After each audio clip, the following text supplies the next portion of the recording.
I think the world would be a better place if they grew up like me. So, I don't got no hatred in my heart for nobody. It seems like, yeah, it seems like you're speaking from a genuine place, and it doesn't seem like you're being malicious in any shape or form. Mhm. And I do appreciate you taking the time to educate your children to treat everyone with respect.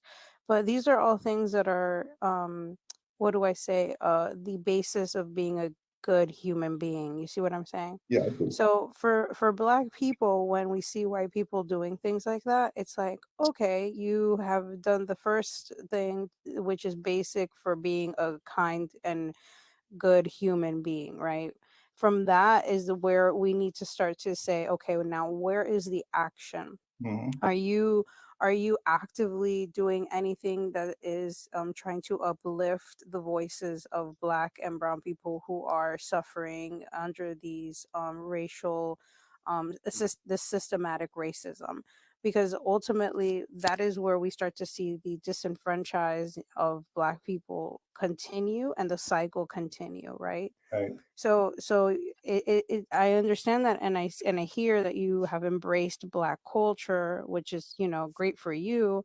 But again, that's just another form of you taking in black culture and saying that it's great because you love black people. But what are you actively doing to, again, destroy racism?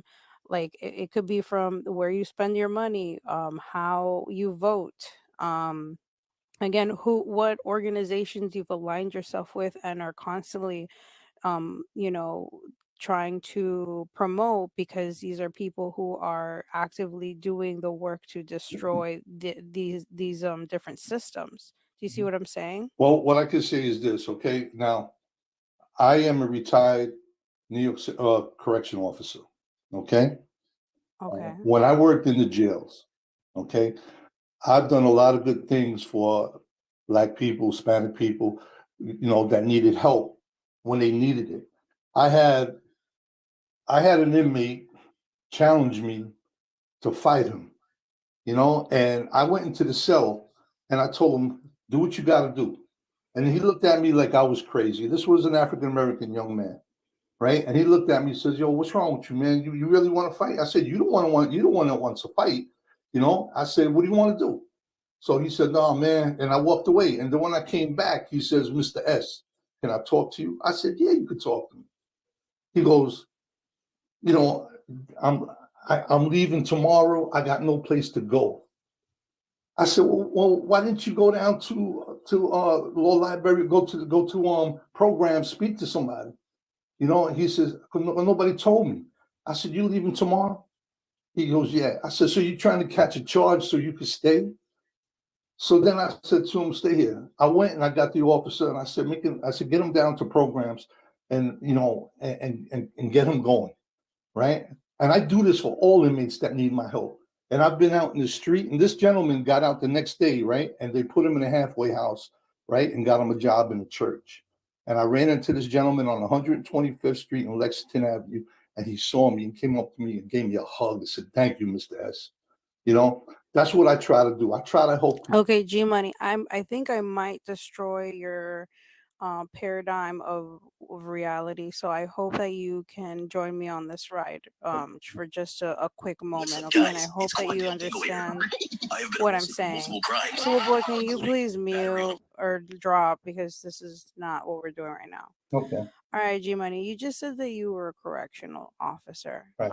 I think, all right, there's so much to unpack here. So, as we all know, the prison complex is definitely not something that we should be promoting or upholding. Policing also. I myself personally believe in ACAB. We should abolish the police, abolish the prison complex, because it's been privatized and it's literally slavery thanks to the 13th Amendment. So when you say that you decided to become a correctional officer, knowing that black and brown people are specifically targeted at an alarming rate, and are put into into these prisons when they're doing most of them nonviolent crimes, and are in the cycle of system and continue to go back in and out of these systems, because again the um systematic racism is so deep in this country that it's a cycle of abuse for black people that literally cannot get out, even if they want to get out. It's so incredibly hard, especially when you're at that point where you're in and out of jail, right? Right. So you saying that you helped, and again I see that there's the kindness in your heart to acknowledge that that person was in trouble, and you're trying to help them get out of that situation. But you choosing to be a correctional officer, you are contributing to the problem, and maybe you didn't recognize that at the time, but I'm letting you know right now, being a part of that system is the problem. and Well, and and I think that if anything, you can start to maybe do work, and this is just me being nice because it seems like you're a nice guy. Maybe you could start doing work that is anti prisons, so you can start organizing things where you are trying to actively dismantle the prison complex and restructure it. I recommend you look into a presidential candidate. Their name is Jasmine Sherman. They're right. from New York. I recommend you again, Jasmine Sherman, Jasmine and they Sherman. have a great, yeah, they have a great platform, and one of them is to abolish the police and abolish prison complex, and essentially restructure how we view policing and how we view prisons, because the current system that we have right now is just a slavery with another sticker slapped on it. And it's been privatized, as we know. Prisons, especially in New York, have undergone an incredible change when it comes to who's really in charge there, and the government is making money essentially from these private owned prisons. I'm sure you're aware of that. Right. And it's literally off the backs of black and brown people, and the way that they essentially only pay these black prisoners to work in these systems 10 cents, 15 cents an hour. It's literally slavery. And then the worst part is that once you are in the system, as you know, when you get out, you are not considered a U.S. citizen. You cannot vote. You cannot own a pew pew. There's a lot of things that hinder your growth. And just by violating anything on your parole, you can get put right back into that system, as you know. Well, So, I don't know if you noticed, but the governor of New York, uh, yes, Eric Adams. Oh, no, you're talking about Kathy the Hochul, governor. yeah, Yeah. she just signed a bill that that helps young men and people with felonies, all right, to do away with their felonies, if they weren't that serious, you know. And I know she just signed a bill doing something like that. Hmm. And but Yeah. if there was something that I could do, you know, Well, I think that that is your gateway. If that's the thing that you know the most, because you were in that system, and you can start learning how to unpack all of the things that you were taught, that you can be open and vocal about. You could talk about the stories that you were through, and actually speak out against this system, because I think the only way that we can start to see change when it comes to racial injustice is if we start to attack systematic racism.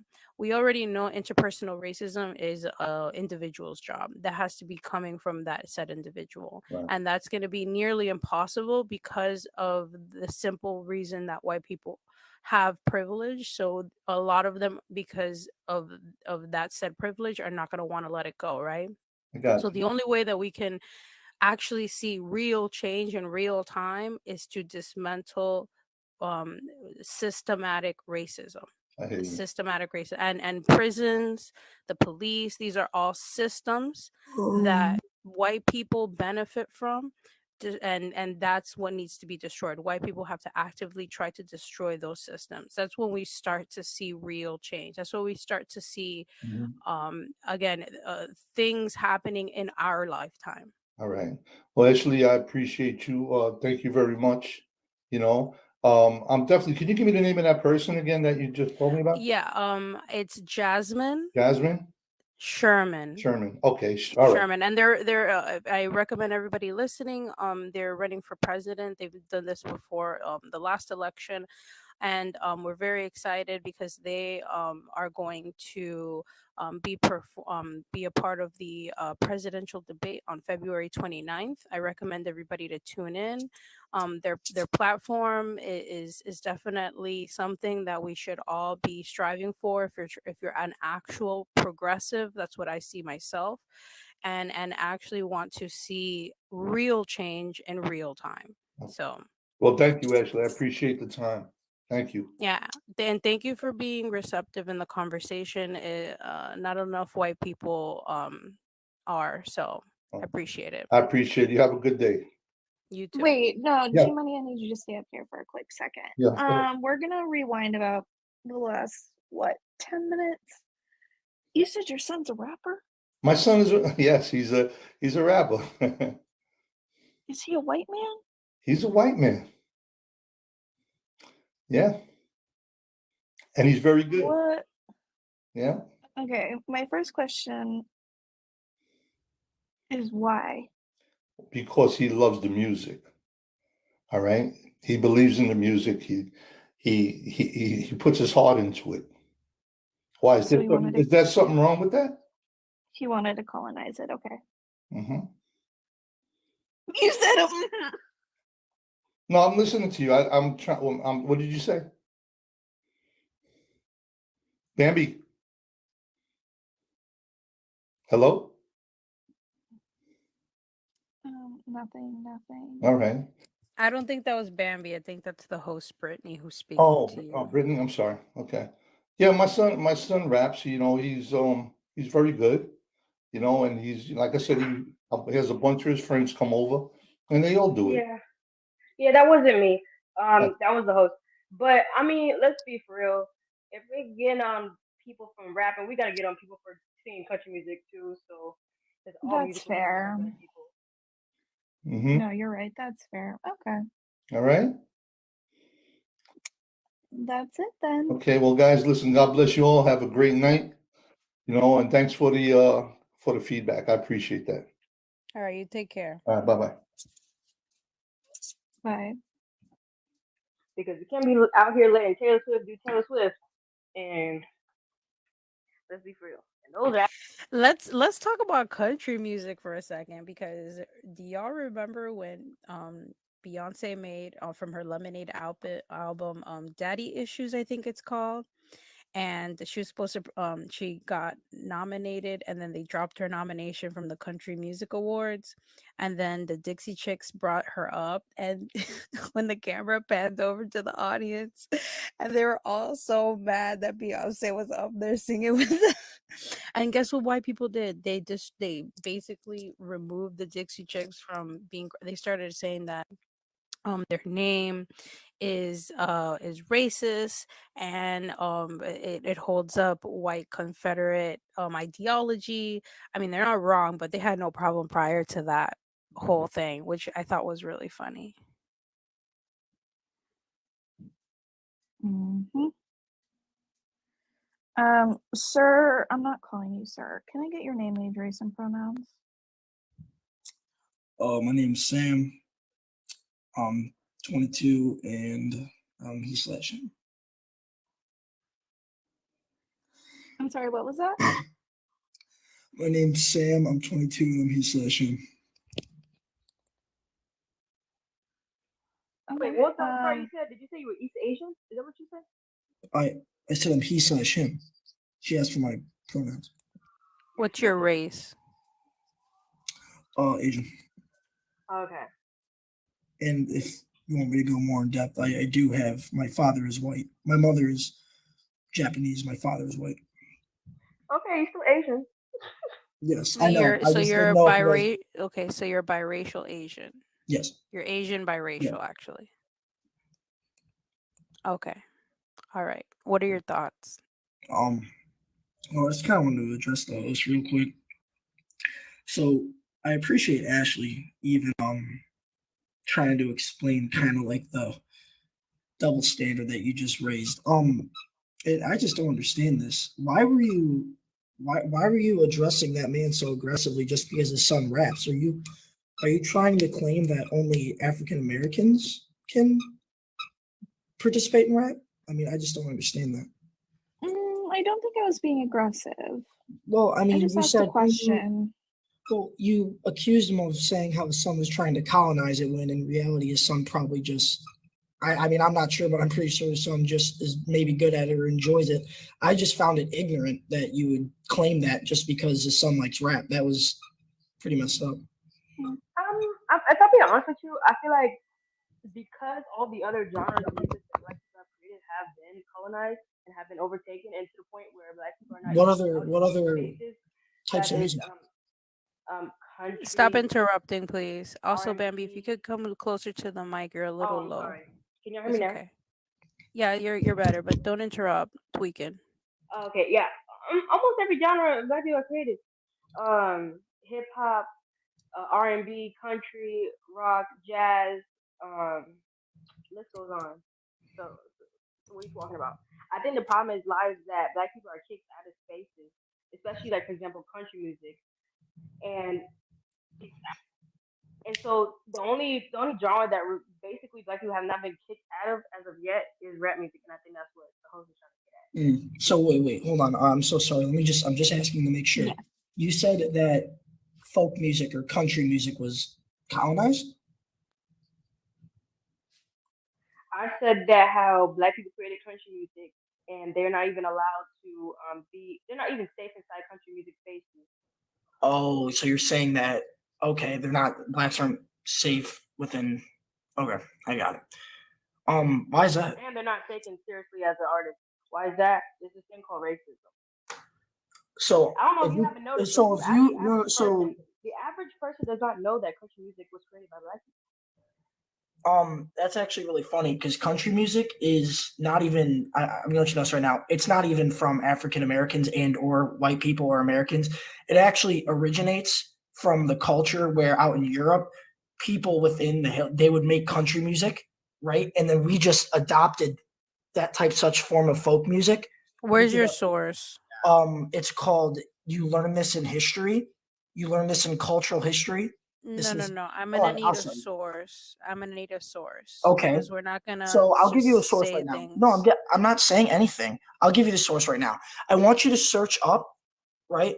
World History Textbook on Cultures 101, right? And you're going to go to the folk music section and it will tell you. Wait, world history textbooks that's written by white people and Oh, white so- families, like the oh, so it's Rothschild. like- Wait, by the Rothschilds, who's known to whitewash history in their textbooks. Is that who you're talking about? It sounds like you're just making an excuse so you don't have to look at the source. Is it an excuse or is it the truth? What I just It's said. an excuse because it's actually. But is really it funny. truth what I just said? No, because there's multiple different forms of history books written by. Oh, okay. different Can forms of we have an organization or something where it's credible source, not just a textbook that we all know So, was written You want by these white people who wanted to the whitewash exact- history. Okay, so you want again?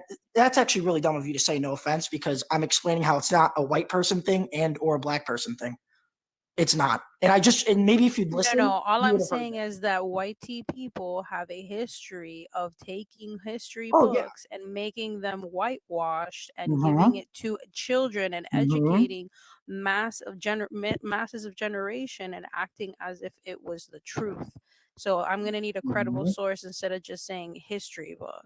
So again, I just listed it to you, and I'll give you another source. I'll give you an exact story, article, or whatever you desire. That's not a documented history book, and it's actually really funny because I'm going to do some research on this history book. I don't even think it's written by a white man. I don't know. Or Okay, written by can you give me the source? I'm gonna look it up. So it's really funny because there's probably multiple sources explaining that this is a cultural appropriation to American society that we took from Europe. So let's get it real Okay, quick. All right, where? I'm going to give you a source. Hold on. I don't understand. Like, it's kind of not something you just get a source on. It's Okay, some- I'm patiently going to wait. I will wait Okay, here all right, until you very give me good, that very good. source. good. All right.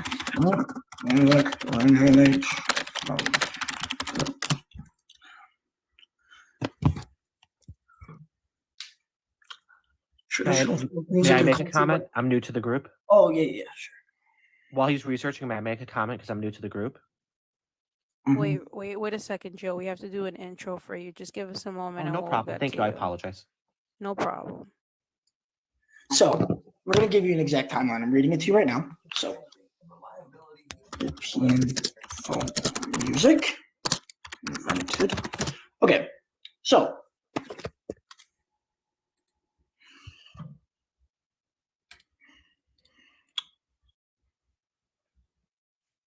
European folk music. Oh, this shit is damn. Oh, I can't use this article. It's written by a white man. Hold on. I have to find an article not written by a That's white man. not what you know. That's not what I'm saying. Now you're being disingenuous. While you're tweaking no, over no, there, no, if you because- can mute for a second, we're Yeah. gonna do introductions real quick. You can mute, and we'll get back to you. All You right. know what my issue Hold is on, with- Pina. Hold on. All right, Gio. Well, Unseen was here first. Unseen, if you want to do a quick intro, I know you're frequent here. 19 black, they, them. Thank you, Gio. Can you do a quick intro, please, 46. He, him. and your race? White. Okay, coaching. Yes, ma'am. I don't know what that was, but I'm black. And your pronouns, please. Just a male. Okay, so he, him. He. Okay, all right. And penile.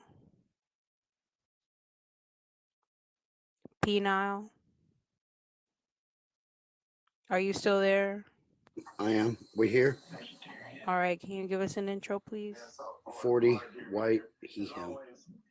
All right, tweaking. Are you done tweaking over there? Can you give me a source? It doesn't matter if it's from a whitey Okay, person. so there's I actually, would just hold on, like I'm if giving it's you a source. credible. Hold So on, it I is- just want to see if it's a credible source. It is. Credible. So I have this article that I'm reading right now that gives an exact timeline, and it even addresses did it come from Africa. So it's called Sound Academy and Sennheiser, right? And it explains. I have you have like an echo and you have like a TV in the Sennheiser- background. Sennheiser Sound Academy. That's not me. Sennheiser Sound Academy. Oh, Pina, and it's can a you word mute of- real quick, word of please? Country music. I thought I muted it. Originate How from- about It's okay. Just tweaking. We're having a conversation, and there's no need for you to like tweak. We can have a conversation. Just take a breath. It's okay. Go ahead. Okay. Pinal, Mhm. please mute. Pinal. I She's not did? gonna mute. Who cares? I muted. No, you didn't. You're not, because if not, I can't hear you, bruh. Like just mute. Can you hear me now? Yes. All right. So basically, Pinal. I'm telling just you. ignore And him. somebody who has There, thank you. he's muted. He's muted. All right. So Sennheiser Sound Academy, it gives a timeline. Now, the timeline starts. This is I'm for, sorry. What is the name? Can you say it again, so but I slower? literally just said it like about 30 times, but I'll But say it I'm again. asking you to say it slower and calm down. There's no reason for all of Sennheiser that. Sound Academy. Okay, basically it gives a timeline for, it addresses two questions. Did it come from Africa? The definition of country and folk music, and the timeline of American country music. So it has all the questions that we are trying to address. So it starts in the 1900s. What is and the ends- website? I literally just said it to you. It's Sennheiser Sound Academy, and it's called The Origins of Country Music. I don't think I can say it anymore. This is crazy. You just said Sound Academy. This is the first one that says Sennheiser, Sennheiser. This is the first. Sennheiser Sound Academy. Where did country music originate from? That is what it is called, and that is who made the article. Sennheiser Sound Academy. Where did country music originate from? Okay. And they end the article in a really good question. Who invented it? And did it really come from Africa? So, did country music come from Africa? And this is probably the best answer that I can give, because country music isn't just from Africa, nor is it from America, nor is it from anywhere. It is from all parts of the world. Country music is determined by the place. Country music is one of the most popular music genres in the world, but did it really come from Africa? There's no definitive answer to this question, as there is no country or region that can only claim the true birthplace of country music. So it basically says country music is spread out through different cultures, not just African Americans, not just white people, everywhere. That is your answer. All right. So I think you, for some reason, are being a little bit selective with the conversation. I think Bambi was No. trying to. We were all very quiet when you were speaking. I'm gonna ask you to please mute. Thank you. So Bambi was bringing up the point that despite the fact that Black people have, if you don't want to say invented or not at this point, I don't even care. They have contributed a lot to country music and have never been given their flowers within this realm, this genre of music, and how white people like to gatekeep it as if they were the only ones who have contributed and been a part of that making of that music. I brought up the example of Beyonce because that was something that recently happened in the past like 6 years or so, and how the Dixie Chicks were basically blackballed out of the country music scene after aligning themselves with Beyonce and having her perform on that stage after the country music awards have had abundantly made it clear that they did not want it in. And well, the reason why I think Bambi brought it up and why I also piggybacked off of that is because, again, the gatekeeping is interesting when it comes to white people, but when it comes to, for example, the genre of rap music, where you can, there's no arguing that came from Black people. We have, people like Malcolm Moore, who wins Grammys and Best Artist of the Year, and over a Kendrick Lamar or Jay-Z and Kanye West that year. We had like heavy hitters in that category for best rap music. So it's interesting how white people want to gatekeep certain genres like country, but then they feel so entitled to jump into rap music or hip hop music in general, and feel like Black people need to embrace them because, hey, they're here. So how do you feel about that, Tweakin? So you kind of restated what you asked, and you kind of like reworded it, because you did say earlier that Black people truly did form country music. I don't know, you did say that, but I got what you're saying now, if you want to go more in depth. And honestly, yeah, and I'm not going to lie to you, and this is just did they not No, I'm contribute to agreeing with making you, what country 100%. music White- is today? All right, so Oh, there's no of argument course. there. No, there is no argument. I'm not saying. So let me get this straight. You're saying that I'm claiming that African Americans never contributed to country music? That's absurd. Africans. No, I just don't know They where you're created going country with music. this. No, they didn't. Yes, they country did. music- Jimmy So- Roger is known as the father of country Wait, can I music. restate my? Can I restate? No, the you can't article? restate Can I- anything because Oh, that because is you the know I'm lying. truth. So you're being, No, it is because true. you're a It is true. liar. I'm not a liar. You're just mad that I just. You're a chased liar something. because there's no article where Spell you liar. said it was. So let me get back to what Then I'm you're saying. a liar because there's no I'm not a article. liar. Yes, Yeah, there it is. all right, I'll send There the link. is no article. I'm gonna send the link in the chat, and then you can read it for yourself. And No, then I you don't can send a link anything. I looked it up. cry There is about no it. article. I'll send you the I'm link not crying to it about so you can anything because open I it, know my and then people when you see created it with country your music. own eyes, you will realize that everything I How said. can you came create from- country? Can you create any music when you have no rhythm? How can you create any music? You when have no rhythm. You have no so rhythm. now we're being racist. Are you doing No, that? Okay. it's the truth though. So first off, I'm not even a white man. I'm You Asian. are. You I'm are. Asian. You are. Oh, that's racist. That You is are. shame. Wow. That is extremely You racist. are. So Smoke, he's saying that his race is Asian biracial. Yeah, but his profile is So- blocked, so we don't know what he Right, is. He could be right, anything. So right, I don't- There's so right, much right, digital You face have out no here. right to I see know what he I said look like. that one You of his have parents no was right to see what I Japanese, look like. but we You ain't have seen no nothing right to see but what I this look like. fake As a matter of profile fact, what picture you're he doing have right up there. now is Because I absurd. looked up that profile picture and it's fake. May I? So may I next. contribute something That to is this? obviously not me. You think that I look? That man is like 70. He's an internet meme. That is not me. If you Exactly thought as that I was me, said. that is insane. Exactly, I said. He's May I contribute Japanese, something to this conversation right quick? which also is so. Don't you can't even get on that because I'm also Fake. mixed race Asian, Japanese specifically. You can be fake. So I'm not being fake. I swear to you, I'm being honest. I don't know what you want me Please. to do.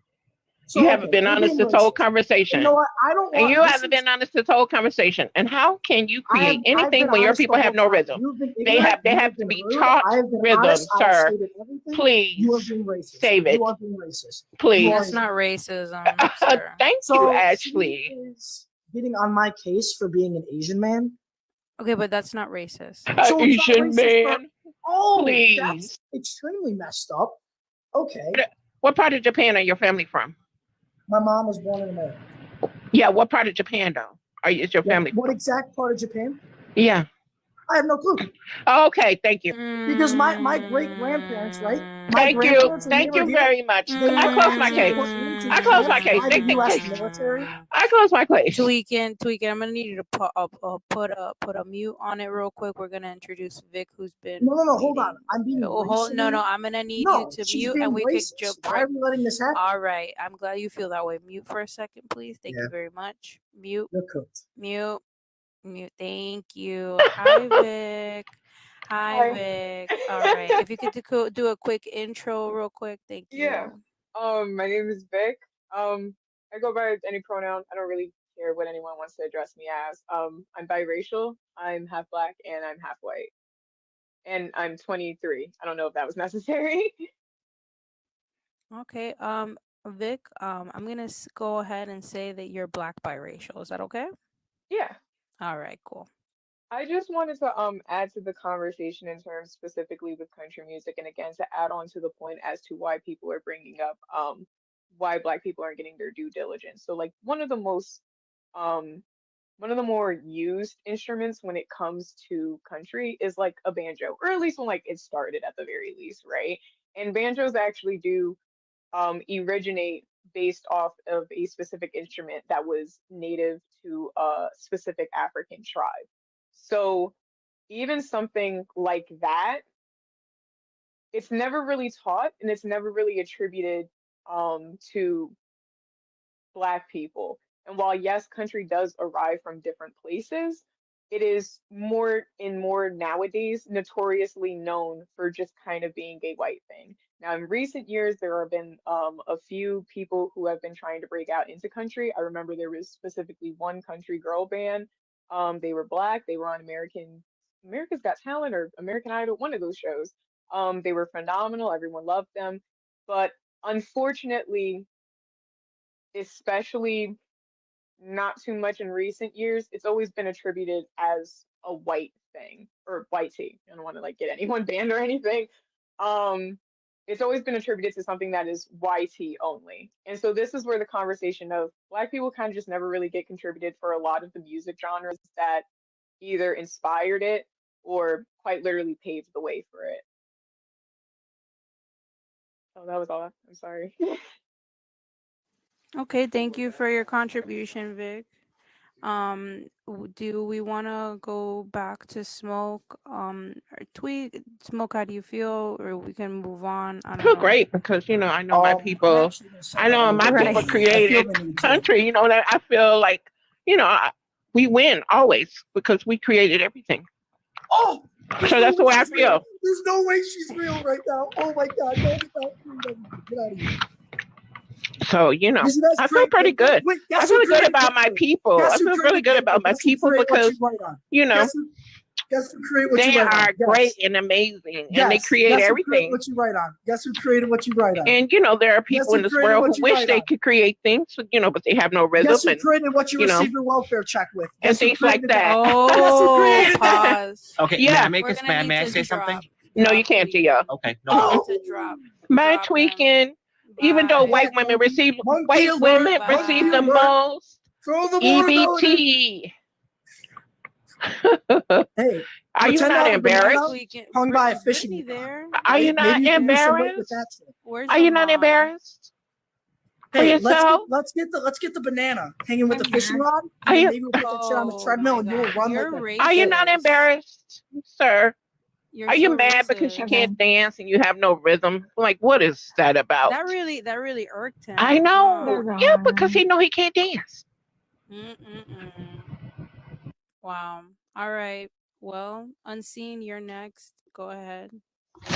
Yeah, I just want to say, even as somebody who writes poetry, this is just my opinion and all, but white people are kind of taking rap away from us. I don't know how to explain that. But also at the same time, yeah, Twig is just very triggered out. I don't know Because he has no rhythm. that as well. Like literally, just the way to put it, he doesn't understand what he's doing. Us Jamaicans, we He say, fully understand. He said a bunch of racist stuff. So he No. fully understands. I'll explain what I mean. What I mean by he doesn't understand what he's doing. But I could be wrong I could be wrong. He will not understand after, I don't know what to say, but one day he's gonna understand that not all white people are what he thinks they are. What I mean by that, I literally mean as saying he's gonna get backstabbed. Really, it's not gonna be surprising. But yeah, that's just what I wanted to say.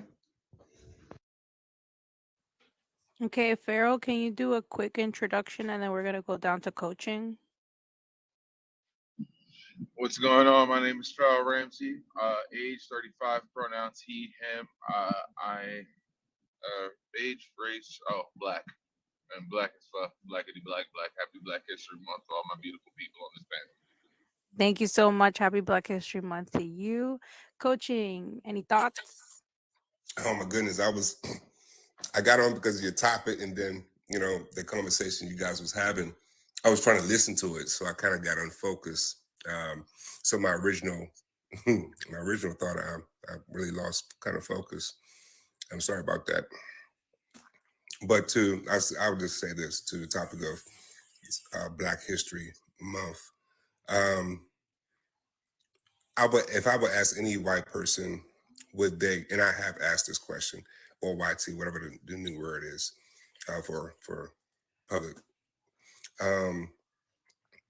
Would you let, if your people were so-called enslaved, and you didn't want to educate your slaves, like nobody wants to educate their slaves, but then education is brought along, would you want them to educate your daughter or your children, the same people that had put you in some form of bondage? You can ask any race that, and the answer will be no. Why would I let no, that doesn't make any sense. So the fact that the 1 month is celebrated, it used to be when I was growing up, we had 2 forms of history. One that you take on a test for school, and then one that the parents used to teach inside the house. And that's always the way it's been since I've grown up. I didn't do it to my kids, probably out of laziness and chasing material things. And I kind of dropped the ball on that. But if you're probably 40 and older, you got a good history lesson coming out of your house. And then there was always the generic version that they taught in school that you just needed for the test. But thank you so much for your platform. Environmental degradation is a novel driver for conflicts of all varieties. Chief, can you please mute Chief? Oh shit, hold up. Oh, my fault. Yeah, and everyone, please try to refrain from cursing because of the live. We're on TikTok. Gio, I know you've been up here. You want to give your 2 cents? Can you answer the topic? Yeah, I think there needs to be at least 4 Black History Months. I think there should be 1 each quarter. And as a YT person, I know I can never understand what your community has gone through. I want you to know I am an ally and I call out racism whenever I can. And Gio, pause, I'm sorry. pause. I want you and anybody listening right now. White people can never, ever be an ally to Black people. Okay? It doesn't exist. It doesn't exist. I think the first thing you need to do is understand that you are inherently racist and that you will never be an ally. Even if you don't know you're being racist, you're being racist. You're still being racist. Okay. Well, I'm sorry. All right. Go ahead. I just want to say I want to I want to call out the people that are racist, and I am not for that. And even though I have some Well, you unconscious had an bias, opportunity just a minute ago. You said nothing. because I wanted to be respectful, I would have called that piece of crap out in a But I second. think that okay.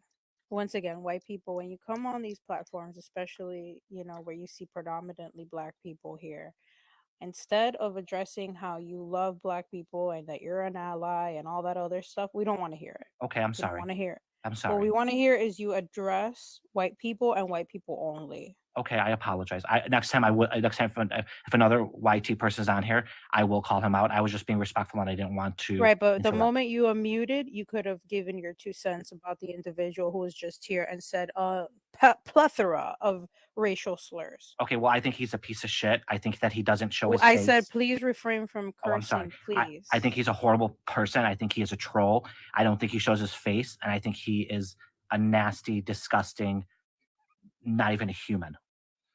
So, why Ashley is bringing that up is you don't have to tell us. We already know that. We understand that perfectly, and that's exactly why Smoke got on him the way that it did. But, and I'm sorry if I made a face. It's just normally, when YT people come up and I'm an ally. I was recently on a live, and this YT girl just got angry out of nowhere. I hate white people. It was insanity. Um, it makes me uncomfortable because that's y'all people at the end of the day. And oh yeah, like Kate said, it can come off as very performative. So I think at the very least, at least for me, I don't want to speak on anyone else. Try to refrain from doing that. Just like Ashley said, that's the last thing when you come up onto a panel, especially full of Black people. We don't want to hear that you're an ally. We don't want to hear I'll do this and I do that and I don't know what you do. I'm not saying you're lying and that you don't call out racist people. I'm saying that I don't know what you do. And so I'm only going to base everything that I know off of you off of what I've personally experienced and seen and like heard you do. Right. So just be aware of that. Like when you come into spaces like that, you don't have to tell anyone that you're an ally or anything like that. Show that with your actions. You don't have to like it kind of teeters on the line of like, I have a Black friend. You know what I mean? So like just show that 1000%. with your actions. So just show it with your 1000%. actions. 1000%. And that was not my intention at all. And I apologize. And I thank you for helping me understand. No Not, problem. not to harp on the ally thing, but like, y'all ever notice that the person who calls himself ally is normally a self-appointed title? Y'all ever notice that? I've never heard a Black person call a white person an ally. I mean, I've heard the sentiment that was stated that there's never going to be a white person, that white people can't be an ally. I've heard that sentiment, but I've never heard a Black man or a Black woman or a Black non-binary person calling a white type person an ally. That's a self-appointed title, and that's the crazy aspect of it. Is like you can't sit there and state that like, yo, I'm an ally. What makes you an ally? Because you call it out. Because when you see it, okay, cool. Congratulations, clap, clap, bravo. You do the bare minimum. That doesn't make you an ally. That just makes you have some make you a deep sentiment. Doesn't even and have sentient being. Oh, Pharaoh, you're cutting out. You're cutting out. Okay. And I'm sorry. And I think I just used the word ally because in the LGBTQ community, we use that word a lot. And maybe it's wrong there too. But I apologize and thank you for letting me know. Yeah. It is. It's definitely wrong. And I apologize. It's definitely wrong there. As a bisexual man, I'll tell you, it's definitely even wrong there because again, how can you be an ally to us? Because the moment the shit hits the fan, right? Allies turn. Okay. Allies turn the moment shit hits the fan. Look what happens in literally every war. World War II was decided due to the fact of Italy backing out from Germany. World War I was decided due to the fact of Austria, Hungary, and Italy turning their backs on Germany. Like these, like just two proofs right there. Allies change. Your allyship means shit. And when we in the LGBTQIA community start saying that, then that's ridiculous because you can't be an ally to us either. You either are an accomplice where you're going to knock somebody the fuck out, or you're not about the life. And I'm sorry about my language. I do apologize. But that's the absolute truth of it. There's no in between. It's actions over words, and because people again assign themselves these cards. You can't assign, like, you can't be an ally because nobody gave you that title. You gave yourself that title, and that's counterintuitive to the aspect of what you're trying to do. If you're trying to uplift Black voices or uplift LGBTQIA voices, then sitting here giving yourself a title shift amongst them doesn't do anything except for uplift your own. Okay, thank you. I appreciate that. Okay, Gio, we'll circle back to you. Thank you. Can we intro Chef Black real quick? Oh yeah, my name is Chef Black. I'm 21. I'm from Atlanta, and yeah, this is a very interesting topic for real. But yeah, do I just mute or do I just continue speaking? It's my I think everybody's introduced themselves. yeah, this is my I first guess we live. could. Yeah, this is my first time live. Well, welcome. I think we Appreciate could it. open up the floor if anybody wants to talk. Yeah, this is a very interesting topic for real. Cause like Black History Month, they really just rush history. You know what I'm saying? Like they teach it in school, and they be like, "All right, that's it." They got beat up by dogs, and it's like it's really bad, like how they show it, because they just give us a little bit. They don't tell us the whole truth. They don't tell us about the slaves who rebelled. You know, they don't tell you that. Well, They just I tell think you that. So Iron Wolf, I this just want to address one thing in the comments with Iron Wolf. What would happen if we had Y2K month? That's literally every history class. Okay. Hate to tell you, a lot of history that we learn in schools. This is why people should really go out and do like their own research, because unfortunately schools, especially school textbooks, which is why I honestly was like, why the heck did that person bring that up? They're notorious for whitewashing things. Victors write their own history books, right? I mean, This story. even going back to history books in terms of like civil rights movements, and you see how like these pictures are like in black and white to basically give the idea that this happened a way long time ago and it's not recent, so you guys don't have to worry about anything. Who When y'all it trying to actually kill? was fairly recent. I have family who are still alive from the civil rights era because it's not that long ago. So when you say what would happen if white people had a white history month, that's your history just in general. Like at least in America, I can't speak on any other country. That's just it, basically. True. I believe that the Black history we know is commercial. It's a commercial. But I just want to say I'm so proud of. I know when I say youth or young people, I'm meaning anybody that's probably 35 and under. I'm not that old. I'm 40. So, but I do know that the younger people, I'm so proud because you guys have a lexicon of more resources. If I had to do a book report, man, I had to go to whatever library was available, our catalog, it was different. And so you guys have come into a plethora of information where you can research. Again, sir?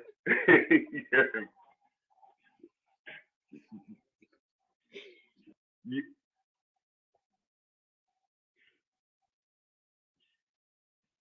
Oh yeah, oh yeah, oh yeah, oh yeah. And so you guys have so you guys already know that this is commercial. This little February thing is commercial, but your history is so rich that I say somebody like me and the general they was talking, and you had to be such in a small group to try to get something deeper than what they was going to give you. That's why I said we're in a great place, and I'm so proud of you guys because you're getting, and then with your identity, because identity equals character and a whole lot of other things, you can just expound upon. Man, our identity didn't start at what over here in America, or our identity is way greater than that. So I'm just proud of the young people, man, that I'm talking to tonight. That's all I have to say. But that's why it also hurts when people don't take that time to Hey, research. We what's have this up? we have pretty much anything with essentially the Library of Alexandria right at our fingertips, right? And there are a lot of people who don't want to take that time to learn about their own history, to learn about other history. I love history. It's one of my favorite topics, genuinely. And one of the reasons why I got really into it was because of my history teacher in junior high. She was amazing, and oh my gosh, she gave me so many books that to this day I still reference back to. And so it's a very fun topic for me to just learn in general, but it hurts a lot to know that hell, like I mean, you can even see on like you TikTok, someone's doing something, someone's looking up something, someone's using a product, and you'll have people, oh, what is this? As if we're not on the internet. You can just Google it. It's right at our fingertips. So it sucks that unfortunately a lot of people really don't want to take that time to go out and learn those things when it's essentially just right there in front of us. How people are saying like, why does it have to be separate? Because you had an opportunity to include it with history already, and you don't do it. It's been so whitewashed and and nearly not taught at all. Our stories haven't even been told. So don't make it seem like they made a special month to stand out. They made a special month because you haven't been doing what you're supposed to do. If you feel like it's part of this history, why haven't you been teaching it already? Why do you gotta give Yeah, us the shortest Smoke, month? I think That's it's crazy. important to also mention that right now they're currently succeeding in removing Black history and calling it critical race theory. As we know, in Florida, they've banned books, and you are no longer teaching Black history, the whitewashed version, not even in history books. So, yeah, that's happening right now, and I think Texas is definitely playing with that idea of doing the same thing in their state. So, yeah, our history is currently being removed from American history. I The mean, the the even whitewashed version, of course. yeah, and What is even it gonna still, like say? even still with like the whitewash version of it, with the majority of the schools outside of Florida, they're only taught about 3 heroes throughout the entire month. Hey, Exactly. maybe four. You may get a brief overlay of Harriet Tubman, but majority of the time you're learning about Rosa Parks, Martin Luther King, and not even Frederick Malcolm X because Douglass. they thought he was too radical. Who else was it? Frederick Douglass. Frederick Douglass. There it is. That's it. Those three people. Why? Because they're palatable. They always want to teach the palatable versions of our history. They don't even talk about the fact that Martin had talked about that his dream had turned into a nightmare. They don't talk about the fact that that before Rosa Parks there was Coletta, where Coletta was the only reason why people didn't hear about Coletta was because she was a dark-skinned Black woman and she was pregnant and 15 years old. But She was she was the pregnant. Rosa Parks. She was the Rosa Parks before Rosa Parks. But we hear about Rosa Parks. We hear about Rosa Parks due to colorism, due to the factor of her being so close to whiteness that it's palatable. We search for palatability when telling history. We don't talk about history on an aspect. Palatability is how they teach it in schools, and it's disgusting. That's facts, Pharaoh. That is. Anytime your open enemy gives you a figure, you need to think twice about why they gave it to you. It's just a fact, and they didn't really change who they were. So let's not pretend like they have changed who they are. The only difference is, I would say, let's take 1950 and some of the 60s and to bring it to 2024. The only thing that kind of hurts is the psyche trick that they played, and they did a good job. See, with civil rights movement, they just did that to combine the income because, truth be told, 1886 or 85 when slavery had ended, by 1913, Blacks had the most self-governed, self-ran towns all over America. Oklahoma, Red Rose. I mean, you can go on and on and on. By 1913, we had 52 banks, Black owned. Now you take that 1886 to 1913, and you bring it to 2024 when we only have, what I think the last time I checked was 8 black banks. It might have went down from that number. That was like 10 years ago. So those folks that had just so-called been released from slavery, it seems like they did a better job. But what it was they had did excellent self-governing people. The whole combination of the civil rights movement is because a lot of white people underneath the covers were coming to blacks for loans. And in America, that could not stand. They could not tolerate that. So that civil rights thing was a crock of a lot of black people. If you do this history, they did not want that. But not Martin Luther King he was killed by white people, but some of his own tried to kill him twice. Wait, let's not use I'm the sorry. K word. Yeah, I'm just be sorry. careful. Let's say unalive. Yeah, you gotta say unalive. I'm sorry about that. But see, so our history is such a rich history, man.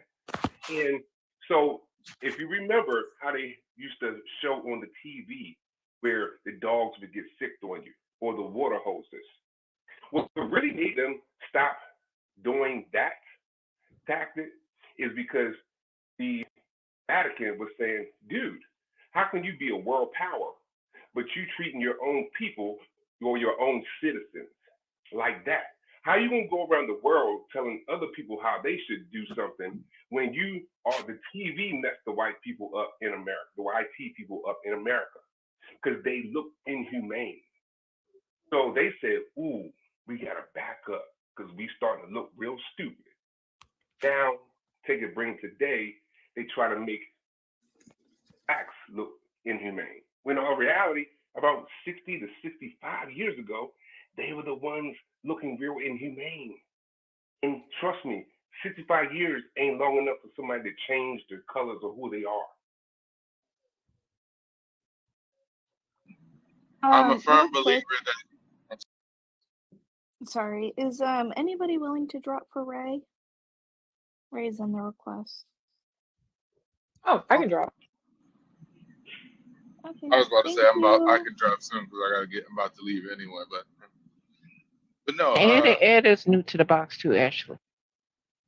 Yeah, Ed, yeah. if you could give us your intro, name, race, age, and pronouns. Okay. I'm 40. I'm a him. What was the other one? Name, race, and Pronouns. okay. I'm a him. Yeah. And your race? I'm black. All right. Yeah, I had to grow up.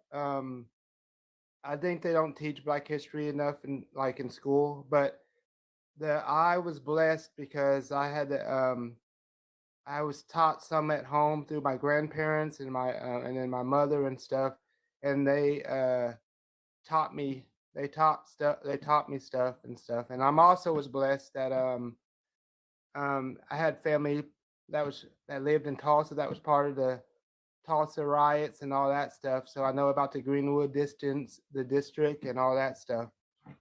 And then Bash Reeves, he's a distant relative on my dad's side, and he's known as the original Lone Ranger, not the stuff you see on TV about the white tee cowboy and all that stuff, because he was a sheriff. So, but I know y'all probably know that. So, and but yeah. It's funny. Most people. Oh, one moment, guys. One moment, Ed. I wanted to do a quick intro for Ray. My name is Ray. My race is black. My pronouns are she, her, and I'm 24. I didn't really come up here for all that. I came up here because I understand that y'all were correcting the unaliving thing, but what really irritated me is that no one corrected him when he said blacks over and over and over and over again.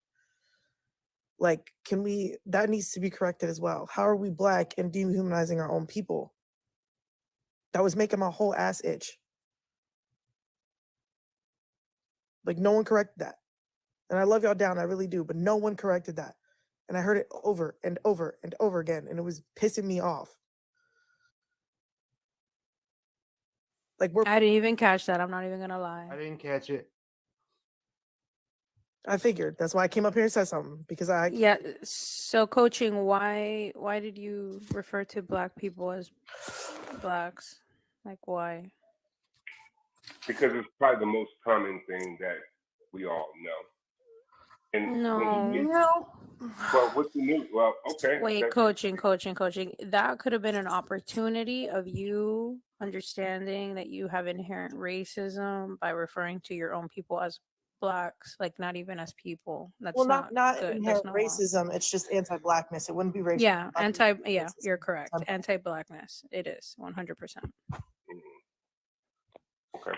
So can I ask a question? You What just do have to say black people. You have to put people with it. Otherwise, you're dehumanizing us. Okay, Okay. so it's not plural. It's black people. I got you. That's if it was a genuine mistake, I can take any correction. That's not a big deal because it was something genuine. It was something coming from the heart. Well, no. That is a big deal. Don't do What that. I'm saying is, it's not a big deal for someone to say that they were hurt by that or offended. But I It didn't. is a big No, deal. no. It is.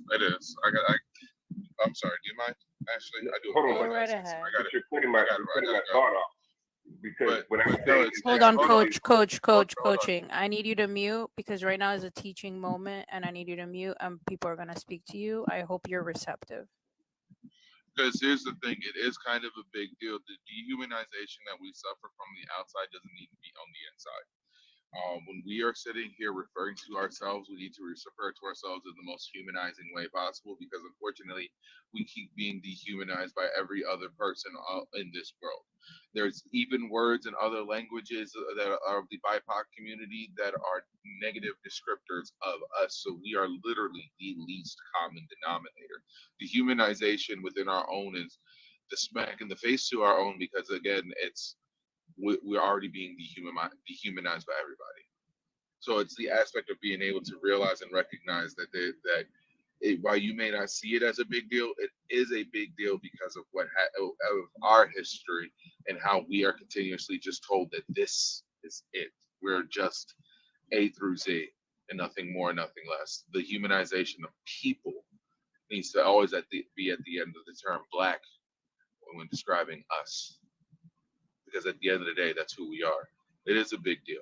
They considered us 3/5. It is a big deal.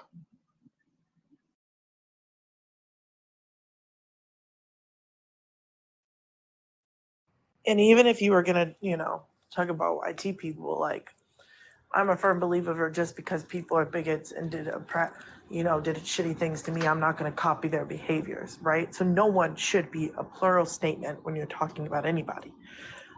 It should always be YT people, Black people, Indigenous people, across the board, right? Just because someone else did it to me and my ancestors doesn't mean I'm gonna do it to them. But when it's our own people, that shit just made my ass itch, and I really needed to get that out. So my bad for derailing the live, but that shit was not it. No, you did not derail the live because moments like that are so, in my opinion, way more important than trying to correct white people because that's not our job. We just do it because we do it. But don't ever feel like that, Ray. Thank you. I appreciate you bringing that up. Thanks, right. I'm gonna end up dipping, but before I do, I just want to address a comment in the comment section. Taste the Rambo, because it shouldn't exist. History is history. Don't need a month to segregate what parts to learn. Rambo, can you tell me who created who found the copper filament to go inside of a light bulb? After you do that, can you tell me who created the stoplight? After you do that, can you tell me who was the first person to separate bilateral twins conjoined at the head? Can you tell me who performed the first open heart surgery? Can you tell me who created the potato chip? Because these are all things that are part of history that should be taught as part of our history, but are continually ignored. And if we don't at least have a month where we can celebrate the aspects of these unsung heroes that you don't know the name to, then how are we ever going to truly celebrate them? It's asinine that you're over here sitting here acting in these ways and trying to sit there and state that we don't have to have the ability to have a month to celebrate ourselves is ridiculous. Just because of the fact that you don't know how to celebrate yourself doesn't mean anything. And if you don't care about who invented the potato chip, please don't enjoy one ever again because you don't have any other. Then you should be able to just thank those who did it for you, because we did. Congratulations to you guys. You played yourselves. Your racism is never going to win. Have a great one. I appreciate and love each and every one of my Black and beautiful people up here. Y'all stay proud. Y'all stay true. And remember, keep it cute, keep it nice, keep it funny, and always remember to walk into history, because that's who we always are. We are always history. Thank y'all. Love y'all. Brother. Peace. Thank you, brother. God bless. Much love. He ate that. My brother, Pharaoh, you hit it out the ballpark like Barry Bonds. I wonder that. Can I ad lib on that? Go right ahead. Okay. Who invented the cell phone? We did. Who invented the first smartphone? We did. Who invented computer monitors? We did. Who invented the socket? Who invented the toilet? We did. Who invented the electric socket? We did. Who invented the damn traffic light? We did. Who invented the gear shift? We did. Who invented basically music in general that you listen to? We did. Here's one big thing you might want to know. Elvis ain't the king of rock and roll. That belongs to Chuck Berry. And here's one thing, though. Chuck Berry had a little bit of help by two other Black people. One is named Little Richard, and the other one is named James Brown. The James Brown one, this is too stew to make up. The James Brown one is the reason that y'all got metal to this day. You know that chord riff y'all love so much when basically y'all started? You might want to go to my page and look up the James Brown one and look where they got that from. And they also They also wanted to say something about country. We invented country. Blues is an extension of country. So the YT people wanted to take that part and say they invented that, but we actually invented country through folktale and like Sister Vic was on there. She was talking about the banjo or whatever, and the different instruments. We did that. That was part of. But go ahead. I would just like to clarify for the YT people. Beautiful. I'm going like this, but I'm sorry, Ray. I'm sorry. No, you're good. I was just saying that for all the YT people in the comments that keep saying, no YT people made that. You ever take a step back and realize, ew, you echo, I can't. Alpha mute. Okay, Alpha mute. Everybody mute. If you're not speaking, you should be on mute. Everybody right now. Thank you. For all the YT people in the comments that keep coming up with YT names, did you know that those people stole the patents for half the shit that we made? You do realize that, right? That they took credit for things that they know good and well that we made, profited off of us, never gave us credit. So Patent doesn't mean discovered. Right. Patent does not mean discovered. Patent does not mean started, made, created, right? All the people that you dearly love and say, oh my God, this is the king of this is the queen of this is who created this. No, they quite literally stole from Black people and then was like, but I'm gonna put my name on it. Thank you for making it, but I'm gonna put my name on it and I'm never gonna give you credit. So I want you to take a literally like a whole step back and think about that. The biggest damn example of this is Jack Daniels and Famous Amos and Aunt Jemima. Do y'all realize that every single basically chicken joint y'all got from a slave? Do y'all need, here's the KFC, do y'all even know about 12 herbs and spices? Like, I really want to know this because really, it's just mind-boggling at the fact that y'all literally built businesses off of stolen ideas. Businesses. Y'all literally created an empire off of stolen merchandise. Hold on one moment. I'm a little upset. I don't know if this is a troll, but in the comments, God bless the mixed kids. Hello, my chocolate people. I don't know if you're trolling. Like to let you know that is not a troll. She is a very real woman and she is very unhinged. I don't. You wanna? I've handled my jaw literally dropped, so we could deal with her again. Period. I'm gonna do y'all a favor. Who is Katie? Why is Katie saying God bless the Black kids? Katie, who are you? If she comes up, I will drop. If she comes even up in the request, I will drop. Just drop me as soon as she hit the request. No, I'll drop. Give her a quick. I gotta go do some things. I'm gonna drop. Yeah, I love y'all down. I just wanted to correct that. No tea, no shade to you, Coach, but I just had to let you know. We can't be doing that if we black, demonizing our own people. That's all. Oh, it's You're just good, Ray. Thank you again for adding to that. Yep. it's just the fourth. It's the fourth day of Black History, and y'all will not learn. He's saying, "Who cares about the potato chip?" I want to put this out here. You eat potato chips, so you must care. Pure point blank. I'm literally saying this for. I'm literally saying this for people that want to trash our community. If you want us to basically be out of America, do y'all know how much y'all be fucked? This country will go back to agriculture, and y'all wouldn't even survive in that damn era. Like, seriously, if you eliminated the Black culture in general, y'all would not have pop culture whatsoever. Y'all would not have music whatsoever. Y'all would not have basically the sports that y'all love so much, which is football and basketball. Y'all would not have that. 90% basically of 80% of basically football players are basically either half black or black, and 92% of basically basketball players are black. So I'm going like this: this country will be soulless, like seriously soulless. But Black Wings, let's talk about the ownership. We have all these black people in entertainment, but who owns the rights to the teams? Who owns the rights to the music? Who owns the rights to the tours, the brands, the everything? Not us. Not us. All right, can I say some real shit? Alpha, you just jumped on. If you can give us an intro, your name, age, race, and pronouns, please. I don't got no pronouns. My pronouns she, her. But like honestly, like what? All if- right, we cannot have a serious conversation if No, you're gonna be what if it's that disingenuous. ass she, her, and you're like offending me? I'm going to have you mute for a second, and I'm gonna have you understand something real quick. So pronouns is just a way to address you, and when Black people specifically try to throw pronouns around like it's a joke and like to be homophobic, you are actively being anti-Black. Black people can be gay, they can be queer, they can be trans, and they should be seen as equal. And if you don't want to accept that, then just understand that you are anti-Black, actively anti-Black. Now, I hope that we could have a serious conversation where you're not making this a joke, because this is not a joke. This is people's lives, and we're trying to have a space where we can talk about things. Yeah, you I kind hope that you're mature.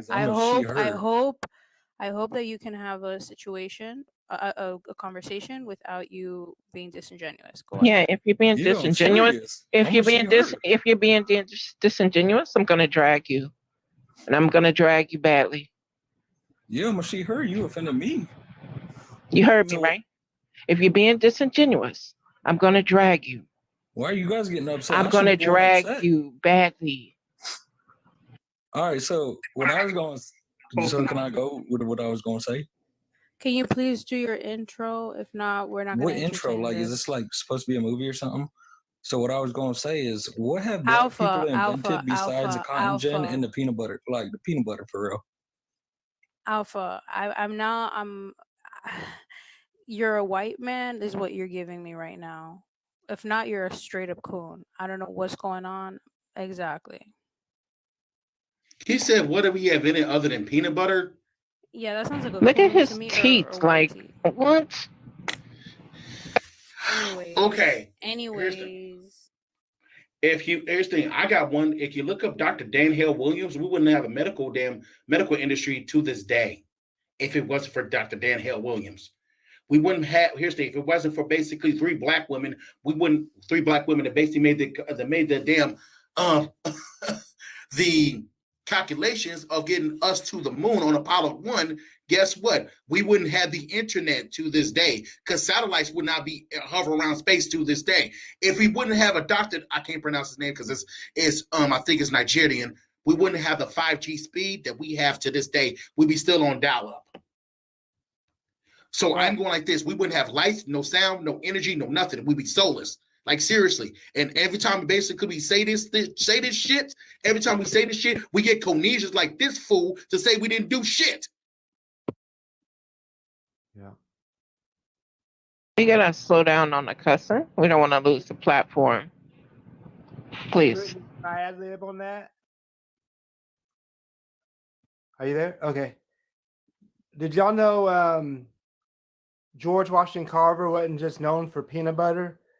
He was also known for actually doing the telegraphic of the automobile. And did y'all know what's his name stole George Washington Carver's Henry Ford stole George Washington Carver's things of the automobile.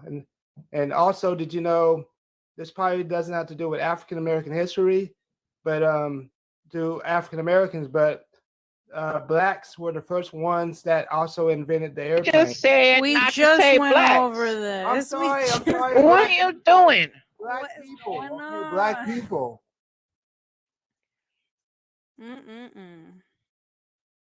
I just want to say, yes, it's great that like we can literally point out all the different things that Black people have created. Unfortunately, someone like that, they don't care because they have been in here this entire time when like we listed all of these things out and still came up and was like, Black people when invented the cotton gin. He don't care, and it sucks. Honestly, it's really crappy. It just, man.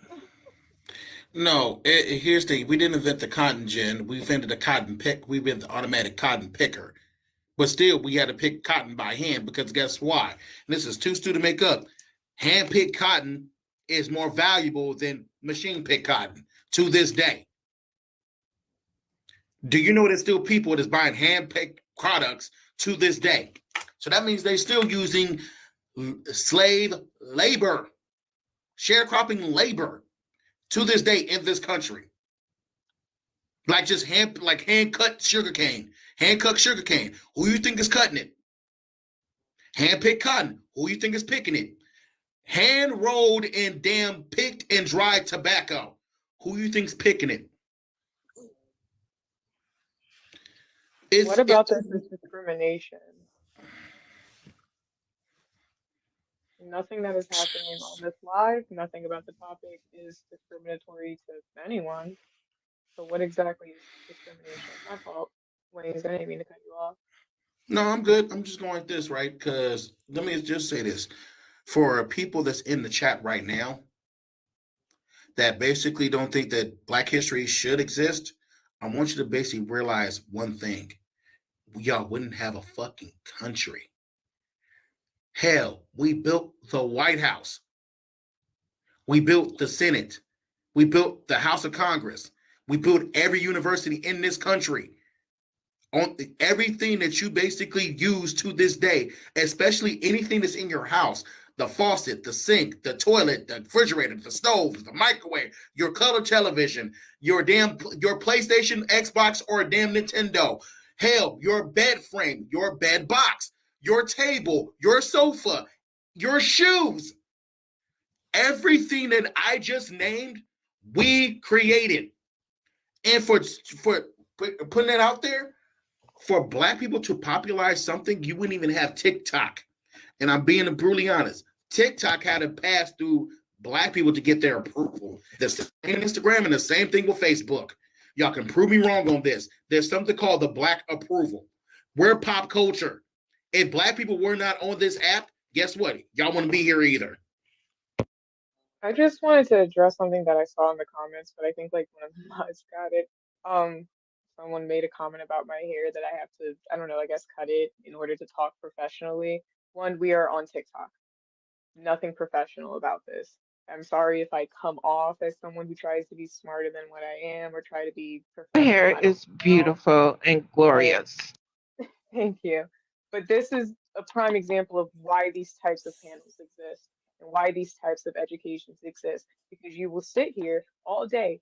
White people aren't racist. We don't do anything. We don't do anything. We're not racist. We don't hate you guys. We just hate some of the stuff that you do. This is why. You will still let anti-Black shit like anti-Black stuff like that come out of your mouth. I'm just sitting here. I'm sorry if anything that I said at this point has hurt any of your feelings. Unfortunately, truth does hurt people's feelings when it does apply to them, which is why it's funny to see people say, Who's we? Don't lump all white tea people in this. If it don't apply, let it fly. If you know you are not a racist person, if you know you stick up, you have no reason to sit here and try to defend the entirety of the white race to us. Vic, I just want to say yes, you have beautiful hair, and you. I love it. And for anybody in the comments who wants to say that having natural hair that grows out of our scalp is unprofessional, you are racist. And I want to reiterate the fact that our hair defines gravity up, makes you uncomfortable. That's not my problem. Move. You don't have to look at me. Number one. Number two, we have the Crown Act that has not been approved in all states. I think it's less than 26 states, where we have people who can wear their hair naturally to work and not be discriminated against and be fired for having their hair grow the way that it grows from their scalp. We also still are with even with that are experiencing discrimination. As we know, in Texas, there was a little boy in high school who had locks, and he had it pulled back, and the school board decided to suspend him for the entirety of the sophomore year, simply because he had his natural hairstyle, and they claimed that it was under his chin, but his hair was literally pulled back all the way, and it didn't even pass his ears. So it's just discrimination. They try to discriminate us for literally being us, for existing. That's literally the hair that grows out of your scalp. That's your skin, your features, and they got a problem with it. So for anybody that's uncomfortable with that, get over it. I don't care. Can I actually, Vic, and also Ed? Here's the thing. Ed. I got a question for the black delegation. This is too soon to make up. If I'm not mistaken, this dude say, "Oh, I thought Nintendo was made in Japan." Okay, here's the thing though. Wasn't there somebody named Jerry Lawson that revolutionized the gaming industry by making the first video game cartridge? Yes. So without him, video game cartridges for Nintendo that Nintendo been using for years until he went on to full-on digital, which is CD and streaming, came from this man, right? Right. And even the Atari. So I'm going like this. If it wasn't for basically people that put their work in the line, I'm going like, so we should basically not credit the PlayStation, the Nintendo, and the Xbox to this man right here. That's what I'm saying. So if they did the work, we should not give them credit. You guys also have to understand that a lot of things like cobalt, stuff like that goes into like electronics and stuff, it's stolen from the continent of Africa, from multiple countries. Congo, for an example, is going through horrible, I don't think I can say the actual word, Yeah, but you could say G side. okay. They're going through a horrible G side specifically for this cobalt. And they're not the only ones. There's multiple countries. A lot of the things, oh, look at Africa, look at Africa. You guys have to understand it's that way because of whitey people. It's Yes. quite literally because of y'all. And they, first of all, there are beautiful places all over the continent. So let's not act like all of Africa is just wastelands with nothing and just starving people. That's absolute propaganda from white people. But the places that are like that is because white people are quite literally stealing their resources to make crap over here. Well, we all know that's their favorite game. Look at their museums. It's just a bunch of stolen artifacts. But let's do quick intros real quick. Vic, thank you for that. Free the Congo, free Africa at that. Jay Beetle, your name, age, race, and pronouns. Yeah, my name is Tiffany, and my age, I'm so sorry. My age is 36, and I am a white woman, a whitey woman. And your pronouns? She, her. I do have All a right. dissociative. Just one moment. Thank you so much. Sure. I'm gonna do a quick intro to My dog's right here. Sure. Curious. Can we do a quick intro for you, please? Hello. Yo, All right. Can you give me your name, age, race, and pronouns, please? Jorge, 45, he, him. Race. African American, and Caucasian. Okay. Okay. So are you biracial? Yes, Do you phenotypically present as black or white? black. All right, so you're black biracial. All right. All right. I guess we could go back to Jay Beetle real quick. What are your thoughts on the topic? And then we'll go back up. If you could keep it brief so we could go back and then we'll open up the floor again. Curious, And I'm please sorry. mute when you're not speaking. That's for everyone, please. Sorry.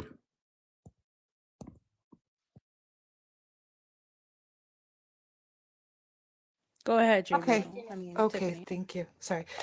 Yes, I'll be quick. I don't want to take up too much time. I just wanted to speak to my fellow white mothers. Honestly, I hope that you're listening. I'm hoped that you take this information because I can't express enough how important it is for us to teach our children better than we were taught. And I'm so sorry. I have a dissociative disorder, so I have an issue talking sometimes. But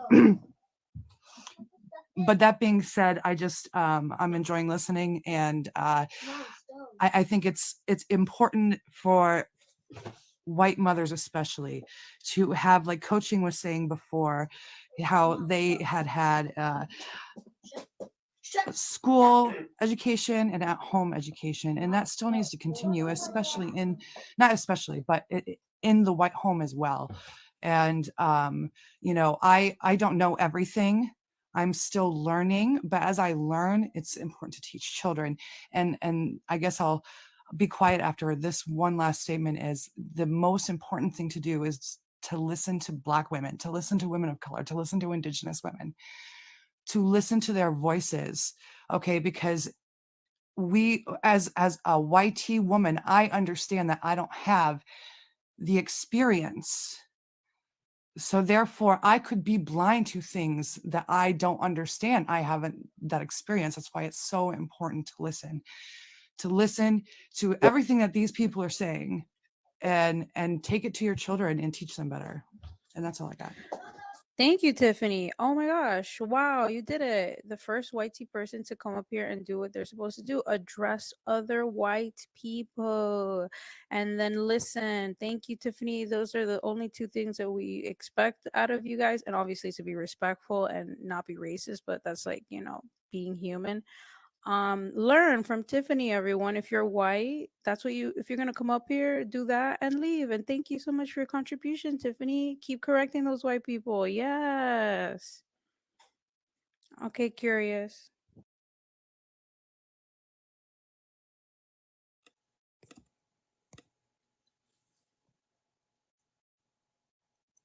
I have no issues except for it shouldn't be just a month.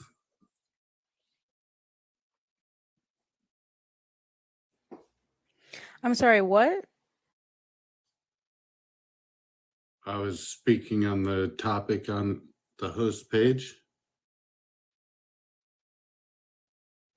All right, can you give us like full complete sentences? Like, what are your thoughts on the topic? How do About you it. feel about it? Let's like have some dialogue. If not, I'm gonna open up the floor. All right, I was just saying Black History Month should be more than a month.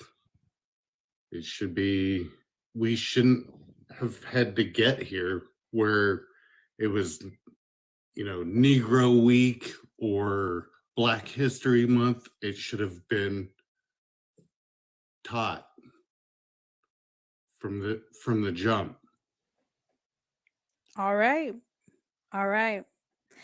All right. All right.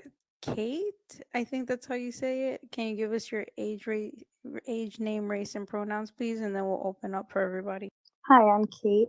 My race is white. My pronouns are she, her. Yeah. Okay, everybody, go ahead.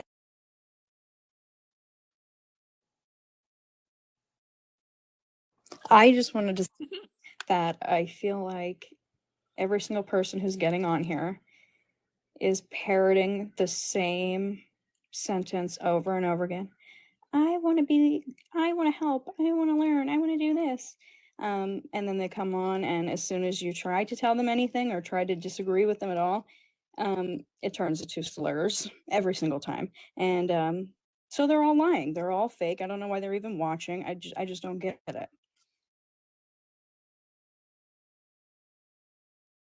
I feel like it's an appearance thing. Because on paper, I would assume everyone would be like, racism is bad. When you start dissecting the different forms of racisms and even tiny things that maybe someone wouldn't notice, and this goes for everyone, um, that's when people start getting defensive. Because I guess maybe it's like, oh, I'm not racist, so why would I do something? What I'm doing isn't racism. I'm just trying to make a point. Or I was always taught that X, Y, and Z. Um, Instead of just being able to dissect it, it becomes very defensive, and I guess that's when like the slurs come out or something like that. Yeah, I don't know why it's almost like, oh, it's in the past, it's in the past. And I've heard other people say this too, they don't tell anyone else, any other victims of, I can't say the words, but they tell them, oh, remember that. Even 9/11, I don't know if I can say that, but they freak out over it. Americans freak out over it. White lady? Yes. I'm sorry. Yes.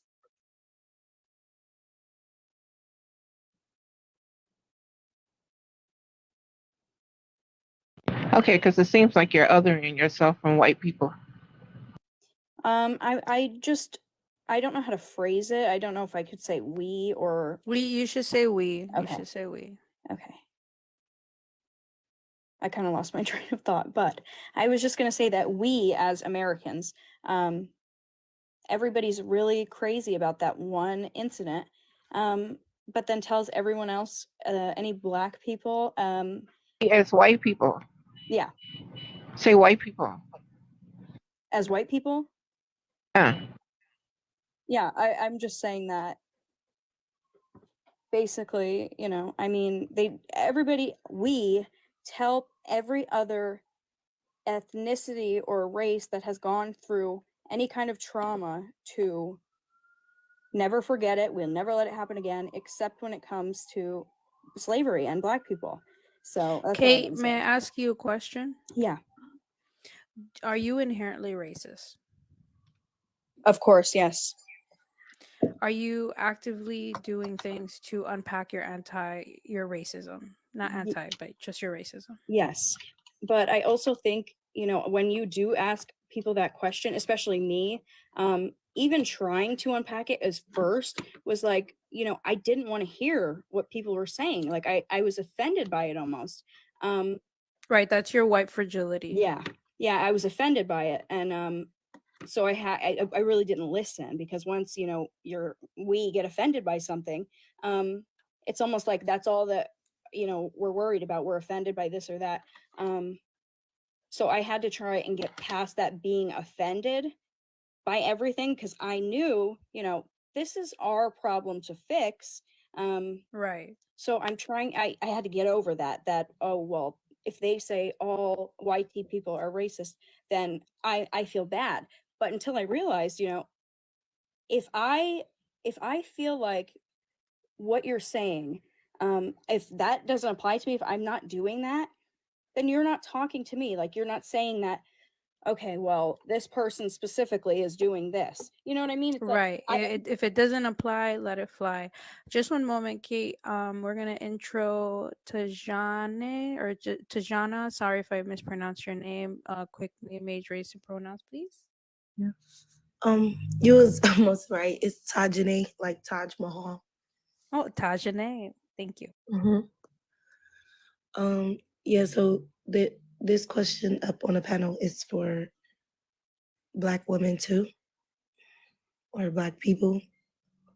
Yeah, you could have your own opinion.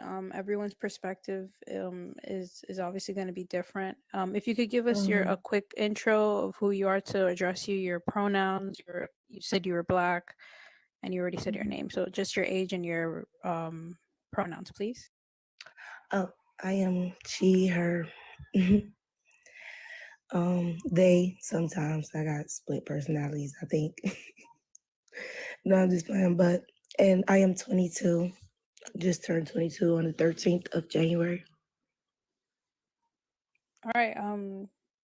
You could, I guess, address the topic.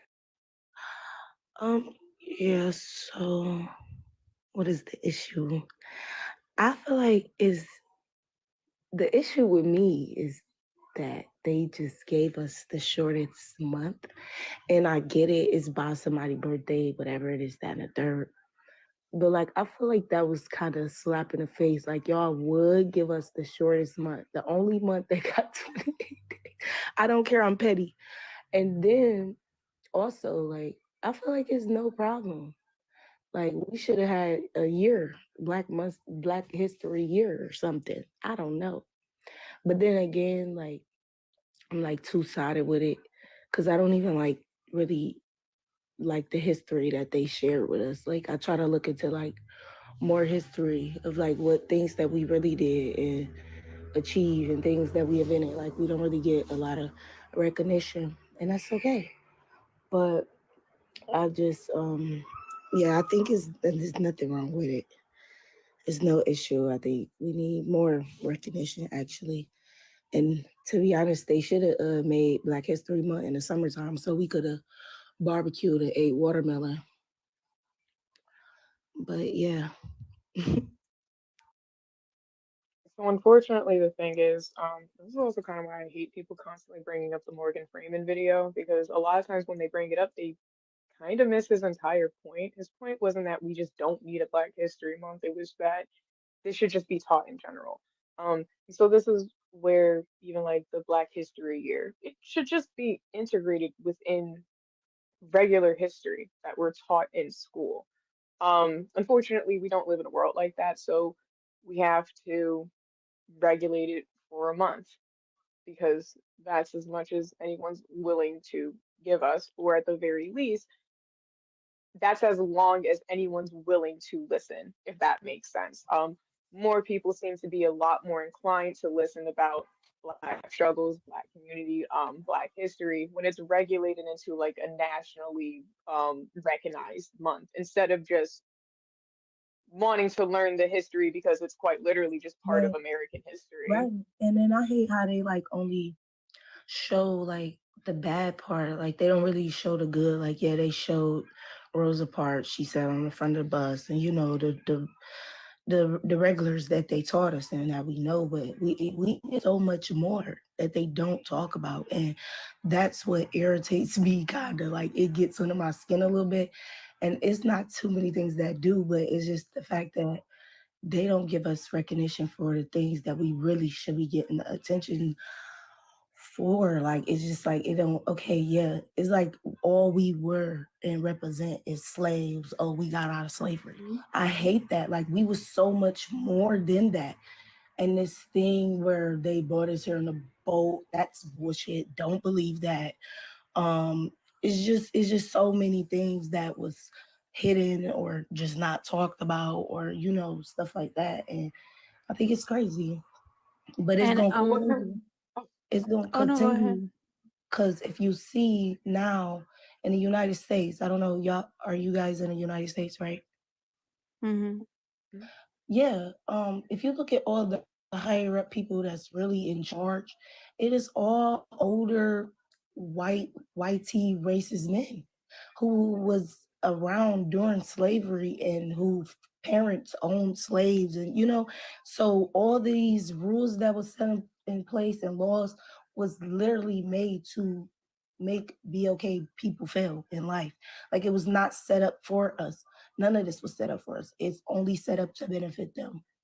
Like, even if you look at like marijuana, how now they're legalizing it in mostly all the states, and it's only because it's benefiting white people now because they're selling product to dispensaries. What about the dudes that was trying to make a way and for their family by selling weed in the hood?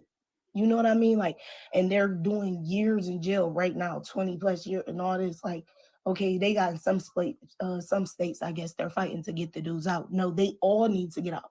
It's legal now. You're like, come on now.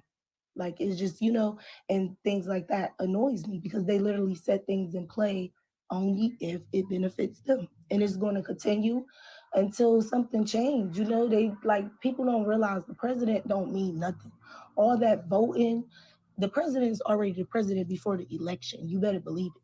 It's all rigged. That's why I don't watch sports. That's rigged too. Like, it's literally just entertainment. And the United States is a business. It's all ran off a business. Hospitals, everything. They get paid more if you're sick than if you're cured. If you're cured, they ain't gonna make no money. What's the point of them curing your cancer or curing your sickle cells? And you ain't gonna come back no more. It's a business. They need to keep it afloat. Even the food industry. Like this, it's like people are distracted. They didn't even pay attention when that submarine stuff was going on, that they literally passed the law that it's going to be okay for them to sell us lab grown food. Like, it's just crazy. Like, it is. And stuff just won't change. 5. So your question around during slavery, how long do you think people are living for? I need you to understand that just because they passed a law to say that slavery was illegal does not mean that it automatically stopped the second that it was signed. Secondly, prison. It is legal. It's a legal version of slavery. So. Disregard that comment, Vic, because yeah. It's me, Marie again. I was doing homework and I gave up, so I might just take that L and end up with the C, but I digress. So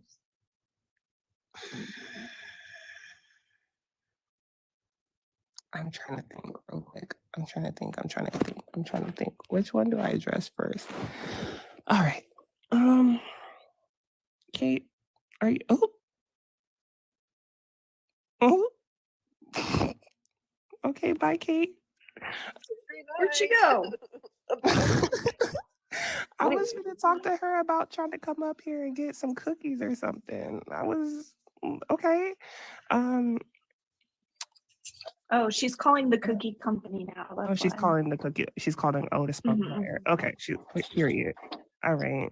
And then Tajane, weren't you blocked from Chandra's lives for being transphobic?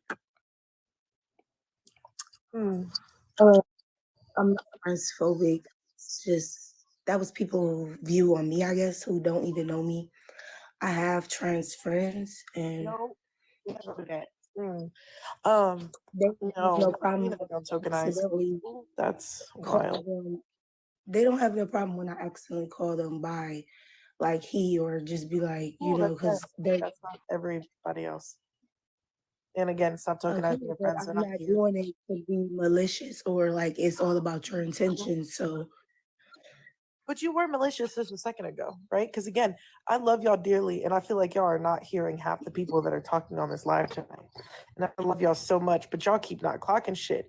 When she first came up and said her pronouns, she literally said, "Oh, and sometimes I go by them because I think I have a personality disorder. Haha, just kidding." And again, I'm glad that wasn't the only one who clocked that. I mean, So I do. I was diagnosed with that. when we come So, up on I our mean, panel. don't I? But I don't go by that anymore because I don't like. But when I was younger, they gave me medicine and everything when I was a kid. But they said I was too young to actually diagnose me with. So they waited till I was like 16, 17. Yeah, but what does that have? What does multiple personality disorder have to do with you? Because I going by said they, them sometimes I pronouns, go by love? they. So Yes, because and you having a mental health issue has nothing to do with your pronouns, and that's why it was a problematic statement for you to make. For one, and that was the sorry, that was just maybe I the just have one a dark comment. sense of humor, and it's not for you guys. My apologies. Girl, that's not a dark sense of humor. That's I have a dark sense of humor. That was just an ableist joke. That's what it was. I'm not. That was hella transphobic. ableist. How am I transphobic? Y'all don't even know me. I just started to speak. I Well, was literally in Chandrea's live with you, and I was the one who blocked you, love. I was the one who Okay, blocked that's you. fine. And that was your view on me. Yeah, I That was the have whole trans friends. panel. So we'll Trans ask women. again. Your We'll friends? ask again. We'll ask again. Do you believe that trans women are women? Duh, I said that the first time. That's not what you said. Yes, it is. That's not what you said. You said if they feel like they are, then they are. That's exactly I what came out your said, mouth. what I said was, I look at it the same as when somebody asks a black woman, like, oh, that's not your hair. Where you pay for it, so it's your hair. That's what I said. And we have people in the comments saying lie again. The host of that live is saying lie again. Danielle is saying I was there. Exposer, I don't know if he was there exactly, So I but didn't I say that. remember I was the one who blocked you for being So I didn't say that. No, you did not say that. Yes, I did. It was my exact words. I said, just Girl. like, and people was like, what? That's not the same. It is the same. If somebody say, tell a black woman, that's offensive. If somebody tell a black woman like, oh, is that your real hair? Yes, because I paid for it. So yes, they're a woman. They paid for that transition. Yes. Okay, so what Not about everyone didn't- pays for a I was just transition. This about to is say that. trans. So what Wait, about the hold women on, who Ray. didn't Hold on, transition? Ray. Hold on, Ray. As the only person that I know on this panel that is trans, let me handle this. First of all, when it comes to trans women being recognized as trans women because they've had certain procedures, that is what we Okay, call well, I don't want to talk about trans Shut women up, and Black I'm not History finished. Month. That This is is not the topic. transmedicalist. That is transmedicalist, and it makes you transphobic. So I'm not Well, I don't want surprised to by talk about people trans calling women you and Black History. transphobic because if the shoe fits, babe, lace that motherfucker up and run a marathon. Like what? Jada, I need you to clock something that I just heard that I don't think anybody else heard. What did you just say said, about I Black wanna History talk Month? Hold on. I She said and I I quote don't said, want I to don't talk want to talk about. about trans. Shut the hell up. Am I a mod yet? Perfect. Okay, but Perfect. trans Hold on, black now, people let me can be just trans. You understand yeah, that, right? let me just because don't run, bitch. Okay. Because you just disrespected Jada twice. Let's just really fucking talk about that. You just disrespected my friend twice. You want to say I don't want to talk about trans people on Black History Month? Bitch, black people are trans. The fuck are we doing?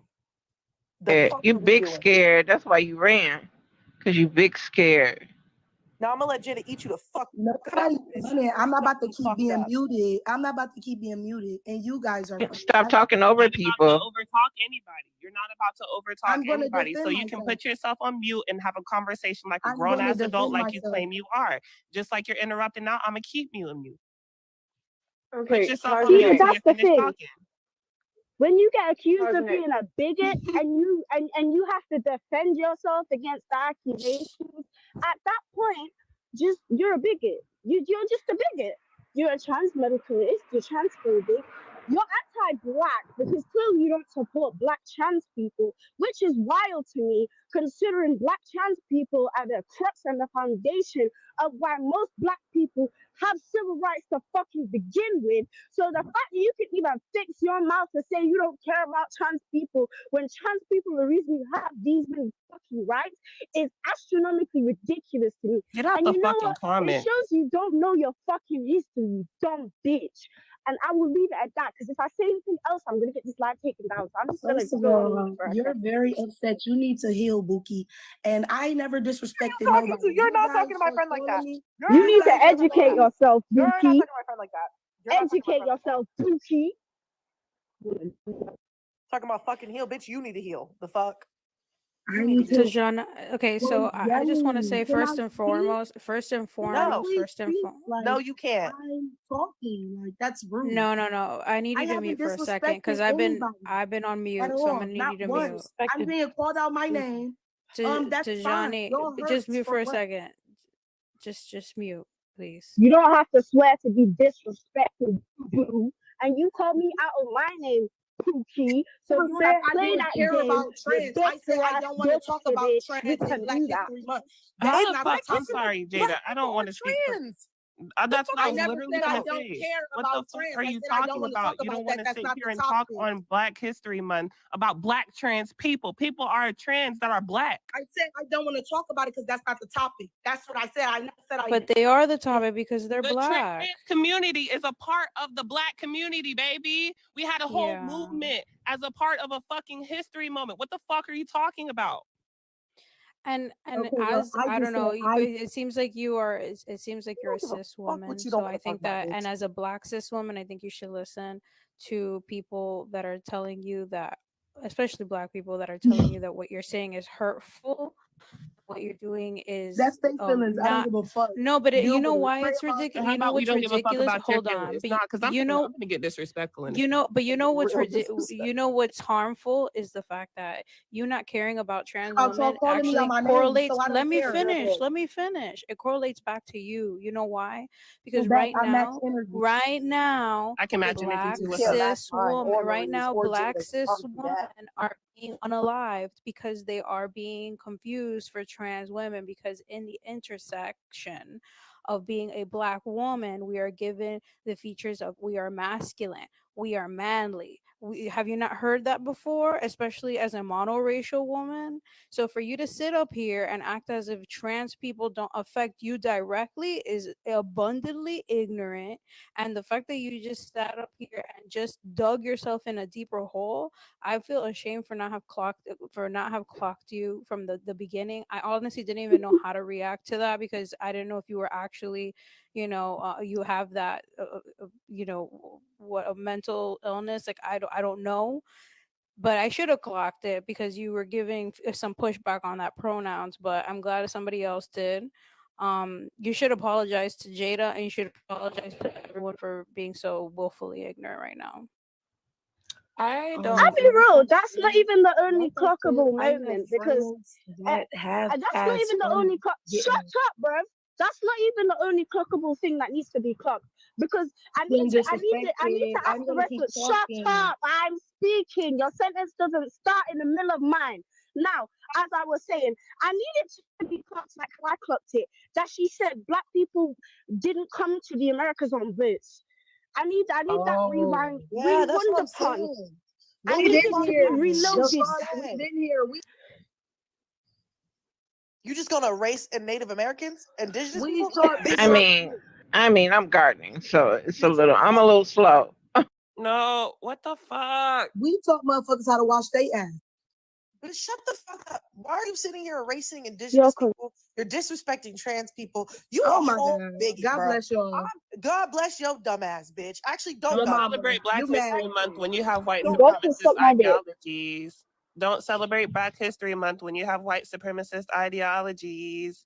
And for the final time, don't celebrate Black History Month if you have white supremacist ideologies. The fuck?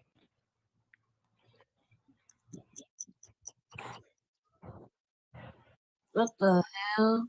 Oh, that shit made my ass itch. I was saying to mommy here, I fucking homework. This hoe comes up in the lab. I was really coming up to eat Kata, but she was talking about she had a phone call. She thought she was getting the invite to the cookout by doing what she was doing. But then I saw the girl in the bottom right corner. I was like, didn't I just block her from Chandrea Live for being transphobic? Yeah, no, you ain't gonna sit up in here, Pookie. Mm-mm. Yeah, but the last thing you're ever gonna do in your life is disrespect my homegirl. That's the last thing you gonna fucking. You're funny. You came to the wrong space, bitch. You came to the wrong space. I don't play about Jada. I promise you, I don't. You came to the wrong space, bitch. Sorry.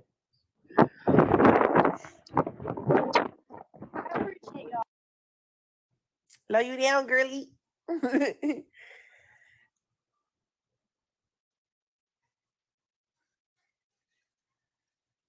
Cricket, shut the fuck up. There was Sorry, so much go that ahead. needed to be clocked, bruh. Like, not everything couldn't even be addressed because it was almost like every other sentence was something problematic, and that is stress. That is stress, boy. No, that shit made my ass itch. We just gonna lie? We just gonna invalidate the fact that Native American people are exist? Okay. That's fucking wild, but it was so many fucking things. Like, and I was trying to stay in the comments. I really was, because I was hoping somebody was gonna clock it. I was hoping somebody was gonna send it. And I was like, no one's saying anything. Okay, no one's saying anything. It's up and stuck at this point. Like, I don't think anybody can fucking hear what the fuck she's actually saying. So I'm gonna clear it. So are all y'all liberals? I didn't know I was a fucking liberal. Okay, I was just making sure. Yeah, Wait, 'cause in context, I'm not. wait, I'm a liberal? Right, I'm I a guess liberal. so. Confused. Because of the comment. Yes. I'm not even American. Jada. I'm sick. Yo. I just wanted to say, I was like, when I saw Jada came up, I remember being in a live with them before. And I was like, oh. But then that's when everything was happening, so I was like, I'll just keep my mouth shut because I don't know what's going on.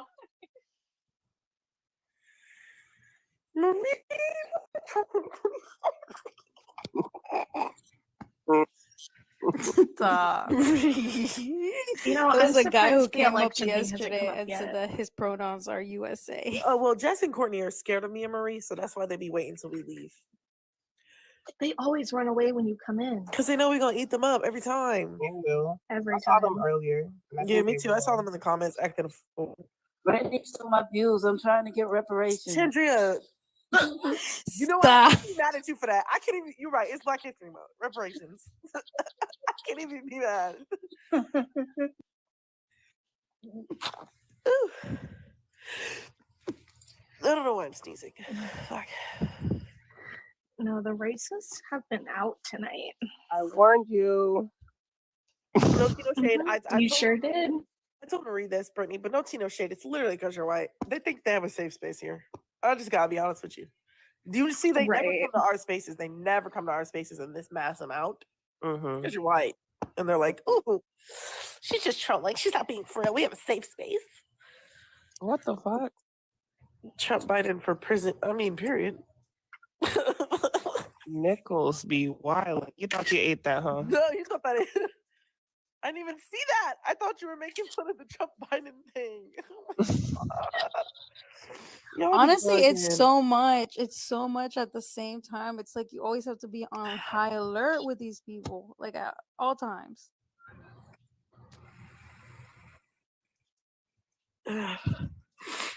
Not everybody took a screenshot. Period. There's somebody in the request, y'all. Why I guess I'll only drop internet? You're not dropping right. No, he's gone. Why does it He's keep not saying even- though? Every time Exposer drops, it says he's removed due to community guidelines. But he's not, right? He's not bananaed. I don't think so, because he'll come He- right back. but- Yeah, I can invite literally him. right But there, wasn't yeah. he? Yeah, I think it was because at one point during the live that happened. Remember, I think he like cursed or something, and they had that happen. Remember? I think until the end of the Yeah, I live. just- Yeah. Oh, okay. I just didn't know why it would say every time he dropped that he was removed. I wonder if because it's of because he's been flagged so many times today that it's probably messing up his Mhm. live and his viewership and how he joins boxes. It might catch on sooner or later, though. I'm not gonna lie. Expose, I need to check your thing when you get off live because it might catch up to you, and it might actually take you out of the live. Skip. Do you You're guys talking about feel me? like white people? Yeah. I'm enjoying the live. You're talking Can I about stay? me? Yes, Yeah. Exposer. No, I swapped up accident. I didn't get everybody. No, I know, but Okay. it's saying for Brittany that it is that you keep getting removed for that. Oh no, I didn't get reported. I just swiped out by accident. No, I know, but it's saying on Brittany's end you're getting removed, but you're not. Oh, We know you're not getting removed, but it's saying for Brittany that you're removed for community guidelines. So I'm telling you to be careful and check your inbox the next time you leave. I don't want it to catch up to you and it actually banana you. You know what I mean? Because I know you're not getting bananaed right now. You guys not like YT people. I'm enjoying the live. Can I stay? Yeah, I was trying to. I don't like y'all. I was no. trying to address that. Very obviously, it is. I wouldn't clearly answer that at all. I don't want to answer that at all. They always want somebody to coddle them. No. Hold up. I don't like y'all. I'm gonna put it here and there. You want to BAR? I only fuck with one YT person, so that's your answer. You're Gonna- going to bed, Exposer? Yeah, I'm catching My up. answer is I like white people when we have equality. So if y'all want to be a part of my equality program, sign up. All the black people that sign up, you'll get free. I'm gonna call them house people, because as Indian people, we got to give them dignified. What's the name? Are you in a hurricane? What's going on? Girl, Girl, I'm hold on. looking Don't outside. don't It's be in windy, here trying to okay? promote your shit. This is talking the about British some winds, all right? The British winds are winding. She's reporting from inside of a hurricane. Girl, we don't give What the we British don't winds give are no winning? flying What fuck. the Live. What are you saying, Live Yoko? from the eye of a hurricane. No, Girl, but what are seriously, I'm look, I'm not trying to Oh my God, Jada, please. God damn, Jada. Jada, please. Jada, I love you so much, but like, Yes. Call It is back when you land technical. in Oz. Call. Okay. Come back. it's literally taking your voice sorry, out. We alright? can't even hear you. Okay, I'll be back when I'm in a stable establishment. A Okay? stable establishment. Okay. God damn. Oh God my bless her. God. That was so bad. Not me falling out my bed. She over here trying to promote this shit while the hurricanes is going. God bless her. Okay. What you want, Skip? Skip, what the hell do you want? I just told you I don't like your people. Leave me alone now. Shit. Oh, I just noticed Ray and Marie here from the live from earlier. Hey y'all. Hey. I don't know if y'all remember me. But Ray was going off earlier on J Lawn, like Cause that boy got me fucked up. I ain't doing that. Where he at? I like tussling. I like Skip. tussling with the Delulu biracials because they be real Delulu, and I just love tussling with them. I love it. Brings me some joy. I'm gonna step away from my phone real quick. Hold up. Okay. Okay, but Skip, can you send me reparations? Skip, you know what's sad? Yeah. What's sad is your people unaliving our Black men, right? What's sad is the fact that Black women can't stay pregnancy without the fear of unaliving. What's sad is the fact that Black trans people have a life expectancy of in their 30s, right? What's sad is the fact that you people used to eat us. That's sad. What's sad is America still won't take accountability for the shit they caused to Black and Indigenous people. Should I keep going? Or should I stop? Okay. Never mind. Hold on. People, we need your money. Marie, what are you eating? I'm eating some cauliflower.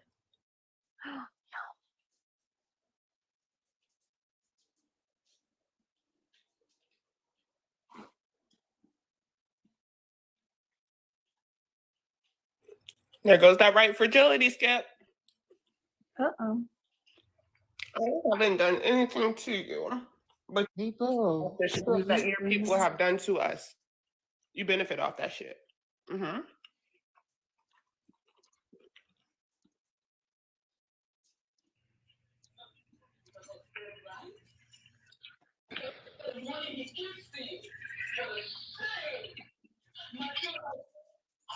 We need some money.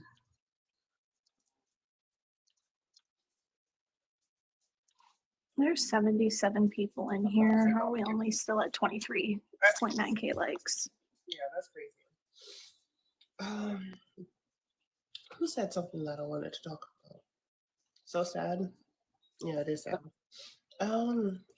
Somebody said something. Y'all might have deleted the comment. Okay.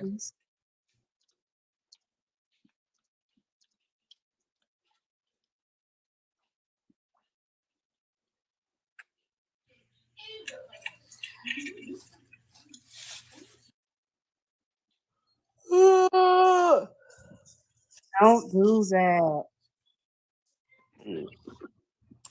Birdie, why didn't you shut your thing off? Why what? Why didn't you shut your thing off? What thing? The gift thing. No, because I quite literally forgot as soon as I went live.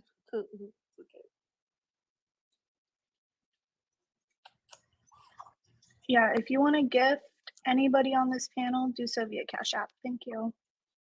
Cash App. We need your Cash App, money. I have And I'm not PayPal. trying to say gifts from my people. I think we're all on the same page with the what's going on. So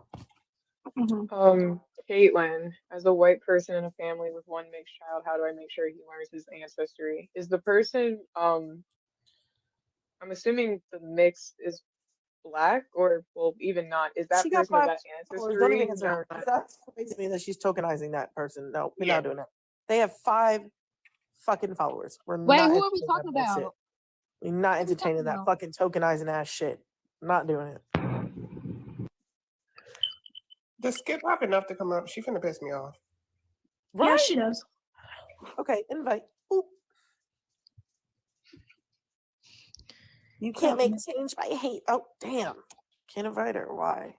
Yeah. I think she turned off her invites. Yeah, she Where Oh, She of was. course she did. Skip, you got a lot to say in them comments because I'm over here reading while I'm making my food, baby, but you still ain't come up and spoke your piece. Baby, it's giving very much pussy at hole. You need to leave with all that negativity because I you're thought very you wanted to chill so uneducated. bad. You wanted to chill so bad, right, Skip? Bring your ass in the box. But I think that white fragility popped out as soon as I said I don't like your people. Right. And I stand on it. I don't like You didn't hear Kate when it said if it don't apply, let it fly, Buki. You didn't hear that part? No, but I applied it to her. That's true. That's true. That's true. You're right. Why is that? No, let me stop. Why is rock? 2024. Hell yeah. Oh The Black my. community is gonna cancel me. Fuck.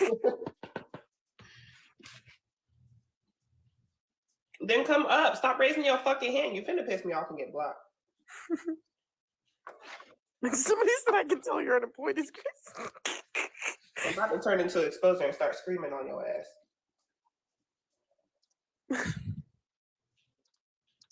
This panel makes what?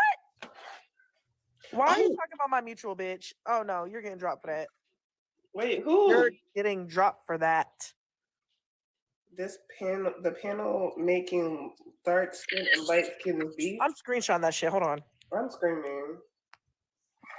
AKA Brat. Oh, that's what I'm saying. They're not gonna talk about my mutual like that. I'm gonna bring her in to that Instagram. Hold on. You want to clock something on you? I'm still live in the middle of a hurricane. The last Ran time with I it. I'm about to checked, send there it is right no to her. dog. Lord have mercy. I'm about to send it to her too. Hold on. Let me put my mac and cheese on the floor. Jada. I'm talking about my mutual while you're in the box, while you're in our live, bitch.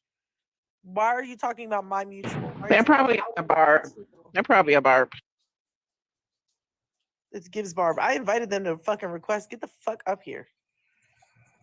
Caitlin, no, it wasn't the fact that you used the word mix that confused me. I was just asking if the person of that ancestry, are they not around to help educate? That was the thing that I was confused on. Yanka, I'm gonna disconnect you real quick. I'm sorry, love. I just really need this person to come up here. I need to clear them real quick. Okay. And you can come right back. All right. I was talking about the topic. I don't give a fuck what you're talking about. You're talking about my mutual. Said her name with your whole chest, so I'm gonna need you to get in this box. Thank y'all. Yeah. T, do not backtrack now, huh? I'm gonna keep inviting you. I have no problem. Come back out now, no. Yeah, you found out we were mutuals. Now you scared. Oh shit! Came to the wrong place. Just you too late though. Thought you was safe here. That's funny. I got the whole comment. So you sit up there and come the fuck up and clear it up, or I'm gonna tell you still talking shit.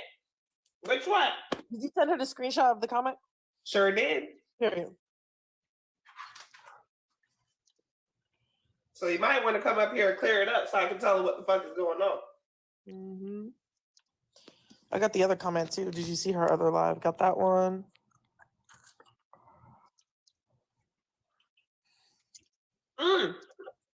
Just Jay, is she able to come up? I think so. I don't want to expose myself, but I saw. Yeah, she can. I saw a comment earlier. Just Jay said that. Okay, per.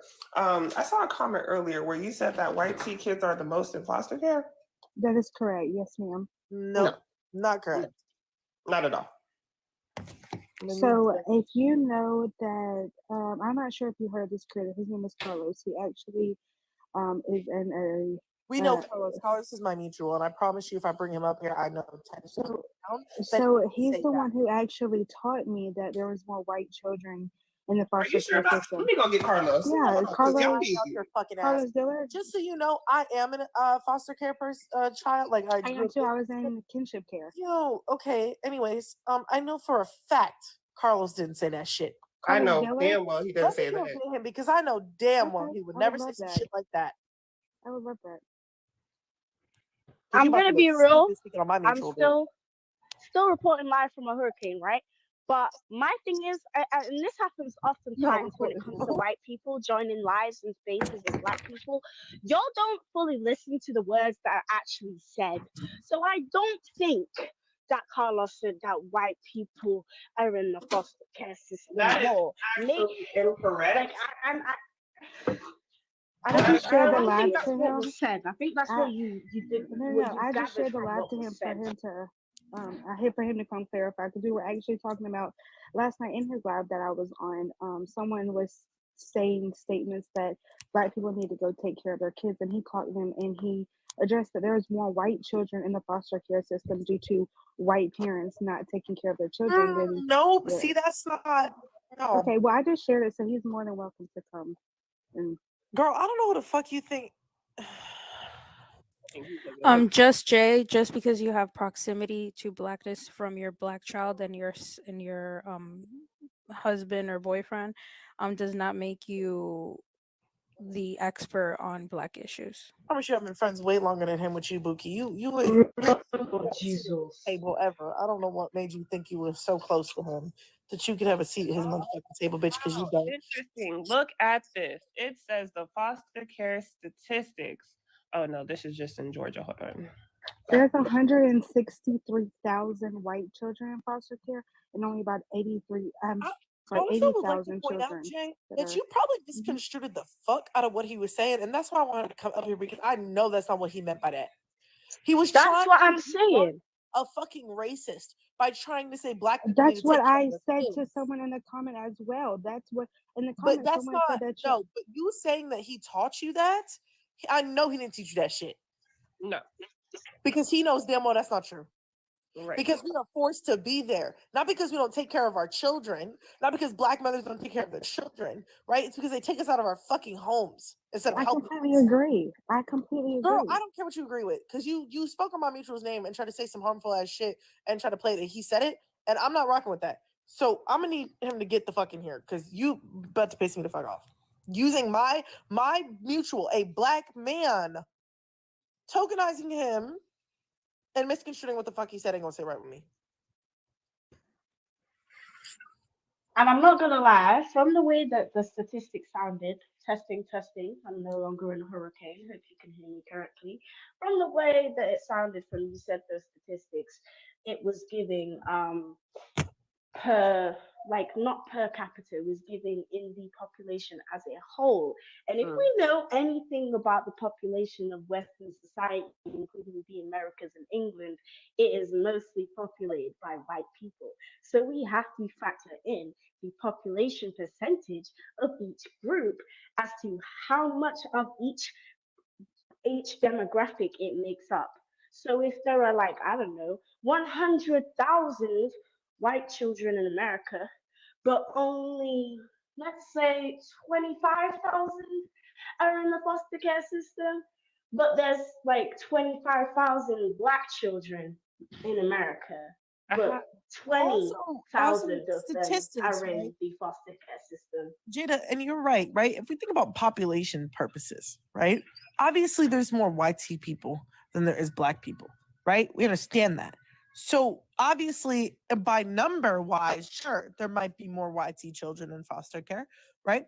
But to the rate that black people are in, it oversees that because it shouldn't be that fucking many, right? There's already there's more white people, right? But to the rate of black people being in foster care, that outnumbers it 100%. Definitely Population It's wise, why when it's why when people talk about brutality, You can't just go by, well, clearly Wait, hold white on, because that people was the get point I attacked was more. trying to make. That's why when people talk about police brutality, and a lot of the talking point is, well, police attack more white people than anybody else. And that's because, yeah, they're like the biggest percentage. So by singular numbers, sure, it's more white people. But as everyone else said, you have to do it by race. You have to do it by the population of who is being attacked. Jada, And were you every saying what you were trying to say or what you not trying to say? Because I thought that's what you were trying to say. And I think you need to, since you're such a, and this is why I have a problem with YT people that are quote unquote allies, right?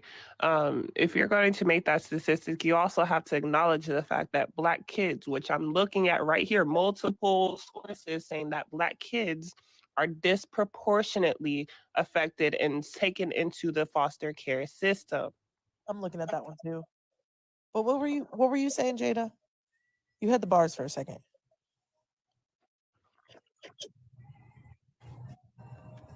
Yeah, I was essentially just trying to say that even if the population, like, because we know that the population of white people is higher than the population of black people, so even if those numbers are exponentially higher for white children, we would have to put it into the perspective of each category.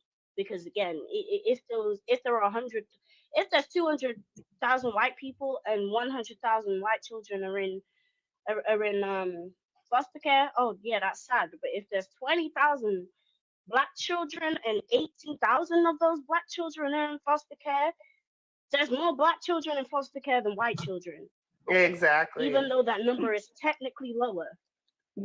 So the thing was, and I appreciate each of you. So they had commented saying that black people need to take care of their children, and I responded and said, well, if that was the case, there wouldn't be more white children in the foster care system because that clearly shows white people again are the problem. We don't even take care of our children, and so I didn't even think about how many of us white people there are. So it wasn't saying that, oh, woe is me, we're more in the foster care. It was saying, no, white people are the ones who need to be taking care of their children. And they, it, that's basically what I was saying in the comments. And misconstrued it in a different way. That's not what I was trying to do at all.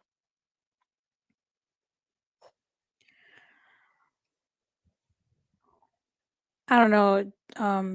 Point again. There's something that If she doesn't weigh. No, that's a foster kid. This is starting to ache my nerves. Right. He just missed the point again, bro. Yeah. And also, can we just talk about how never mind, I'm not even gonna do that. What, interracial couples? Because I will. No, that's not even what I was gonna say. I'm also a foster youth. I'm not gonna go there. I'm not gonna discount other people's experiences. I just feel like ours were worse, but I digress. Definitely was. Yeah, but some people might start screaming and yelling at me. So I don't give a fuck. It definitely was. There's a difference between black foster kids and YT foster kids. Like, we gotta clock that.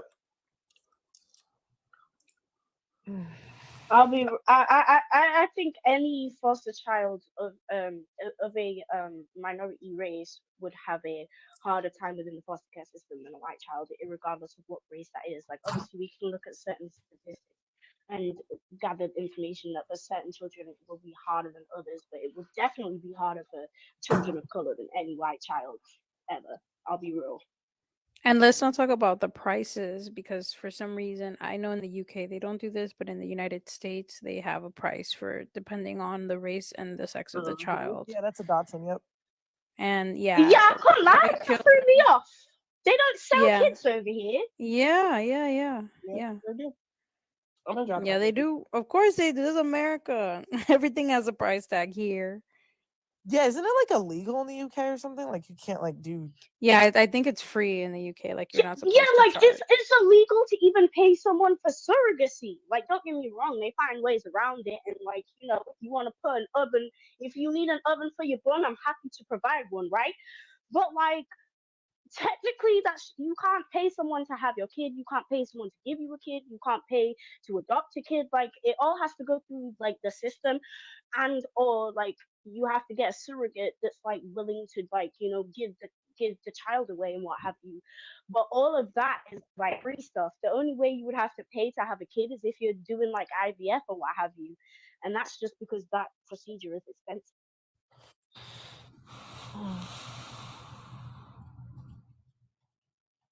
Yeah, I didn't have much to say. I'm gonna swap out for somebody else.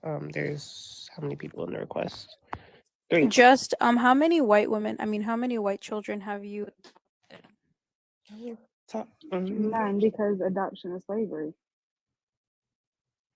Girl. I don't believe in adoption. Adoption is 100% slavery.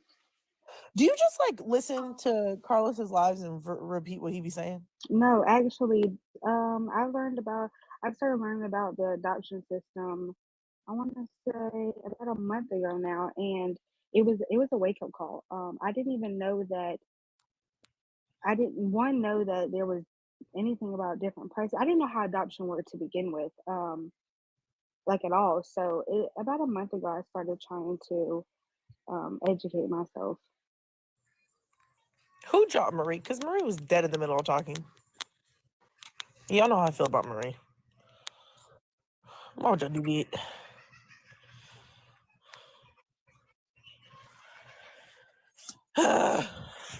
Yeah, Jay, you about to piss me off. You can go somewhere. Maria. Okay, Marie dropped herself. I don't like that speech shit.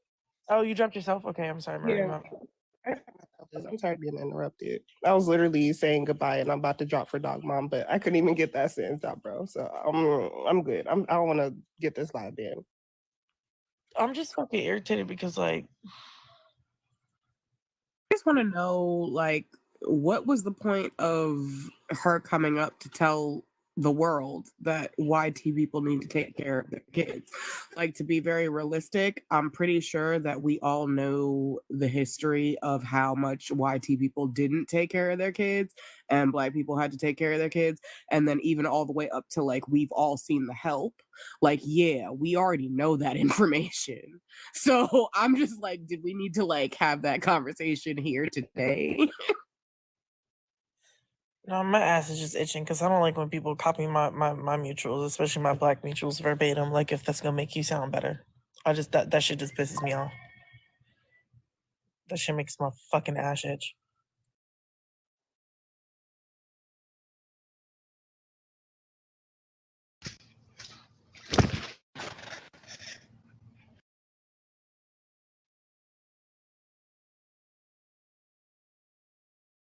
To be fair, Angry Snowman, I talk about white people. I talk shit about white people like every I do it all year round. Really, I don't really have to. I do it. I don't have to wait till do it every February. day.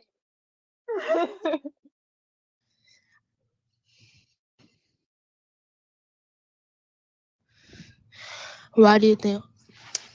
Girl, you know how much Black people talk shit about white people? Talking about a fucking mind. Girl, please.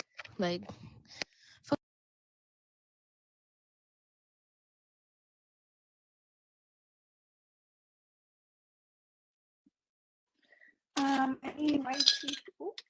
Any YT people who disagree or have an issue, please come up. Let's not talk about crying when white women literally weaponize their tears against Black people. Drop a hat. With the live that I was in recently, with the girl who just randomly screamed, "I hate white people," the thing that made people just not really want to talk to her was because she came up on panel and she was like, why can't like we help influence each other's cultures? And then at some point she was like, well, I just want you guys to teach me how to do my son's hair, because I guess she had a biracial child. And at some point I told her very calmly, the way that I'm talking right now, no cussing or anything, that her demanding people that she doesn't even know, when Google is very much free, that they have to teach her everything about being biracial or how to do a child's hair, was very entitled. she had a lot of white entitlement. And then she reported me, and I had to appeal it, but I couldn't use this account for like almost 2 days because I was suspended for hate speech for telling a white woman that she was entitled to demand a bunch of black people to teach her how to do their son's hair. So it's not the people you think it is who's crying constantly when anything is ever told to them ever. I just have a question. Since we talking on the topic of Black History Month, right? And this is about Black people, right?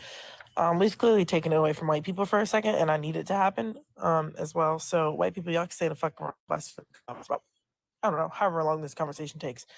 As the Black community, I just need to know, just out of curiosity, how do we feel about Black people who are in interracial relationships? But I want honesty. As long as you're not a coon, live your life, love who you love, live, laugh, love, babe. It's a vibe. My thing is, I know. do you know what I mean? I know. And also, I'll be real. If them weirdos who will date outside the race, but basically date someone who wants to be our race, you lot are weird, and you know who you are. Them black girls that want to date a little white boy with a buzz cut and wants to wear grills and pretend like he's from the hood. Yeah, you're weird. Them black men that date the white girls with the long eyelashes, the long nails, the AAVE, the BBE, the disrespect, the listening to soul cartoons and them you're weird.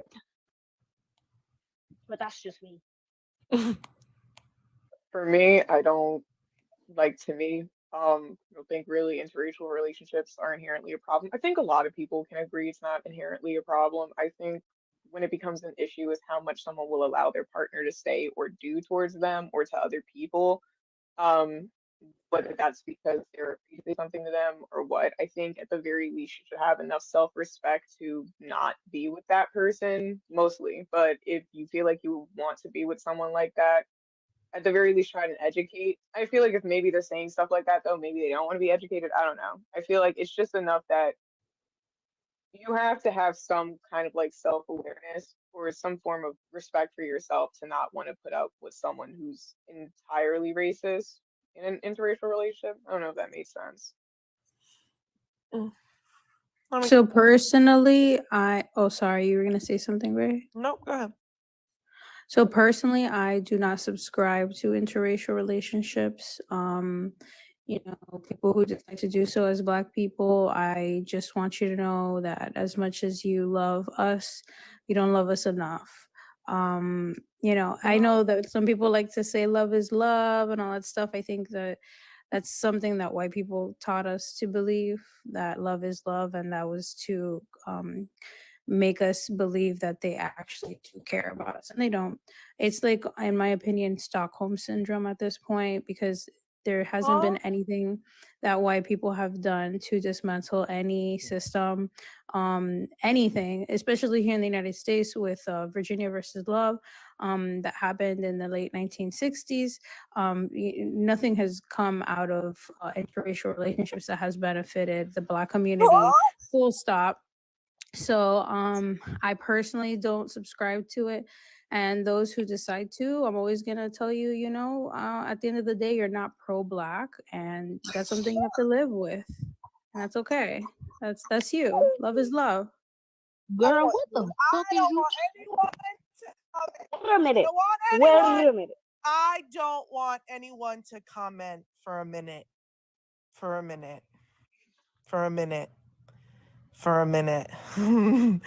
Let me breathe. Can I also say what I want to say too? Let me. Nope, go ahead, and then I will speak. Go. Okay. I also am not for interracial dating. I most definitely feel like since Black people have been on the soil, there's been people trying to divide Black relationships and continue to try to divide Black relationships. I haven't really seen Black love flourish like it should, because there's always something that's in our community that's either it's drugs or other things of that neighbor that has torn up the Black family. Um, I also feel like we need to love ourselves first before we can go outside our community and love our community and be of community before we can do these things. Because a lot of times I see when people get into relationships with white people, the way white supremacy works, it consumes everything. And oftentimes they go against their own community in order to satisfy their proximity to whiteness. So yeah, that is my thoughts. Okay, so first thing I want to say is I don't even to go, or let me have fucking decorum. I need did you want me to go or not? No, because that's crazy. That's some wild ass shit. Who wanted to go first? So I've been waiting on this one all day. Do I need to breathe? I need to breathe. Hold on. Dogma, you can go first. In either case, as stated, I have been in interracial relationships previously in my youth. Would I ever do it again? Hell the fuck no. But whatever people want to do, go for broke, as long as you still understand that you need to make sure that you are a person that is deconstructing or has deconstructed, as well as the person that you are choosing to be with, who is a non-Black person, is deconstructing, and you are helping all of those things along the way. Like, do whatever you have to do. I can't sit here and tell anybody else to do X, Y, and Z. Do what you want to do, because that is not my business. Aside from that, I think that some people have interesting views upon this. Some people have really complex views upon this. I know that there will be a conversation on this, but I will also state, as an African spiritualist, I don't believe that YT people should be anywhere near the shit. And if you do, who are you talking to? Whose ancestors are you talking to? So I will say that. But aside from all of those things, love who you love, as long as it is a genuine love, meaning that there is deconstruction, meaning that there's no self-hatred involved, meaning that there is no fetishism involved, meaning that there's no weird, like, I'm doing this out of spite for someone else involved. If you're legit, and that typically also means that you have dated people of multiple different races, or you have dated a person of your same race, and then you just so happen to go outside of your race because you love that person. That means that you actually are not specifically looking for a type of person. That means that you just love who you love in that instance. But if you tend to have a pattern, be aware that pattern has remained in you for whatever reason, whether it's an anti-Blackness or what have you. So there's that. It kind of reminds me of now of course like I'm not gonna like shit on anyone's belief in it, but it almost, maybe it's not the best example or the best comparison, but it almost kind of reminds me in terms of like when women get with men, and it's like, well, men are misogynistic, but you wouldn't tell them to swear off all men, or they don't like themselves, or something along that lines. Maybe that wasn't the best comparison. I hope I didn't like sound stupid. No, I get what you're saying, Vic. Like, I get what you're saying. Extrapolate if you can. Okay, so can I go now? Wait. I think I'm slightly Breathe. I was a second ago. Breathe. I don't know if Vic. Nah, I can't breathe. I ain't gonna hold you, dog mom. I can't breathe you. But You know I just love don't know you, if Vic and I would know go. what you mean in your points. You know, I feel you. You know, I stand with it too. I just can't rock with. I don't love my own motherfucking people. I think that that's astronomically wild to say. With your whole chest. I don't. My ass is confused. My ass is itching. Yeah, real confused. Me out of all people, I'm gagged. The people I look at as my mutuals who said that shit. Wait, y'all, wait, real quick. I mean, I love Brittany, but also at the same time, should we be having this conversation on Brittany's panel? Like, I'm not gonna hold you. Hold on. I told Brittany to turn her phone down, and I'm in the process of blocking all the white people out the live right now. Okay, cool. No, Brittany can't hear us right now, and the only reason I did it is because I just feel like if we go anywhere else, people ain't gonna show up. You feel me? So we just here. We just gonna do this right now. Yeah, I'm gagged. I'm confused. What? I'm mad right now. I can't even breathe. Breathe, Ray. No, because how do I not love my people? I'm confused.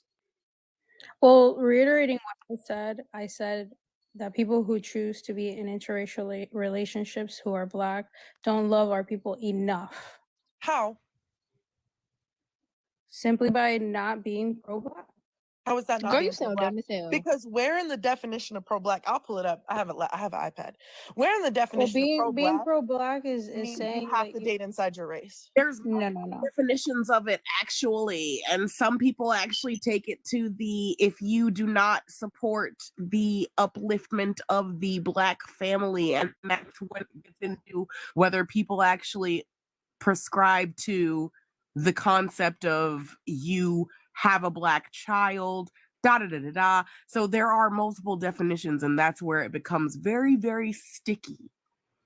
Yeah, I was gonna say I think it comes about from to the piss me off. No Tino shade, because that's going into. Do y'all even validate? You know what? I don't even know if I should go there. I feel like I know where you're gonna go. I'm a fucking go there. I feel like I know where you're gonna go. Do y'all even fucking validate Black biracial people then? And I want honesty.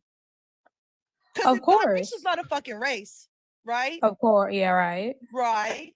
Okay. So if you're not for interracial relationships that can produce biracial children, right, who are Black, are those children automatically deemed not pro-Black? Wait. No. That's not what I said. No, but that's what it's giving. No, it's not. And I couldn't address what you just said. So because I damn sure made a Black baby. Okay, I'm not sure if you're aware, Ray. I'm confused. Ray. I'm confused. Jaden's face looks And I like she's very much love my motherfucking people. Can I always have respond to loved my Ray people, since always they're stood for my addressing fucking me? people. So I'm Ray. confused. Ray, I am Black biracial. I just want to make that first clear. And I believe that as a biracial person, you should have the balls to address the fact that you should not exist in a world like this. That you should not exist. Can I please say my piece? And I know that might sound radical, but it. Yeah. Oh my God. What the fuck are you talking about? What the fuck is you chatting about? What do you mean? Okay. I feel like I think the point that they were trying to make, especially with like being pro-Black, is there are some Black people who believe the ideology that if you're race mixing, then you're diluting Black Which people isn't in fucking general, true. and you're just keeping. That's not. Yeah, Wait, I that's get that. not. Hold on, that's not what I was saying. That's not. But what I no, was saying. baby, where you really messed up at? Where you really messed up at is when you said that you don't belong in a place like this, baby. Who the fuck are you talking about? No, saying, I think they mean the stuff that biracial. Let them talk for themselves, talk for please. herself? Let them talk All for I'm s- themselves. Please, guys, I really want to have a dialogue.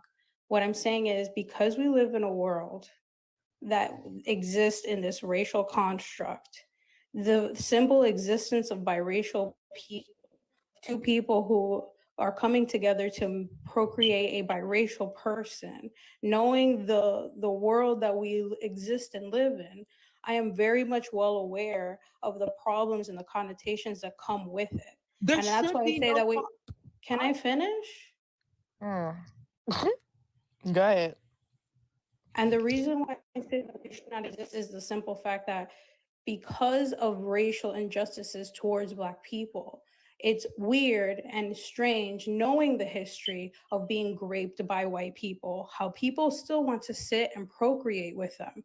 That's what I'm This saying. bitch about to piss me off. No tea, no shade, but you about to make my ass itch. Because what the fuck you mean? Why are you sitting here? Ray, I'm willing to have a doing- conversation. Why are you Like, sitting I'm here not trying doing to the aggravate same you. thing that YT people do to us? Why are you sitting here doing that, babe? You're separating us from our own fucking oppression. Do you forget that we're still black? Do you forget we still experience racism, whether we're biracial or not? I We're never said still we didn't. black. I don't think you're hearing me. No, I I've hear never you said loud we and clear, didn't. babe. I hear you loud and clear. And that's what made my ass itch. That's what pissed me off. Because Ashley, the whole I conversation asked, of not existing, we're confused. We're I still think you're black. not hearing me out, and I think that that's the issue. What I'm trying to tell you once again, Girl, we I don't know want to very hear you much out at this well that I point. experience the things that I experience. I live in this body. Trust me and believe me, I know this. What I am saying is the simple idea that we as Black people, because of syndrome, which I mentioned and nobody wants to talk Bitch, about, I'm confused on how I still have Stockholm decide syndrome. to procreate with Do that? white Can we not do people. that? Can we not? I do don't have Stockholm syndrome. This is what's making my ass It itch. is Why are Stockholm you? syndrome Bitch, too. are I'm you to procreate with serious? white people. Are you serious? Yes. Oh, so you put Deadass. diagnoses on people you don't even know, babes? So you saying my mama has Stockholm syndrome? You saying I I have would just Stockholm? let, Yeah, and I'll say mine does too. no, Stockholm syndrome isn't even real. It's already been documented that that's not even real. I'm talking. Because y'all got me fucked up. So you're saying my mother has Stockholm syndrome. I have Stockholm syndrome. Other Black women who have Black biracial children have Stockholm syndrome? Your own mother? You're bugged the fuck out for that You're one. That's bugged the okay. fuck out. Bugged the fuck out. And I said what the fuck I said. Because ain't no fucking way you finna put some shit like that on us. Ain't no fucking way. You got me backwards bent the fuck up. Can I say something? This has nothing to do with the conversation. It has to do with Does she everything. even know what Stockholm syndrome means? My I bad don't to think cut you off, but so. does she even know Yeah. what that I means? do. I do. Then you must got you then you real Delulu. Anyways, Cause Marie is where do talking. you even get Yeah, that let me from? just Marie is Jason, talking. and you mute me because we don't agree. I'm gonna That's mute not how that everybody works. because Marie is talking. Marie is talking.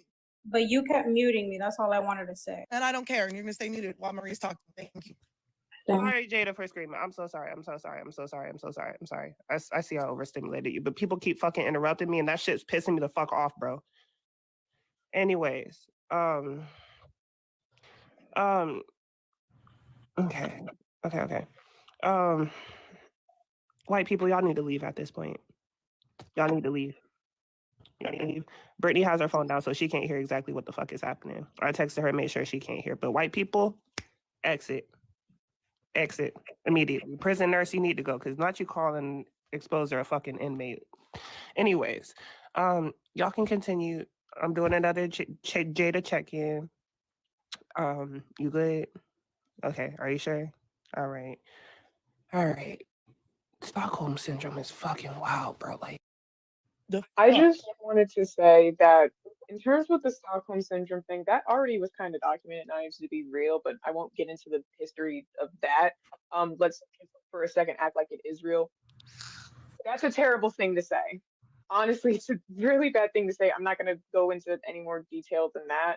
Because they has already kind of made their point about it.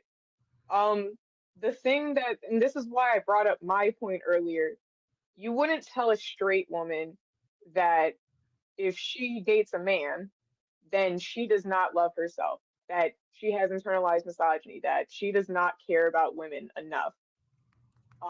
Maybe it's not necessarily the correct comparison to make, but it kind of teeters on that line because again, you can't control that kind of stuff, right?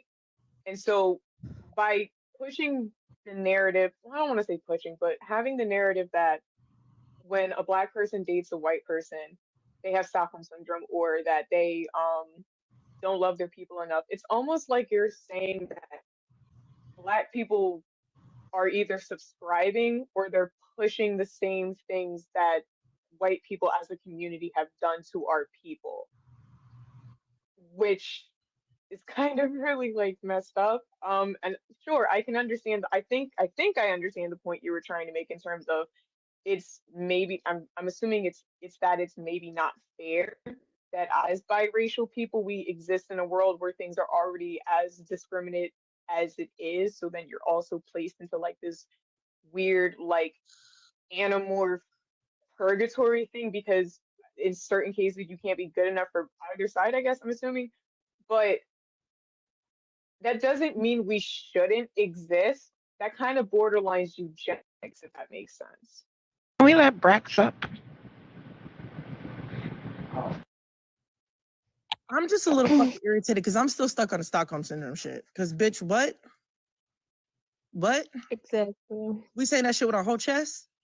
So Ray has Stockholm syndrome, y'all. I'm Delulu. I got Stockholm syndrome. I shouldn't exist. That's crazy. Crazy. Well, we acknowledge black people, but okay, because y'all be making no fucking sense. I really don't. That shit just made my whole ass itch. That just made my whole fucking ass itch.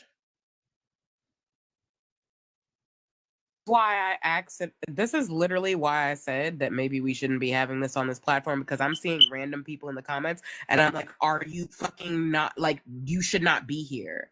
Because literally I'm sitting, American history, nobody gives a fuck. That's not what we're talking about right now. You can see yourself out. That's why I was like, should we be having this conversation right this point in time? White people, what I'm saying? What's your issue with white people? We don't give a fuck about y'all. We're not even talking about you right now. Like, why are you here? That's why I said maybe. Go to my panel. I don't give a fuck. And I don't. A lot of white people don't come to my shit anyway, so I'm chilling. Or something. But I'm willing to have the conversation if be here for this. And I don't even know why the fuck I saw a monkey in this in the comments from somebody that looks like. Let me not say something ridiculously wrong. Ray, are you okay? She left, but my thing is, y'all talking about American history. First of like just the dog mom said, we're not talking about American history, and half of the American history that is being taught is not even what do you call that?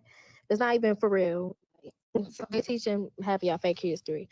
Thinking about y'all are very uneducated. This is why y'all need to stay coming in lives like this instead of hating and running y'all dick suckers in the comments. Y'all should be on here learning because y'all all sound dumb. Miss Ashley, baby, for the past 15 minutes you been here, you've been wildly. First of all, you been talking while people been talking.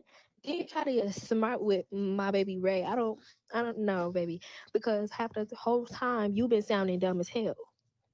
So I've been here for like 4 hours. I didn't come in the last 15 minutes. And if we have some disagreement with on the panel, if we have baby, disagreements, shut up. if we I'm have talking. Now shut the fuck up. but that's Because the I said last issue that I 15 minutes have. you've been Why on the can't we panel. disagree? Bitch, did I say shut up? The last 15 minutes You you've don't been tell on me the to shut up. panel. Who are you to Bitch, tell I'm me gonna to say shut shut up? up. I'm gonna say Don't tell me to shut up. Y'all. That's not what we're doing. Y'all. Can we please move this to Ray's platform? Please. Yes, There's we're so gonna move many it to white Ray's people in platform, here. and I'm gonna eat her the fuck up on Ray's platform. That's what we're gonna do. Okay, I'm gonna I move don't it to care. Let's just move it. Let's move it. Let's move Just it. dog's mom. I just wanted to because I saw the question in the comments. Maybe isn't real was probably the wrong term to use. It's more that it's not recognized because it's only based on one incident and the symptoms that comes with Stockholm syndrome. There isn't enough research for it to even be actually recognized as an actual thing and more of just like whatever phenomenon was happening at that specific place in Stockholm.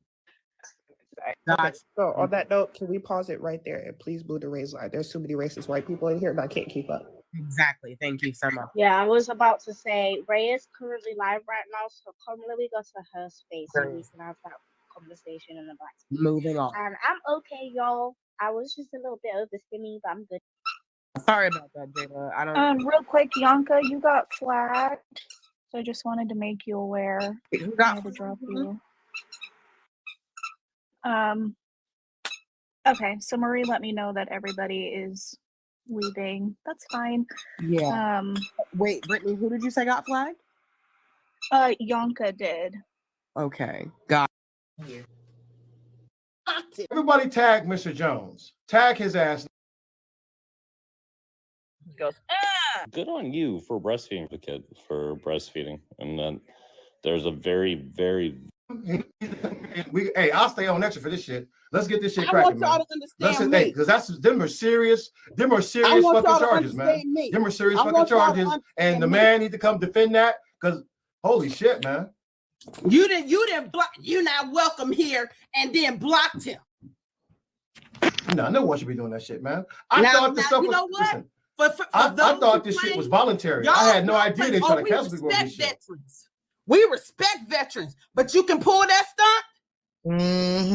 You can do that though, right? You can bully and manipulate people into following you. That's what you want to do. Wait a minute, lady, ma'am. Be careful. Be careful. Be careful. Whoever that was right there. Be very careful.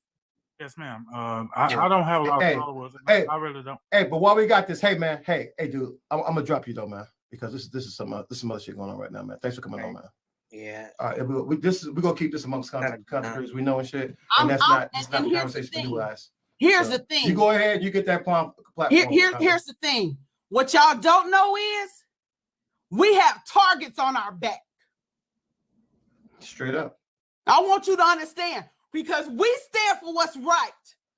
Y'all don't see what comes to the inboxes.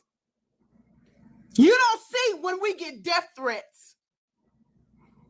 You don't see when they come after us and tell me what they gonna do to me, what they gonna do to Ava, what they gonna do to T. Y'all don't get that. We show you clips, but we don't show you everything. And I want you to know, this one right here, this songbird is singing tonight. You got people who are supposed to be mutuals targeting us. Targeting. That's crazy as Oh, fuck, Ray, man. I sent a message to Jones to see if he wants to stop there. Targeting. Yeah, man, And you because this is got- serious and shit, let man. me tell you He needs to come up with Because- defense or whatever. And he need to own this shit straight up. Let me tell you something. I had no idea, and I got much love for him. too. I had no idea this was going on like this. didn't know because you know hold what? on, Wakanda. I need you to link. You don't have to say no names, but link what started it, because that makes a lot of sense. I want y'all, shit, and I'm man. about to do, and I was getting ready to do that, Auntie. Thank you for telling me that. I want y'all. Hold on. We got Mr. Jones. Hold on. We got Mr. Jones. Let's bring him up right now, man. Mr. Jones, I'm bringing you up. We gotta clear air on this. Hey, Mr. Jones, what's going on? Hey, shit, what's up? Hey, I'm gonna let Wakanda. So you're gonna have to like run that back because he probably didn't hear any of that stuff. So just please run that back, and so we can get into this. I'm gonna try. What happened to Ace in your live today, Mr. Jones? I told Ace he was no longer welcome in my space, and he's not. I'm allowed. Why to is do he that no in my longer space. welcome in your space? Because I am not going to associate myself with people. You know what I'm saying? Like, if you didn't want to participate in CoinCon, that's fine. But you don't have to make a public spectacle of it, and you don't have to, you know what I'm saying, say anything about me or the movement or anything that we're trying to do. Just like move on. Like, oh, I'm not going to do that. Okay, great. But all of this, you can go fuck yourself. I mean, you know what I'm saying? Like, I seen all the screen recordings. I watched the live. I watched. Okay, so let me put this. I'm gonna put this out here. I'm gonna put this out here. Somebody in your camp, sir.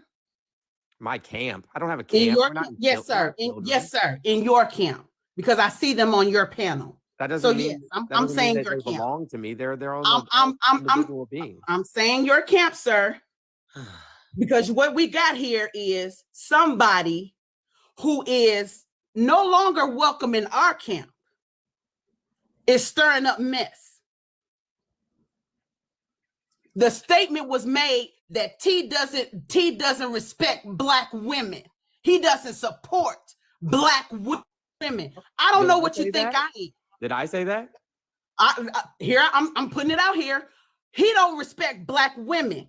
Me, I want you to see me from right here. I'm a Black Respectfully, woman. Why am I answering for somebody else? Let me finish. I'm a Black woman. Ava Marie Boudin is a Black woman. And he supports us. He supports Black women that come to his panel all the time. So all these. Why did you say T was performative? Those of y'all that made that statement, y'all on some bull. Why did you say T was being performative, Mr. Jones? You made the specific comment when you got on that live the other day, and I believe Big Steve, and you said, why were you saying that T was performative? Why were you saying that? He is. I never remember. I stand on it. Damn. And Holy crap. about it. See, this is stuff I'm talking about. Stuff, Shit, boy, here we stuff go. be happening. Hey, and Mr. y'all, Jones, you know what I'm saying? Mr. Jones, Y'all, as so a brother, as long as y'all know me, I don't call nobody out. Let me tell you something. Let me tell you something. As a brother, you should have came to me. Okay? T is my brother. I claim him because you know what? When none of y'all had my back, T did. I had your back about what? I don't even know what Listen to me. Exactly. You should have came to me. Because what y'all do is y'all trying to fry that man and you don't know the case. When people get on this line, let me tell y'all something. We have read the community guidelines. Okay, you know what you can't do on TikTok? You can't be intoxicated and be on TikTok. I've never intoxicated. I don't drink. So okay, but somebody in your camp is. Who's my camp? What is this? What is this camp thing that you're talking about? I am my own individual being. We got people on this app who was on our panel drunk as a skunk. And that's why we don't let her up on the panel. Who were you calling? Who was on the panel that you were calling? That right. Who was on the panel when you were calling T performative? That's your camp. I don't know who you're talking about. I'm not sure. But what does that have to do with anything? You had an incident You had an incident in your live. What was that? About a week and a half ago, where you said you got triggered by a certain individual. I still don't know. Okay. You don't know what I'm talking about. Think about it. It'll come to you. You cannot be intoxicated on this app. I got people. We got people. You know how many people drink on TikTok? Like, well, I'm telling you, if it ever gets to TikTok, you gonna lose your account. They hit me even if I have orange juice and shit. I'm telling you, I don't drink. So I don't know why. I don't even fucking drink. So understand this. We got people going around having little conversations. Talk about, oh, he won't let me back up on the panel. Well, you know what? If you put the bottle down, maybe you could be. Stop drinking. Why don't we just say the name? Who are we talking about? Auntie Wigs. Okay, so why aren't y'all talking to Auntie Wigs? Auntie Wigs a whole grown up. Yeah, but she on your panel, when right? you called T performative. You called him performative. You want me to play the video? Y'all No, better yet. Hey, tag Auntie Wigs, man. Because I y'all got had respect for that her whole too. conversation like that. Tag her. Somebody reach out to her, man. Shit, I got another panel. We can put her on the panel, man. T like that when me and Ava wasn't there. Y'all did that on Steve's live. What does that mean? And y'all was saying that he don't support black women. I'm telling you, he supports this that. Did those words come out of my mouth? He supports this one, and he supports Ava, and he supports a whole lot of folks that y'all have no idea about. And he don't have to show. See, he don't have to flash and dash. He just be quiet and do. That's the difference. And I'm telling y'all now, I'm sick if the and words tired did not come out of my mouth, y'all have stirred up a nest. And you know what? What y'all don't realize is it's where is T? coming back Hit to me T and up telling too. me Bring what y'all T too, saying. man. We might as well get this Bring shit up out here T. because It's it's a lot of shit going on right now, man. It is. But y'all did this, but I'm gonna tell you now, I don't talk much, and y'all thought y'all was gonna run over me, and I don't say a whole lot of stuff. But you know what? When you piss me off, I will open my mouth. Who are y'all? I got on T because of the way he was talking to Beans. He was talking to Beans He disrespectfully. got on Beans because what you don't realize is, you know why Beans has a platform now? She used to be on T's platform. He supported her. He boosted her up. That means he gets to talk to her. That means he gets to talk to her Breezy now. Y'all get on my nerves because y'all don't never know the whole story, but you want to cut somebody. I said that he shouldn't have called her aggressive. And you, sir, don't know the whole story. Am I allowed to talk? You, sir, don't know the whole story. Don't have to. I watched what he did in that live. And you should have. And what you should have did was you should have found out the rest of the story. Okay. Y'all So he's allowed to call black women aggressive. Microaggressions are okay now. No. What we will do is we're gonna start calling it out like it straight is. Yeah, You don't sit up there, you sat up there and you made an attack on him and you had no idea. See, I don't even most of the time, Overlord know me, Diva know me, and Auntie Facts know me. I don't get upset. But when I do get upset, I'm gonna let you know. I'm sick of it. You guys have people on this app targeting us. How dare you on Black History Month? I didn't make myself a target, Wakanda. You made yourself a target.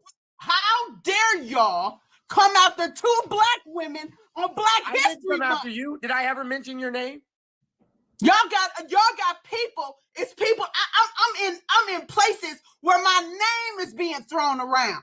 Wakanda, have you ever considered that maybe y'all put yourselves in that situation? Or maybe y'all put a target on our backs and we shouldn't have been there in the first place. Never mentioned your name. Never said because you know what? about you. Nothing of my name came out until CoinCot started. I never said a word about you. None of this. Hey guys, hold on, guys. I just gotta know: is this CoinCot shit? Was it voluntary? Or was this some shit that we was all supposed to get locked in on and move in one accord on? Because what the fuck, man? How do you make somebody on one accord when you don't even let them know what you're doing? We made a video. That part. Yeah, fuck a video though, right? Hey, but listen, Mr. Jones. Hey, I'm gonna keep that shit 100. I'm not the only one. Fuck a video though, because I didn't know shit about it, right? I didn't know, and I'm like, man, I'm not cutting off my shit. The only shit that had me up in here, and my thing is like, I'm just gonna put this shit out here, right? I've never really got on this shit, even when my boy T Nathan was doing that shit. I never jumped on this type of shit because I never believed in no 1 week fucking boycott and all of that type of shit. Because when we boycotted, if you felt that strongly about it, right, it should be like motherfucker until our objectives are met. I agree. Fuck a week. It should be until destruction or fuck all of that, right? Because we can't really still be on the app and doing all that. And at the end of the day, do we really think the fucking founder of this app give a shit about Black liberation? No, the fuck they don't. And by the same way, so we need to get in and get our fucking cut and build our own shit on other platforms and be smart about this shit and not put our eggs in one basket. And that's how I felt. And listen, I was like, fuck that. I told my people, listen, I ain't doing that shit. That's how I was. I was like, I ain't getting on that shit. And you know what, sir? Only when my boy hit me up and he was like, well, man, this. And I told me and him got into it. Like, me and him got the fuck into it today, privately, because that's how you handle this shit. Yeah. But then when that shit started getting weaponized, and motherfuckers was like, well, fuck that. Why should I do this CoinCot shit? And your old fucking boy that you've been 10 toes down with, him and Union Gang ain't fucking with it. And I was like, what? You motherfuckers trying to weaponize my shit? I said, well, fuck that. I said, so now I am with the shit because I'm not gonna be fucking used as a pawn. Yeah. It don't matter how I fucking feel about it. But I'm not gonna let our enemies drive about away it is, between sir, us. That was wrong. And see, that's the thing. It's your choice. But because and I thought it was voluntary though. I did not think that we was blacklisting people. That's wrong as fuck. Choose not to. Why is people trying to be blackballed and blacklisted because they chose not to? Yeah, it should have been voluntary. I'm trying to have explain that to me because see, hold on. Mr. Jones, go ahead. I would have been all right until my name started getting thrown around. My name started getting thrown around. T's name started getting thrown around. Ava's name is thrown around. I say her name? Okay, so I'm coming to you, and I'm coming to anybody else. Y'all are out of order. You're out of order for blackballing people just because they did not agree with you. And you could have call could have been straightened out had y'all came to people and asked them about it before it even took off. You know who we all. You know what? We all know who the players are on this app. All right, can I just play? I'm just going to play the video. We know who the political people Ms. Jones, are I'm gonna on give you a this chance. app. Hey, Wakanda though, give him, let him respond though, because it's serious shit, right? And give him a second. Go ahead and mute up and let him go ahead and. Hey, Jones, lay this shit out. Lay this whole CoinCot shit out and how you felt about it and whatever, man. Get this shit out here. I want to hear your side of this shit. Okay, hold on 1 second. I'm gonna play this. I'm gonna play this first, and then we can and then I'll say what I had to say. Hey, if you want to play the video, go ahead, because I tell you, I haven't seen a CoinCot video at all. And y'all know they suppressing shit on this app anyway. So listen, you guys want to do your no coins, that's on you. I'm not saying you can't. I'm not saying I said you do what you want. I support you as a creator. Just like you're gonna support me as a creator. If you don't, I don't give a fuck. Go fuck yourself. if you don't support me, I don't give a fuck. Go fuck yourself. Who said Like, that? that's wild. That was T. But no, Because people asked him. I wasn't even there. I was hosting my own live. Can I speak? what happened before it?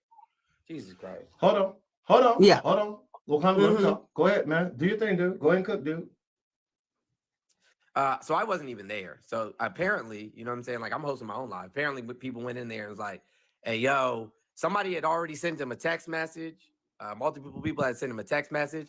People had sent him a message about the video, you know what I'm saying, that Jolly had posted, like making sure that he knew about it, and then said, hey, look, everybody's doing CoinCot. He was not notified. Why am I being interrupted? But yeah, Because you're not telling the truth. He was not notified. Well, kind of let him go. You can come back in, but let him finish though. Yeah, so I approve of all this.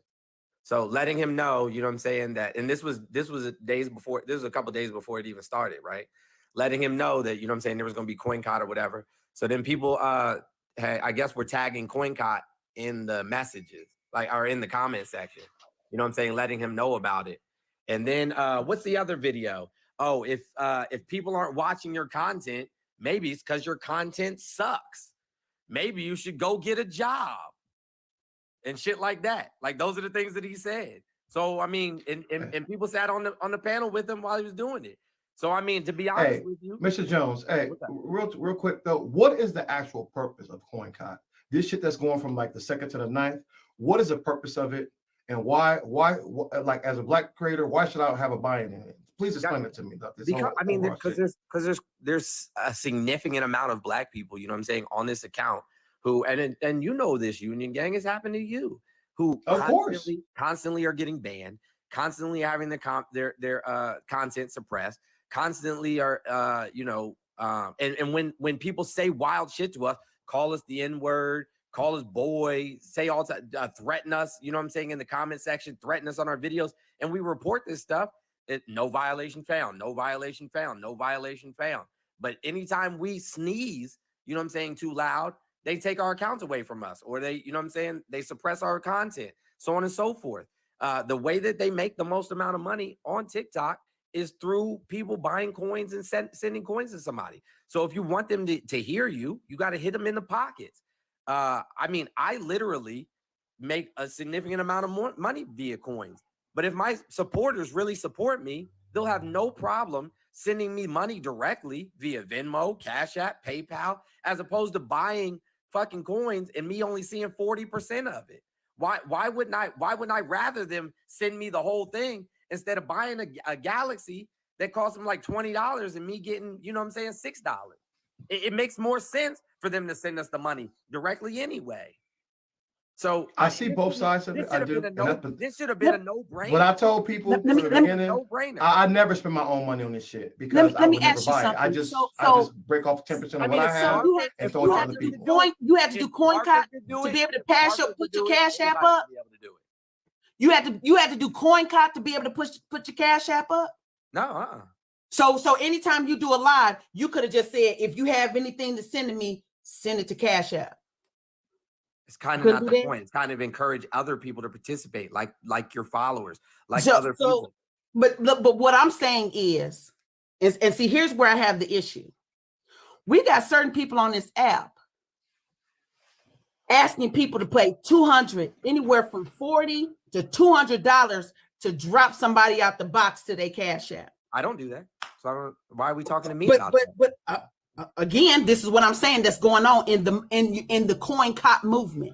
We got people with that on their thing. So now we're trying to find the most annoying, the most pain in the butt people, so that person can be on your panel and say all this stuff to make somebody mad enough to send you this money together, so you can drop them out, so people can be dropped out of the box. We doing that though? What does that have to do with me? I can't be held accountable for what other grown-ups do. You're standing here talking about CoinCot is this, that, and up. But you know what I'm seeing? I'm seeing a lot of people doing that before CoinCot, because now we got people talking about, well, y'all pull together and get this money and send it to my Cash App so I can drop this person out the box. And that's going on during CoinCot too.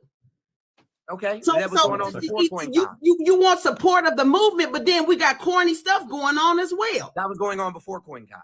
Exactly, and it's going on even more so now. That has nothing to do with Mr. Jones. Man, this damn. So I did not know that it was as much beef cooking around this coin shit. I really didn't. The thing about it is, I had no idea, man. The thing about so it that's is, why I sir, said I didn't have a problem. Man.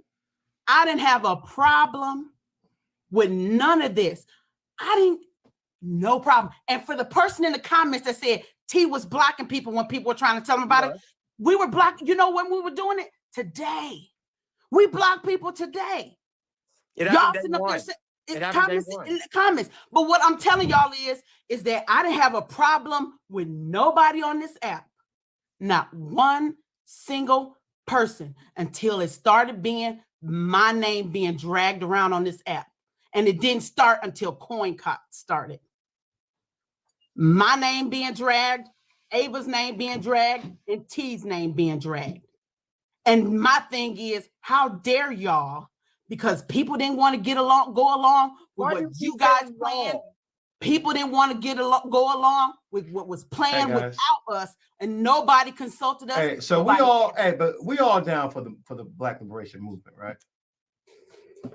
Right, yeah, we all down for the Black Liberation. Okay, so hey, listen, CoinCop might have been a fucking, let's just say it's problematic and messy. Can I say something? It's not. And it wasn't, and it's going to, like I said, if everybody wants to be in solidarity with it, we could easily, garner the attention of TikTok. If people don't want to be in solidarity with it, fine. That's A-okay. I just think we got to communicate, guys. Listen, I think the first mistake was thinking that a video is gonna be able to do that shit, knowing that we all know that TikTok actively boosts videos they want to have people fuck with and restrict shit. And we all know, I've had content creators reach out to us, that's why I stopped fucking with videos, honestly. I don't even fuck with videos like that. I never made money on videos since I got banned the first time. So I didn't give a fuck if a video went viral or not, because I never received a fucking goddamn dime on it. That's why I went straight to the live. Once they started this whole sub shit, that was a game changer for me. That's the first time I started making money. Hold on, but let me say this to pull it together. You got one person that got an attitude because they weren't let on the panel. And once they weren't let on the panel, what they did was they manipulated CoinCot and then got in everybody's ear and got them juiced up into being mad at T and them Auntie Wigs and got y'all juiced up about her not. The real thing is Auntie Wigs is mad because T won't let her on her panel because she be on the panel. Let me finish. She be on the panel acting a motherfucking fool. That's the reason why I don't let her come in my motherfucking live, and I've never interacted with her because she acts a motherfucking fool and she tries to throw her weight around and do shit on your fucking live that you don't fucking like. And then when she do the shit, she basically kind of holds your live hostage because she knows she wields a lot of fucking power around these TikTok streets. Well, T decided he didn't want to be bothered with that drunk ass shit. So he didn't want her on the live no more. So what she did was ran back to y'all and juiced y'all the fuck up. And when she took advantage, hold on, I'm still talking. I'm still talking. I watched it with my own eyes. She was on Big Steve live, crying, talking about how she didn't know why T didn't let her back on the live. This, that, and the third. Next thing you know, I came in after T left. Next thing you know, she was telling about how Wakanda and them or whoever T wouldn't let her back on the motherfucking live. Then you brought your ass in there hollering about how everything T doing is performative. Y'all let Auntie Wigs juice y'all up into being mad at T because she's mad at T. Nope. All right. Hey guys, give me a second. Hey Jolly, go ahead and speak on this. Yeah. So, well, on Auntie Wigs, I'm gonna say I don't know any of that whole situation. I've never seen. I don't know shit about none of this drama. I had no idea drama was even going on. I've seen Auntie Wigs on a bunch of lives. I've never seen her drunk, so I don't know anything about that situation. So I can't speak on that situation. But as far as CoinCot goes, now, me personally, if somebody's not participating, and I said this literally on a live 2 days ago. So what? People don't have to participate in shit. Like what I say on the phone to you today, Rick. I say you don't got to participate in shit. Yep. Straight up. Yeah. Straight up. This kind of. You say it's not going to end our friendship if I don't participate. If it's going to turn into we're going to ostracize people don't participate, that's doo doo. Now I don't think that's what Jones did in this case because I watched it go down. I think this was a personal thing. I think this is my opinion. I'm just speaking. I think that T said something that about Jones and Jones didn't like that. So that's like a personal thing. I don't think it's about a CoinCot thing. To explain the CoinCot thing. Because this is wild how what's happening right now. The idea it's social media, guys.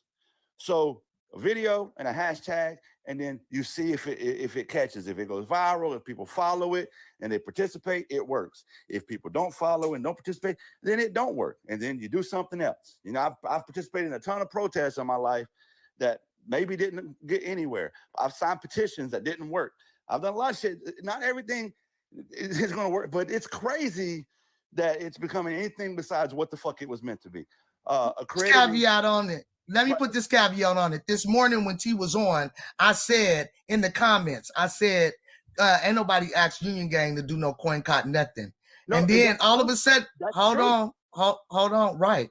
And then all of a sudden, when I went to go take my granddaughter to the aquarium and came back, Rig was talking about you told him that because people were saying that he would how you gonna be a part of coin cot and you can't even get your boy to be a part of coin cot. So now Rig started being a part of coin cot today. So yeah, right. but that wasn't for you. That was a dude that came. Let me respond to that. Yeah. That wasn't me telling Rig to do it. Hey, you got to do it.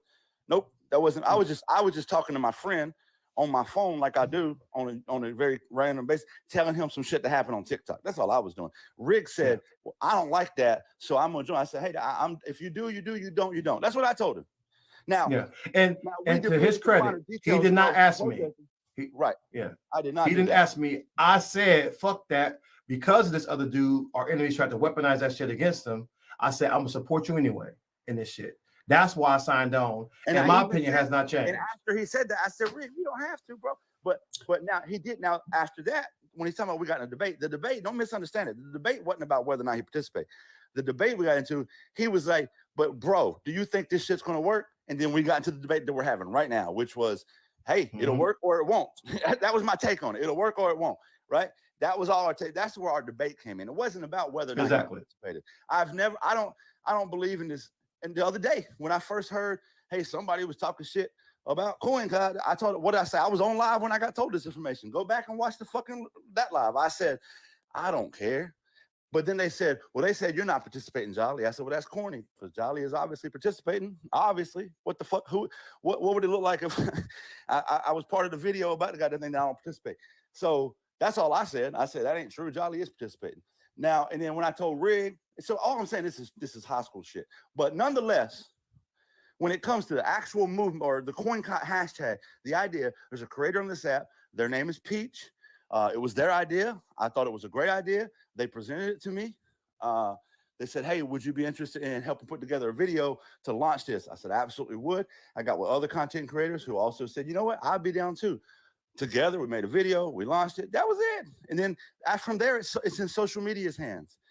And then people found out about it. The word started spreading, word of mouth. Like somebody just said earlier, some people didn't find out till today. That's cool. I'm not demonizing nobody, whether you participate or don't. It's on you. But I'm not going to say demonize. I don't even think that's what happened with this situation. I think this was personal between Jones and T from my assessment. But that's my take on CoinCon. It was literally just. It's pretty much that simple. If you feel like I don't even know what you're talking about. If when Islam becomes the most predominant religion in the world, is that going to be true? I mean, but I know the yeah, they're people apparently. And then Allegedly, I don't know. the one woman got up and was like crying like she had been filled with the Holy Spirit of Trump. Did they not repudiate the baptismal as they did the gallows? I couldn't tell you, Slugger. I don't think they like wooden structures.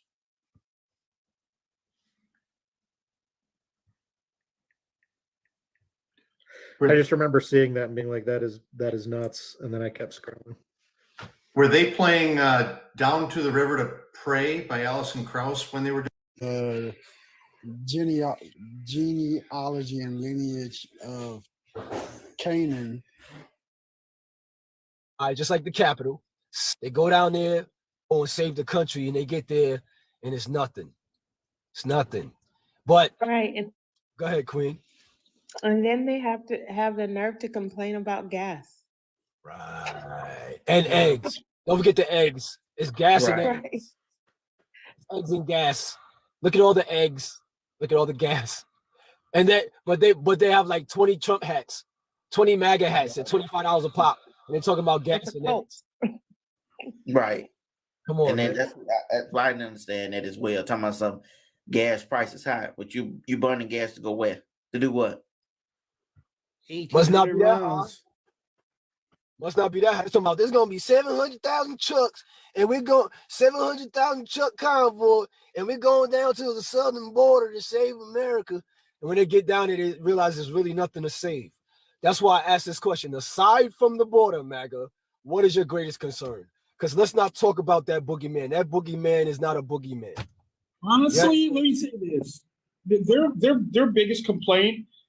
Look, I'm just gonna take about 90 seconds. So give me a minute and a half. All right.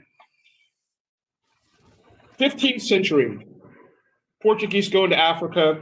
15th century, Spanish bring the first slaves to America, black slaves, African slaves to America. Then there's the 1619 Project. Then there's Bacon's Rebellion in 1676, which says, you know what? All black people are slaves in perpetuity.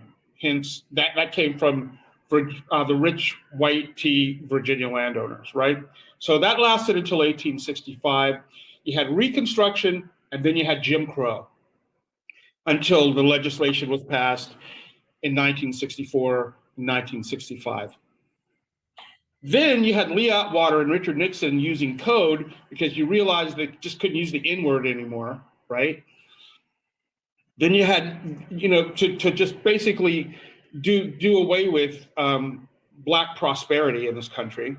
Then you had Richard Nixon, who fought the Cold War in Central America, right? The Iran-Contra affair, right? Then you had General Noriega, who was also a part of that cartel that was bringing powder across the border and dumping it in black and brown neighborhoods, right? This is who the Republican Party is, okay? This is what the YT patriarchal male-dominated society and culture that we live in. That's what it's about, okay? And we as Black people have overcome all of that and prospered, beyond their wildest dreams. Like, they can't believe that we're still here. You know what I mean? Like, how are these people still here? How are they? Because we know because God blessed us. The universe blessed us. He blessed our souls and our spirits. And if it wasn't for us, there would be no everyone on this planet should be thanking Black people for their rights to do whatever it is they're doing right now. Because if it wasn't for the civil rights that we fought for in this country, nothing would be happening for the LGBTQ, for women, for anyone who's in the BIPOC community. Midnight, that they also did the war on drugs. Richard Nixon started the war. He coined the phrase war on drugs, and it was directed at Black and brown people. That's who does more time for the same crime as their YT counterparts. Same energy now. Let me hear from OC up top. OC, unmute your mic. I didn't hear from you, bro. How you doing today? What's up, brother? Are we doing all right, brother? Chris, last time I was in your box, I didn't get a chance to thank you for bringing me up. It is a pleasure to meet you. I follow you live quite a bit, and I really came in to address the screaming lady Jill. Jill, yeah. Yeah, all the, Jill, that's her name, Jill. Well, she was anything but chill, bro. All the QAnon drivel that she had coming out of her mouth. Yeah. It's just amazing what some of these people believe. And some of the things that they hold on to. Like you, I think character matters, especially when we're talking about a world leader. And the type of character that Trump has, it's not the type of character that you want in a world leader. The man is immoral, and he has got some serious, very serious character flaws. Now, if you're gonna be, JoJo the Trash Man, Bob the CNC Machinist, or something like that, that's cool, but not president of the United States. I'm sorry, you don't. We don't want those type of qualities in a president. And the thing I've come to figure out about MAGA, I don't know if y'all remember in the Bible where Pontius Pilate brings out Jesus Christ and he brings out Barabbas. And he asked the crowd, who do you want me to release? Do you want Jesus of Nazareth, this man who's done no wrong, or do you want the thief and the murderer Barabbas? And the crowd starts screaming, we want Barabbas, give us Barabbas. And that's exactly what MAGA is doing. They're screaming for Barabbas. You want the thief and the murderer. But when you get the thief and the murderer, don't be surprised when he starts stealing and murdering. You people need to wake up and realize the dangers that this man poses to this nation. I don't give a damn about his policies. None. There's not one policy that he passed that could justify voting for this man. And there's not one policy that he could promise me that would want me to vote for him in the future because his character is so flawed. And you say that, and Chris, I heard you say that to MAGA, character doesn't matter. To them, it does matter when it's the other side. But when it's their guy, they're willing to throw all that out the window. You know what I'm saying? Yeah. And you guys have to realize the dangers that this man poses to this nation. The man is a traitor as far as I'm concerned. I'm sorry. He may not have been charged with it. He may not be standing trial for treason, but the man is a traitor. He violated his oath of office. He violated the Constitution. The man is a traitor. The man actually even said that he had no obligation to support the Constitution. No. Now, if Obama had said any of these things or done a fraction of the things that Trump done, y'all would be screaming from the high heavens that he's a traitor. Y'all would be ready to burn this place to the ground. But because it's your guy, you're okay with it? Well, the man is immoral. He is no Christian. He is not sent by God. If he was sent by God, he was sent by God as a test, and you failed. You failed. Period. You gotta look at it like this. They're dependent on that guy to extend their own existence. See, they feel endangered. They feel like they're on the brink of being an endangered species. So they're looking at this guy to extend their existence. Exactly. And the thing about it is, your existence is not in jeopardy. Granting equal rights to all doesn't take any less rights from you. That's what you all are failing to realize. When you hear that man say Haiti, Jamaica, Africa are old countries, right? And things, and speak that and talk about why don't people come here from Switzerland and these here, where Europeans come from? Why don't they come here?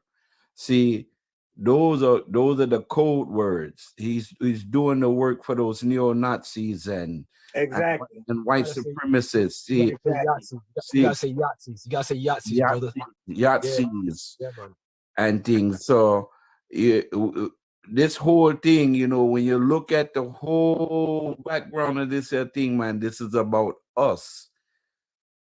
We're not being pitied no more. We are smarter. They know that our population is increasing and theirs is decreasing. We're moving up to higher places, and they don't like that at all. Not at all. You know what? Check this out real quick. So she was like, look up Trump's accomplishments. So I did, right? So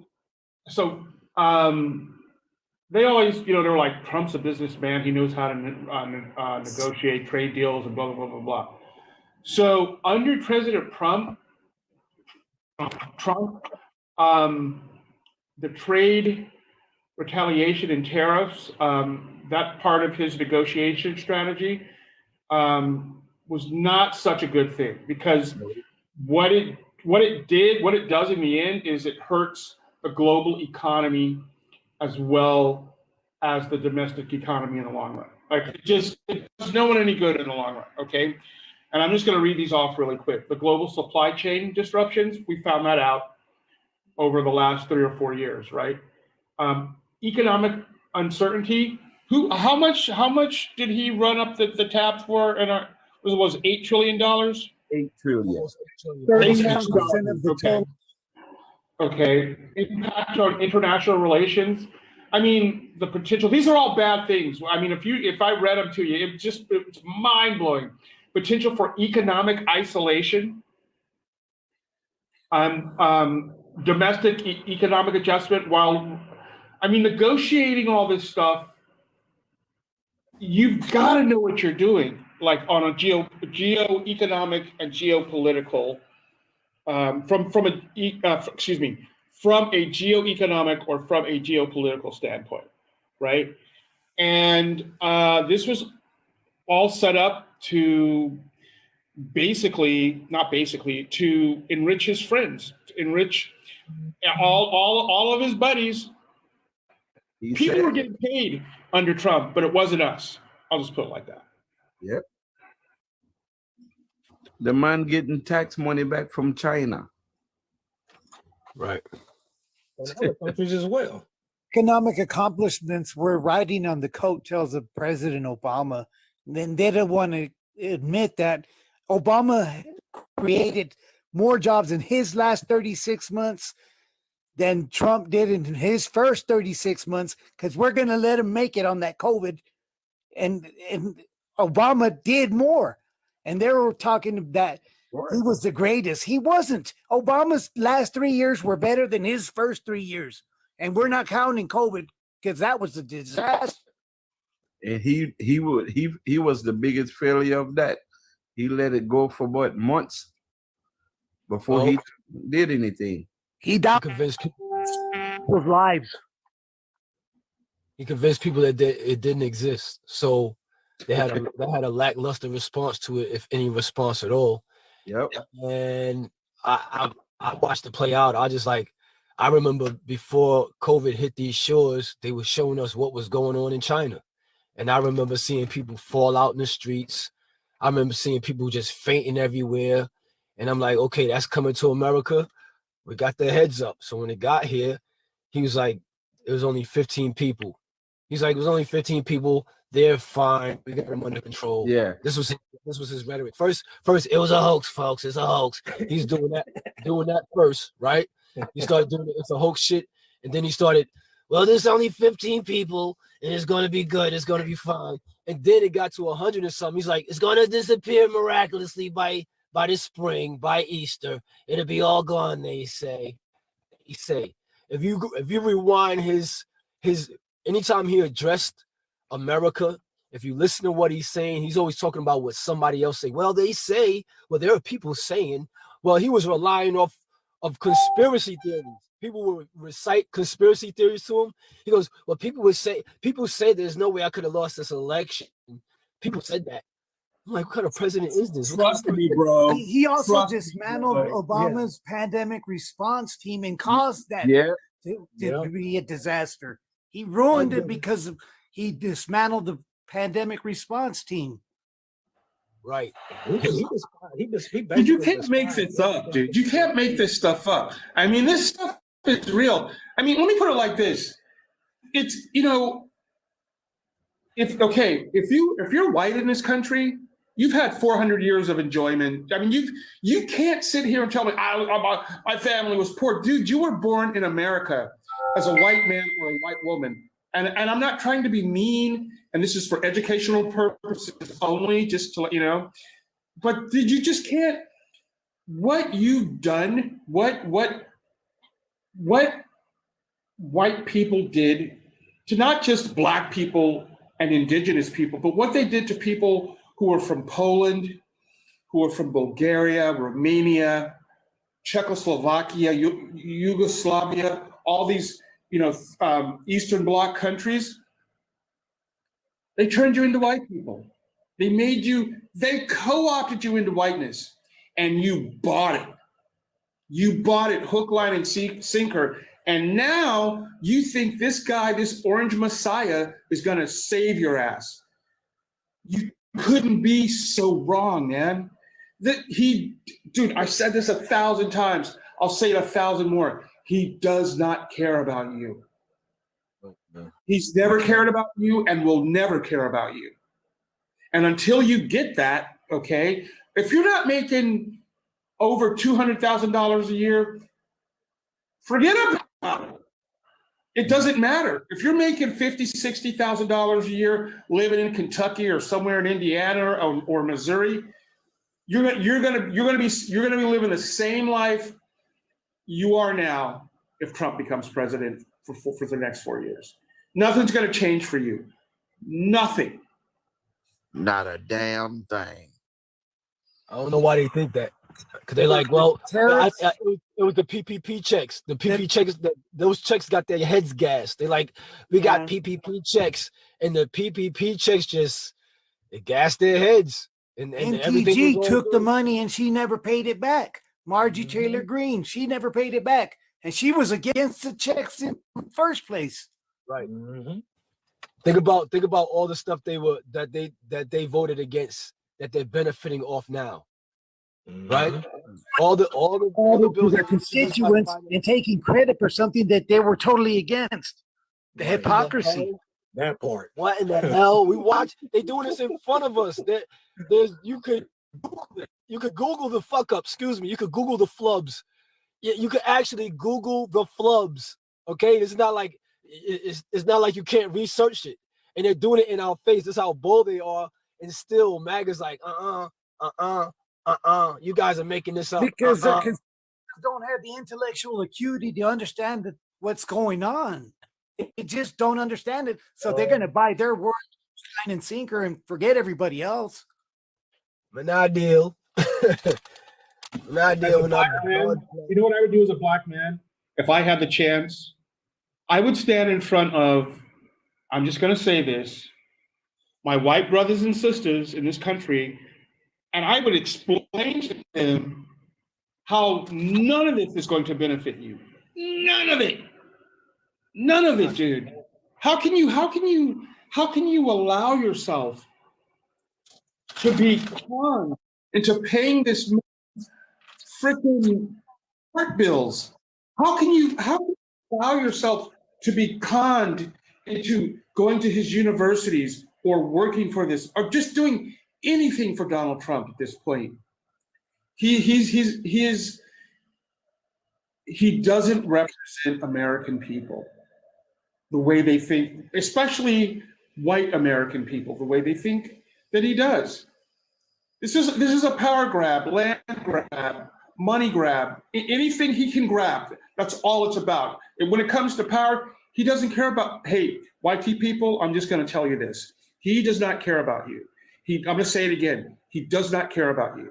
He'll tell you that he does. Okay? But he doesn't. That's part of it. Somebody said that he's God's chosen. Let me tell you something. This is how I feel. If God chose him, then God needs to be subpoenaed. You know what Lyndon B. Johnson said? Period.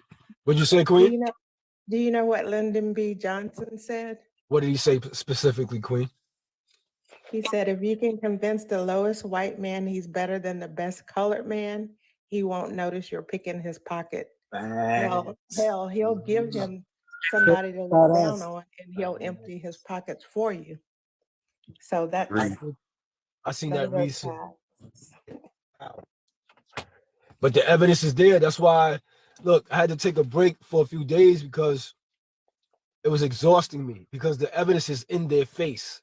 And if you're like, here it is, they're like, where? You're like, here. They're like, where? You're like, here, where? This is what they do. Well, that's not evidence. That's made up. That's AI. He didn't really say that. No, I don't believe it. That's pride, brother. What do you say to people that look at evidence and say that's not evidence? What do you say to them? What do you say? You can't say nothing. Yeah, you can't. And it's just like it's like you're talking to a box of rocks. Yep. And that's the problem. That's the biggest problem with this whole Trump MAGA movement right now. I feel that that's the biggest problem, because these people are unhinged and they have guns. They're gun fanatics. They shroud themselves with the Second Amendment. And think that they're liable to do something stupid. Thanks, Raul. You know? Well, what did he campaign on? Think about this. He campaigned on the wall. I don't know if I don't know if you guys saw what I showed. I showed a film. It was a show called Track Down that was made in 57, right? The Track Down show is like, it was like the Twilight Zone where every episode was about a different scenario. You remember that? Right? Yeah. So Track Down had an episode where they had a con man named not Donald, but Trump. His name was Trump, and he was promising people that he's going to build them a wall to protect them from a meteor shower that was about to hit the earth. And he conned these people into buying this thing. This is a real episode featuring Robert Culp. If y'all know who the actor named Robert Culp is, Robert Culp played in a show called The Greatest American Hero, right? So if you remember who that is, he played in this episode. Let me see if I can pull it up right now real quick, because I don't want you to think I'm BSing you. I don't know how many people saw this, but this right here is a show called Track Down. I'm going to show you. And it was all about a con man named Trump who was promising people that he was going to build a wall. Had to be in the 60s or the 70s, right?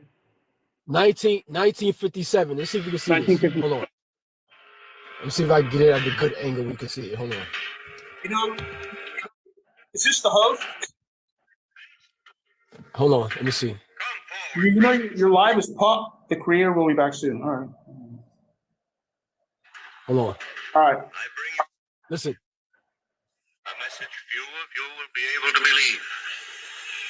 A message of great importance. A message I alone was able to read in the fires of the universe. But be not afraid, my friends. I also bring you the means with which to save yourselves.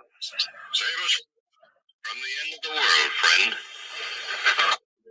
Which I don't expect you to believe. Hold on. But the rest of you, those who want to be alive tomorrow morning, I will tell you tonight. Hold on. Remember that. Bring your friends here. I'll tell you tonight, so that you'll be able to prepare. What are you selling, Mr. Snake Oil? The world to a flaming end at midnight tonight. Help and knowledge. Every one of you will be dead.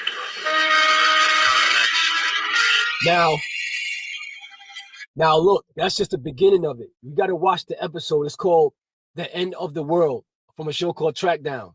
It's about a con man named Trump the actor who played Trump looks like Fred Trump, Donald Trump's father. And he's promising to build a wall. This whole episode. Do you understand what I'm saying to you?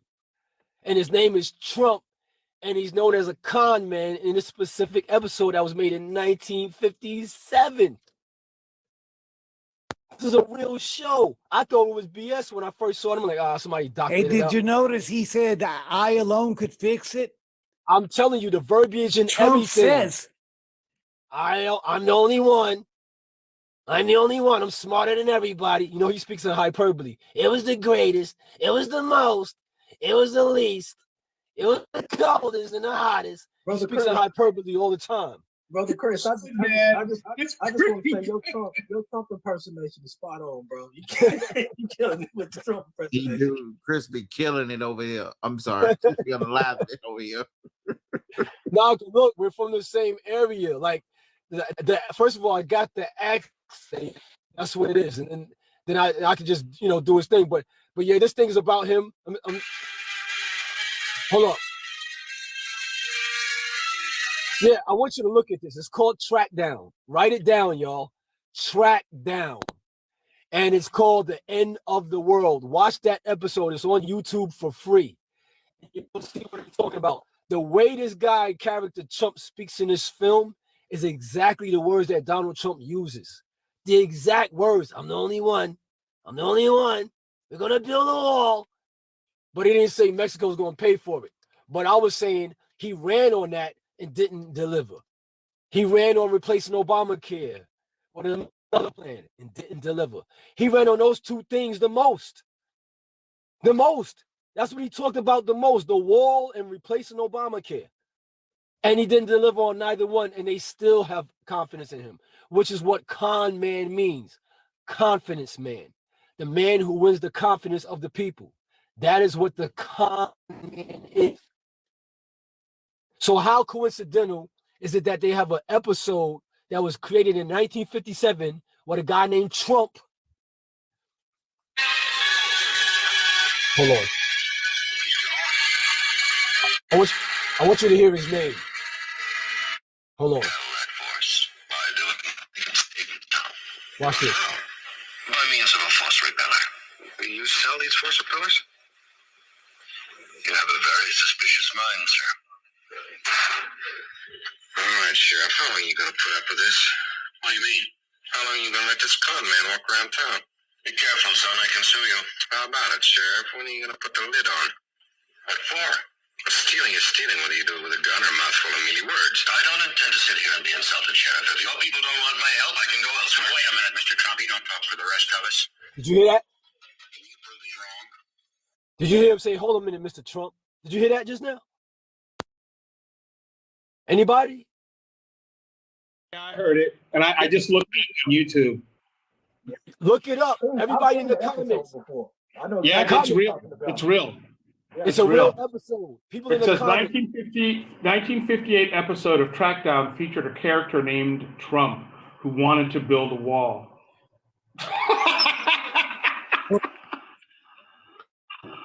It's the truth.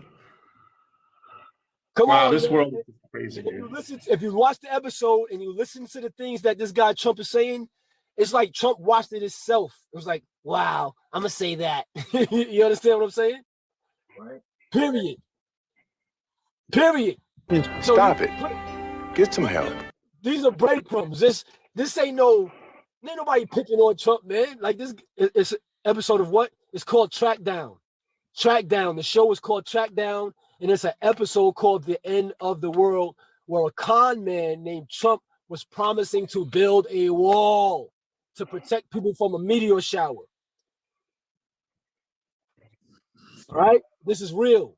It's real. 1958. I said 57, but I'm corrected. It's 58. You watching it now, Lisa? Bet. Watch it in the comments. Watch it. Trump for life. Joel Calderon. Come on, my man, Joel. You think he cares about you, Joel? You'd be the first to go. I'm not even playing with you. Read that Project 2025 thing. Read about his desire to expand Latinos and presidential blacks for power. Trump is like salts for slugs. Pretty much. Pretty much. They'll be the first to go. You don't understand what goes on behind this movement, MAGA, when they say again. Again. Pay attention to the word again. All right? The Make America Great part, the MAG, I have no problem with that. It's the again part. It's the again part. Corruption of blood. What about the corruption of blood? What happened? I was just saying, he said something about corrupting the blood of our country. Well, you say poisoning the blood. Like you say, basically Poisoning, yeah, saying, yeah.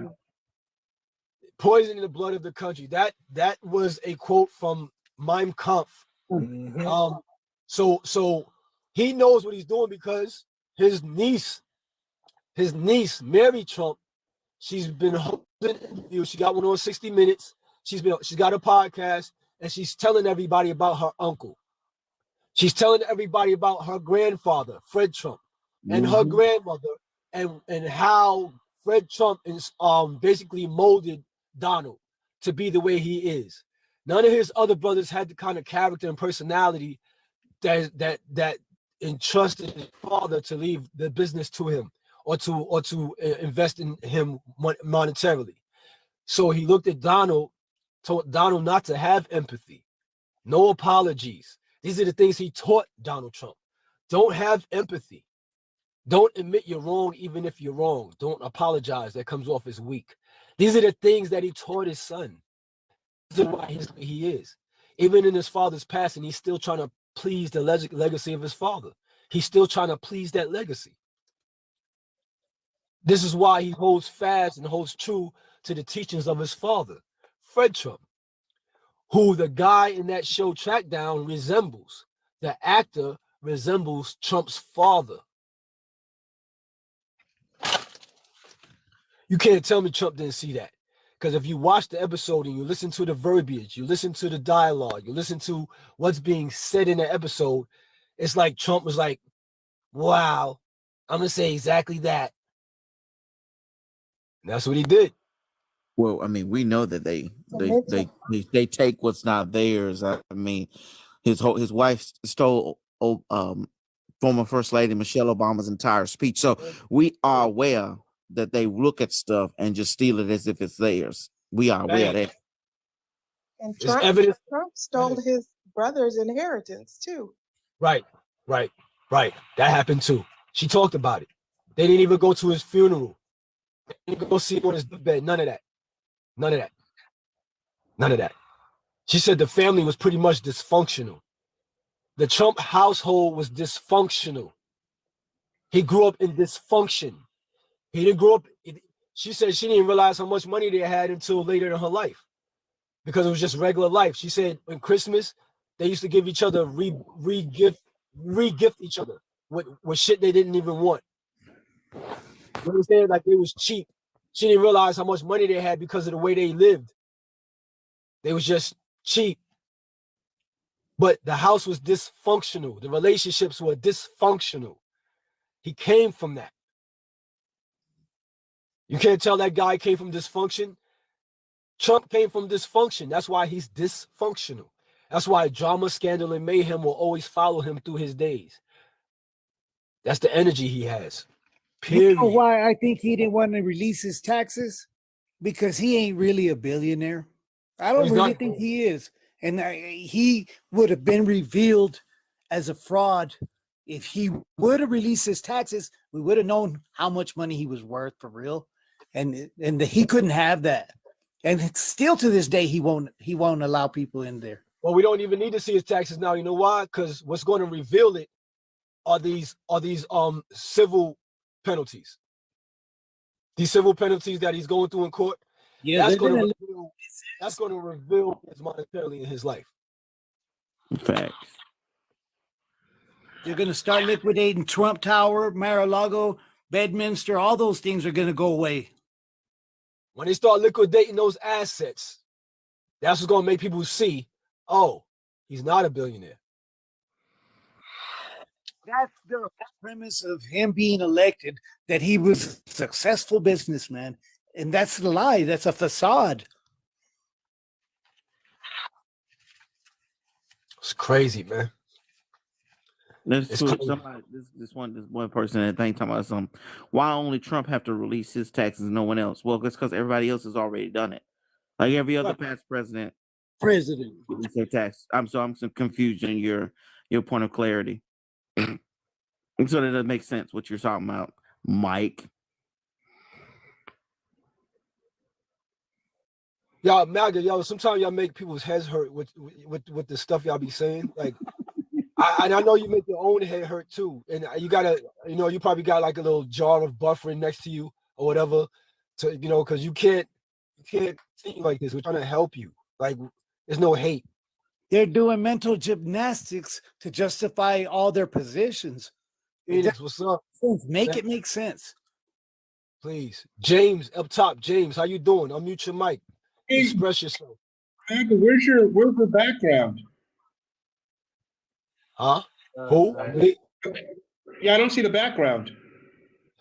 Really? For the host. No, it says live paused. It's live is paused. It's been paused for a minute though. Oh, has it? I don't know why. I don't know why. Are you out of the app? No, I'm in the app. Can y'all hear me? Y'all can see me, or you can't see? Well, just can't see you. Oh, somebody said they do see me. Somebody said looks fine to me in the comment. If you can see me, say yes. You can see it. Okay. I'd be for president. Maybe it's just us. I'm pouring a drink right now. If you can't see me, drop out, come back in if you can't see me in the panel. Okay. It might be something like that. Wow, the whole panel, huh? James, how you doing, James? Pretty good. How you doing, man? I'm maintaining. What's on your mind, brother? I mean, I've heard a lot of shit on here. I mean, I'm gonna say you have to say, listen, I'm pouring a drink right now. All right. But at the same token, like I've heard a lot of shit. It's like, what do you think we're gonna end? Hold on. Let me hold on. Let me stir this. What do you think that we're gonna end up doing? Like when it comes to like people that think like me and that people think like you. Like I'm kind of worried about it. Well, are you MAGA? Yeah, of course I am. So here's the deal. I don't really hear anybody on the left speaking of a civil war if their candidate doesn't win. For some reason, this is the rhetoric coming from the right, and a lot of them want to see it. For some reason, a lot of MAGA, they want to see Americans hurt. They want to see other Americans hurt. They want to see other Americans suffer. I don't think that's the sentiment of people on the left. I don't think we think like that. I'm not a Democrat, but I do have leftist. All right, you know, like what? What do you mean? Like I'm like this. I don't. Because I would say I'm on the right, and I don't want to see this either. So, like, well, you realize that people on the right do want to see this. I'm sure you've heard the rhetoric. I know. It's because So they wanna fucking show people like what they're made of. But at the same token, if it destroys the country, then what the fuck have we made? So what I'm saying is like I like to see the left side too. well, we want everybody to be attended to.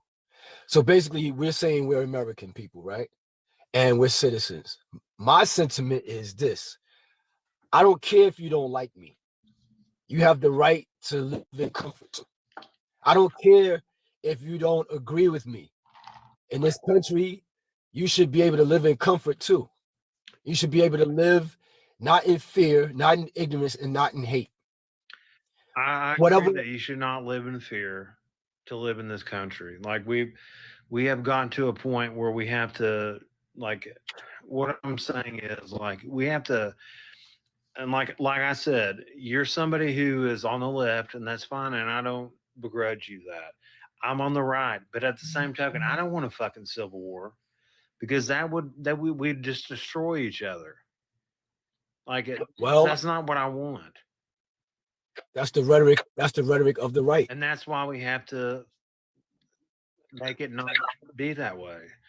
There's other people on the left, and I mean, there's plenty of people on the left like agitating it.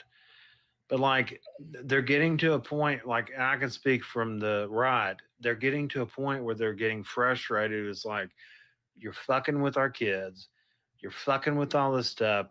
We're just going to end your ass. But what do you mean? What do you mean the children? Okay, what do you mean? Like so little kids can get their dicks cut off. Like that. Listen. Hold on a second. Hold on, listen. Hold on, James. James. The kind of language you use on here, you gotta be careful because I don't want my page. But I'm just telling you the truth. But listen, that has nothing to do with political positioning. That has nothing to do with. Of course it does. It's like, hold on, listen. We don't want that. We don't want that. Let's put it that way. Listen. This is what I'm saying to you. How many people do you think in this country have withgone that type of surgery? Not a lot. Right. Not enough to make us think about it. How many people do you think have lost their lives to firearms? I think that's a huge issue that nobody seems to bring up. Nobody on the right talks about that kind of stuff. Nobody on the right talks about qualified immunity.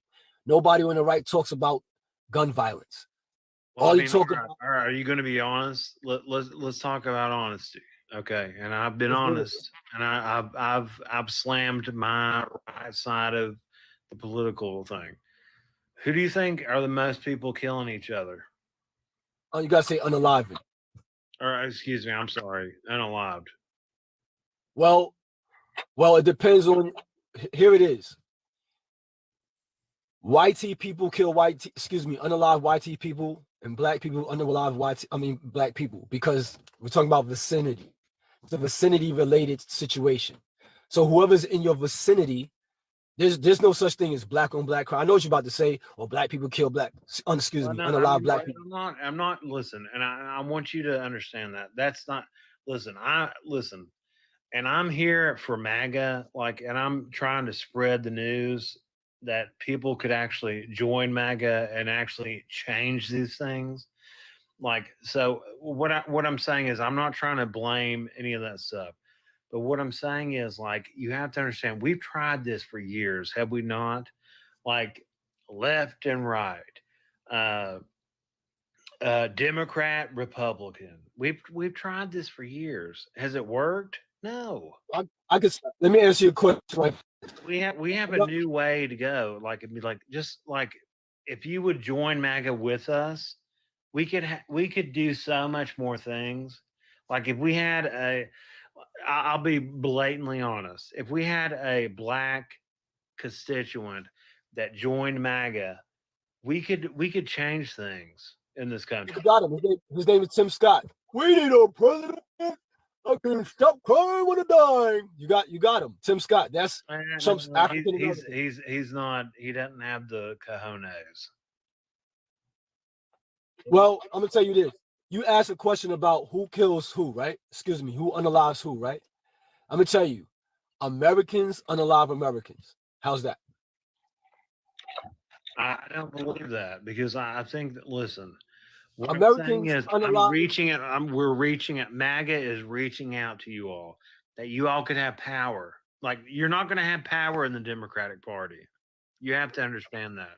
You all have voted for the Democratic Party 99% for the past 50 years. And what power do you have?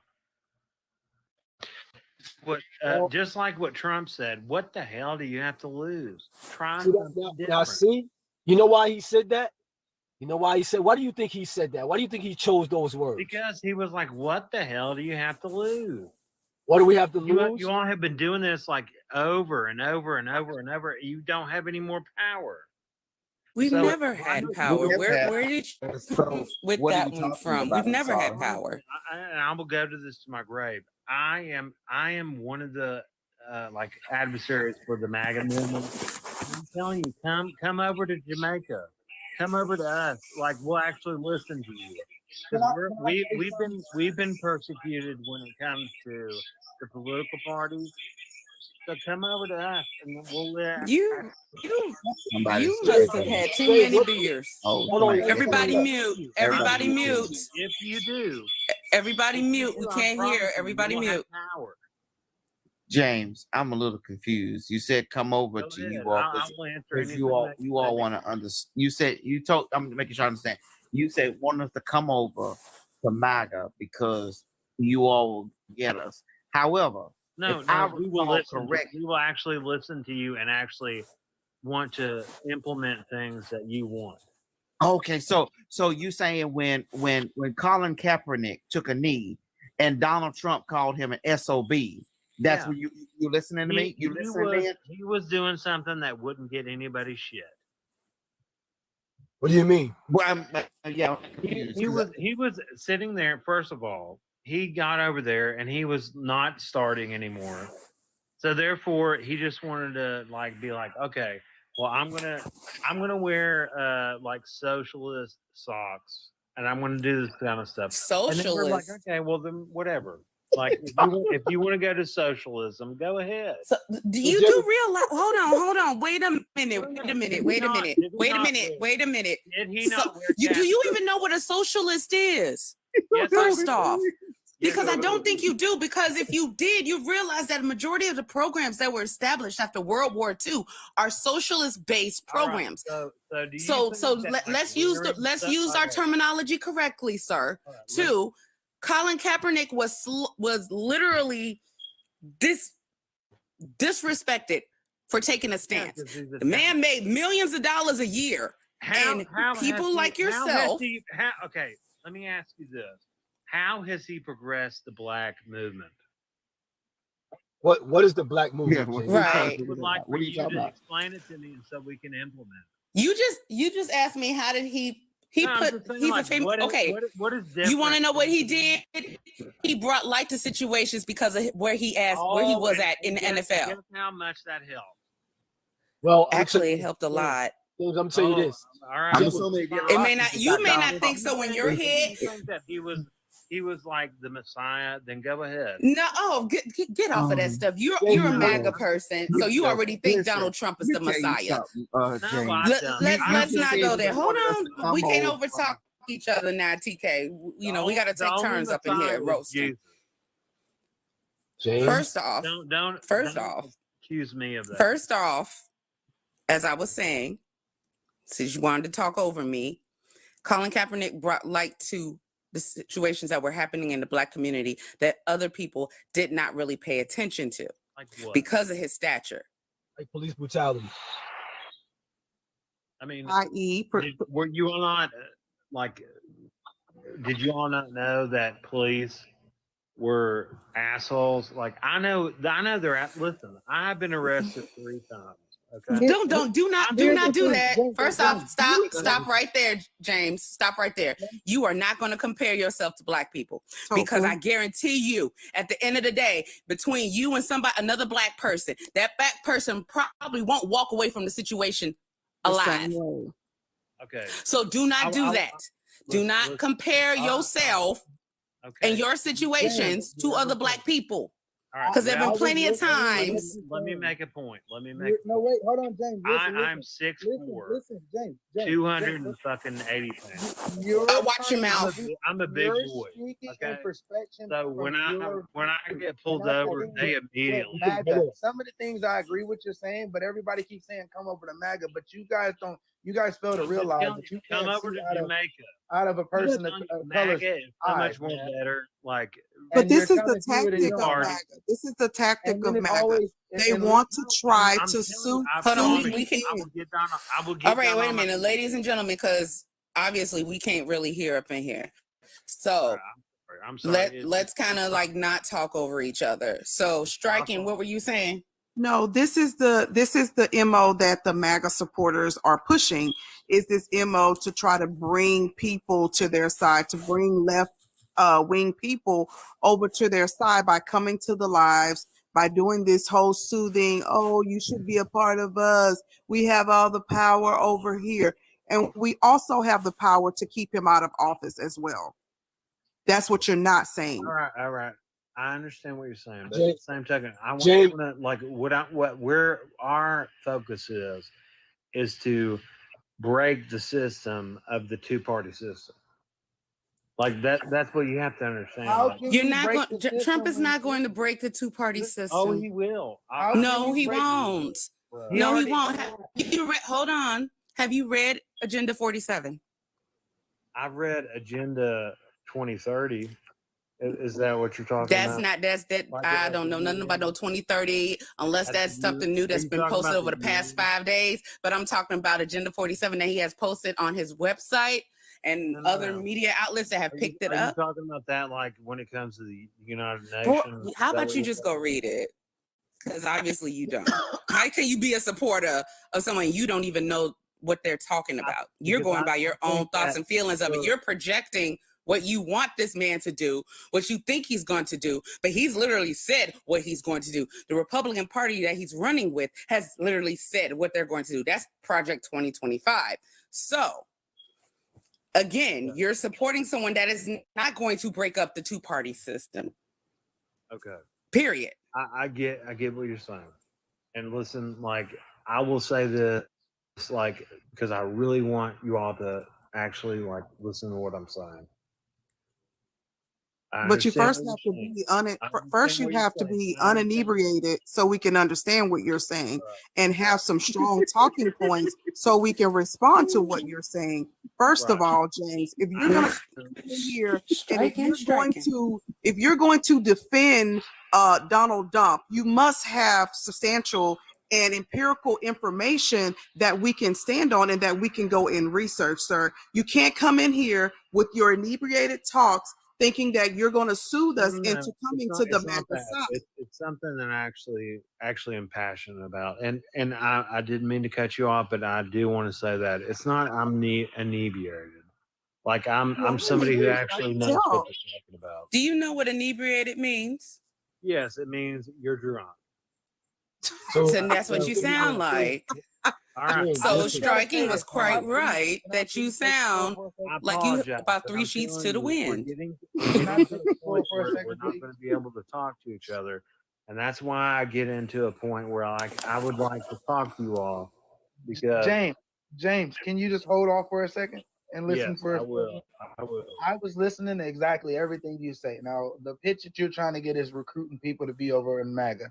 And I don't think that that's definitely not going to happen. Now, the whole Well, I pitch mean of that's us fine, but wanting- I'll listen, still listen, keep listen, trying. Steve, but you're interrupting me. You're interrupting me. I didn't interrupt you. Please let me have this moment. The pitch of trying to unite people is not trying to have somebody come to one side. It would actually be something new. Because when I say MAGA, when you hear MAGA, yes, there's people that are in there that are good people, but at the same time, it's been tarnished by so many people that are have shown racism, has shown bias. You know what I mean? I believe truthfully that both parties have a lot of negative things and a lot of ways of setting people back. And if you go, I'm from California originally. Now in California, you have a Democratic side, and all they do is put down Republicans. Now I'm in Oklahoma, and all they do down is put down Democrats. What it is the news media. I'm listening to everything you're saying, James. It sounds like you take a lot from the news and you try to push it on to other people versus with facts. So instead of trying to recruit people to MAGA, it would make more sense if your recruit tactics would be toward a Republican Party, which at the same sense they have a lot of tarnished shit too. But I mean, everything you're spewing does not make sense to me. You cannot speak on a Democratic side because you've never been that side. I can't say you've never been that side, but you're not. I don't want to recruit people to a Republican Party like Nikki Haley to lead them into the woods. So I don't want to do that. You're trying to recruit people. So you're trying to recruit people to lead them into the fire? Which one? No, I'm leading them. They're both dangerous. Into the light. Into the light would be something as let's start a new party. I understand. I understand that you all might not. The two You all biggest might not gangs in believe the world are Democratic and Republican, and we all know that. People are born into this world and see that their parents are Republican or Democrat and don't have no knowledge of either party, and they choose to vote that way. That's how I see it. Instead of actually going out and seeing from your own eyes what's good and what's bad, people will, regardless, like you're saying, come to MAGA. It sounds like you have a lot of influence on that side without actually knowing any facts behind it. But 3P, remember that in order to be able to make a choice between the two, you have to be able to see and gather the information and realize that in this country, there's limited information that's presented to Americans. I mean, we can tell right now what's going on in Palestine. There's very little information that Americans are given to make an adequate decision. It's more or less you're giving information to make you choose their side, period. You're not given the information or the knowledge to make a firm decision to decide for yourself. And I 100% agree with you. And that's what I say. People need to step outside of the news and step off of social media and actually get out and view it. Because that's what I mean. I've seen both sides hand first, like in person, you know what I mean? And it's a lot of things I agree with Republican. It's a lot of things I agree with Democrat, but there's also both that I have negatives at. And I kind of feel like it's both bullshit. That's why I say when people try to say, come to this side and make America great again, that's not going to happen because they're now putting people on one side. I don't understand. But you know that slogan, "Make America Great Again," is nothing but a dog whistle, correct? Oh yeah, of course. No, it's not. Yes, it is. Name a time when hold on. He says it's not. He said it's not a dog whistle. A lot of my friends. He can't name a time because he doesn't see it in his eyes, and that's the thing between. Can I actually tell you what it's people, about? A lot of white people can say that America was great in their eyes, but for the rest of people for African Americans, for Indians, for Hispanics. It's never I'm been not going great to let because that. I'm not going to let you've that never slide. listen because And I you've will never be. viewed it Honestly, I in want to be their eyes. But I can respectful. Hold on, understand wait why a you minute. say it. 3P. 3P. I was asking him when in time period was America great? Okay, so I want to first of all say this.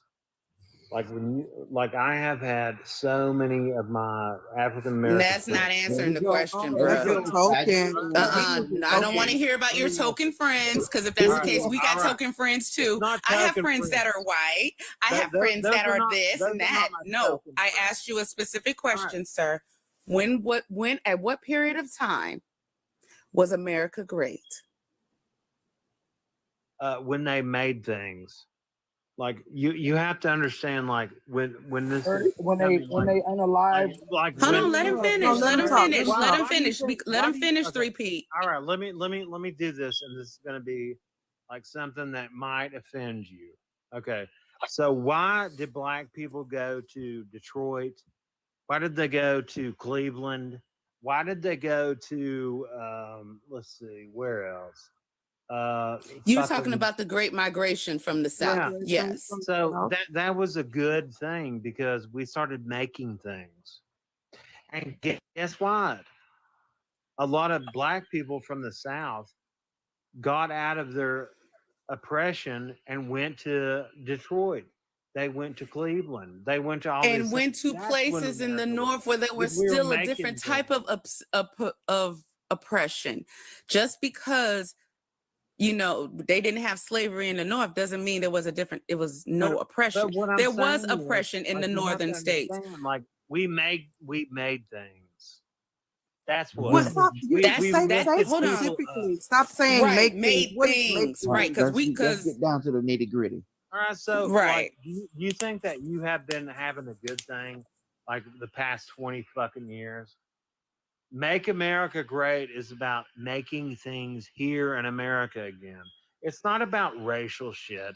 It's not about that. It's about making things in America again. How are you going to, if you haven't realized, and I don't think a lot of MAGA supporters have, but America is part of now a global economy. So what happens here, let me finish, because I was fighting for you to let you speak. Okay. So the time period when we made stuff was when people could actually afford the things that we make. And now that we have outsourced a lot of things, we've even outsourced customer service jobs to India. Right. We outsourced our textiles to China under a trade agreement, because I know y'all don't like China. No, but your man is all. I will mute you. I'm telling you, I'm going to tell you something that you're going to actually be happy about. But go ahead.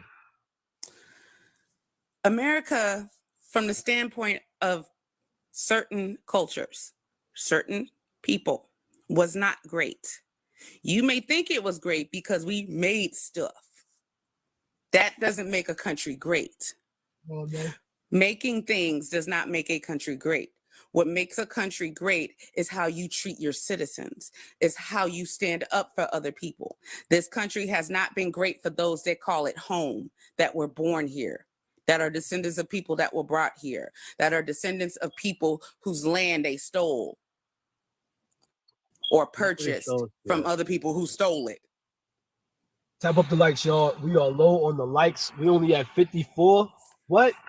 Yeah, let's get them likes. 54,000. Oh my goodness, people, Like please $300 tap, share. We're at 347 people in this chat and only at 55, almost 1,000 likes. Come on now. I need you to tap, share, please. Thank you kindly. Well, This and is the thing James, for me too. Which I I think that there's a point that I'm missing something, and maybe it's me, because you keep talking about things were made here, when things were made here in America, right? And I know that was the slogan that Donald Trump used and started. I want to say it was in 2015 when he started that slogan, but all of his stuff that he has was not made in America. So how can you all use that slogan? Well, I mean, all right. so when you're a billionaire and like you're somebody who listen, I am not intelligent enough to like. Can I actually speak? Let him speak now. TK, I know you be rolling, but I'm admitting I don't have the intelligence of like somebody who's a billionaire who can actually get things. What I do know is that, and what I'm saying that you would like is that America is starting to build things again. Like, it's not because of Trump, it's not because of Biden, it's not because of this, it's because the ebb and flow of economics. Okay, so America is starting to build things like when it comes to like any kind of industrial things. Like when I grew up, I'm 38 years old. When I What are grew they up and doing right I now? got That's out what of you just said. I'm high waiting for you to school. tell us. oh no. So wait, I'm hoping you would get to the point because you're dragging this out a lot longer than it Okay, needs well, to I be. mean, I have to I like to explain things economically, but okay. But you What I'm just said you saying weren't is smart enough like the billionaires. The only difference between you and the the things billionaire is that are gonna delegation Okay, so now and money. I'll do it really quick. Thank All you. right, so what's happening is now America is starting to build things again. Like China is going to collapse. They're going to collapse. And so now they're starting to insure things back into the United States. It's going to have more jobs, more things like that. And it's going to be China is going to collapse and we're not going to have to worry about China. Let's put it that way. So There you go. first off, America has always built things. You may not realize it, but America has always built things. We've always built things. We're just more consumers now than producers. But the beef with China is I don't understand it because that's part of a trade deal that goes back to the 80s. So I mean, everybody's harping on the downfall of China. You all have to understand, like, it's going to be very cool. Like You all have to understand that if China, hold on, let me give you some economics here. You have to understand that if China falls, majority of the world's economy falls because they do produce. Listen, they are the producers, the manufacturers of 90% of a lot of textiles that we use in our day-to-day life. Those clothes you have on your back were either made in China or made in Taiwan or Sri Lanka, which is coming up. All right, you majority. know who's gonna make them? Excuse me? You know who's going to make them? Not here. They barely not here. Mexico. I'm just so shocked. I'm telling. Listen, I promise you all, we are like you are the most. You are one of the worst representatives of the MAGA. Representations, maybe. Tell me who's better. Representative, maybe. I'm not telling you all, like, you're all going to be protected with the North American. If I was a part of the MAGA group, I'd be like, man, you'd have, let's kick him out. You represent them. I mean, don't know. If y'all don't want to hear this, I'm telling you what's going to be the future. Yo, James. Well, hold on. We keep asking you, but you keep dragging stuff out, and then you throwing all this little stuff in there. It's pretty much conjecture from your end. All right, let me put it very clearly. China is going to collapse. It's all going to go back to North America. China or Mexico is going to do what China used to do. America is going to implement that and then monetize it, and Canada is going to give us oil. So that's basically what's going to happen. I mean, you can laugh, bruh. Why you think America has Israel in the Middle East? That's where the oil coming from. Then the gas and all that stuff. I promise you, we're going to get out of there very soon. We're going to get out of there. We're not. No. Listen, hold on, y'all. James, listen. Guess what? We don't have to get their oil anymore. James, I'm telling you, we're gonna this should be comforting to you that we're gonna get out of there. Like, we don't need it anymore We have it in Right. Texas. We have it in Canada. James, listen to me for a second. Listen. All right, go ahead, brother. You came on this page. And you try to recruit MAGA. All right. And I will always try to, and you'll always be welcome. All right, listen. You have to if you're gonna do that, you have to understand what MAGA really represents. I don't even think you really fully understands what MAGA represents. No, I do. Go ahead. Do you agree that MAGA represents setting back the time? No. Listen, hold on. No. Hear me out. No. Watch this. Listen. MAGA wants to revisit a period in time or a condition that we used to be or used to be in. This is what the again part is about. When they say make America great again, that means America was somewhere where they want to revisit it. I'm telling you, as a person of my phenotype, there's no decade, there's no year, hour, or minute that I want to repeat. I'm a progressive. I want to move the country forward to something that it's never been, which is the ideology of America is what it's never been. We never reached the ideology of it. We're talking about going back in a period of time where we still failed to reach the ideology of what America is. So to me, there's nothing to go back to. I'm looking forward progressively so that America can become the ideology that we've been taught about. We haven't reached that. So going backwards, the greatness of America is not behind us. It's ahead of us. You understand what I'm saying? In order for us to feel like this country is great, it has to be the liberty and justice for all. It has to be the indivisible. It has to be the one nation. So if we haven't reached that, which is a standard, it means we're substandard, a substandard country. What does that mean, my friend? What does that mean? What does what mean? To touch your ding ding off? Is that what progressive? What does what mean? What does what mean? Like, because the only thing that I've seen with progressivism, and listen, I'm not equating this to you, but is that, if they're 12 years old, they need to cut their ding ding off. Why do you keep talking about that? That's a culture. That's culture talk. That's culture talk. You guys are. That's a small thing to a giant. That's a small thing to a giant. You guys are so. You guys have maggot brains. I see why you guys are very correlated to MAGAs because y'all have. Tell me what else. So hold on. James, let me I just spelled it out. Because see, what you don't understand is that you guys are not making connections. You guys are not making connections with a lot of these progressive issues that are going on now, right? You guys are so streamlined, focused on these culture wars and what's going on in the culture that you're not focused on the everyday American. And so that's the issue that we have a problem with because you're not worried about that. In Trump's Agenda 47, he wants the stock market to crash. So if you have 401k or Roth IRAs, or if you have any type of investment, guess what? You're going to receive little to nothing on your investment.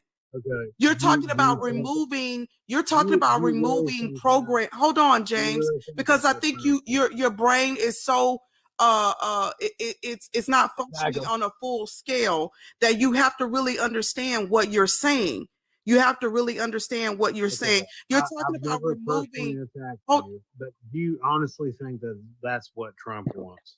Honestly, no. This is his agenda. This is the agenda, sweetie. This is not something I'm thinking about saying. This is an agenda that he has. It's called, if you go to his website, as much as I hate looking at him, as much as I hate seeing him, I'm obligated to know what's going on. So go to Trump.org or whatever it is, go to his website. You can read Agenda 47 and you can also download. You can also download Project 2025, which is another. I'm sorry. I'm just trying to figure out how you've been bamboozled. If you're claiming you're a MAG supporter, yeah, But you I know haven't a read lot about Agenda MAGA 47. But supporters. you haven't read Agenda 47. That's my Well, I thing. mean, because you know what they're doing. And you can proceed. You know, But, like I used to work in politics. Okay, like I know, like it's boring, but I used to work for the Democratic Party. Okay, I went to the University of Tennessee in political science, and then I started working for the Senate, like the senators that were that they were running for office in Tennessee. Okay. And what I learned when I was in the Democratic Party is that you blame people for what you're doing. That is that was the number one thing that they taught us, is that you blame them for what you're doing. Because when they figure it out, they don't know which one to believe. James, what are you even talking about? yeah, because you're off subject now. You're off subject. I'm glad somebody said it because I'm trying to figure out where is he going with this. So what I'm saying is, You like, went when I hear left you on the all, chat, when I right? hear you all doing this, There's shit, a lot of Trump supporters in the I chat.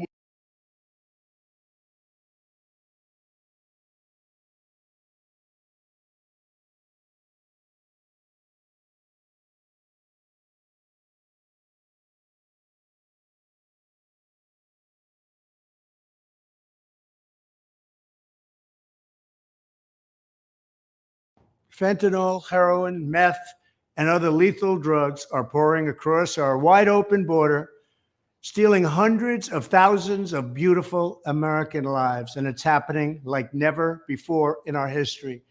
Children are being left without parents. Families are being ripped apart. Communities are being decimated. Our neighbors and fellow citizens are having their entire worlds destroyed like nobody thought possible. Our country is being poisoned from within by the drugs and by all of the other crime that's taking place. The drug cartels are waging war in America, and it's now time for America to wage war on the cartels. In this war, Joe Biden has sided against the United States and with the cartels. They are making more money than they've ever made before, times 10. There's never been anything like it. They're major, major companies. They're bigger than even some of our biggest companies. Biden's open border policies are a deadly betrayal of our nation. When I am president, it will be the policy of the United States to take down the cartels, just as we took down ISIS and the ISIS caliphate, and just as, unlike the situation we're in today, we had a very, very strong border, the strongest border, in fact, in the history of our country. And drugs were at a low of 45 years. There's been nothing like what we did just 2 years ago. We will show no mercy on the cartels. Every day, drug traffickers are using the waters of our region to ship their lethal poisons to America, killing so many of our people and ruining families.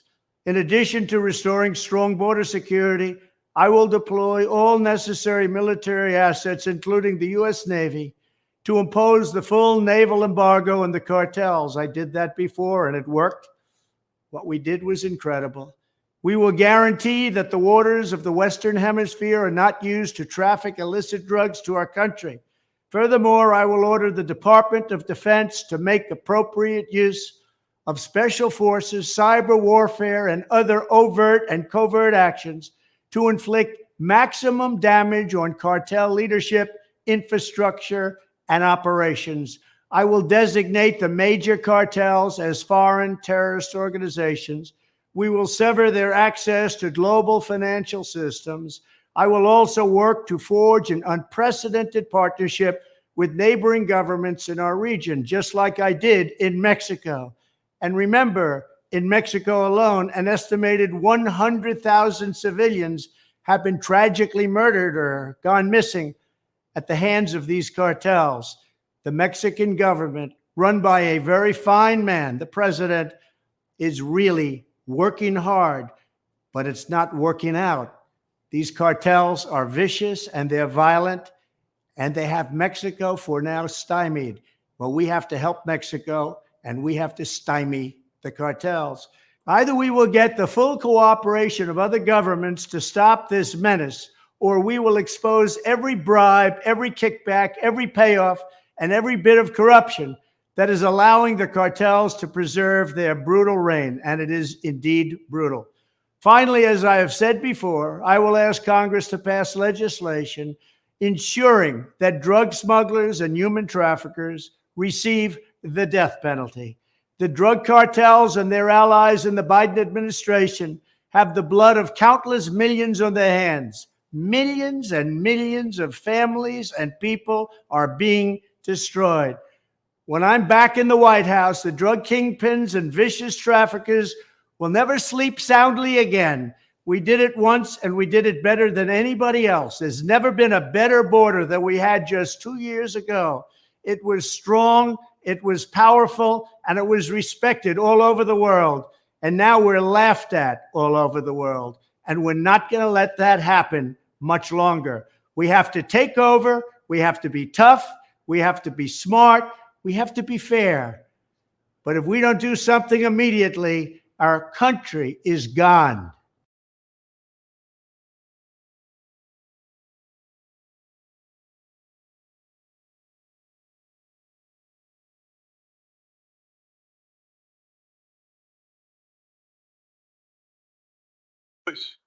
Senior, Junior. Oh yeah, and fucking like bombing fucking Iraq and all this kind of shit. I'm sitting Well, I there- mean, I think most of the country disagreed with that war after we realized that we had been hoodwinked. So Yeah. I'm not really understanding your point, how you're laying that at the feet of the Democrats. All right. So let me throw you through this.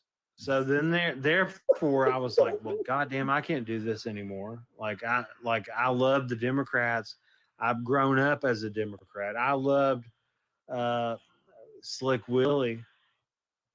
You know, I'm like, I love that shit. It's amazing you have all of the right wing talking points, but you're a Democrat. This is funny. Promote this anymore. So Why is it that you have all the right wing talking points, but you're a Democrat? I'm telling you. But he got the heart of a Democrat. Let me throw this out here. No, I'm just wondering that. I want you to continue, but I want to know that. Do you mind telling me? Sound like that drink hit, James. Sound like that drink is hitting right now, James. Like real talk. I'm just telling you. No, James, I want you to finish, but I really want you to explain to me why do you have all the right wing talking points if you're a Democrat? So therefore, I went. So you're not answering that one, huh? Hold on. Just I promise I'll answer everything. Fair enough. Go ahead. But what I'm saying is, like, when I actually resigned, I resigned from the Democratic Party. I was like, I'm not going to do this anymore. As an advisor? Yeah. Advisors resign? Yeah, ain't no way he Anyway, because I didn't want to do it. I'm sorry, James. Go ahead. Finish telling your story. Like, this party was corrupt, just like the Republican Party. So everybody corrupt. I can't do this anymore. So therefore, but Trump's not corrupt. I resigned. Like, are you going to listen to me, or are you going to? Yeah, I am. I promise. I'm listening. I'm just giving commentary. I told you you're fodder for fun. I promise you. Like, I agree with everything that you're saying. I know that you think you're getting me on this, but at the same token, I'm sitting here like telling you, like, I understand exactly where you're sitting there drunk. No, it's not sitting there. If you all want to sit in a little cubby that will never ever fucking break the Democratic Party, go ahead and do this. I'm trying to tell you what the fuck to do. How you gonna tell me what to do when you're drunk? James, let me ask you. You said join MAGA. Join MAGA. Go ahead. Would you agree that the Republican you understand? Party don't Like, give we're a going to fuck, crush and the you Democrat Party into don't the give a fuck fucking what ground. Oh, now he's talking. Guys, y'all were talking. Y'all can hear what James into the ground. You're going to get crushed into the ground if you don't listen to him. Let's tell you what you need to do. Crushed into the ground. Thank you, James. Thank you for your advising. your Well, I advice. mean, that actually would Thank you have for given your you all advice. something that you could actually beat the Democratic Party and actually take it over. But you all don't want to do that. You wanna Nah, sit nah, here we and we fucking we say down that with the I'm wrong. Democratic Party. We on the plantation, okay, Yeah, James? yeah. We're gonna put this Yeah, out. and We you on the always we on the will be. Democratic plantation. You You know the one always you used to will be be. on. That you used to advise us I about. promise you, you always will be. You do a Hey, lot of James, promising, James. Ooh, James, promises hold are on. mixed I with mean, Hold you on. rubber. really You know will. that. You don't want to James, listen to James, anybody. Somebody who actually wanted to come in here and actually tell you how to defeat them. You're not going to do James, it They because party you're You right. always going to corrupt be like there. y'all. You're always You going to be right. there sitting there Yeah, eating a we fucking gotta get straw. it to their party so we can corrupt their. Hey, James, you right.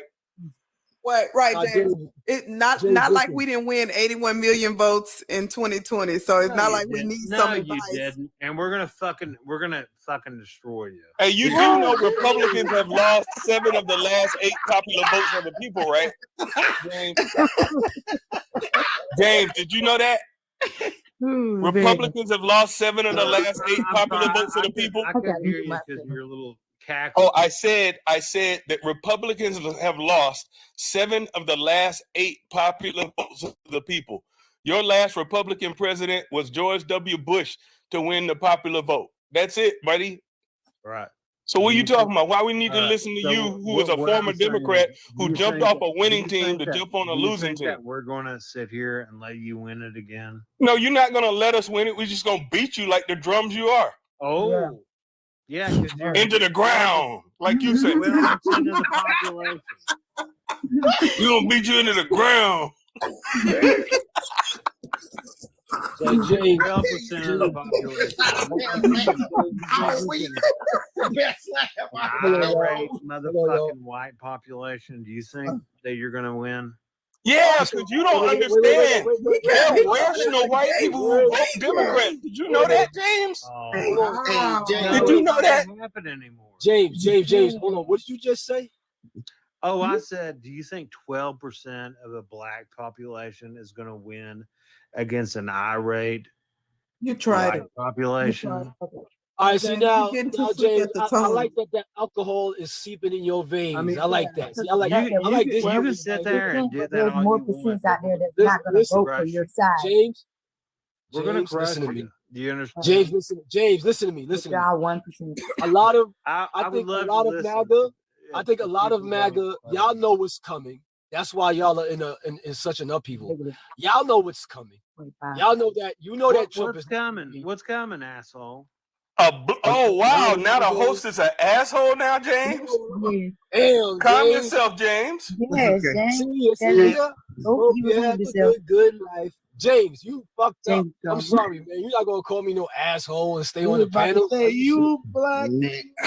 What you drinking on? So you drinking on that Jack Daniels? By the way, You That was bugging out, funny. buddy. Can we James, find another one like that? Because I mean, That was we fun. gotta find. we That just was had so so much much fun. fun, y'all. I didn't even know We y'all, had but so much fun. how y'all doing tonight? James said, "We gonna crush you into the ground." But I knew it was coming. Listen, I knew it was coming. I was like, yo, that alcohol sound like it's kicking in. And I listen, they can only put on that little mask when he's talking about come join MAGA. And then he did that. And I'm like, yo, Do you think you gonna stand up against 70 million angry white people who's coming for you? We gonna crush you into the did you hear ground. that? Did you hear that? He said that. He said that. You can't help it. That racism is just in them so bad it wants to come out like lava out of a volcano. They just want to express that hate so bad, and that's what MAGA's about. So when he goes, come over to our side, that's like inviting us to a picnic. No, Yeah, thank tell me come to Jamaica. no, thank you. Hey guys, hey, for some more comic relief, let's talk about Tim Scott's endorsement of Trump. Oh Lord. another fun for father. Talk about coonery. Oh my You know, God. I ain't seen no soft shoeing like that since Gone with the Wind. We know what I'm love saying? you, Mr. Trump. That was some soft shoeing. I have never witnessed He that. said, in my he said, real he said, time. you really must hate Nikki Haley because she made you a senator. No, we love you, Mr. Trump. We love you. I want to ask. I ain't coming up on comment stage because there's a lot of Trump supporters in there. Biden Did 2024. James represent MAGA correctly, or do y'all agree with him? I really want to know that. Like, you can vote for Trump, everything. I want to know, is that a great representation of MAGA? How James? 100%. No. Hell yes. No. Ooh, raw. No. James is all over the place. Well, let's hear from Raw. He said, yes, it is. No, that's what I said. I'm not going to be the next dude up after James. Not today. that dude James, man, he was different. But I knew it was coming though, man. Like, listen, we talk about Tim Scott. Listen, when I saw that dude say Tom Scott, when I seen that dude go, "We need a president that can stop crime on a dime." When I see him do that shit, we need a president. I was like, yo, what the hell? And I'm like, I know he's not doing this. And when he stepped out in front of the mic, when he stepped out in front of the lectern, and he looked at Trump, he said, "But I love you." I was just like, nah, we're not going back there. We're not doing that again. No. Yes, we is. Yes, we is. But if you look at him though, right? If you just look at his features, he was born to buck dance. Ain't no way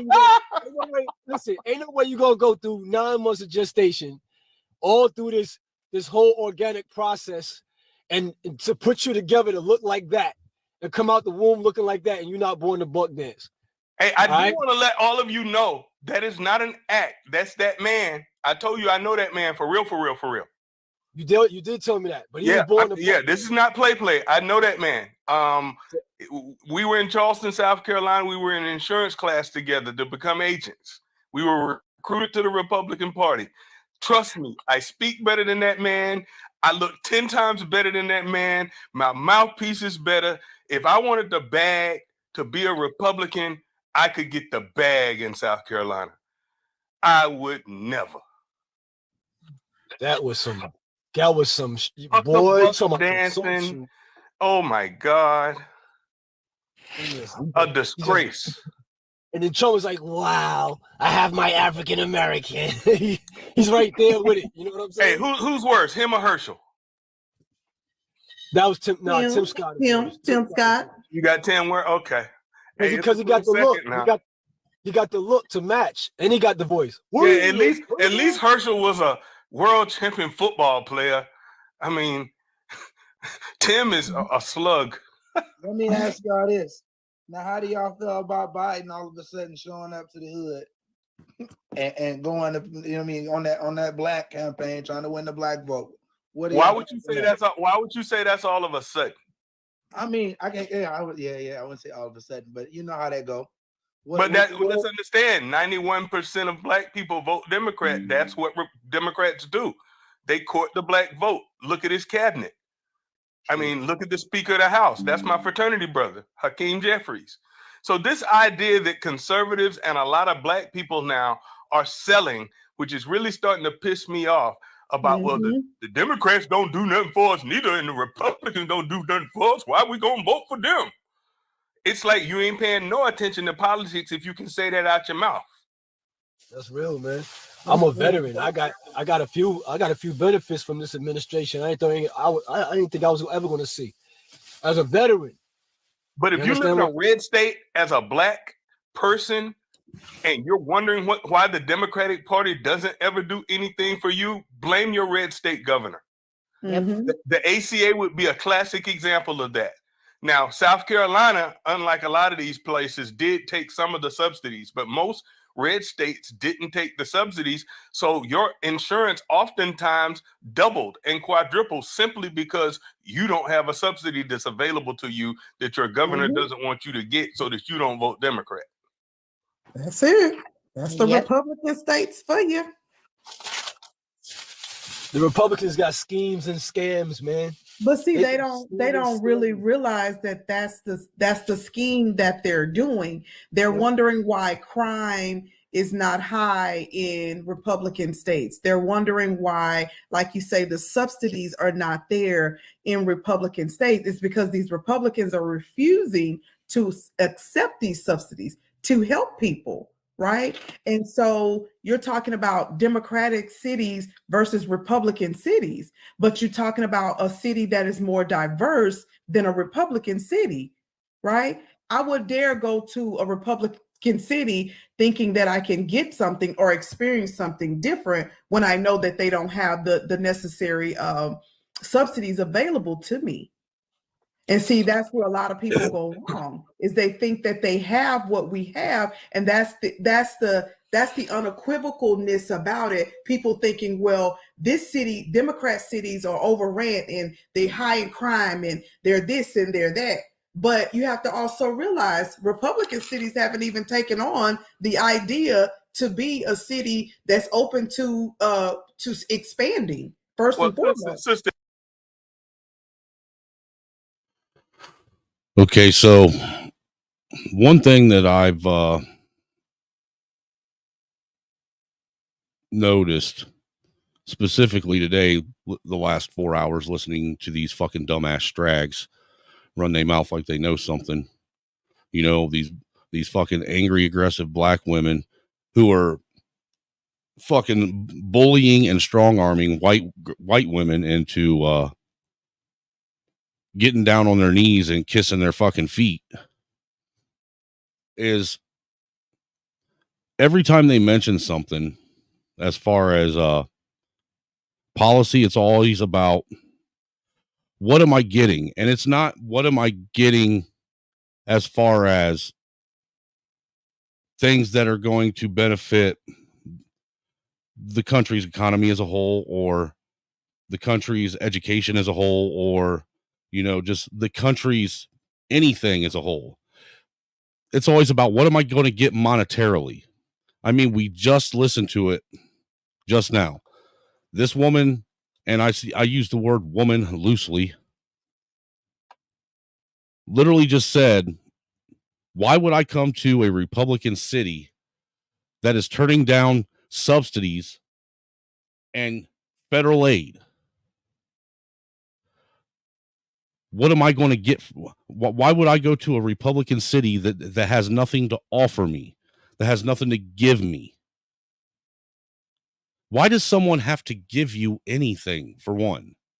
Why do you have to get anything? What are you doing? What are you giving? What are you providing? What is it, your contribution to society? Because to come out and make bold ass claims very, very aggressively like you are, you know, with a self-entitled fucking attitude and stance behind it like you are. I mean, very boldly entitled, like you're owed something. What have you produced? What is it that you've given society that has been a net positive?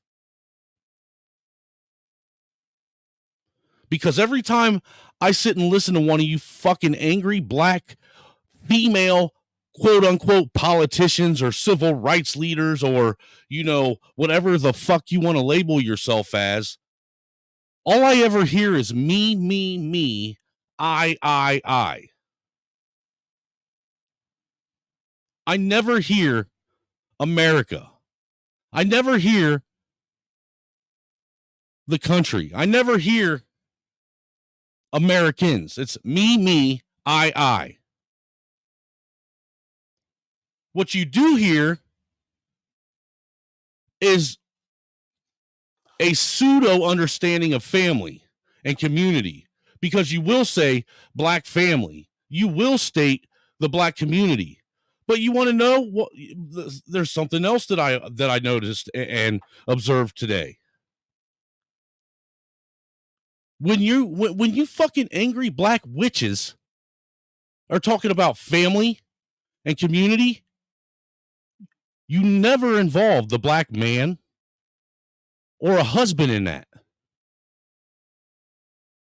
It's always the black woman and her kids, but never once is the man or the husband ever brought in as part of the equation.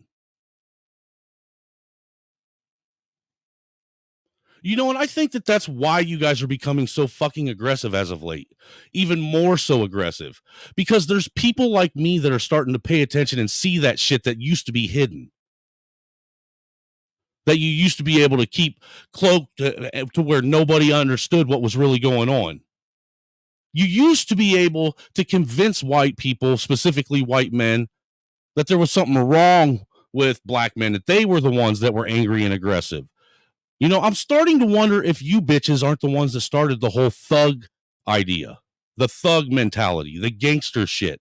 I mean, you obviously are the ones that have romanticized it and made it to where, you know, your black men think that that's the only thing that's going to get your attention, is if they go out and commit crimes and act thuggish.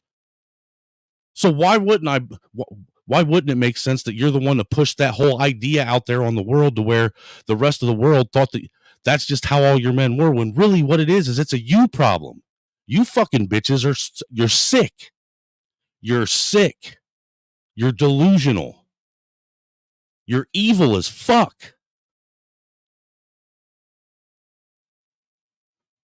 And I don't give a fuck who gets mad at me for saying it. I've witnessed and watched and observed entirely too much and too many times these fucking evil bitches going out there and doing everything they can to destroy.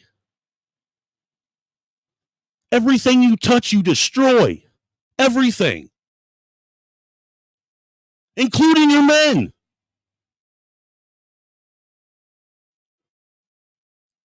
And you're literally willing to take your own sons and treat them like they're a fucking lottery ticket. Cash them in when you're low on funds. Gas them up so they get pissed off and go out and do something stupid and get shot by a cop. That way the only thing left of them is their face on a shirt and you get a fucking payday. And the fact that there's still men in your communities that are fucking buying your toxic bullshit is fucking... I don't know what kind of fucking voodoo black pussy magic you guys have, but I hope like hell the rest of the brothers in your community wake up to it before they're all destroyed. Because you know what? At the rate you're going to be the demise of your own people. You got bitches out here like fucking Cynthia G that was on fucking YouTube talking about the fucking genocide of black male babies. You got fucking people like Princella, the queer maker out here fucking trying to convince women that they can go out, that they should be lesbians and they should fucking not even engage sexually with black men at all because they can manifest pregnancy. They can impregnate themselves. And this is the type of dumb, toxic fucking bullshit you guys are listening to, that you guys are taking serious, and you think that anything's going to flourish, that anything's going to change. I mean, you're literally the only fucking people on the planet that sit and bitch and complain about diversity, equity, and inclusion, wanting equality, but yet at the same time don't want to lose your marginalized status either.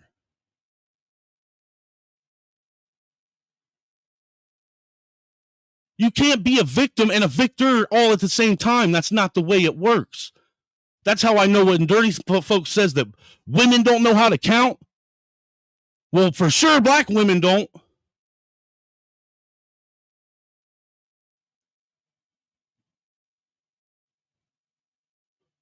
And it's a shame. It's sad. It's really sad.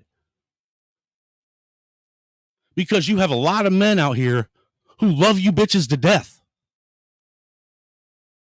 Who have been fucking following you guys through the fucking flames. Dying and giving up, losing their lives. To fight the wars you started over nonsense, over fucking pettiness, over greed, over selfishness.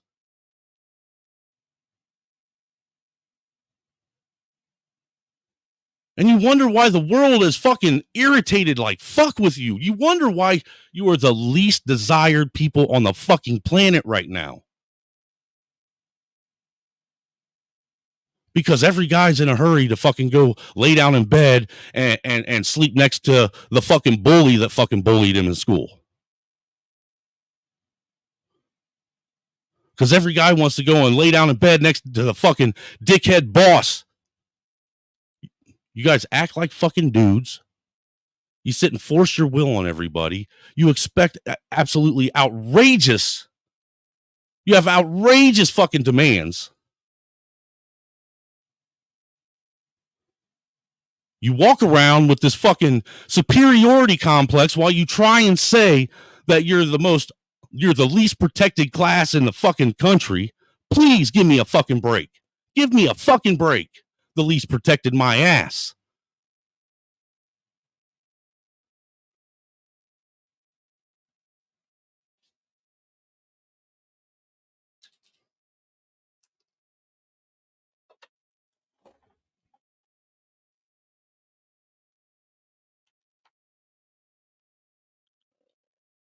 We had a gentleman that literally, and see, that's the thing is,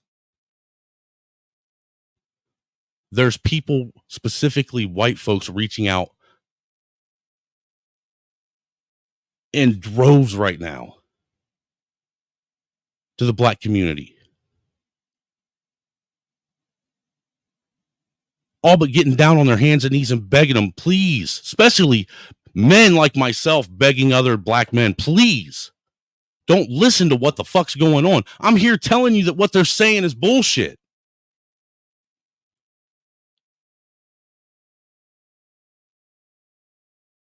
But yet you still want to fucking listen to what these dumb bitches are telling you.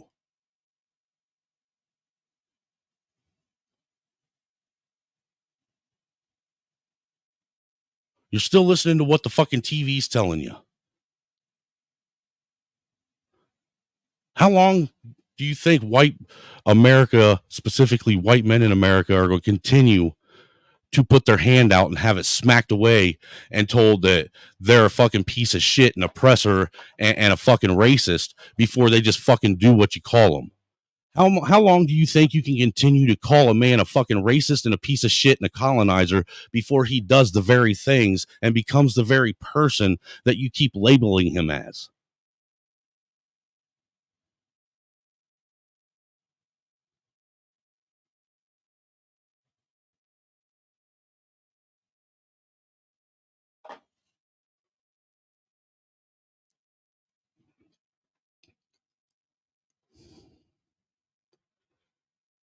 You know, it's like a dog.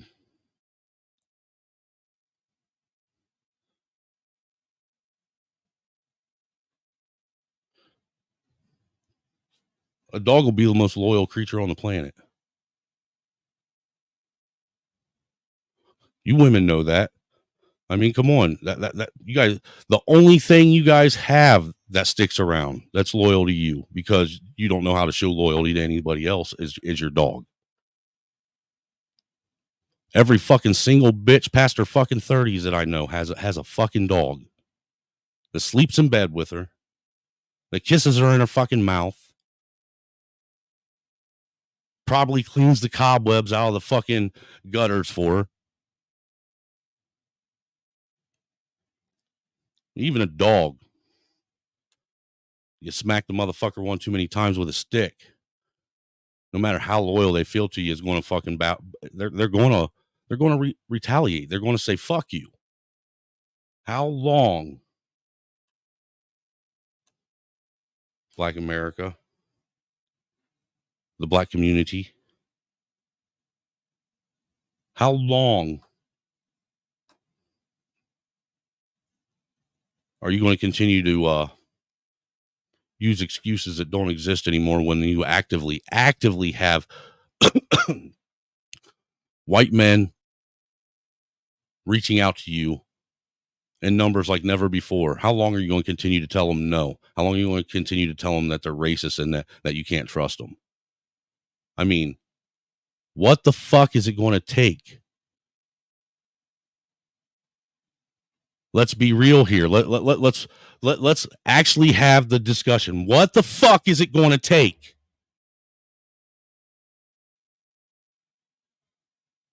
Because right now, this constant fucking pointing fingers back and forth and going on the fucking the back and forth constant fucking rebuttal of, you know, well, this person got shot here and that person got shot there and this person got arrested here and that person got arrested here and this person done this here and that how long are we going to keep on with the back and forth? We can do that forever and ever and ever and ever. It's getting us nowhere. What the fuck is it going to take, man? Because it seems like no matter what the fuck anybody does, no matter how they approach it, no matter how they come at you, no matter how they fucking try and word it, label it, fucking, you know, sing it, dance it, whatever, It's never good enough, and there's always an excuse and a reason for you to sit and say that we're fucking gentrifying, colonizing, trying to take something that isn't ours and stick our nose in a lane that we don't belong in. What the fuck?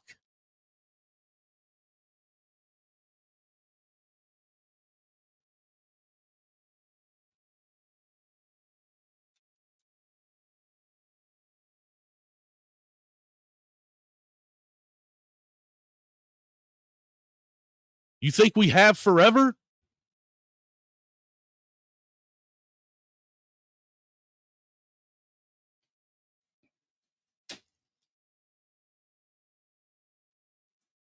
You know,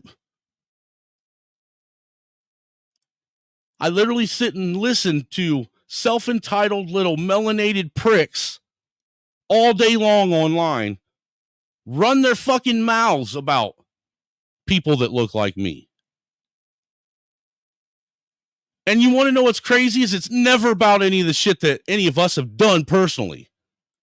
You'll run your mouth about me over something that somebody that looked like me did 450 fucking years ago.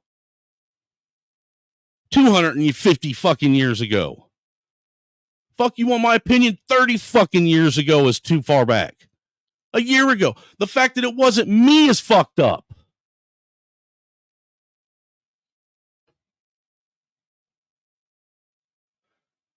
And it's not radicalized, Red. It's being fucking honest. I'm tired of it. Fucking tired of it.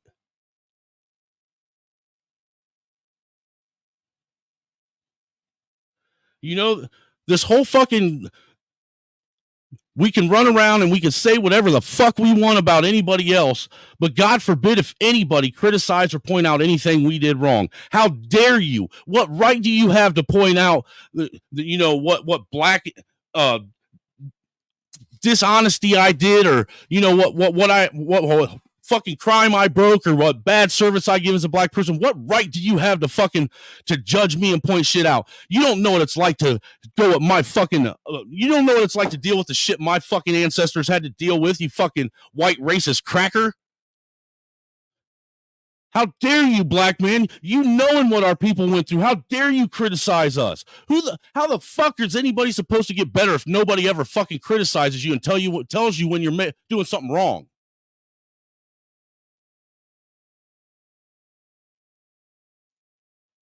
Mr. Spiegel, it's not even about helping the black community. It's about America.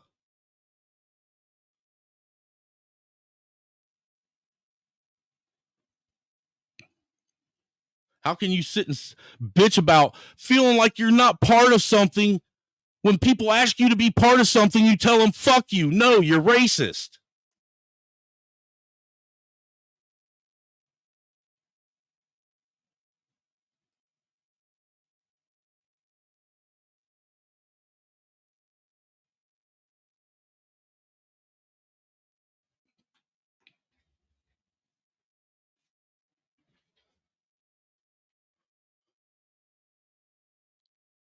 You know, I just don't fucking get it. It's not that hard. It's to understand.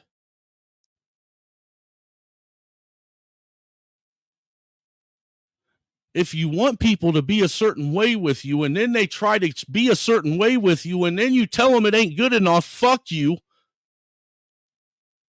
and still be an asshole and think that because people that looked like you 200 years ago or even 60 years ago went through some fucking horrible shit, that you have the right to treat people like shit and not accept what it is that you're asking from them when they try to give it to you is absolutely fucking nuts. It's insane. It's a delusional. It's a sickness. It's a disease.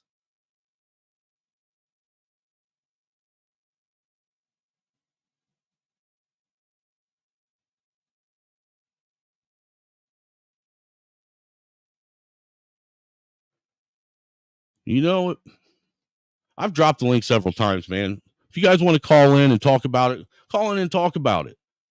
You know, something's got to give here, folks. Something's got to give. I mean, we can't continue going on with the fucking grown-ass adults running around fucking screaming and whining and crying like a bunch of fucking toddlers, you know, and nothing ever fucking getting done.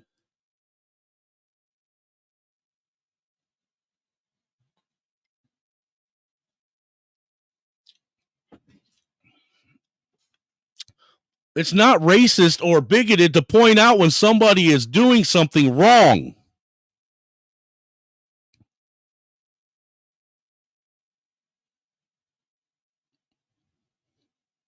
And it's not racist or bigoted or somebody trying to get one over on you or try to be the ops or, you know, fucking whatever, pull a fast one or this, that, and the third when they actually reach their hand out in solidarity and say, hey, let's try and do something together.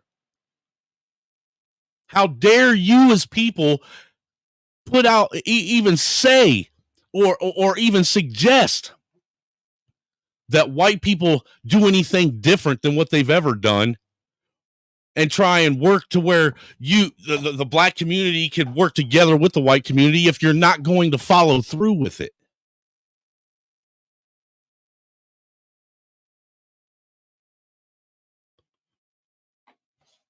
That's shit that kids do.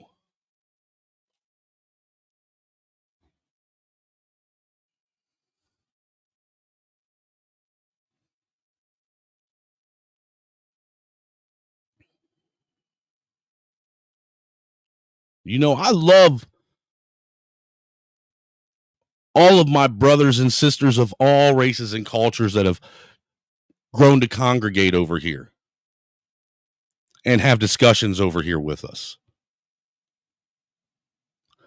I even have love for the ones that are from whatever ideology, but they still come over and have a respectful conversation and try and come up with ideas and suggestions and answers. But I'm tired of the fucking fake.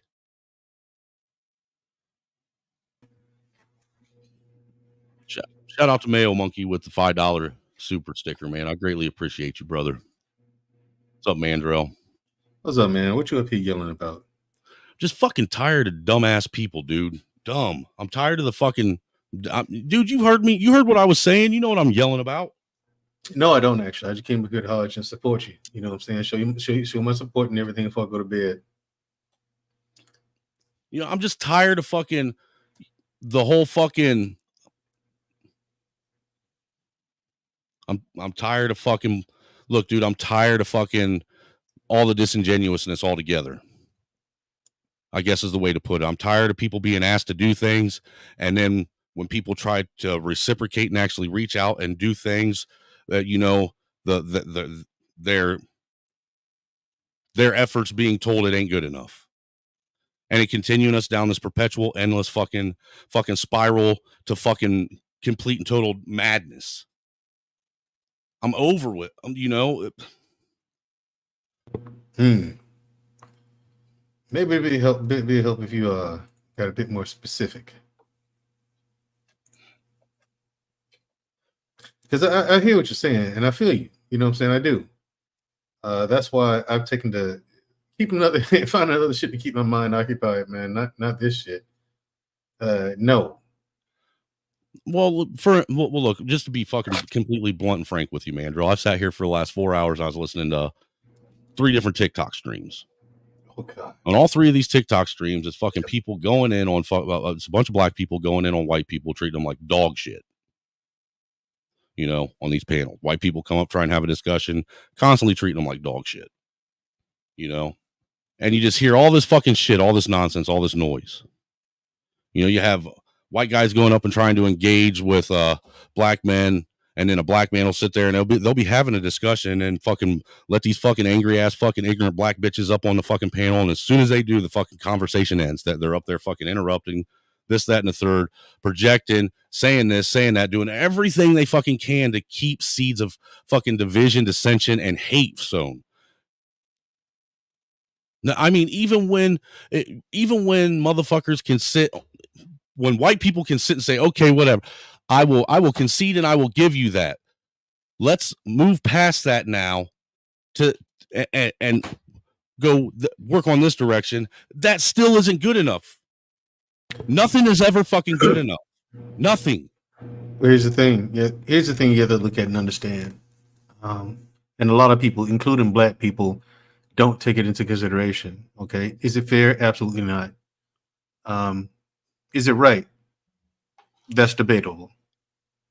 What I'm saying is, you can make the argument. That's why I don't give it a flat out no, because the rage that black people have, in my opinion, is absolutely justified. And here's why. Like, do we have rights and stuff like that we didn't have back in the day? Yeah, but we never got, black people themselves never actually were done right to this day. The sad part is today we can't say it's anyone else's fault, because we can change. We're free to change things today, far more free to change things today than we ever have been in American history. But it's like I said before, man. I think I told you this before. The damage is done. That Willie Lynch letter thing, it was a resounding success. No one's holding us back anymore. You know what I'm saying? You don't have the white man to blame anymore. You don't. The sad part is that the whole Jim Crow, Willie Lynch shit worked so well to now we oppress ourselves. You know, as individuals, we do it as individuals. Like there's literally no black people, no white people to scream and yell at. These people, we do it to ourselves. Like, it's like, say if you don't take a bath for 3 years, but then you complain about you stinking. You know what I'm saying? It's like, no, you're doing it to yourself because you won't shower, you know? But the thing is, the brainwashing and the conditioning is so well set in. And so the thing is with black people is, since America did absolutely nothing, it created this big mess on its own, but then told the mess to clean itself up. And you never paid people back. You never made it whole. You never did right by them. So now, so black people know that that's never going to come. So now you have to look at it this way. Black people kind of want their lick back, but at the same time, they're still pissed because they know they can never get their lick back. You're going to get, hold on, if you're black, you're going to get nothing out of this. So I'm just saying this to explain to you where the rage comes from and the belligerence. Now, I disagree with it, brother. You know that. Well, look, if I can, just to look, I understand that there were things that were done wrong. You know, I'm not going to sit and try and, you know, white splain or whatever the fuck the word is, any of that away. I'm not going to be stupid and disingenuous. All right. I got you. And I know you understand. But look, the thing is even if there is a reason and a legitimate right to have all that rage, the rage is being directed at the wrong motherfuckers. And see, there you go. That's where the and what's happening now. Well, man, what's happening now is it's going to get to a point to where, because that rage is constantly being directed at the wrong motherfuckers that are literally trying to do the very thing you're asking them to do, you're going to cause them to start having and developing a rage of their own. Yep. And see, that's where the rubber meets the road, isn't it? You know what I'm saying? The rage is justified. You now have to point that rage in the right direction. Most people don't do that. They just see white and they think bad or wrong or fuck you or something to that effect. It ain't right. Now that part is not right. You don't do that. You know what I'm saying? You don't do that's what you don't do. My thing is why aren't white and black people, the fucking normal society, why aren't we both sitting and screaming and yelling about the shit? Because we most certainly should. Because that's where I don't understand why it's so hard for people to fucking understand that our interests are really the same. This is what happens, because here's the thing, the whole wilderness thing, it didn't just affect black people. Now, black people felt the biggest sting, but white people were duped the most. They never lied to America. America never lied to black people. You ain't shit, and you still ain't shit, and you never will be shit. That's what we were told. That's how we were treated. We got that. You gave us exactly what you told you was good. White people, you guys got tricked. You were told, you were told, even though you were poor, you're better than black people. So you don't treat them the same. And they did that to keep us from coming together. The funny thing is, like I was never told that. Nobody I know was ever told that. I get it, but here's the thing. Segregation. I'm talking about back in the day, the 50s, 60s, I say mid 1970s and earlier, you kept black people and white people separated. So now the right hand doesn't know what the left hand is doing. You can tell each side whatever the fuck you want to. And it went over like gangbusters. Look at how normal white people treated black people back in that time. And the sentiment of black people being inferior rolled over all the way to the 1990s, dude.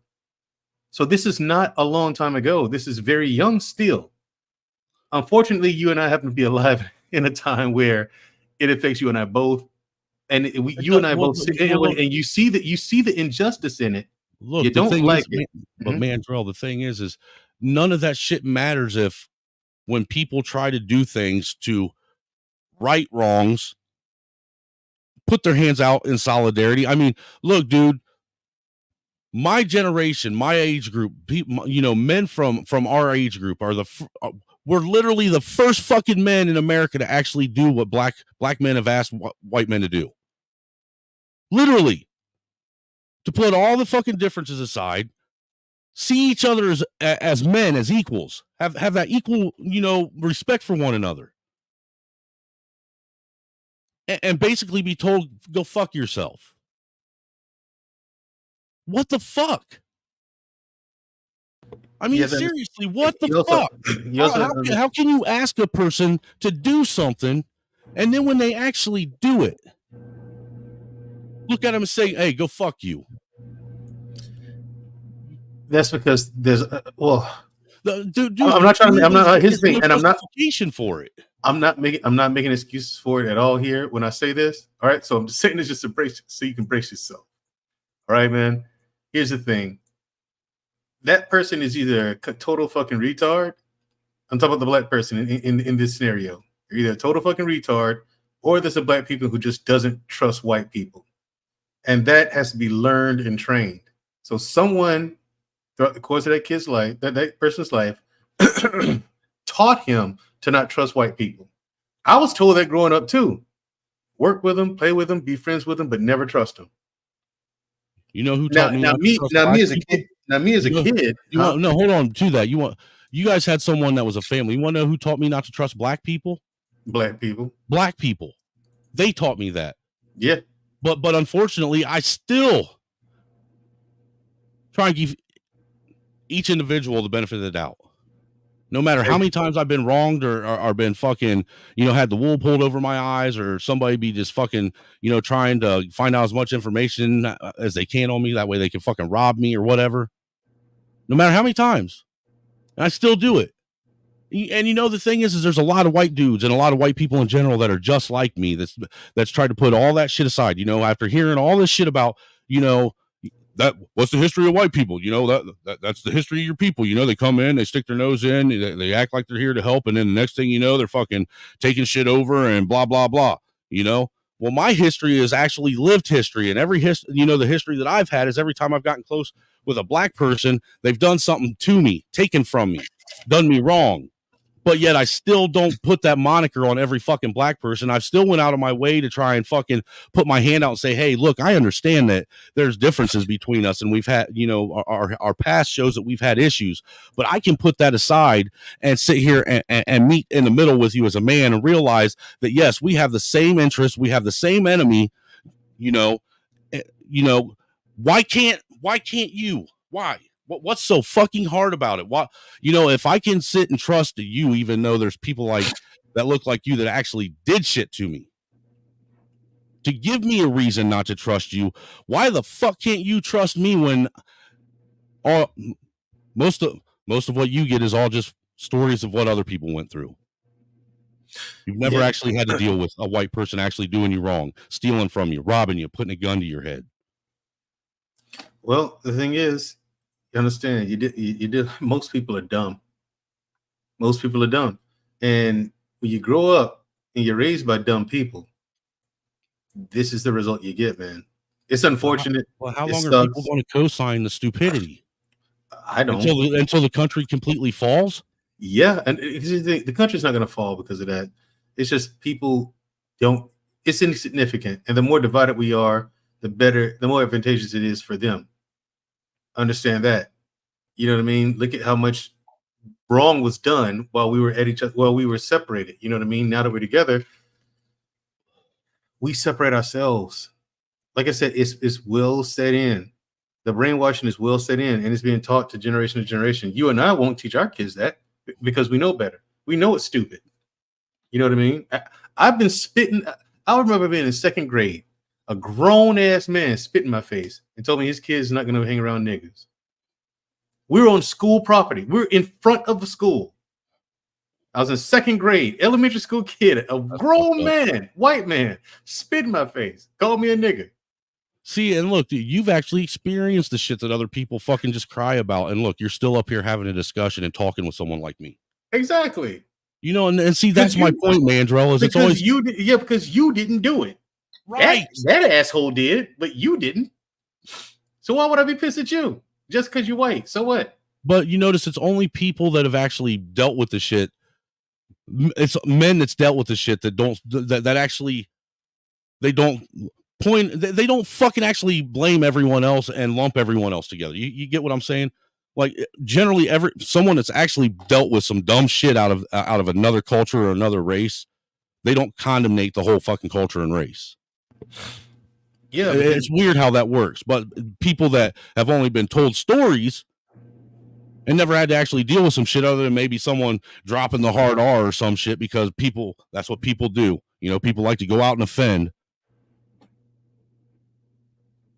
It's ridiculous. Like, I agree with you wholeheartedly. It is fucking dumb. You know, it's very dumb, dude. I guess going through it gives you perspective because you recognize that's fucked up. Why would you do that? You know what I mean? Like, you know, and you try to make sense out of it. Like, oh yeah, I guess I just leave it at that. It's fucking dumb. You know what I'm saying? And so you don't look at all white people like that because all white people don't think the same way. I was in the military. I met people the world over. I don't think that all people from the Middle East are terrorists. You know what I'm saying? Look, I've even noticed there's different types of people from the military too. You know, there's there's men that are like yourself that come out of the military that see the military as opening your eyes to something that you didn't see before, where there's other people that go into the military and obviously they took the fucking easy route, so they think that the military is fucking racist and against them and this, that, and the other. Because the military doesn't allow you to do what you want to do. You have to follow order. There's order, structure to it. There's a pecking order. You have to earn what you get in the military. But then you also see corruption too, where people don't earn shit and just get promotions and whatnot. You do see that too. But the thing is, you have to learn to not take things personally.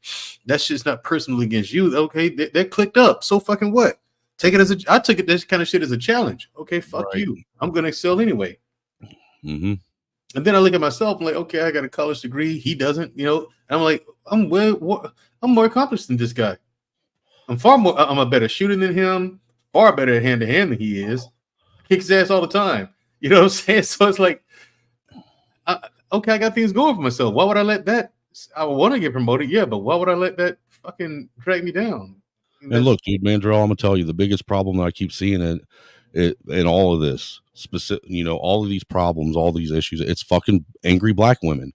You know, the one thing I noticed today, listen to this. I keep listening to black women talk about, the family and the community. And have you ever noticed that these angry black women that always talk about that family and the community and this, that, and the other, they never involve or add black men or black husbands or boyfriends into that equation of community and family. Never. It's always just them and kids. That's the black community and the black family. Yeah, and the sad part is they don't know that's one of the biggest things that's hurting us the most. You gotta have both parents in the picture. You need the man and the woman, and they've been taught to not include black men. People go by what they've been taught, not by what they learned. Come on, Mandrell. That excuse can only work for so long, though, because look, if I went by what I was taught, I would be a piece of shit that didn't take care of his fucking kids and had fucking, kids all over the fucking planet I didn't know about. Right. But here's the thing. You understand, dude. Most, like I said before, most people are just fucking retards. Most people are dumb. Most people are going to take the easy way out, even mentally. They don't think. They don't wonder. They don't ask questions. They don't want to know well, why. then don't you think sitting and, saying things like this is what they were taught, or, this, it's because of this, it's kind of like making excuses, and it's enabling them to continue to do the same dumb shit that's literally destroying communities. No, it's not. It's not making excuse because I'm not making excuses for them. I'm just explaining to you what it is, where it comes from, and why. Now, I'm not going to make any excuses for that. You should be you fucking thinking and wondering why. You should be asking questions. You know what I mean? And that's why I'm giving you these reasons now, because you're asking a question, and you're asking multiple questions. I'm just telling you, hey, listen, I don't like it either, but this is what it is. You know what I mean? This is where that shit comes from. Now I can talk to you about how to fix it too. Now, why is it like that? This is why most people rely on what they've been taught. Nobody ventures out to learn anything, so they don't go by what they learn. It happens in church people too, religious people. They don't read the Bible or whatever text they read for themselves. They just rely on what the preacher tells them or a family member tells them or something like that. They go by what they've been taught, but they don't read it for themselves. They don't pay attention to what's going on in life so that they can recognize things. They never learn. They don't want to learn because it's hard. That's work. They don't want to. It's easier to blame all white people than to single the handful out. That's the actual problem. You know what I'm saying? It's easier to let people be racist than it is to and yell and scream at them and prove them right. It's easier to do that than to show them some difference so it can change their perspective. Have an intelligent conversation with them, or ask them, why do you feel that way about black people? And then explain to them why they're wrong. It's easier to just let people. That's why you get this whole nonsense. People are just fucking lazy and stupid.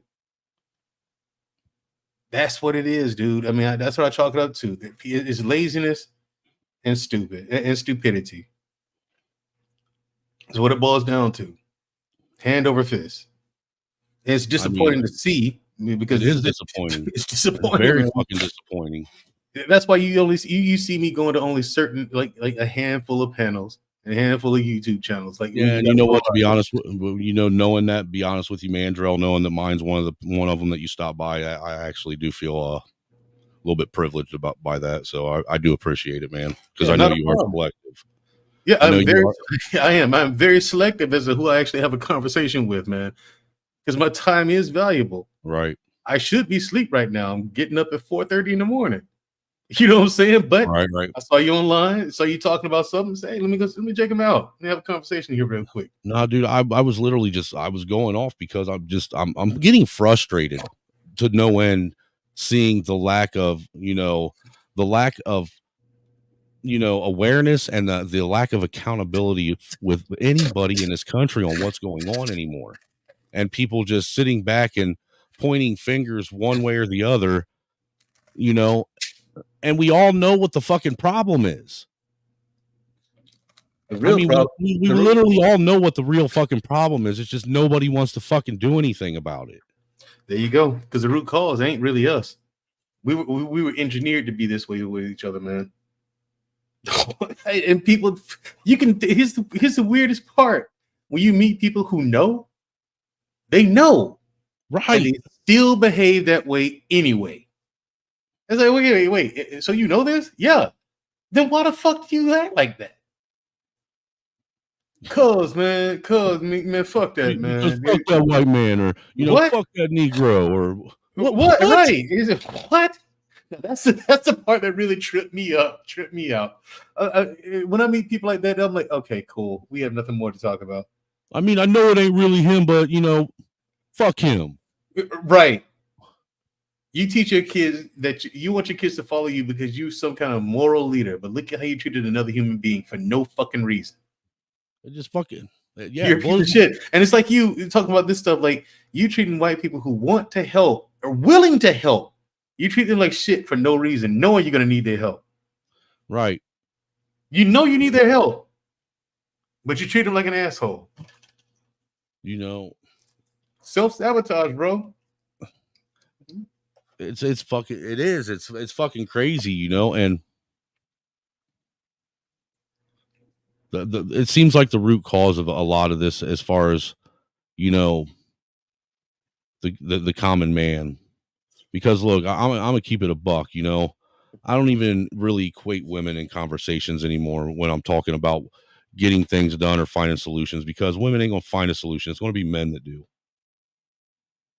You know that just as well as I do, Mandrell. Yep. And we got to get these fucking crazy ratchet ass women under control somehow. I mean, something's got to give, because this fucking matriarchal shit that we've been going through for the last 50 years has done nothing but fucking. It's got us on a fucking steam engine right towards the cliff. I just. It's a trip, man. It's just it's disheartening. So I can relate to how you feel. I do, because I used to feel that way too. For a long time, I felt that way. Well, I don't want to get to the point to where I want to stop doing what I'm doing and try and be an example to other people to do the same thing. I don't want to get to where I become jaded by it. Gotcha. You know what I'm saying? Well, here's how you do that. 2 things, and it's 2 of my 6 rules of life. It's 2 of my rules of life. Learn to take nothing personally. Well, I don't do that. Yeah, and the less you care, the better you'll feel. So do what you do. Do what you do because you want to do it, because you like to do it. And the thing is, you are reaching people, whether you know it or not. But understand that you're never going to reach a lot of people if you're preaching the right message. You're preaching. I'm not trying to reach a lot of people. I just want to reach the right people. There you go. That's what it's all about. And the right people will find you. They will, because word is going to spread once people hear you. Once the right people hear you, they will spread the word. Hey, this is one guy over here. I mean, I know you hear a lot of bullshit out there, but this is one guy, Angry Snowman, blah, blah, blah, blah, blah. Check him out. And people will start checking you out. A lot of people give me shit because I always push at things specifically towards the racial agenda in America with men and with black and white men. But I feel that it's necessary. It's necessary for it to constantly be pushed by men, and for us to actually push on it and address it and talk about it and stop caring about it. Honestly, because I think when us as men, we stop caring about the shit, that's when it's not going to matter anymore. These bitches got us fucking caring about something that doesn't even fucking affect us. Because we're the ones that actually have the power to change it. But then on the other side of their mouth, they talk shit about us. Right. You can't have it both ways. And that's what I was saying earlier. It's like I hear black women sitting and saying that, they're the most, they want to have, what is it? Equality, equity, fucking diversity, inclusion. They want all the things that, of a free society, and to be on the same level and to have the same respect and all that shit as any man or white man, as they would say, but yet at the same time fight so hard to hold on to their marginalized status. That don't make sense. They don't realize they're doing it. They don't even know. That's the craziest part. They don't know that they're doing it. They want it all. But some of them actually do know they're doing it. Those are the ones who are trying to have it all. And you and I both know nobody gets it all. Nobody gets it all. The world doesn't work that way. Dude, just as well as I do, you can't be a winner and a loser both. Exactly. But nobody's ever won and lost the game.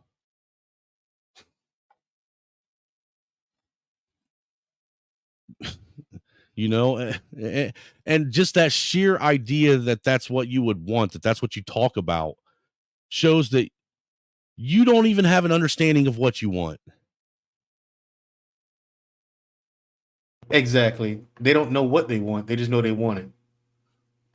Like they don't want to work for it, but they want the whole kit and caboodle without putting in that kind of work that it takes to get it. Like DL Saints made a quote a couple of days ago. He was talking about kind of the very things. People don't want to earn it. They don't want to work for it.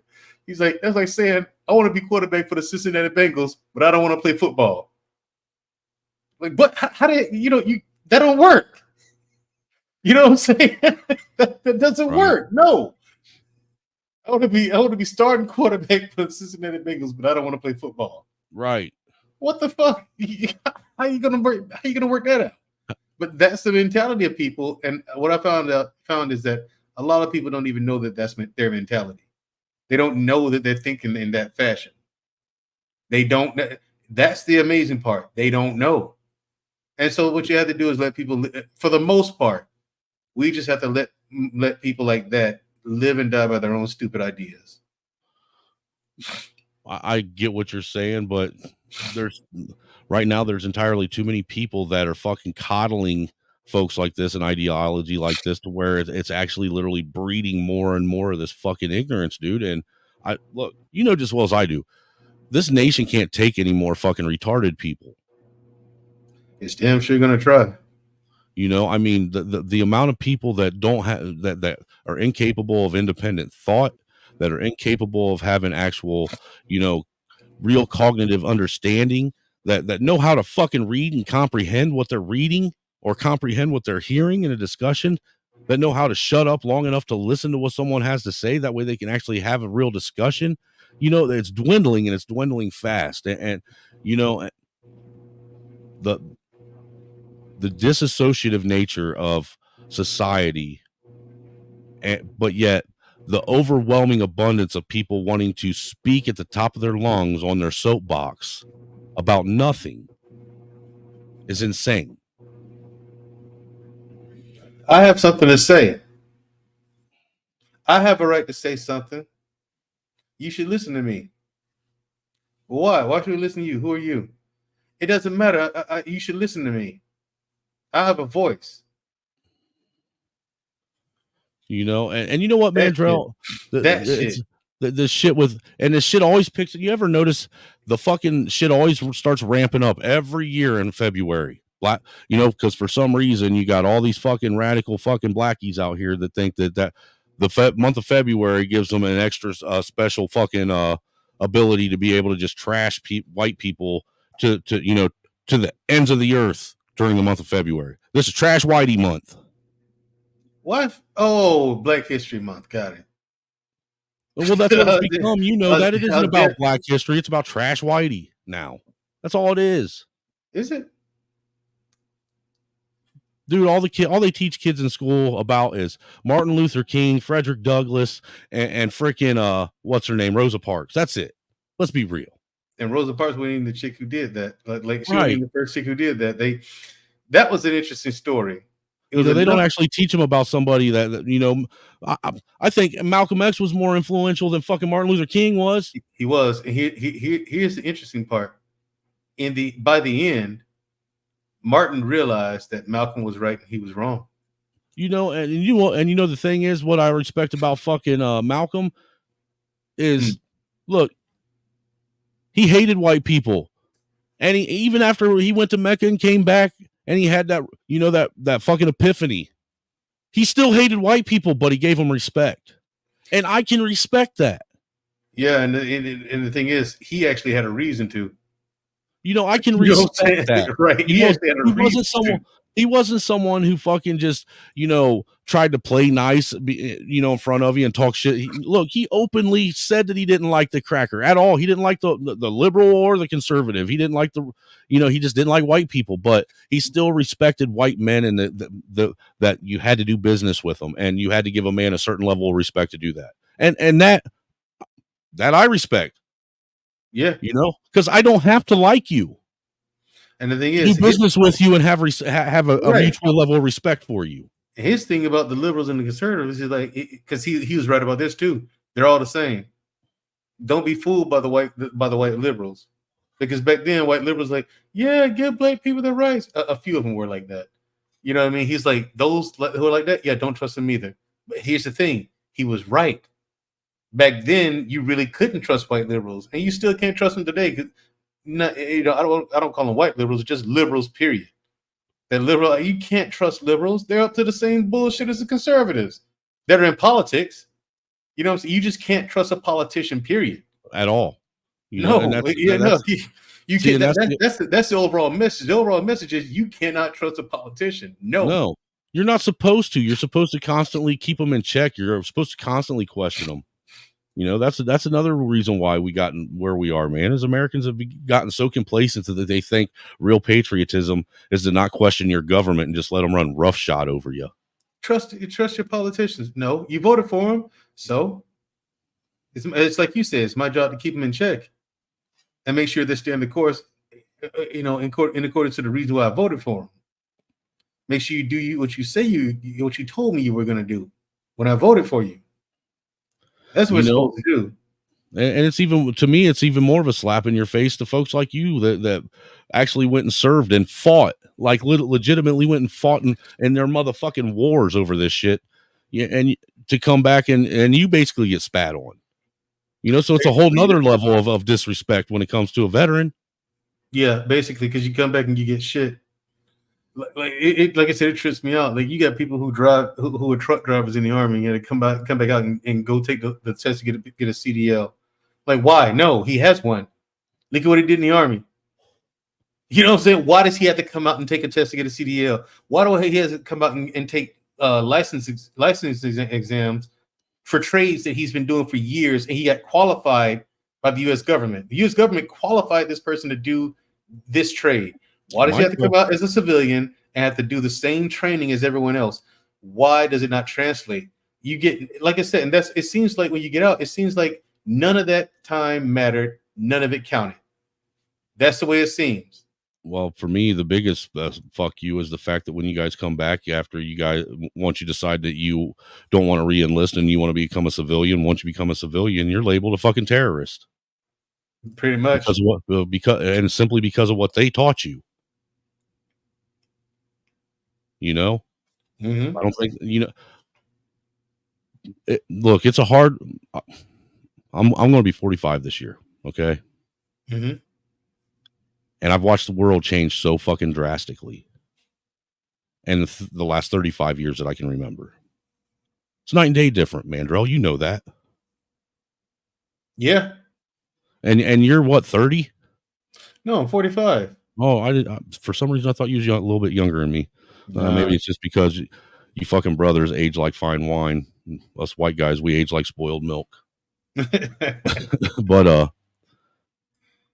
it's night and day different than it was when we were kids. Yeah, it is. Night and day different. I mean, everything world that we had will never exist again. Our children will never experience what we experienced. Unfortunately. And that's not fair. That's not right. You know, and that's why this shit bothers me so much. You know, I got kids that, I want them to have a decent fucking future. But it seems like everybody's got their own self-interest that comes first, that they don't give a fuck about anything but themselves. They don't even give a fuck. They will literally fucking, as long as they're getting what they want, they'll fucking take they'll take it all to their own detriment. You know? I mean, we literally have people on these YouTube streets and on these platforms thinking that our government, that we can just print fucking money out like that it doesn't got to come from somewhere. Just hand more money around. Let's just fucking bankrupt shit. Fuck it. Let's not care about our kids and what they have to clean up the mess.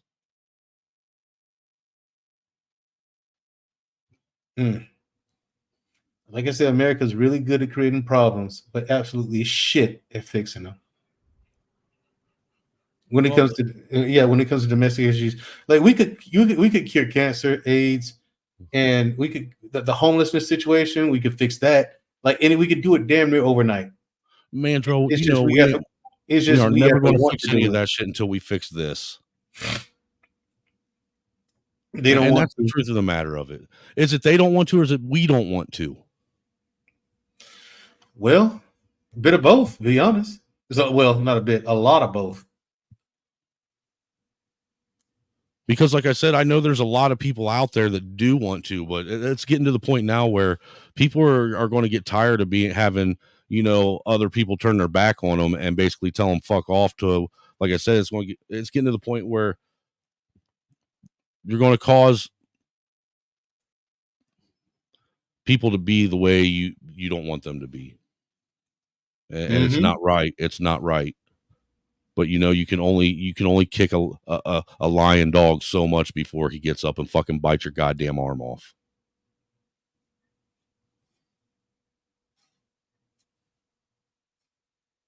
Yeah, that's true. All you gonna do is piss people off, and then they're gonna think that you're wrong for behaving that way. Well, look, and then it is all the horrible shit that I hear come from them about what white people are capable of doing. I mean, these folks literally out of their own mouth, they're even saying white people used to eat us, eat black people. Okay, well, if you know that we were that fucking sadistic that we would go that far, why the fuck would you want to push us even more? Again, when we're at a stage where we're trying to fucking find some solidarity, why would you want to push them to go back to that? Unless that's what you really want.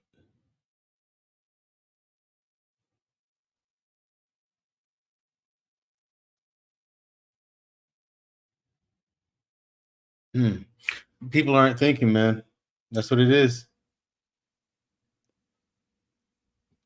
And I know the way this shit comes off, hearing a white dude say it comes off racist as fuck. But somebody's got to fucking say it, dude. Regardless of how it sounds, somebody's got to say it. Somebody's got to speak on it. Somebody's got to fucking open their mouth. Because it's ignoring this shit and pretending like it ain't happening, sweeping it under the fucking rug, dude. It's getting to the point where there's so much shit swept under the rug that we're all fucking tripping over it. Yep.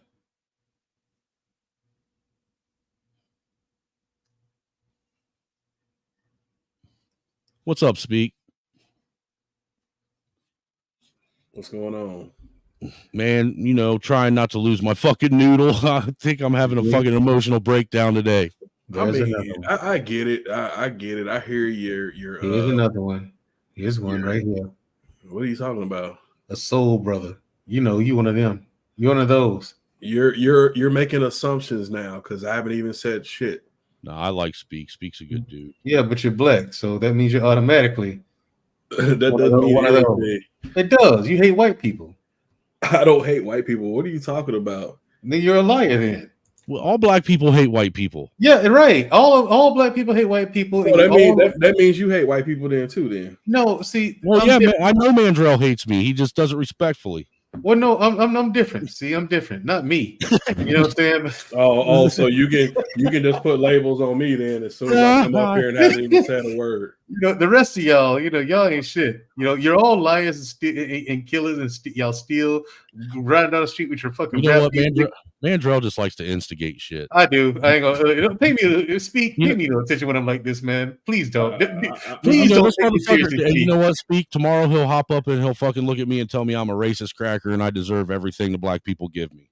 I mean, I was trying to get the angle. Was he trying to troll me or what? Because I'm absolutely he's trolling you like a motherfucker, right? I am absolutely trolling. Exactly. Like that's one of the indicators that I'm trolling. You haven't said shit. How would I know? How would I presume to know anything? Yeah, but here's the thing, Steve. You'd be amazed at how often that works. You'd be amazed, you'd be amazed. Well, yeah, you can get people off their square, and then the shit comes out. But I'm just like, wait, I haven't even said anything. What the hell, dude? A lot of times that's an easy indicator for men to see where men stand, where their mentality is. Yeah. See, instead of you combating me, you challenged me. Right. So that gave me an okay. He already knew where you were at, man. Okay, right. So he's not one of these ratchety ass fucking female, vagina having men on here. Exactly. The black male simp that's all about protect all black women. No, I don't do that. Yeah, like I said, instead of combating me instantly, the first thing you did was challenge me. Wait a minute, hold up. How do you know anything about me? I hadn't said a word. Right. That was the challenge. I'm like, okay, got it. That right there, I was like, okay, got it. He's cool. Mandrell did the same thing to me the first time he met me, man. Very first time he met me. I mean, he came at me with all, and I was like, dude, you don't even fucking know me. What are you talking about? But I do want to push back a little bit on Snowman because You can push back on anything, dude. I was just said in the comments when a white friend had asked me, she's like, what can we do to help black folks? And I was like, nothing. You do nothing.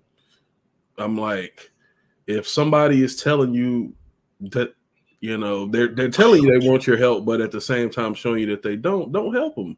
It's just like the Scott Adams. I'm like, I feel like, when he put that video out talking about, I'm just not going to help black people anymore. I say to myself, who the fuck asked for your help?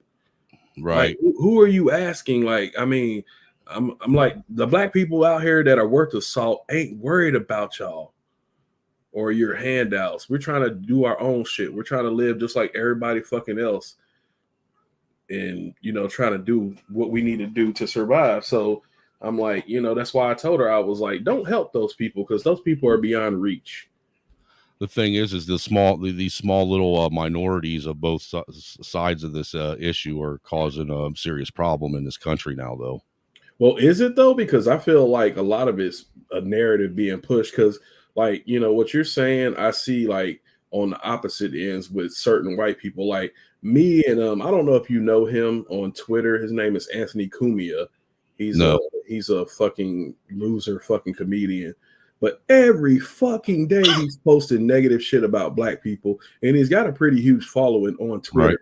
So I'm like, at the same time, I feel like white people and black people do the same shit. Well, I agree. I would never take that away. Look, I'm probably one of the few white people. I almost call myself a black person. I'm one of the few white people that give it both ways. I call out both fucking white ignorance and black ignorance. Like I trolled him fucking every day until he finally blocked me. Cause I'm like, you can find all these videos of black people doing fucked up shit. I can go back and find videos of white people doing fucked up shit. I'm gonna tell you what, it's easier for me to find videos of black people doing fucked up shit though than it is white people. I don't know. For me, it's easier. I mean, I'm not saying that it is easier one way or the other. I'm just saying within my algorithm, it's easier for me to find one over the other. But you know why that is? Because you were looking for it. Yeah, I wonder why. Because you've been looking for it, so it goes, hey, we know what he wants to see. No, I actually really haven't been looking for it though, man. Easy for a white man to find something a black guy doing wrong. Right, but that just goes to show how what a surprise, how biased even the fucking the algorithms are that for this the basically these systems we use to get online. Even they're tailored to push a specific narrative. And I even came at Elon, but I guess I'm not big enough on Twitter yet to where I can get his attention. Because I found it funny that there was another account. It's called I am yes, you or no. He's always fucking talking shit about black folks on Twitter. And I trolled him by saying something in referencing the little mustache man. And I got banned for 24 hours on Twitter. I'm like, really? So you can talk, you can say the N-word and talk shit about black folks all day, but I say something about the mustache man, I get banned for 24 hours. What the fuck is going on here? It's because you came at Elon directly, man. He don't like that shit. You know what it is, right? Speak. What's that? It's because you're black. Well, it's motherfucker. See, it's because he's black. The English man, you seeing it right here in your face. Motherfucker. White man's been holding us down. They're still doing it to this day. Look, dude, I don't trust Elon as far as I can spit. You can't. Look at him. Look at him with his ugly, pasty white face, man. You can't trust a guy like that. Hey, look, that little white dude right there, you couldn't trust back in the day. Nobody could. Nobody could. He's controlled by the small hats, I believe. That dude right there was out of fucking control. He's lucky he didn't end up in fucking prison all of his life. I call him a apartheid Elon. Wow. He grew up in apartheid America. Yeah, he did. It's South America, South Africa. Yeah, so I'm like, well, so in Charlene Theron, an apartheid kid too. Yeah, she is. Steve Nash, the basketball player, grew up in apartheid South Africa. I'm like, all these charlatans, but I'm just like, I feel like he's the Antichrist, but that's just me. I think. Dude, I think Elon's the Antichrist. I think Trump is the false prophet, and I think AI is the fucking something else. Yeah, you're right. Fucking River of Hay. I don't trust the African American because I ain't no fucking African American. You jack wagon. See, look, dude, and that's why I rock with you speak and Mandrill, man, for real. I've come to anybody that fucking makes sure that they put black before anything when talking to me. I give them a side eye already right off the rip. I mean, technically, I don't even want to be considered black because that's a fucking what's the word I'm looking for? That's a social construct.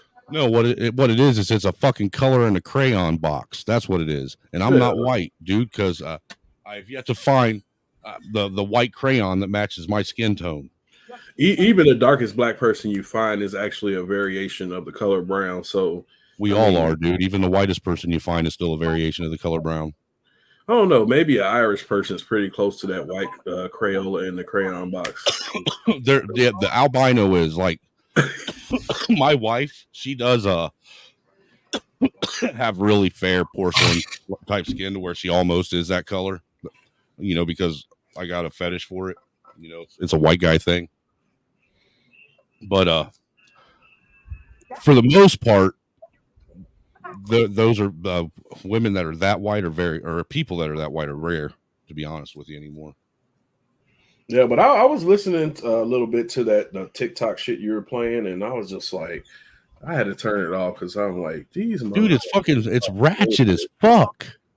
And you know, Tommy Sotomayor always would say, you know, he's like, these black women are going to get black men into a situation that they can't win.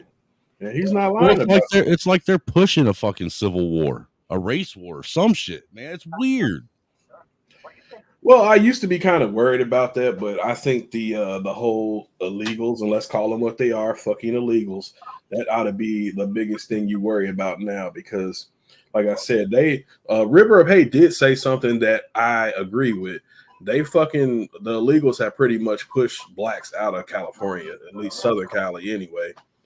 You know, I think they said the black population of California is like 3% now. Wow. So this is what they do. They're a plague of fucking locusts. And, you know, once they remove the black man, who they coming for next? You never know the whole fucking they out fucking you white folks. Let's keep it a buck. Yeah, that's because they've convinced white folks to completely quit procreating altogether, which is weird. Well, same with black folks. They want to push this gay narrative and, you know, have all you no that you guys still procreate though. Like they've convinced white people to fucking stop it engaging in even the very act of what makes babies. It's weird, dude. It's fucking weird. Yeah, you know, and then they've convinced you know, the majority of black women to go out and abort their babies. That way they can use your guys' fucking aborted babies for its fucking adrenochrome or whatever the fuck they use them for. Yeah, well, it's a sick, twisted fucking thing for population control because you know everybody says, well, the black on black crime is the biggest problem. No, that's the second biggest problem. Black women are aborting their babies a whole lot more than, you know, black on black crime is taking out us. But I think it's at 30 million now since Roe v. Wade. Right, and all Roe v. Wade did is give them the right to fucking kill their kids at will. Yeah, so 30 million. Black not Roe v. Wade, the one after that. Yeah. What's this one say? Oh, it doesn't have the number. But it does say we kill more black lives in 2 weeks than the KKK lynched in a century. Planned Parenthood. Yeah, and you want to know some fucked up shit? Me and my aunt had this whole argument about Planned Parenthood, and she was like, well, maybe if black people started adopting these children, blah, blah, blah, and then trying to fucking tell me that was a good thing. I'm like, okay, if it's such a good thing, then why ain't there no fucking Planned Parenthoods in white neighborhoods? That's a fact. I mean, there are, but they're very few and far between. They are majority located in black neighborhoods. Maybe some quote unquote low class white areas. Yeah, it's generally low income, you know, where there'll be what we call baby factories. Yeah, like the trailer park. Well, yeah, we'll have there's trailer parks, and then they still do have like the what was it, the Section 8 apartments and stuff in white neighborhoods too. Yeah, because if you go to like Brownwood, Texas, I know you're not familiar with Texas, but there's a little town in West Texas called Brownwood, and they do have some Section 8 homes, and it's majority white folks that live out there in those Section 8 homes because it's a tweaker city. Yes, generally that's what you're gonna find is around there is a bunch of tweakers or a bunch of fucking dope heads that are shooting up on heroin. Yep, bunch of alcoholic baby daddies that are in and out because even there they don't even in the white government housing they don't let the fathers in there. Yeah, they gotta hide them when they come to visit. They sure do. Which that in and of itself being that they the Department of Job and Family Services is in charge of that, so they say, and they claim to be family services, but they refuse to help anybody that actually has an intact family. You have to separate your family or get rid of the father in order to get any kind of help. See, that's other shit that helps fucking push this shit that I was bitching about, man. That shit's got to go. It's got to stop. Yeah, but I mean, the government is the government's fault that they're pushing this shit because instead of that, no, it's our fault. Well, I mean, it is to a certain degree, but at the same time, we need to be pushing for y'all need to be promoting families like, hey, we'll help you get a house, we'll help you get certain kind of monies if you got the family unit intact. Not pushing this narrative, oh well, we'll give you everything you want as long as the dad ain't there. What kind of fucked up thinking is that? It's really fucked up. Really, really fucked up. Because there were some people that they didn't believe that to be true, and so I offered to wake my wife up because when the wife was pregnant with my oldest son that me and her have, Mikey, she ended up getting laid off from where she was working about 3 months into the pregnancy. All right. And because she was pregnant, she knew that she wasn't going to be able to get another job anywhere else until after she had the baby. So I told her, and I knew it too. So I told her just not draw. She was drawing unemployment, but wasn't getting a whole lot of in unemployment. You know what I'm saying? But she went up to the welfare office to just see if she could get some food stamps since she was pregnant and she had lost her job to help subsidize the food cost in the house at least a little bit. You know what I'm saying? Since it was just I was the only one working, and then my dad with his unearned retirement check that he gets. But anyhow, when she was up there, because she was still with me, and on paper I made good money, but after taxes and child support, because I was paying over $1,000 a week in child support for 2 kids. Yeah. But after that, I was only bringing home like maybe on a good week, like $450, $500 a week. If it was just a regular 40-hour week, I was only bringing home like maybe $350, and I was making like $20 an hour. All right. Well, they told her because she lived with me and because it was my kid and because I made $20 an hour that they didn't care about the fact that I had $1,000 a week taken out in child support. Or not $1,000 a week. It was $1,000 a month. Ended up being $250 a pay period. I'm sorry. That is a little extreme, ain't it? Yeah, I was about to say. I was like, damn, you're making some pretty good money, then. No, sorry, I corrected myself. Anyhow, it was $1,000 a month. All right. Anyhow, they told her that they wouldn't give it to her, but what they did tell her. But she came home crying about it. She came home. She said, "You ain't gonna believe what the motherfuckers told me up there." I was like, "What's that?" She said they wouldn't give it to me, but they told me that if I left you and then came up and put you on child support and started the process, and got on welfare, they would make sure that I had housing, that they'd make sure that was paid for. They'd pay for me to get a new car, and they give me all kinds of other benefits that I don't even know that I could get. They said they basically make sure that I got completely taken care of. All she had to do is leave me, the father of her child. Oh, wow. So see, it's kind of like this. Think about that for a second, though. Yeah, they're literally selling the shit. They're selling the shit to women. Yeah. You know, and think about a woman. A lot of these women, they're in a position where who's going to be more reliable? A government that you know always has money, or this dude that might get sick or go down, or you know, who's out in the streets and out in traffic and might get busted.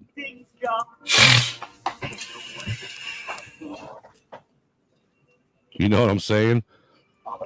So they target, you know, the most vulnerable women with that sales pitch. Yeah, because I've even seen it, a neighborhood full of single moms with badass kids running around, and the dudes that were hanging around, you know, they're a bunch of fucking bums. You know, probably out during the middle of the fucking day instead of being at somebody's damn job, just hanging around. It's what society pushes. They kind of went the roundabout way of what China did with that one child law. You know, as far as like basically killing off you know, any family unit. Right. Well, you know, I know you ain't near as extreme as I am, but I still believe that it was the 19th Amendment. I think when women were given the ability to be able to disagree on a political level in the household, that was the start. You know, that was the initial shot at the nuclear family to tear it apart. Oh yeah, I would agree. Let me hit out, fellas. I'm about to get some wreck. Right on. Hey, Mandrell, I appreciate you coming up when I was first going off, man, and talking it out with me, man. It means a lot, man, bro. Not a problem. Not a problem. I might just clip that part. You know, I may just clip that part out, man. My rant and you hopping up in our discussion and just share that by itself. Yeah, do it. And speak. Like I said, yeah. I'm not a fucking moron, man. Yeah. No, I knew. I was just like, I had to feel. You know, Mandrell might be a lot of things. You know, an asshole, yes. A cocksucker, yes. A piece of shit, absolutely. But you know, I still respect the shit out of the man. I had to feel him out there for a second. I was like, wait, what's going on here? Yeah, I like Angry Snowman, man. I do watch his content, even when he doesn't know I'm watching. I do watch his content. Him and Dirty Folks, and the combination of you and Dirty Folks is hilarious, bro. Keep that up, dude. Man, I tell you what. I love Dirty Folks, man. I love Dirty Folks by himself. I watch his content all the time too. I like me and him on a panel by ourselves because we really do feed off of each other's energy a lot, you know, and it's fun because it's just fun. You know what I'm saying? To just get to sit there and chop it up and just go ham, you know, be a 100% man. You know, because look, you know what I'm talking about. You were in the military, so you know exactly what I'm talking about. Just to not give a fuck because you don't have to. Exactly. I still talk to a couple of military buddies, man. You know, there's something that is it's euphoric to a man. It really is. Yeah, I don't know of his content, but I mean, I have listened to him on your show, and he's been in some of the same shows that I watch. You know, like I saw the whole shout out for Minister Jap. I was like, I know we watched Minister Jap together. I was like, you know, a couple others that were on that clip that you played the other day. Yeah. I was like, shit, we pretty much watched the same fucking people. Yeah. Dude, like I said, I don't know how I got and how I ended up in this algorithm. I really don't. It's fucked up. It's where I'm supposed to be, I guess. It's telling you go to Fight Club a couple of times, and dude, I was on Fight Club all the time, dude. Yeah, Angry Snowman would pop up on Fight Club. He would. Yeah, surprise! Look where you at now. You're in the black section. Look, dude, I've been on all kinds of panels. Like I was like the first white guy on a lot of panels. Man, people were like, "What the fuck is this cracker doing up here?" You know, it is what it is. I'll see you later. Take it easy, Mandrell. No problem. Get you some sleep, man. 4 o'clock. I will. Fast. Hey, Angry Snowman, stop taking breaks, man. I get bored watching that bullshit out there, man. I like watching this. Right on, man. You know what it is. I got kids and I'm lazy. I'm a lazy white man. You know, it happens, bro. I'll see y'all later. Yep, take it easy, brother. You too. No. Yeah, man. But yeah, I know you were I know how you feel. I know how you feel. It's like, damn, we want to help, but what the Well, fuck? it isn't even so much just help. It's just, look, man. I don't want to be one of those people when I'm on my deathbed where my kids look at me and say, "What did you do to help fix the problem?" Because, you know, as far as what did I, or not even so much help fix the, what did you do? What did you produce? You know what I'm saying? What was your contribution to society and our future? You know what I'm saying? And I don't want to be one of them people that always had an opinion, and because I was always observing things around me and had the ability to speak but didn't speak and didn't try. I don't want to be one. I don't want to look at them and say nothing, you know. I get it, but you got to look at like our society right now. Like, look what's going on right now, and nobody at mass is doing anything about it. So, but bitching, yeah, bitching. You're right. Ain't nobody doing nothing, and it's just getting out of hand. Like everybody's saying, "Oh, November, will this change?" Like, what if it's too late? It's not going to change. November ain't going to bring nothing. January ain't going to bring nothing.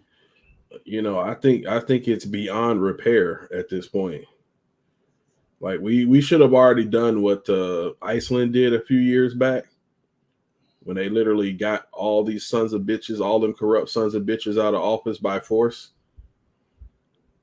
Look, you know what? Imagine if we had this platform right now, what we have right now. Imagine if we had this when we were 19 or 20.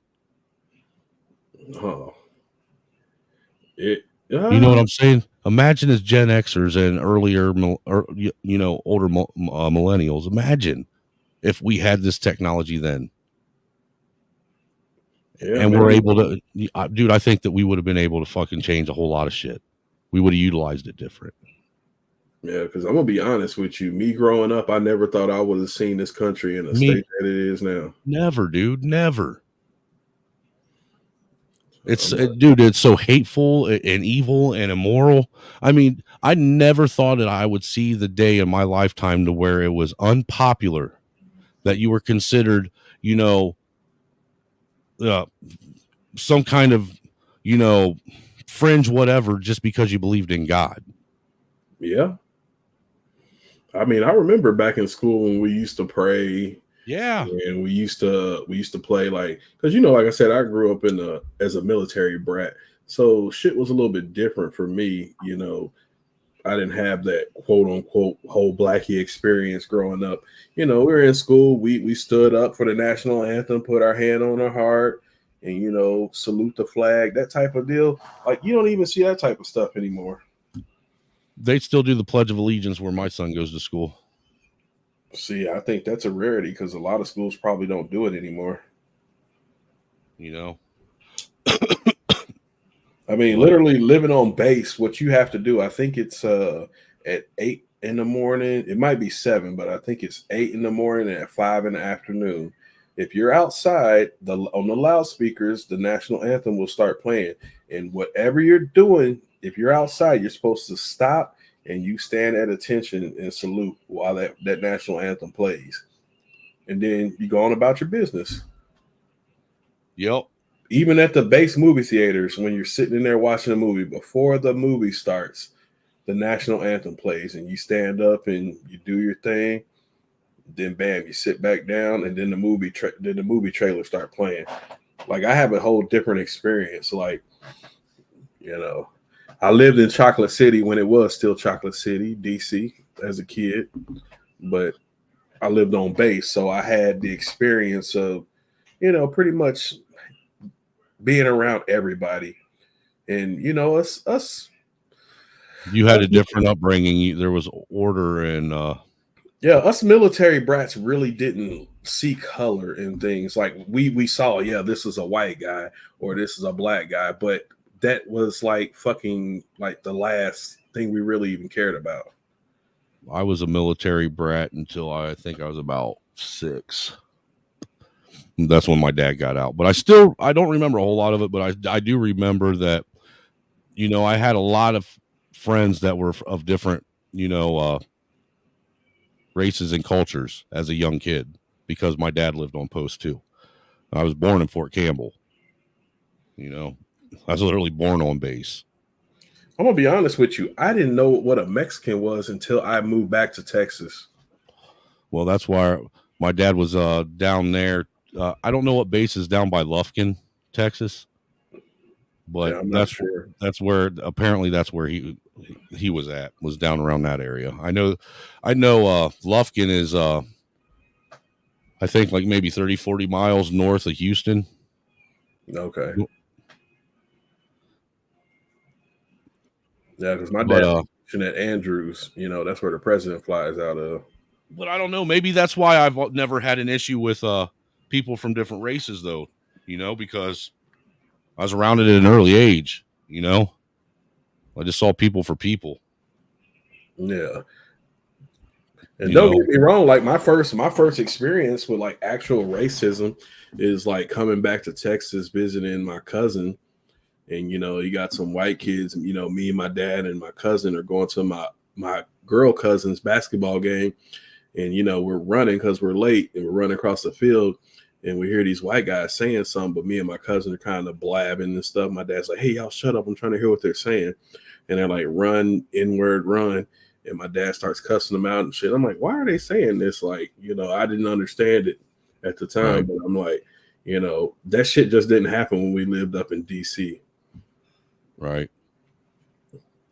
You know, so my first experience with racism was against white people. Came from white people too, though.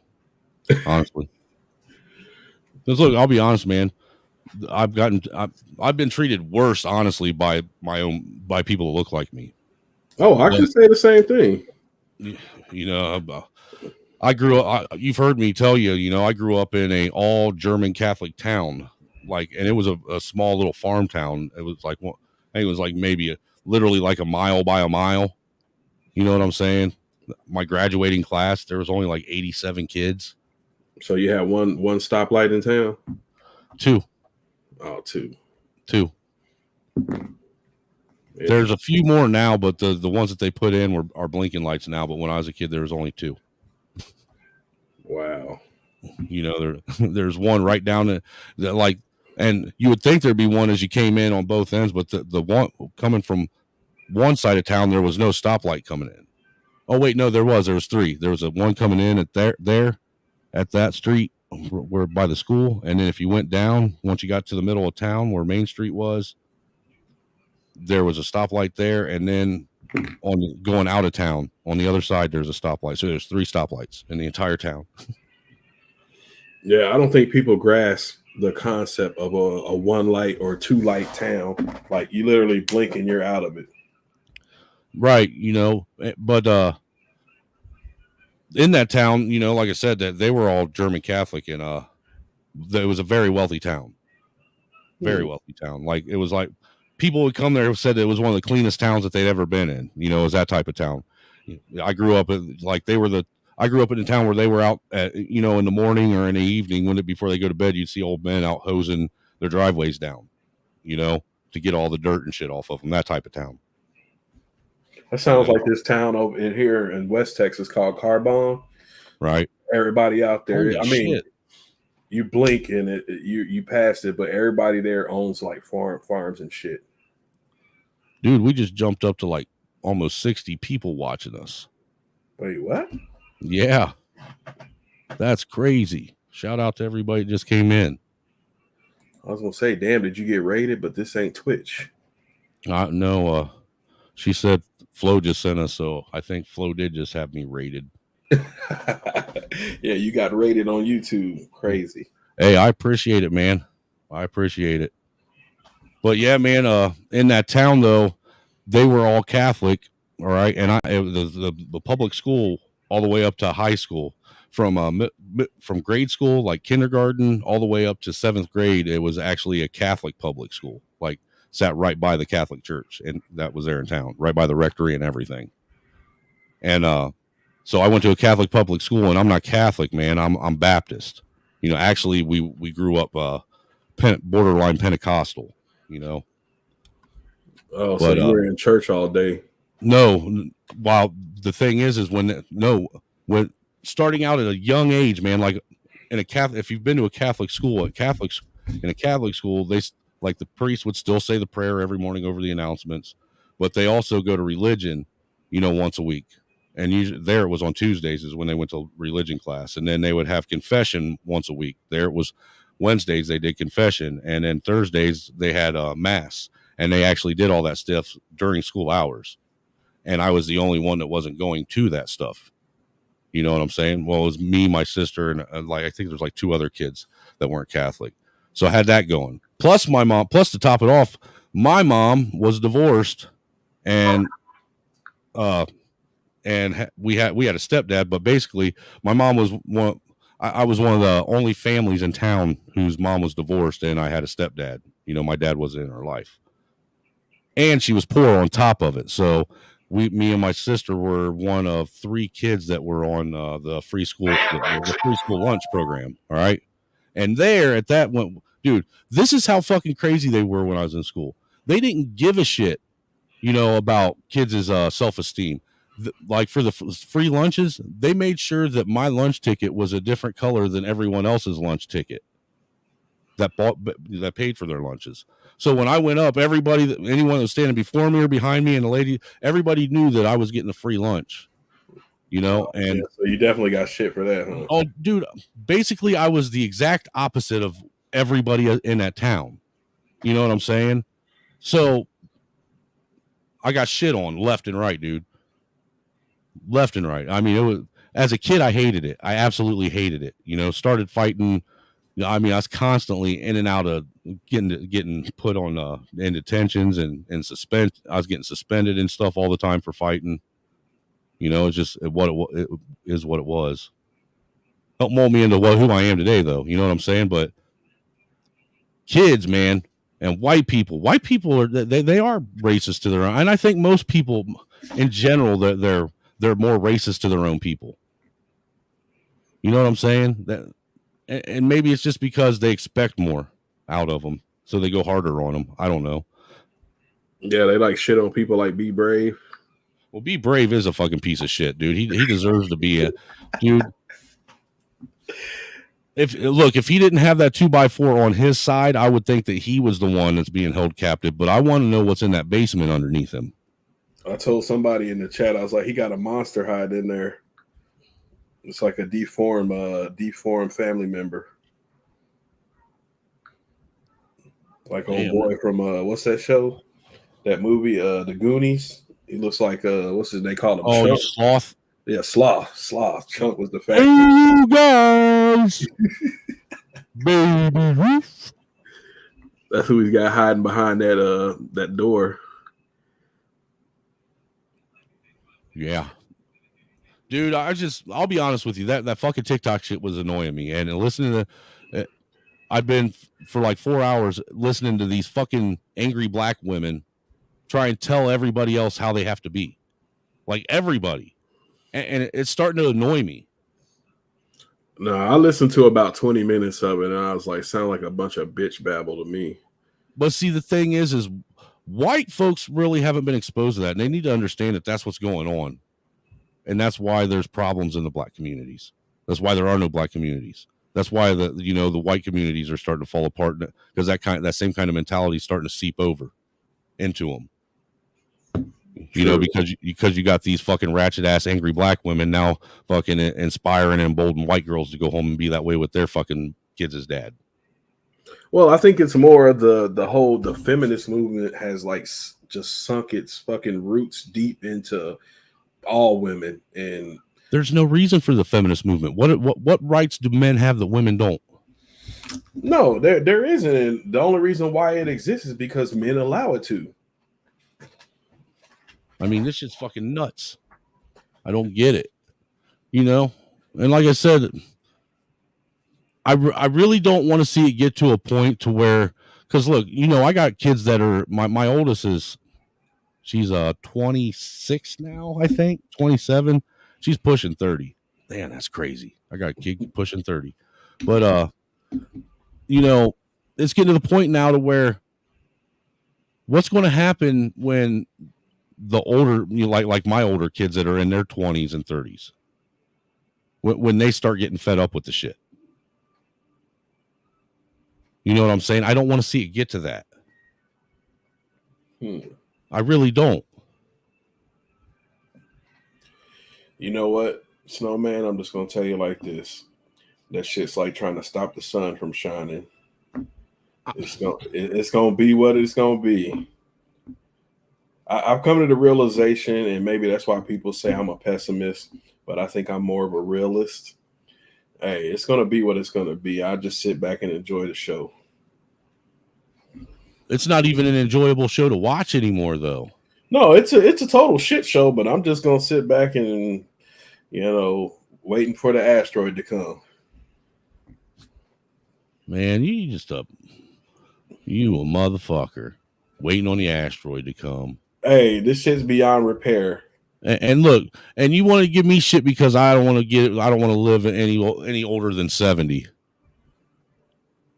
Hey, I'm just like, hey, it's like trying to stop the sun from shining. There's nothing you can do about it. The shit is already out of hand. It's FUBAR. Yeah, I mean, I guess I can't disagree. And we kind of let it get to that point. Dude, I want to play this video for you because this dude right here is the answer that he gives this woman is the most honest answer I've ever heard in my life. You know what I'm saying? It's crazy. I'm just curious. Get your opinion on what you think. So me and you've been in a relationship for some time now, and I just gotta ask, how do you know you love me? You don't want the answer to that. Yes, I do. No, but like you really don't. And you know I'm the type of person I'm always gonna tell you the truth no matter what. Right. And you don't want the answer to that. I want the honest, truthful answer to No, that. I promise you, like if I tell you the answer, we might break up. Now, I just want to point out he said multiple times that she don't want the answer to that. You know, he's trying to spare her feelings in case because he thinks it's going to hurt her feelings. I want the answer. You sure? No, if you sure, like I'm really giving you the chance to back out of this. Are you sure? 100% positive. This is what you want. I am 100% sure I want the answer. Your pussy is trash, and I didn't care. That's how I knew I really was in love with you. Wow. So you did want to hear that. But I love you like that. I love you for everything else. You feel me? Like I'm just not here for sex. You feel me? What do you think about that? I mean, he's keeping it 100, as they say. But you know, I mean, shit. What else was so good that kept him there? I don't. Maybe maybe she's his best friend. You know, because that happens. My wife's my best friend. Yeah. You know. Now, granted, I'm not saying that my wife's pussy's trash by no means. I love her vagina, dude. Strawberry pie is my favorite dessert. Oh. You know what I'm saying? But I mean, maybe is she just a cool ass chick to hang with? I mean, that doesn't count for something. Could there be something behind it? Because look, we know that good pussy will keep a man with, you know, staying with a woman that's a complete and total garbage individual. True. You know, if she can fuck, a dude will still stay with her, even though she walks all over him and treats him like a fucking doormat. Just so long as she keeps giving him that pussy. You know, what did Cat Williams say? Banana cream pie. He's like, you'll stay with the crazy bitch because she got some good pussy. Mm-hmm. Knowing that damn well she the wrong chick for you. Right. Knowing that she's the type that she's sitting up fucking staring at you in the middle of the night while you're sleeping. Hell yeah, you snoring like a motherfucker. She just sitting up there just staring at you. Yep. If they could put that camera from what's that one movie where they follow the camera and they got the demons in the house and shit. You see that bitch walking around the bed while you passed out, looking like she's possessed. Right. You know, so I would imagine that it would, you know, a woman could have crappy box, and you know, as long as she's got a good personality, you know, she's that somebody would still love them just as much. Now, question: is there a way to make the box better? I don't know, because you know, he didn't go into detail on what made the box trash. Yeah, like you know what I'm saying? Busted. I mean, like I'm trying to figure out why Is it just the fact that she doesn't know how to fuck? She don't know how to move? Well, you know, if that's the case, then that can be fixed. Yeah, he can train her. He can train her up. You know, all you got to do is teach her how you like it. Yeah, because every man is, you know, he's got that one woman that, you know, really brings the freak out of him, and that's the way he wants his sex from then on. From every chick. Right, exactly. But if it's one of those situations where, you know, it's like tossing a hot dog down a hallway, you know, you don't ever touch the sidewalls, you don't feel nothing. Well, I don't know if that's something that could be fixed. Yeah, they can go get it. They can go get it sold up. They can go get a pussy reconstruction surgery. Yeah, like Mayo says, is it loose box? Is it stink box? What kind of box is it? Can't spell loose. That maybe he's just tiny. Obtuse box, pink box. Maybe he's just tiny. Maybe he'd have got him an Asian girl. He would have never known the difference. Oh yeah, speaking of, since you brought up Asian girls, man, for all the people that hit the Cash App that I didn't give them their gift that they normally get, and Swashbuckling, I didn't forget that you hit me with that $5 ball. You know, I'll do a little quick break and do that. Give you guys your hit them what with you the want. video. Hit them with the videos that I know you guys were wanting when you threw them donos out. So here you go. Here comes the money. Here we go. Money talk. Here comes the money. Money, money. Dollar, dollar. Dollar, dollar. Ching, ching, bling, bling. Not black people! Who's your motherfucker, Jerry? You, my motherfucker! What you gonna do, Jerry? Show me the money!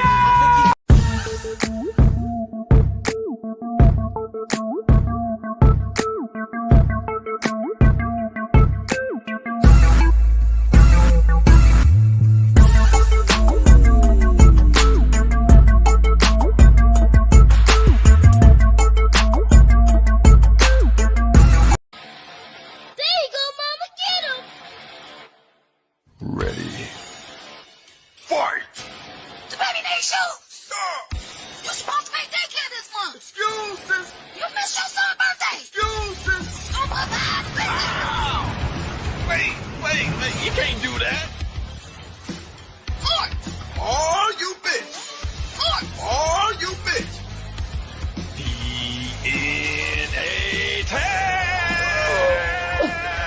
Oh, you can't throw nobody else on the team, no dick? See, that's that bullshit. Bitch, ain't nobody about to throw you no dick while you out here smelling like a hot NBA locker room during double overtime in the 6th game. You've been wearing that sweater since September 1969. Fuck you, Fred. You fucking wish, you musky mushroom goblin bitch.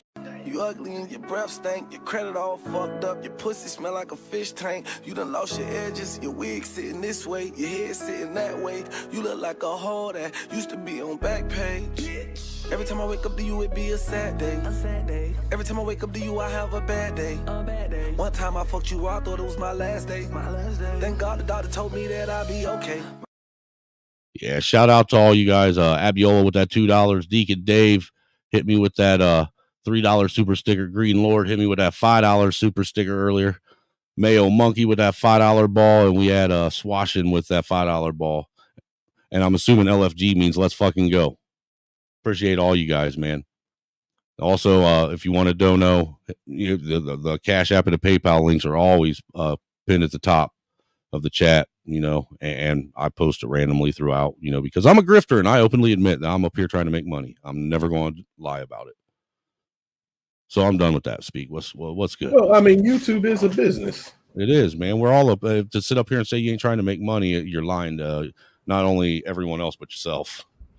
Yeah, but when you get to where you're going, the super chats are just going to be an added bonus. Right. That's what I try to explain to T all the time, because sometimes I feel like she tries. I don't want to say try, but I feel like sometimes she goes at the chat because they hadn't donated in a while, and I'm like, nobody likes e-beggars, right? And especially if you're attacking your chat because they haven't donated. I was like, you think people like Mr. Beast and them give a shit about super chats? No, man, because they're making so much money off of ad revenue that the super chats and I don't even think they put cash apps on there. But you know, when you're small and you're trying to grow, of course you got to do that.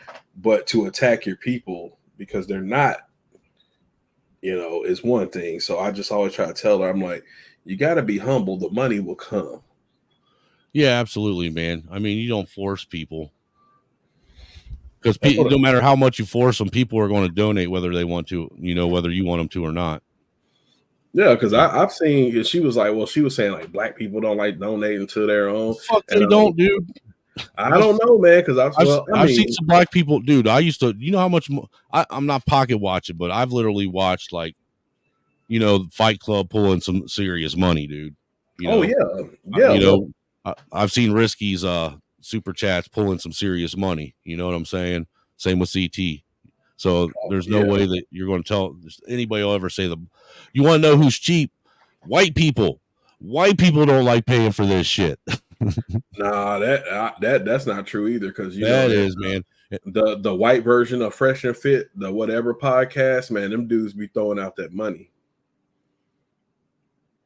Yeah, I mean, I guess so, but I don't think they still get as much. I mean, they're starting to get bigger now, but they still ain't. They ain't where Fresh and Fit is. I mean, they ain't watched like that. Yeah, see, Fresh and Fit was able to survive being demonetized only because they cried about it. Well, no, dude, that was the other thing that pissed. You know what? Real quick, that was the other thing that pissed me off too. That I wanted to point out because everybody knows how much I hate defending Trump.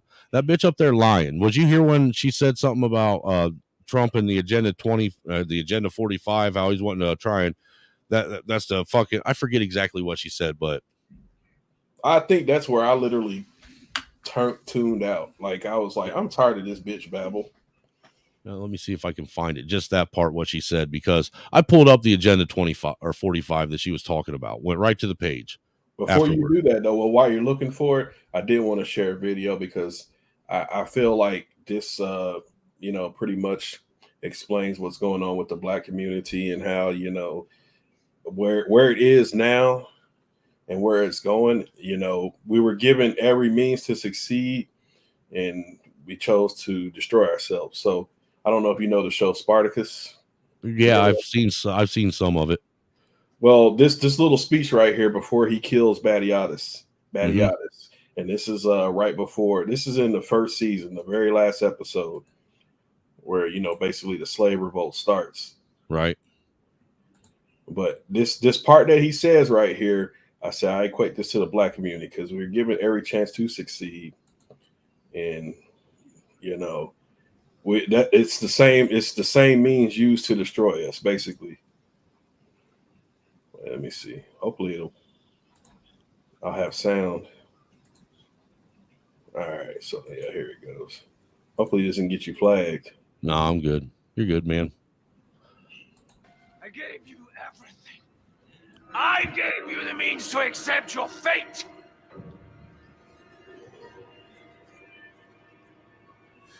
Now you are destroyed by it.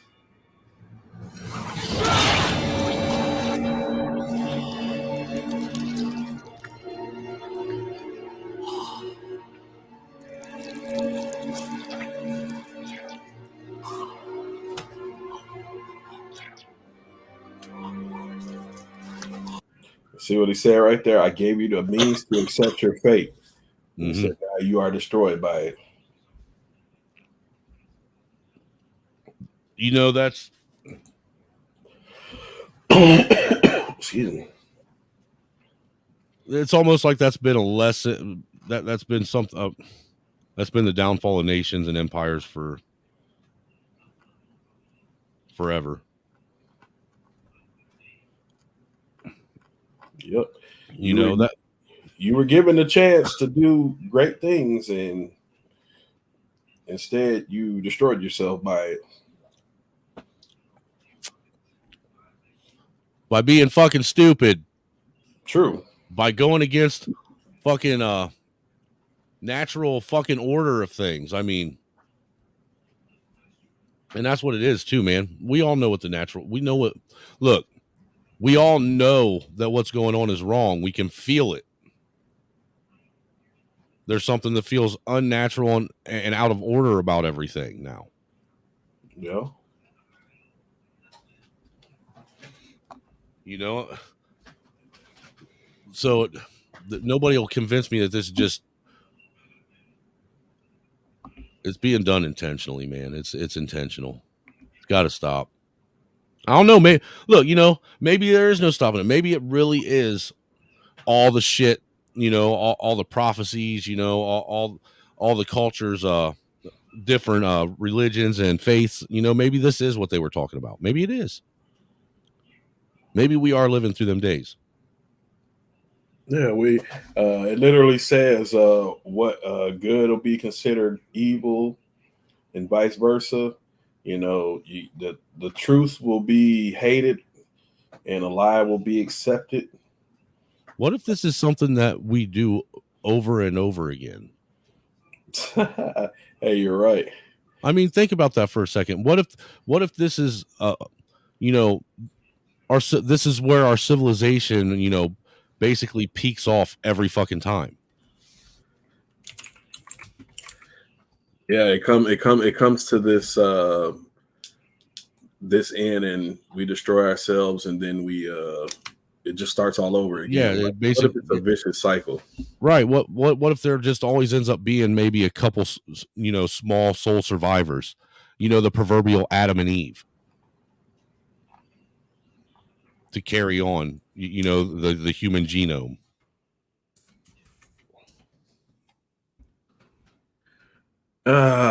It kind of reminds me of this Rick and Morty clip. You ever watch that show? Yeah, which Rick and Morty, man? If you got it, pull it up, dude, because I love Rick and Morty. It's at the season 5, episode 2 at the end. I think that's the one where they had all the Ricks and they were all trying to escape being killed, and the one wooden one got away. Hold on, let me see. I know I know what one you're talking about too now. That scene always fucked with me. I don't know That why. was when they were at the what they call it, the fucking Council of Ricks. Yeah. No, I'm sorry, not Ricks. The dads. The dads. What's the dad's name? God damn it! But yeah, I got the clip up. Oh, do you? Yeah. I was looking it up too, man.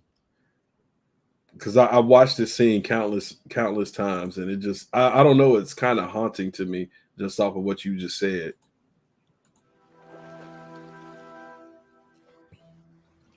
Jerry, that's his name, Jerry. Oh my God! Oh my God! No!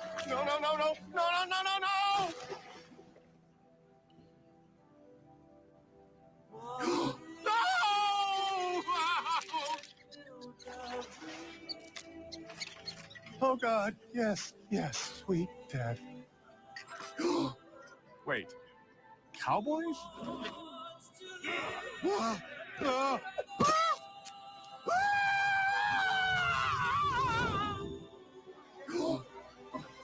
Christianity again? After cowboys? You went all the way back around? Oh God, why can't I die? This is the worst thing that's ever happened to anyone. Oh shit, they made him into the cross. I never saw that episode. Yeah, it's at the very end. You know how they always play the after the clips roll? Yeah. That was the end. But I was like, when you said, what if everything just repeats itself? Yeah, like like Groundhog Day, just over and over and over, you know. It would make sense, you know, because it would actually explain why there's stories of Atlantises or of Tartarias and shit like that. You know what I'm saying? That would actually make sense as to why that is. Yeah, if you ever listen to those flat earthers explain, like you know, outside the ice wall, that's where a lot of the previous civilizations live. Yeah. Now, I do believe that there is unexplored land on the planet that they're not telling us about. I don't know. Look, I'm not a flat earther at all. Okay. But I also don't really know for sure if we're on a ball either. You know what I'm saying? I don't know what the fuck's going on. Because just like religion, science is everything we know about science is based on faith too.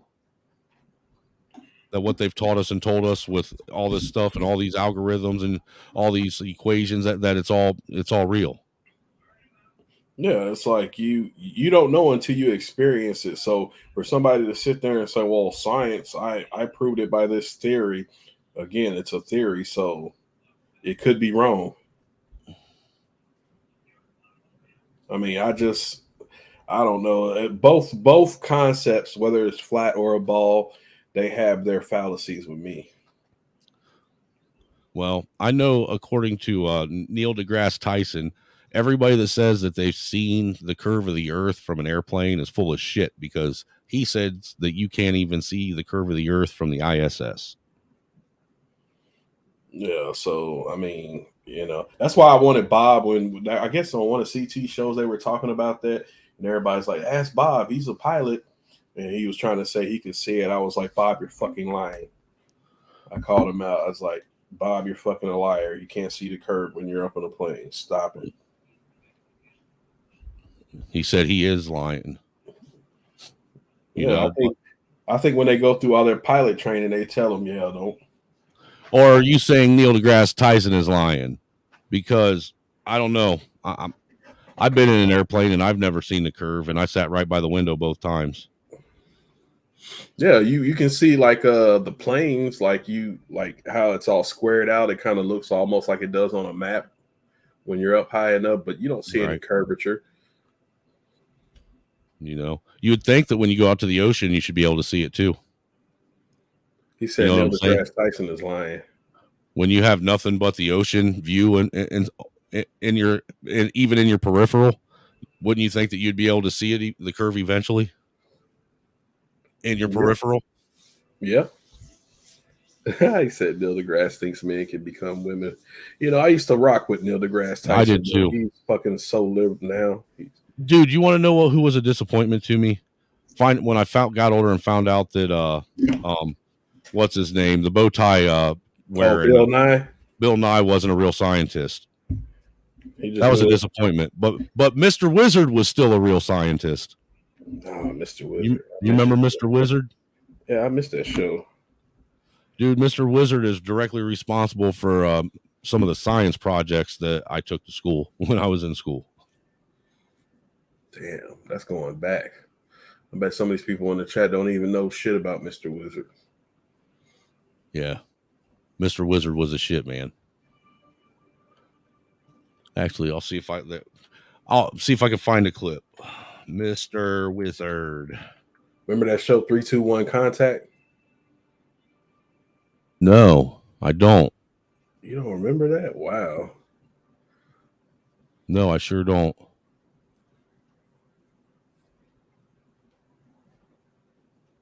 There's Mr. Wizard. Hey, tell me if you can hear this. Hold on. Do what? You can hear that? No, I can't hear it. No, okay. Oh, now I can hear it a little bit, but not a whole lot. Oh, I was playing something off of my sound clip off my stream deck. I was like, I wonder, can you hear it? Oh, dude, after I play this Mr. Wizard clip, man, I got a new conspiracy theory that I found that I'm going to ask you about, see if you've heard of. This is Mr. Wizard, man. For all you guys that don't know. Used to watch Why would I be shaking up a bottle of plain water? I'm not sure, but You don't think it's plain water? no, because of all the Bubbles in there. Yeah. And what's inside, Water and what? Vapor gas. Yeah, carbon dioxide gas. So you want to open that slowly? I'll get the towel ready. Yeah. So you can see there's a lot of gas dissolved in the water. Okay. Yes. Well, here's another kind of water that has gas dissolved in it. Here, you want to wipe your hands off a little bit? Sure. I don't know whether you've ever had a chance to play with this, but if I tell you that it smells, you don't want to put your nose right over the top. Dude, have you ever smelled ammonia? Oh yeah. Oh God, dude, that set your nose hairs on fire like yesterday. Shit, if it's too much of it, it'll make you pass the fuck out. Yeah, it causes you to fucking it makes you gag because you can't breathe it all the way in. Always do it like this. You smell it? Mm-hmm. What is it? I don't know, but it sure smells really strong. Yeah, it's ammonia. This time ammonia gas is dissolved in water. And because a lot of ammonia will dissolve in just a little bit of water, we can make a famous ammonia fountain. And here's what we'll do. Here's a baby bottle, okay? And here's the nipple, which we're going to put on upside down. This is the way it normally is. We're going to turn it upside down so it goes like that. So we can do it like that.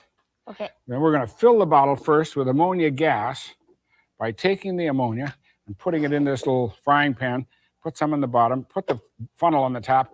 Then I want you to put the bottle over like that. So we fill the bottle with ammonia gas. So bring it over here. Oh, by the way, see that red liquid in there? Yeah. When we get it filled with water or ammonia, you bring it over here and turn the bottle upside down and put it in there. Okay? Sure.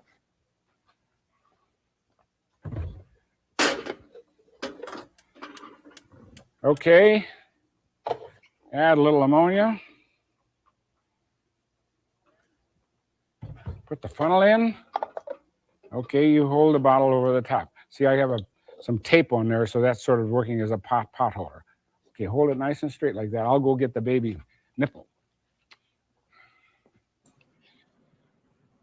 Now, ammonia gas dissolves in water so quickly that once we get it filled with ammonia gas and we put the nipple on upside down like this, one little drop of water has to get in there, and then a lot of ammonia gas will dissolve in it.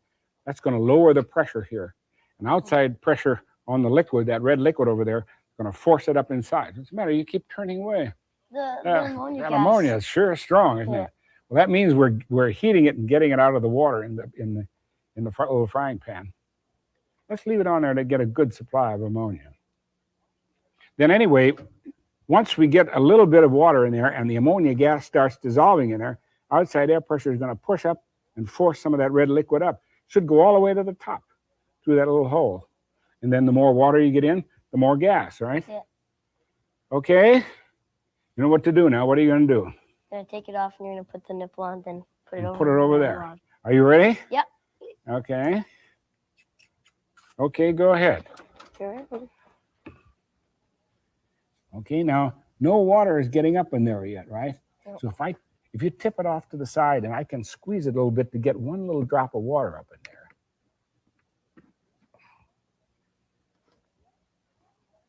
There it goes, see it? Yeah. See the water? It's all the way up the top. Top. It's hitting the top. Right. That's because we're lowering the pressure by dissolving the ammonia gas in the water. You call it ammonia water, and your mother uses it to clean up stuff around the house. Probably never realized that it's plain old water with ammonia gas dissolved in it. Huh. Look, who knew you was going to come here and learn something today? But yeah, that's Mr. Wizard, man. I grew up on him. Hey, you know, there's a crime wave going on currently. Pay attention. Oh yeah, of illegals that they're not reporting in the news.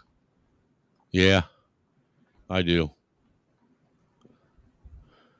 There's a lot of illegals not being reported on in the news. So they posted one on Twitter. This guy named Jose Menjavier. 150 Democrats voted against a bill to automatically deport him. He is an illegal with 4 deportations and 3 DUI convictions.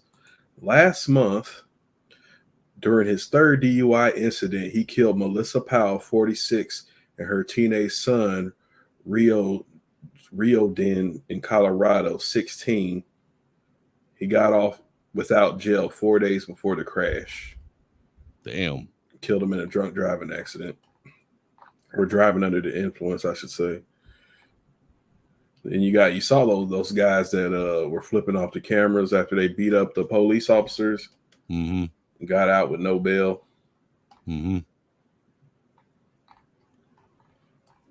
Yeah, Dude, even that, man, eventually it's going to spill over. Dude, I'm wondering how much is it going to take for the American people to finally be fed up? It has to be something extreme. Like, unfortunately, I hate to say it, it's going to be something extreme like 9/11 happening before. I don't even think that'll do it. I really don't. I mean, because that's literally the last time I've seen this country actually united for something.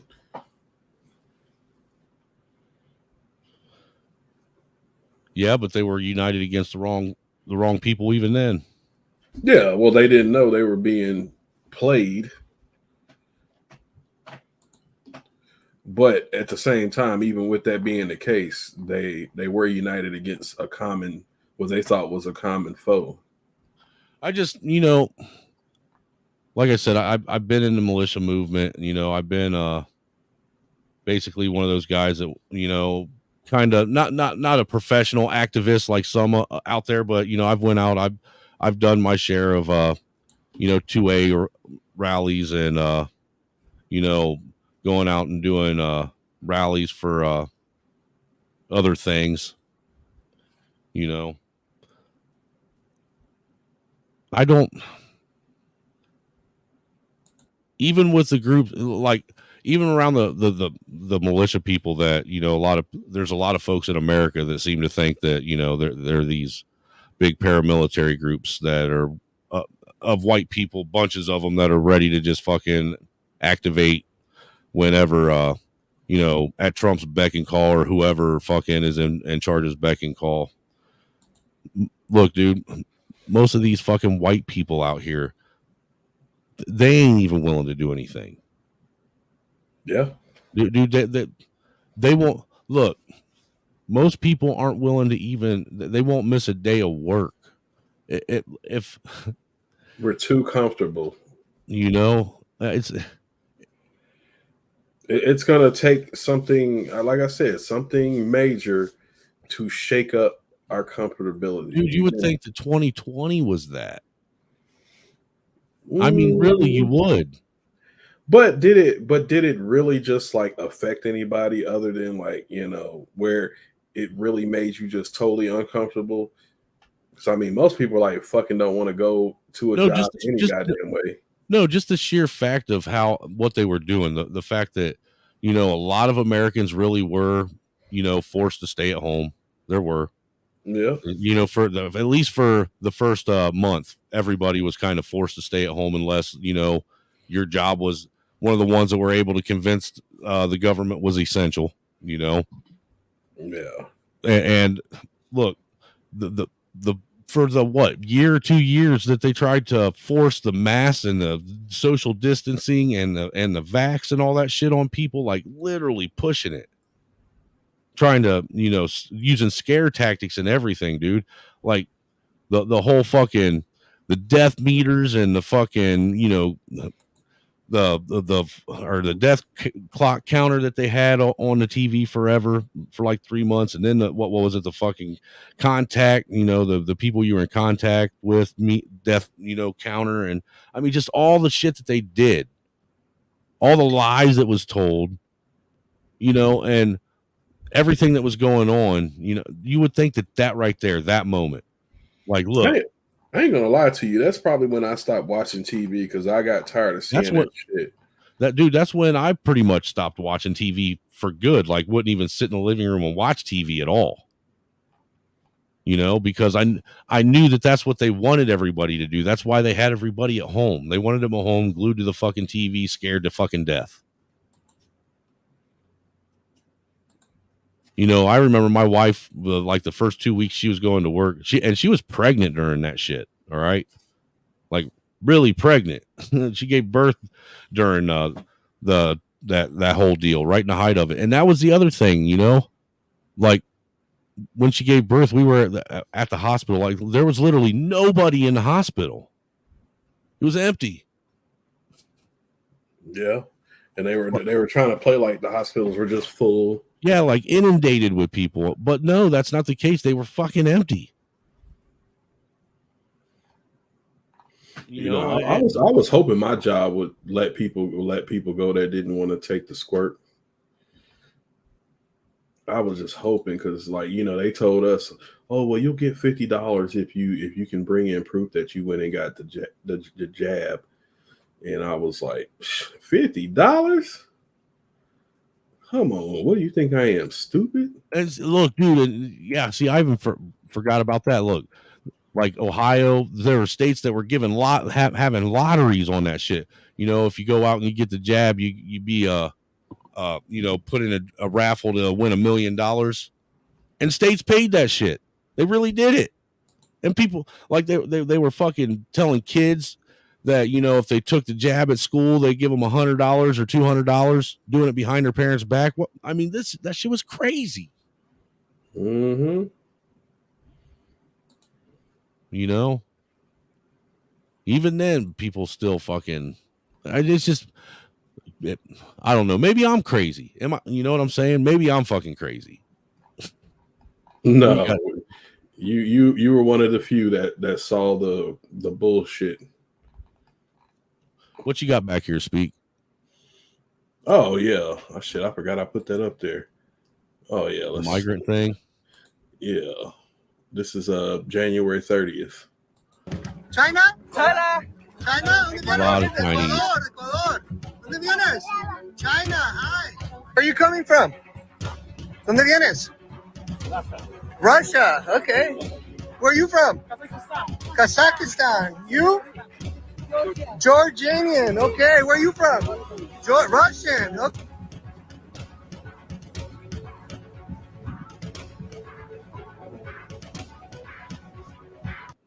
China? China. Yeah, if that ain't an invasion, what the fuck is? Look, that's a perfect time to play this because you watch Hoodservative, any? I don't know of him. You don't?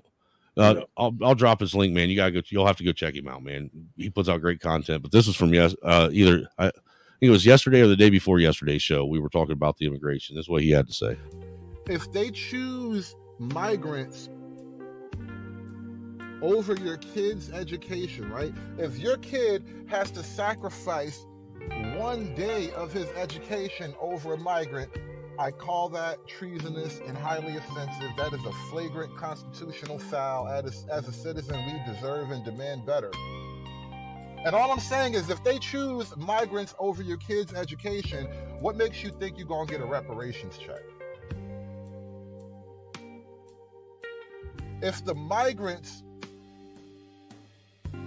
get first placement in the school over your kids, and they're not even getting educated. They put the migrants in school and was like, you know what? This is a win-win. We ain't got to educate none of y'all motherfuckers. What makes you think they're going to cut a reparations check? When the migrants they're not even American citizens yet. They haven't even begun to outvote you niggas, but you think somehow you're going to get a reparations check.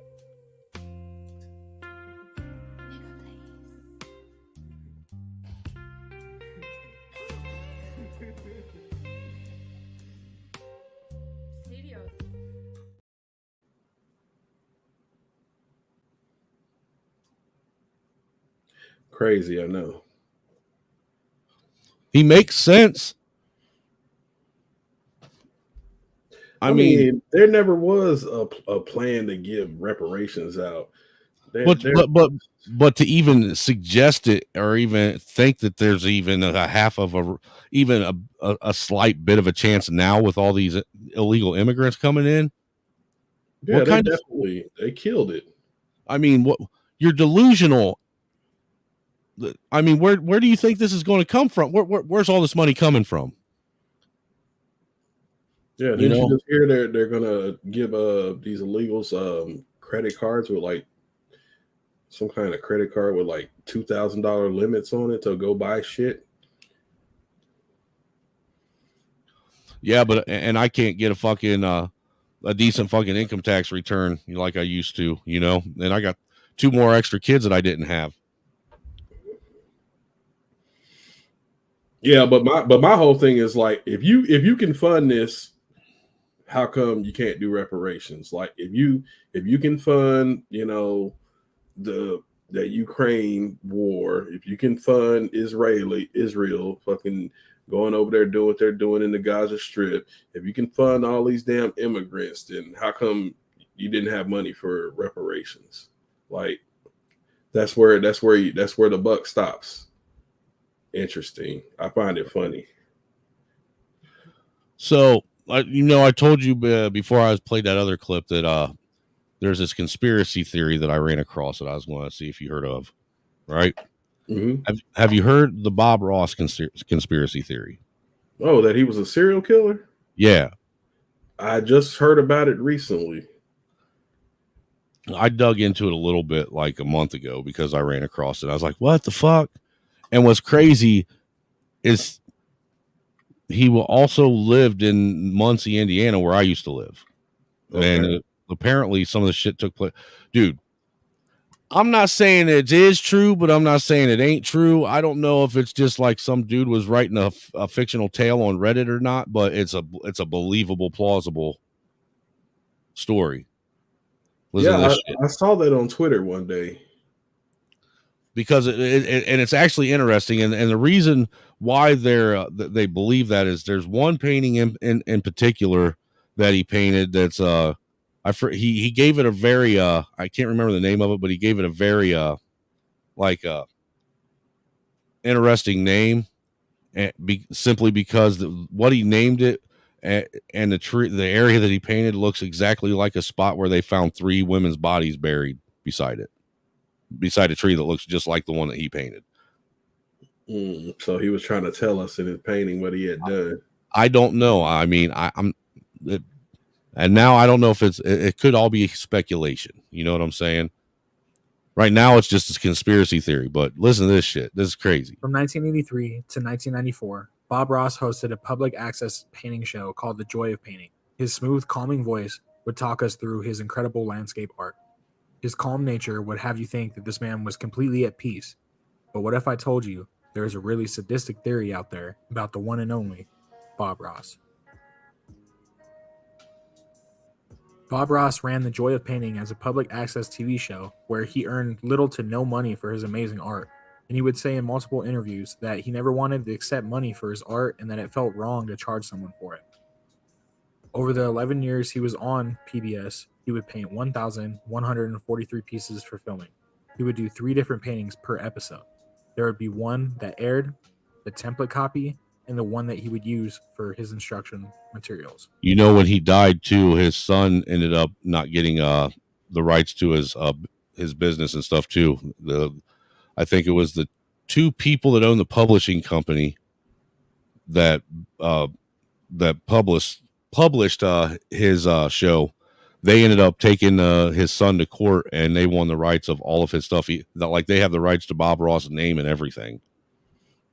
Okay, so you know what? With you saying that, there's a channel on Twitch called Bob Ross, and they just play 24/7 videos of Bob Ross's, and I'm wondering who the fuck runs that shit. Because this channel is pretty much it's partnered. It's a partnered channel on Twitch. Right. So it's able, to receive bits, with super chats over there. It's able to get money. So I'm like, who runs this damn channel? I would assume it has to be the people that own that publishing company are tied to it somehow. Most wouldn't know, but Bob Ross was actually in the military. He served his full 20 Dude, that don't look nothing like Bob Ross at all. Where that fro at, man? No fro. I mean, you can kind of see it right there in his face, but dude, without the fro, it looked like a totally different dude. He didn't get that perm yet. Nah, man, he ain't got that Jew fro going. Years and even earned his way to Master Sergeant in the Air Force. He would even say in an interview that he was the one that would yell at the cadets to make their beds and make them clean the latrine. Hard to believe from that smooth, calm painter we see on TV. Dude, he looks like a fucking porn star in that video, in that picture. Look at him, got the taco meat out and everything. Right, dude. For real. TV, he actually had a bad side to him. On Reddit about 7 years ago, on the page entitled Writing Prompts, user Ekio made a post that said, Bob Ross was actually a serial killer that painted where he buried his victims. His paintings are becoming suspicious, and the body count is rising. This was the first known time someone came up with this theory. From what I could read across the internet, this was just a creative writing piece. But there is a lot of weird instances that seem almost coincidental. First off, let's look at the names of some of the best Bob Ross paintings, one being Happy Little Accidents. Yeah, This is that's often the main painting people say convinces them that he was painting the whereabouts of where his victims were. I could totally see why with a name like Happy Little Accidents, but not just this painting, but ones such as Final Grace, Covered Bridge, Cabin in the Woods, Hidden Lake, and Secluded Forest. I mean, Bob Ross was an amazing painter, but picking names was not his strong suit. Also, what was creepy was nearly none of his paintings featured people. When you look at all the famous murders that happen in wooded areas, it's hard not to see why some people would be convinced that Bob is hiding something. Killers were not just known for their murders. People like John Wayne Gacy and Richard Ramirez made paintings and drawings in prison that people have paid tens of thousands of dollars to have something that a killer had his hand in making. So is it really a twisted theory to think that Bob Ross could also be a killer? Netflix released a great documentary about Bob called Bob Ross, Happy Accidents, Betrayal, and Greed. This documentary tells the true story behind Bob Ross and his rise. Most of the people interviewed all had great things to say about Ross. It all goes into the greed of the people that made Bob Ross into a household name and what they basically stole from him. No, this doesn't solidify the crazed serial killings that many believe Bob was involved in. But if you want to know who Hey, there's another video that goes, I think, a little bit more in depth on it. But that's a wild theory, dude. That dude looks creepy as fuck right there. Ooh, yeah, that motherfucker looks like fucking Skeletor. Dude, it looks like that looks like a fucking skin mask on his face. But some people think that, I think that's a video where they're saying that some people think that's Michael Jackson. Most paranormal videos can be incredibly suspect when said videos are... No, maybe not. Because there's a lot of people think Michael Jackson's still alive. Do you know that? Oh, yeah. No, the powers that be definitely took him out. They need to get over it. Is it this one? It might be this one. So it was starting. Mark sat at the television, watching. But what if, just what if he was a serial killer? That'd be pretty wild. It might be this one. Hey everyone, this is Spencer and welcome back to Sleep Stories. Sit back, relax, and enjoy. Writing prompt. Story by Cantor Set. The latest episode was starting. Mark sat at the television, watching, waiting. Bob came on screen, like he always did. The smile he gave the world once seemed carefree. And this is somebody actually reading all the Reddit posts. Because like the guy said, this supposedly started from they were saying a creative writing thing. Yeah. All right, that's how it started, was on a Reddit post, and I found the original Reddit post myself, and it does say it's an original creative writing thing, but it's just weird, but Mark man. could now only see the inner smugness in his teeth, the way his eyes shifted around in their sockets. That's like 10 minutes long. I don't think anybody's going to watch that for 10 minutes. That's some long shit, especially after having to watch all that Ratchet for fucking 4 hours a day. I was surprised people even watched it for that long. No, I tuned in, but after a while, I was just like, I'm tired of listening to these bitches babble. Well, that's why I only do it every now, like maybe once every couple weeks now. You know what I'm saying? Because for one, only I can take so much of it. Yeah, because hearing all that negativity weighs on you after a while. You know what I'm saying? Yeah, it sounded like the all black version of The View. I was like, I'm done. Then we got what's going on here? Paste. This guy's a moron. Who? No, I'm about to show you. Dude, there's some of these young, Generation Alpha kids that think they know everything about fucking politics now. They think they're just smarter than everybody else on the planet. and they're dumbasses. Hmm. This guy's name is Harry, and he swears up and down that Trump is going to my go to God. prison. Isn't that so great? Yo, thank you for DMC Neil for the mic check. I appreciate you. It's a shame. It's a real shame. He's got the comments I'll turned figure this off. out. Maybe I think there's a setting you have to turn on for anybody that's watching. I know I'm not doing anything. I apologize. I'm not debating anybody. It's because you I can't know there's debate just a way Harry. you can do it. I think I just don't have the setting turned on, so I wasn't able to do it prior to this. Dude, finding TikTok live was one. Dude, it was a fucking. It was like it was a curse. It really was. You said TikTok live? Yeah, dude. Finding out that Yo, I today there appreciate was the TikTok live, dude. boxing That of was stranger. the Thank you worst so much. thing that they Appreciate could have you. ever gave America. God, that's so annoying.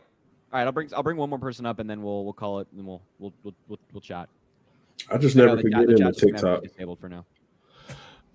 It is Dude, what it is. I'll I find out how to do caught it myself I'll find out scrolling how to clips do sub because live. I But yeah, find a make lot sure of you dumb subscribe shit. if you want to be here for that, because I'm sure this will happen again at some point. Yo, what's up, my man? What's up, Ryan? Yep. Infantry as squad leader is the E6 rank.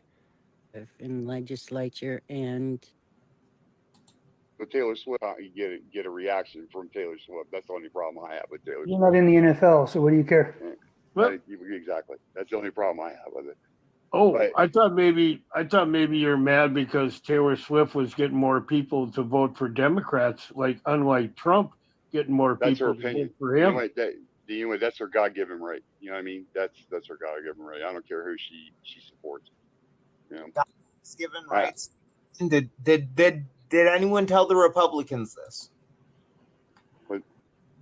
See, again, and this goes right back to what I was saying before. Look, with this political shit, man, no matter how much somebody tries to come in and have a discussion and,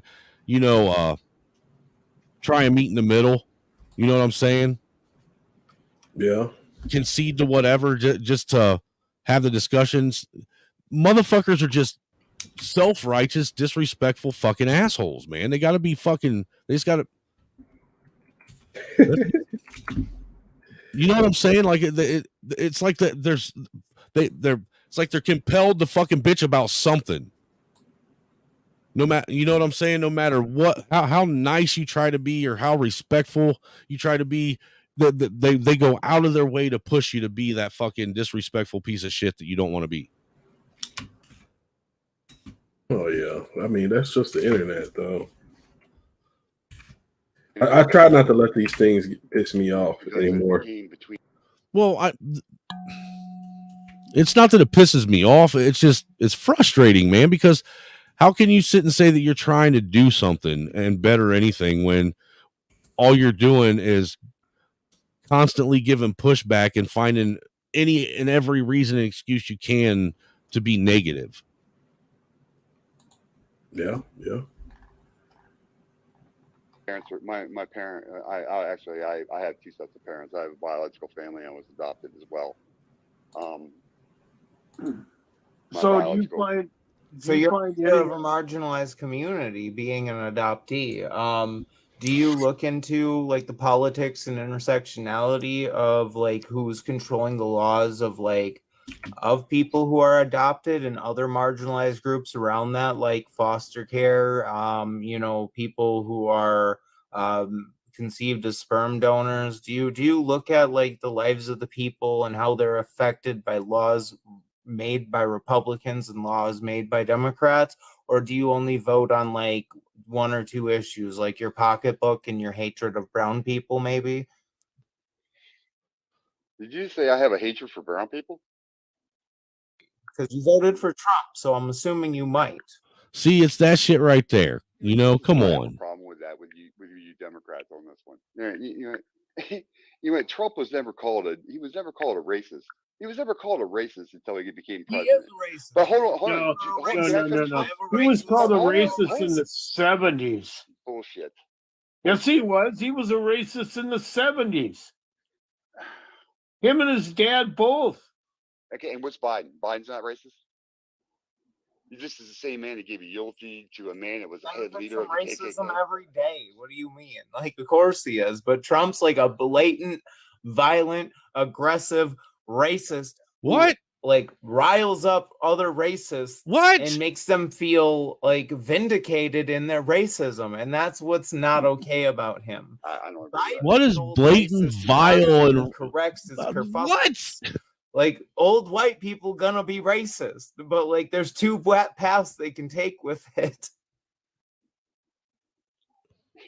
I've heard more racist stuff come out of Biden's mouth than I ever out of Trump's. You know what I mean? Well, I guess you haven't researched Trump very much, have you? Actually, All I right, have. so you guys are taking over my live. It's not about racism. Can we talk about policy? Ah, I'm just gonna boot the fuck everybody. I'm gonna boot Uh-oh. everybody the fuck out of here. I don't want to get booted. Toasty says, can Republicans All right, policy. can't cite a policy that benefits Yeah, people of policy. lower income? John Hanson. Yeah, policy. Are you there? I know his He's tax muted right now. Trump's tax policy benefited Oh, people of lower income. They got I didn't- massive tax I don't have returns. meeting power. I know I did. I invited him to. I mean, He muted himself.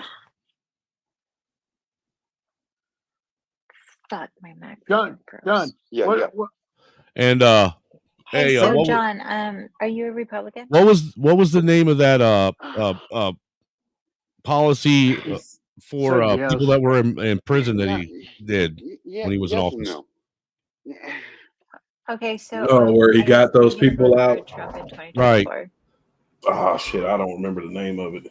Because that's actually policy, and it's actually still helping get people out of prison, isn't it? Yes, if there's not another candidate. Oh other yeah, than yeah, Biden. most definitely. Okay. If there's a better, if Great, there's a great, better, perfect. hold on. And wouldn't it be safe If to there's say a that better- people of lower income are the ones that are Perfect. Can affected you the most send me a with prison Republican shit? policy that benefits anybody but the Yeah, well, it's a lot of those people got like prison some reform- years for reform minimal is crimes, like benefit the wealthy.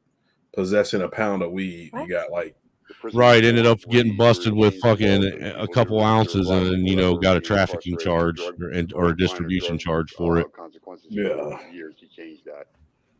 Some of the He First lowered Step that.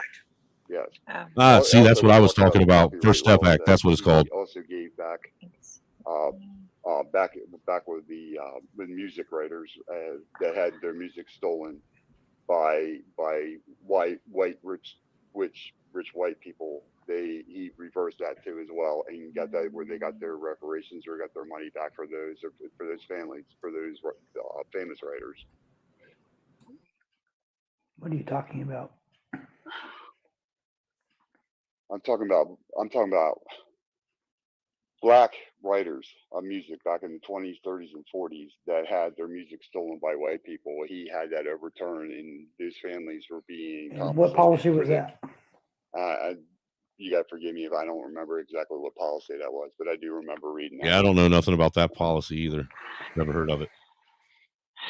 Or what it was is that the standard 10 years, the standard 10-year copyright law ended, and then they had to finally pay the people that wrote Yeah, the song. funding Those people who HBCUs. stole it. First Step Because Act. that's what happens with everything when you have patented ideas and patented intellectual property rights. After 10 years, they tend to expire. So, unless they renew it, which they probably did here and there, and kept control of the goods of it. So let me go look at that one for you, though. These guys are all dumb. ASMR. Like dumb people. I mean, if you're gonna be dumb, at least have a discussion going. Oh, they're still going at it. Fuck them. What the fuck are they even? I mean, I disconnected. Them, the dear You white catch people how he shit. was saying the color when They're asking people what their the lady issue was with Black talking about- History Month is. and how Dear long have white they been going? Fucking all, dude. I started this stream. What's it say? 7.5 hours ago on them, and they had already been going when I started the stream. And I don't know how long they've been going for. Like, goddamn. I mean, why would you? What kind of question is that? Dear white people, what is your issue with Black History Month? The fact that you use it as a reason to trash white people, that's what my issue with it is.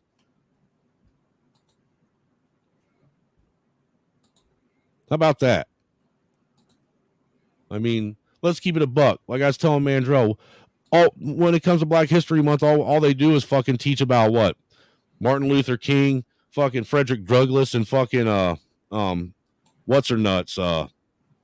Rosa Parks. That's it. And then teach the kids to do what? It's the same bullshit every month. I mean, you know, if Black people want to find out some real history about themselves, they got to do the fucking research on their damn own. And that's just everybody does, really. You know, I used to sit in school and every Black History Month. Why the fuck we had to watch Roots? Like, come on, man. I've never watched that ever. Never watched The Color Purple. I mean, The Color Purple is a good movie, even though it is just like a bash black men fest. But I mean, the original it's still a pretty decent movie. But like I said, it's just bashing black men the whole fucking movie. But yeah, I've seen all those. Don't care to see it again. Like if I never see another slave movie in my life, I'll fucking die happy. I bet, dude. Look, I'm sure you're getting tired of seeing your people portrayed as slaves in movies all the time, and one form or another is getting as tired of that as I am. My people getting portrayed as fucking evil ass fucking white demons that are out to fucking enslave and capture and murder everybody. You know what I'm saying? I'm tired of it. Tired of it.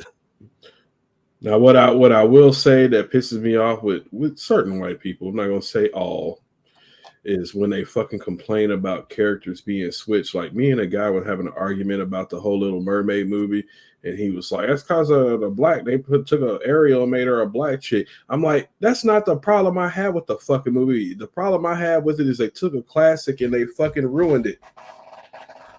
The black chick was just a small piece of it. Right. I mean, it was the biggest. But the whole fucking story was trash. Yeah, the whole fucking movie, like you took a perfect movie pretty much and then you fucking ruined it. Like all those movies that they made live action movies, they fucking trashed them. Yep. Everything coming out of woke Disney is destroying all the classics that we grew up on. See, and that's what happened when Michael Eisner left. The fucking this asshole that they got now. Who's the goddamn CEO now that's running the ship there? I don't know. Probably some rainbow-haired fucking fat bitch. No, it's a guy, but he's fucking super fucking woke. No, so he probably they've been trying to oust him, but they haven't been able to do it. Is he gay or fucking trans or some shit? I don't know, but he's basically all about taking over companies and bringing them into the fold. You know what you see with Bob Iger, yeah, that's what River. There you go. I remember him now. Yep, you're right. He's a tiny hat. Well, Michael Eisner was too, but I mean Disney was not like this when he was running the show. I mean, he took Marvel and fucking. That's why I say Marvel died when Tony Stark died. I agree. And then they want to fucking make it about the bitches. They had to kill off Tony Stark because they were trying to kill Marvel. If you want my opinion.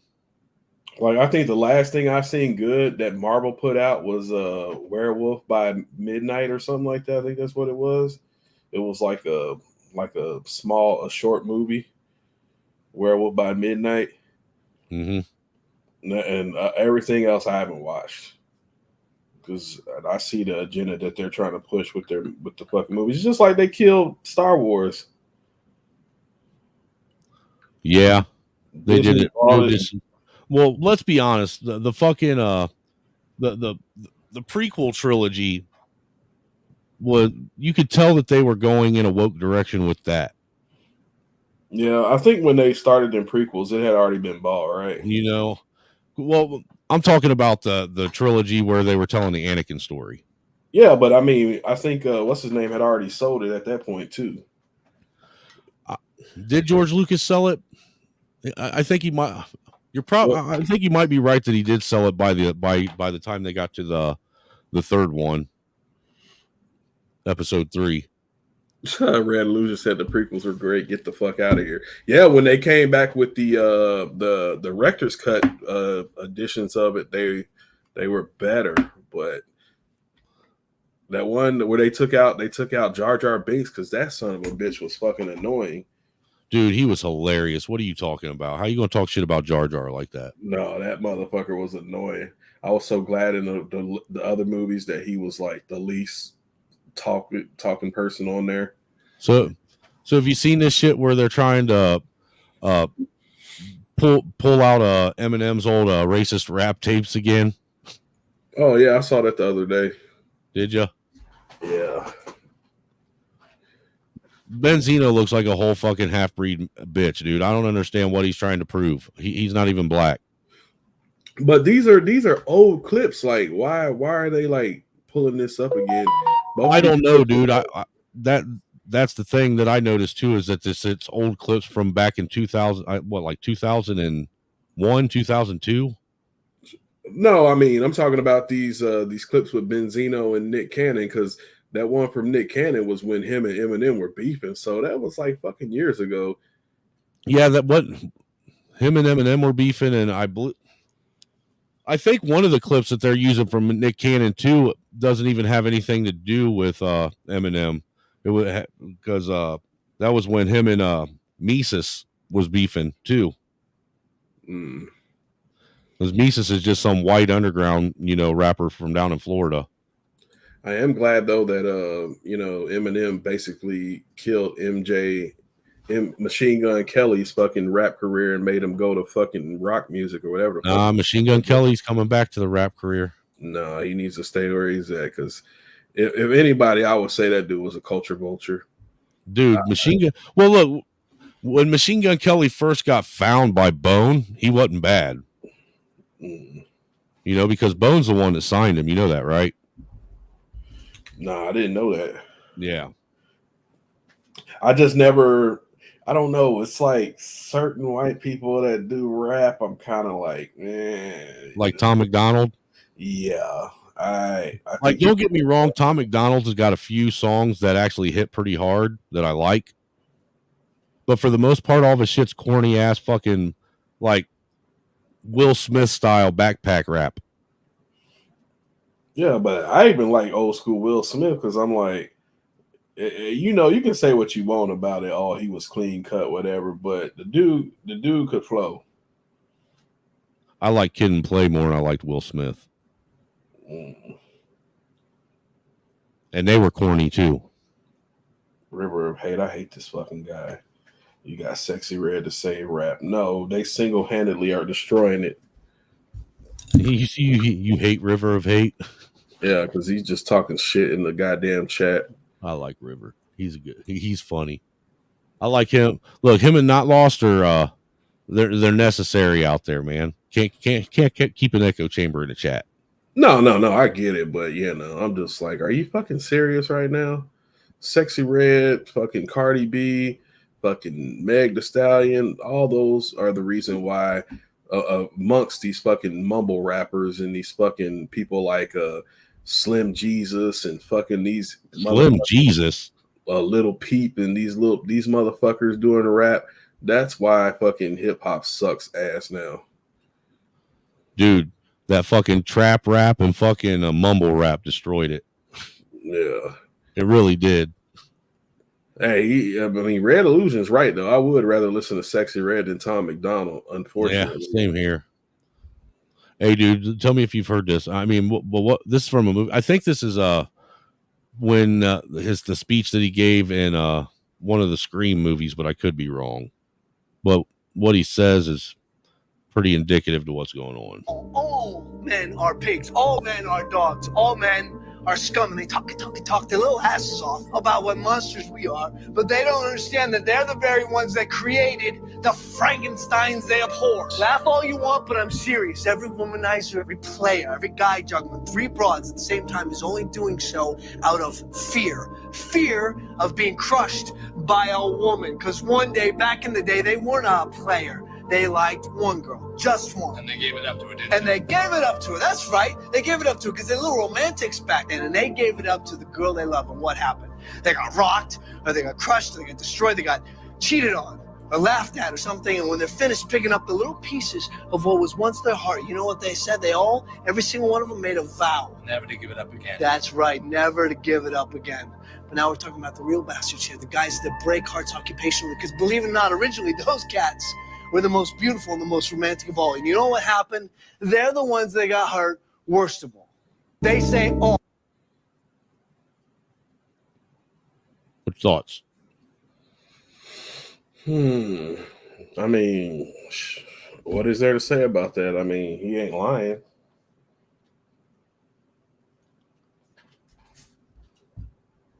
Yeah. I mean, I know a lot of the motherfuckers I know, dude, myself included. You know, prime example, when I first met my wife, you know, I had been single for a couple years, had like 3 or 4 bitches on rotation, and I was trying to add her to that rotation. And that's, you know, and that's what I told her when I met her. Yeah, he's like, hey, I don't know if this is gonna be serious, but I do want to have fun with you. That's exactly what it was too, dude. That's all it was. That's all I intended, you know. And to be honest with you, I wasn't expecting her to be the one. It just kind of happened that way. You know, she probably saved, dude. She probably saved me from going full MGTOW. It's never the one that you think. We typically like to fall for the ones that it probably shouldn't be, instead of giving the ones that you know that should be. We don't really give those ones the time of day. Like we'll fuck with them, but for the most part, we miss that opportunity to go for all the wrong ones. Nah, see, when I met my wife, she actually, the way she looked actually fit the profile of all the wrong ones. That's why I wanted her in rotation. You know, but she changed. She. Well, no, it isn't that her. What I'm saying is, she fit the description of the type of women that visually appealing and stimulating. You know what I'm saying? I didn't, at the time I didn't give a fuck about personalities and shit with women because I wasn't trying to get to be your friend. I wasn't trying to really get to know you. You know what I'm saying? All I was trying to do is getting them cheeks. Yeah, well, what's the saying? Men fall in love with what they see. Women fall in love with what they hear. That's true. We fall in love with what we see first, and then over the course of time, we find out if she's worth a salt. Yeah, and I don't ever get with a chick and be like, oh, I love her for her beautiful mind. No, fuck no. No, actually, yeah. When I met my wife, she was not the most intellectually stimulating. You know, she is with she was her husband before me. You know, he was basically, that dude was nothing but a dope head. You know, and didn't give a fuck about anything. But getting high. The first thing I see with a woman is like her, for me, I'd never, because I'm not going to be holding no intellectual conversation with a bunch of women.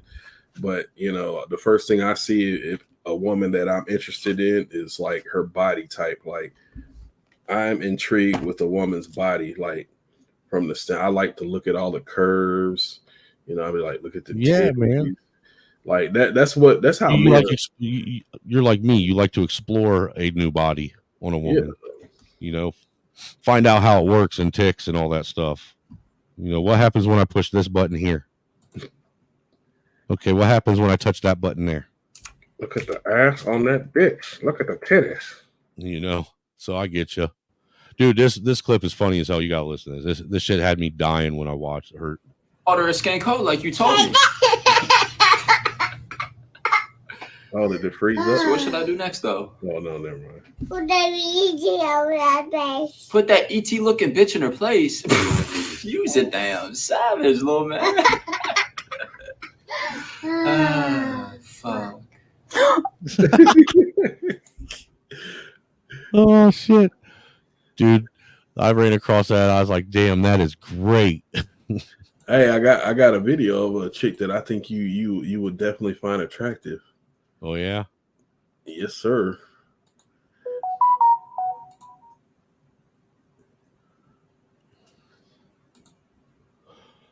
Or just buying 2 airplane seats. Oh, that's too much ass. What is wrong with you, man? God. Bodies are And she look at the pants she's wearing. to fit on a plane. So give me another solution, or just make the seats bigger. You know her ass stinks. God, dude, in the pants she was wearing when they went to the backside, it had that big ass and looked like Black Arrow pointing right to her asshole. I was like, golly, I don't understand the BBL and gone too far. Sir, I don't understand this unnatural and unhealthy infatuation with women's asses and big women's asses black dudes have. I don't understand it, man. Please make me understand this, because to me it's borderline gay. With me, you're not going to get the answer you're looking for, because I'm not an ass guy at all. I like titties. So you're a titty and I'm a titty and legs guy, man. Yeah, I like ass. Like the ass has got to be, in proportion with the tits, right? Well, not necessarily, because you know how it works out. If they got big titties, they probably ain't got no ass, and vice versa. If they got a big ass, they don't really have big titties. Nah. I mean, there's outliers, of course, but look, what can you do without? Could you have a girl that has big titties and no ass, or a girl that has big ass and no titties? I could do the big titties and no ass. That ass is just, if she got ass, then that's just a bonus. Right. It's See, not that's like, me too. I'm like, oh yeah, look at that booty. I'm all about look at these. Yeah. I don't like the girl I'm fucking to look like a human piece of piece of a pear, being pear shaped, like a walking pear, walking around, looking like a fucking human weeble wobble. Weebles always wobble, but they don't fall down. They are looking like the leprechaun with that fucking wide ass. I don't get it, man. Just like I'm not. Look, I get shit all the time because I tell dirty folks and all them motherfuckers that they like fucking girls in the asses. I tell them they're gay. That's gay as shit. What are you talking about? That's a chick. She got a pussy between her legs. Yeah, why aren't you putting your dick in her pussy? That's what it's for. Yeah, I mean, well, if you think putting it in her ass is gay, then so is putting it in her mouth. Nah, see, there you go, trying to fucking move the goalpost just because you're sitting here realizing that your unnatural and unhealthy infatuation with an ass really is gay. Yeah, what did Minister Jeff say? You're almost gay. We'll call it homosexual light. I think a lot of men that been in prison typically like to fuck chicks in the ass. Prison gay is a real thing, man. Started with your culture too. What's it called? Gay for the stay. Yeah. See, that's the other thing too I wanted to point out, man. What's with this unnatural? Another thing I've noticed is these black women that want to force everybody to accept that if you are anti-LGBT, that's being anti-black too. Have you noticed that? I haven't noticed that, but they will shame you for, being against that shit. But then they'll shame you too and call you gay if yeah, that's the first insult they'll throw at you when you don't want to fuck with them or you piss them off. Yeah, but God, don't you dare say anything about their fucking transgender fucking daughter they have, or their gay best friend that they always hang out with. Why are you hanging out with that? Well, shit, or their gay son they got rubbing their feet every night. They're the one that they made gay. Yeah, that one that she's got black mother privilege over. Have you ever seen that black mother privilege clip that SKC has? I don't think so. I'll see if I can't find it or get him to email it to me, and I'll show it to you one of these days, dude. Because it's just fucking wild, man. This woman says, "I have black mother privilege. My son will go out and rob for me. My sons will go out and steal for me. My sons will go against their father for me. My sons will will go to prison and die for me. Well, it's kind of like that kid. Remember the kid that got shot the dude for his mom when they're in the little chicken spot up in Chicago? Yeah. I got to save my mama. And see, there was no reason for that son to be put in that position. Exactly. You know, I was in that position as a kid, you know. That was part of some of my fights as a kid growing up was, you know, defending my mom. Because that's what I thought a fucking good, you know, son was supposed to do. Really, in all honesty, my mom should have never put me in that position. Yeah. You know what I'm saying? I shouldn't have never had to worry about people thinking my mom was a fucking whore or a prostitute and shit like that. I don't know if she was or not. I don't think she was.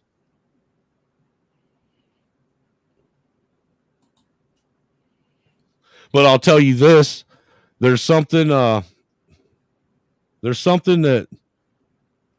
it hits a little different when you're in your late 20s and your mom is single and living in the town that you live in, and you go into the men's bathroom at the local fucking bar and you see For a Good Time and your mom's name and phone number up on the wall. Oh, wow. Really? Yeah. Kind of hits a little different. Damn, that's fucked up. Hey, did you see the post that Elon posted on Twitter 2 hours ago? No, I don't pay that much attention to Twitter. Well, I'm always on Twitter. It's become an addiction for me. Now it's OnlyFans. That's right, Red. Now it's OnlyFans. Dude, and think about that for a second. We're about to have the first generation of human beings in history that will be more than likely susceptible to be able to go online and find one of their parents online doing online sex. Think about that for a second, how that's going to fucking affect and mold people's minds. Or when they ask the kid, what do your parents do for a living? Oh, they fuck on OnlyFans. Yep. What you want to be when you grow up? An OnlyFans thought?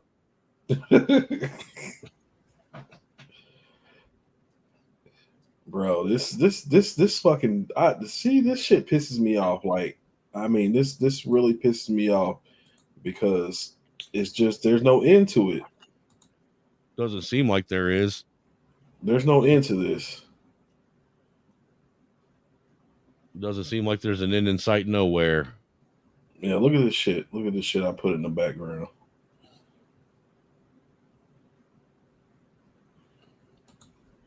Oh yeah. Knew about the particular entryway into California. The answer was in their hands. Well, see, look, and that's the biggest thing. TikTok. Oh, you learned on TikTok. That was the biggest thing that Americans were lied about. You know, they were convinced. Americans were made to be convinced that it was only Mexicans coming through that border. What they don't realize is people from everywhere on the fucking planet coming through that border. Mm-hmm. Now look, listen to what they say. How they learn about this. We wondered how all of these migrants knew about this particular entryway into California. The answer was in their hands. Douyin. Oh, Douyin. Okay, TikTok. Oh, you learned on TikTok. Yeah. TikTok is a social media platform created in China. The post we found had step-by-step instructions for hiring smugglers. Wait, pause that a minute. Detailed Pause that a directions minute. to that hole we visited. Because I just heard earlier on a stream on TikTok that black people created TikTok. Now, who said that? And they're fucking stupid as hell because we know that the Chinese fucking created that shit. I'm just saying that's what they said, man. Ask anybody that's in the chat, man. River was here. Tony was here when they said it. Straight fucking moron straight said that they created TikTok. Created TikTok, YouTube, Facebook, all these platforms. It was all black people who created them. I'm finding a problem here, man. I'm confused now. They say it was created in China, and your people say that they created it. No, some idiot said that. I mean, we know for a fact that it was created by the Chinese. Matter of fact, their TikTok ain't even what our TikTok is in America. They don't allow all the bullshit on their TikTok platform that we have on ours. Like ours is a bunch of debaucherous shit.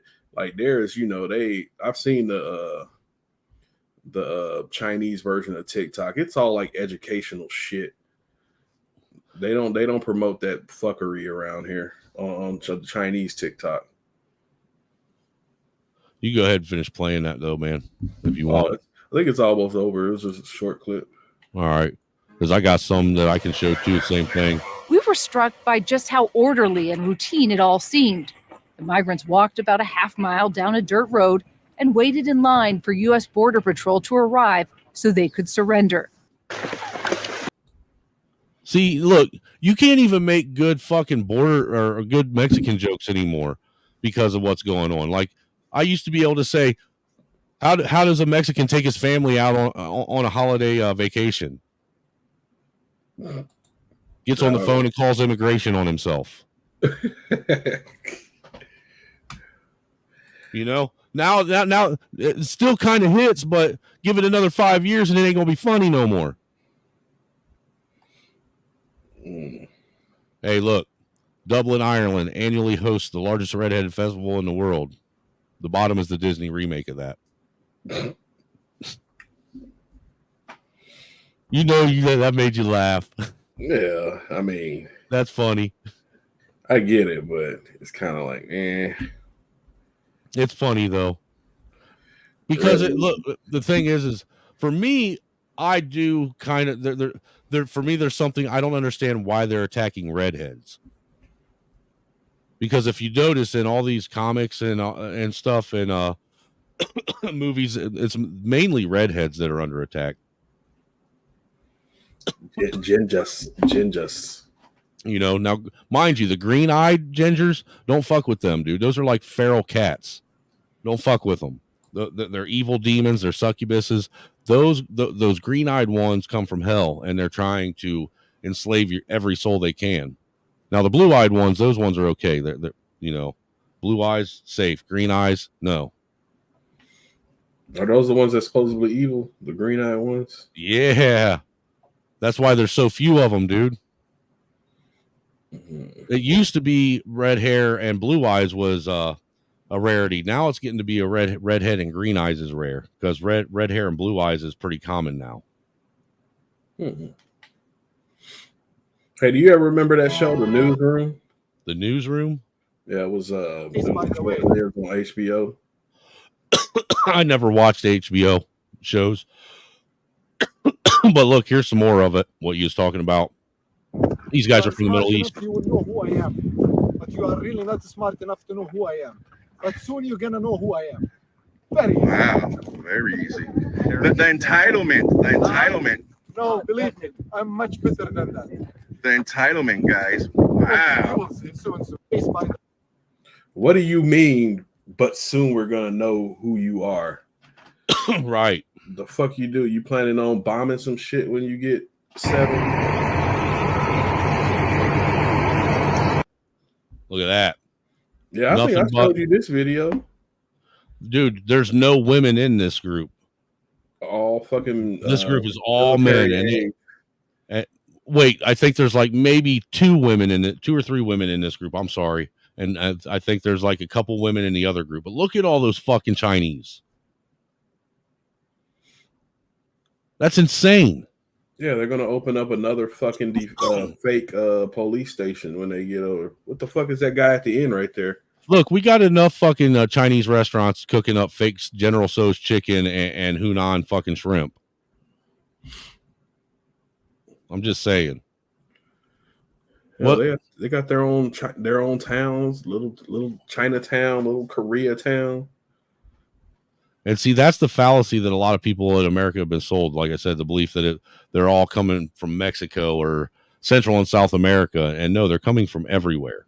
Everywhere, literally everywhere. So you never saw the newsroom with the greatest speech, the greatest 3 minutes on television. Oh yeah, I have seen that before. Isn't that the one that what's the guy's name? He played Harry in Dumb and Dumber. I believe. I can't think of that fucking guy's name.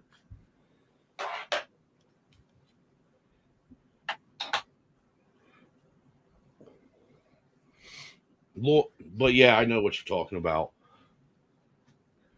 I've seen that shit before. But see, with all these illegals coming in, that's the great Trojan horse that they talk about.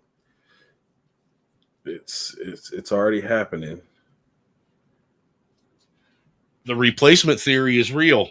The thing is they're replacing everyone. Yeah, and that's what pisses me off when white people can't see it all day. They talk about the blacks. No, they're coming for you too. We just the first to be the puzzle, the part of the puzzle to fall. Let's keep it honest.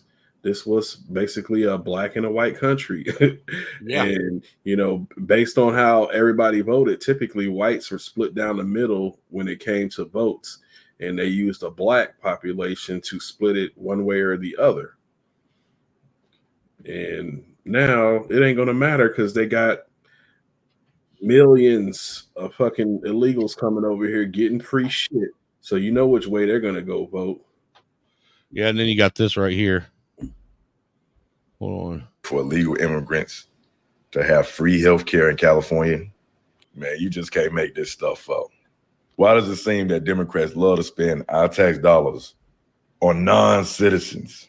You know who is the leading people using our welfare system? No, it's not the white people in trailer parks. It's not the black people in the hood. It's the people that came here illegally. Basically, if you don't pay taxes, you get all the benefits. Yes, billions of your tax dollars is paying for all of this. And to all my black people that think that the Democrats gonna give you some type of reparations, come on now. They'd rather spend billions of dollars on people that wasn't even born here. But the people that helped build this country, what are they getting? And listen, I'm not against immigration, but when you're getting more than actual citizens and you here illegally, then that's a problem. They are literally trying to destroy America from within. Look, and I was trying. I tried to prove this back in. I want to say it was like around 2016, 2017. There was people. Remember, people were trying to say that illegals couldn't get welfare or Medicaid and shit like that. So I went up to the welfare office and I got a welfare application. Rather than going online, I just went straight to the welfare office and picked up one of their applications to fill out. And right on the application, it stated that if you were here illegally, that shouldn't deter you from signing up for benefits, because that just being undocumented wasn't going to prevent you from being able to be approved for any welfare or Medicaid. And people still tried to refute it when I showed it off the very fucking application itself. Yeah, look here goes a video of your folks coming over here too. Look, check this out. Hold on. My folks. Yeah, my folks are already here, sir. I don't know what you're talking about. My folks are already here. No, you'll see what I'm saying. See, that's where we got to get together and start realizing that I'm not, dude. I have more in common with you than those fuckers over across the pond. I'm just teasing you. I know you are. But look, check it out. Where are you guys from? Russia. Russia? Russia. Where are you from? Kazakhstan. You guys, can I ask you guys a question? Can I ask you a question? Yeah. Okay. Where are you guys from? My mama's vagina. From Belarus. From Belarus. Belarus. Yeah. Okay. Yeah, that's middle Russian and Ukraine. Oh, okay. And how long have you guys been here? 3 days. Other people maybe 2 weeks or 1 month. And why did you guys come? Why We need to go in US. Yeah, why did you come to go? Why did you leave your country to come here? So if we have a problem, our country is dangerous for us. It's dangerous. Yeah. Okay. Bullshit. And what are you asking for asylum? Yeah. We need the political asylum. No, you're here to Political asylum. take over. Well, thank you so much for answering my questions. Thank you. Don't worry. Thank you too. Bye-bye. Look, I want to know who put the fucking word out for this to happen. Probably all the motherfuckers that have been sending money over there. They got interest over there. You know, that's all I can think of. I know I ain't got no interest in no foreign nation. Look, somebody is putting the word out to all these motherfuckers, and I guess us American people just didn't get the memo that this was put out to these people, because ain't no fucking way all these people are coming over here just on a fucking hunch. And like, America's fucked up as it is. Like, you're leaving a fucked up place to come to another fucked up place. Yes. It don't make any sense. No. None at all. He's Red Illusion said it's all over foreign TikTok. I wouldn't doubt it. I mean, we just saw that video where them Chinese people said that they saw on TikTok how to get through the border. So somebody put that shit out like, yeah, come to the USA. We'll let you in. But they hating on Texas because Texas decided to say the fuck you. We're not allowing this shit to happen no more. Right. You know, the Border Patrol, you know, they had to put the National Guard in place of the Border Patrol because the Border Patrol literally, you know, they got the razor wire. You see Border Patrol agents fucking putting cardboard boxes up under the goddamn razor wire and helping these motherfuckers get over. Like, I mean, come on, bro. The Border Patrol is compromised. Let's go ahead and process all these people and bring them in. This is what you got in Chicago right now.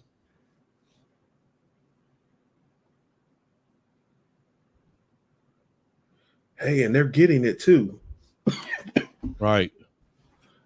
But they're protesting and demanding this shit. We need paid job training. No, go back home and get that shit. We need safe living conditions. You promised us safe living conditions, and our rights have been violated. Who promised you that? Who?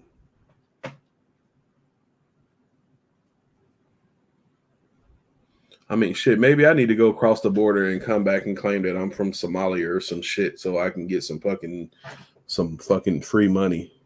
You know, then where is it?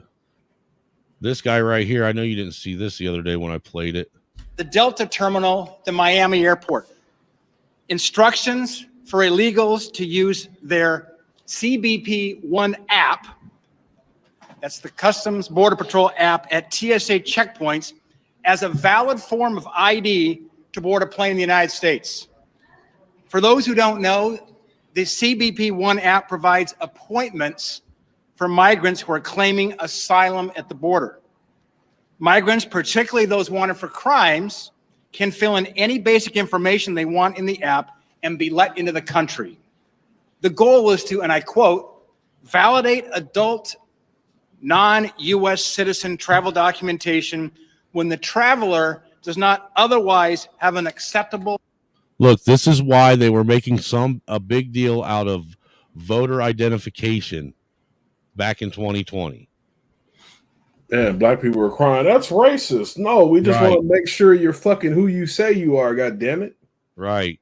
Because look, I think he says too that they can use this same thing to vote. Form of identification. However, it also notes that photos are optional. It says that multiple times. It says it can provide biographical information if requested, but notes that information is not stored, again, multiple times. How is this even serious? Illegals coming to the United States from countries that are designated state sponsors of terror and on terror watch lists can use this process. Americans, think about this for a moment. We, as Americans, are going to be forced to acquire a real ID by May of 2025, or you or anybody else here, myself, we barred from this popped up.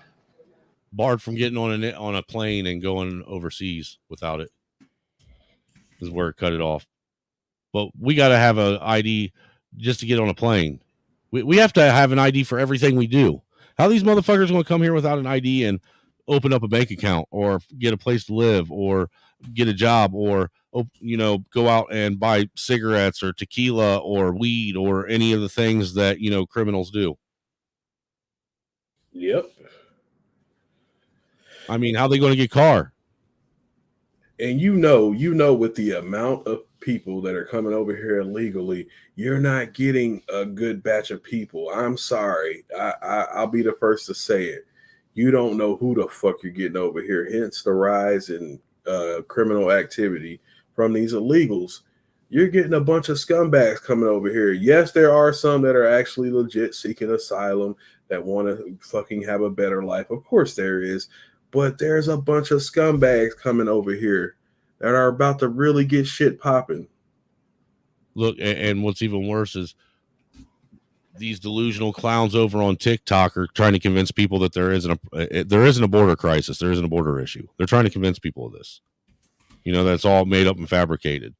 You know, even though the news will report and lie and say that there's migrant caravans that are walking 15 and 2,000 miles from South America to the border. Bullshit. Bullshit.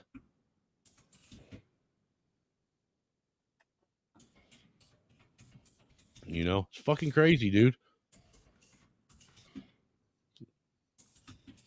But on a happier note, have you ever seen somebody skydive and while they're falling before they hit the parachute, go through a cloud? No. Check this out.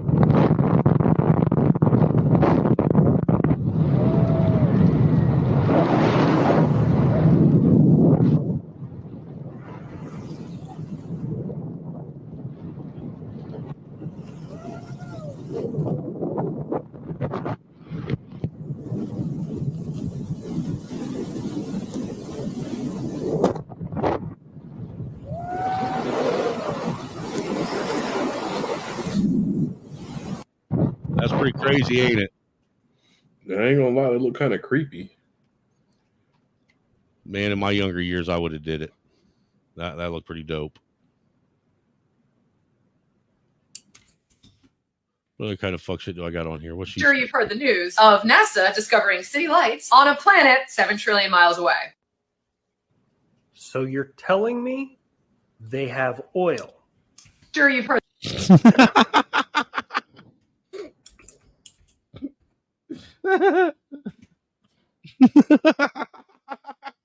What? You didn't hear what she said? No, play it again. For the news of NASA discovering city lights on a planet 7 trillion miles away. So you're telling me they have oil? Sure.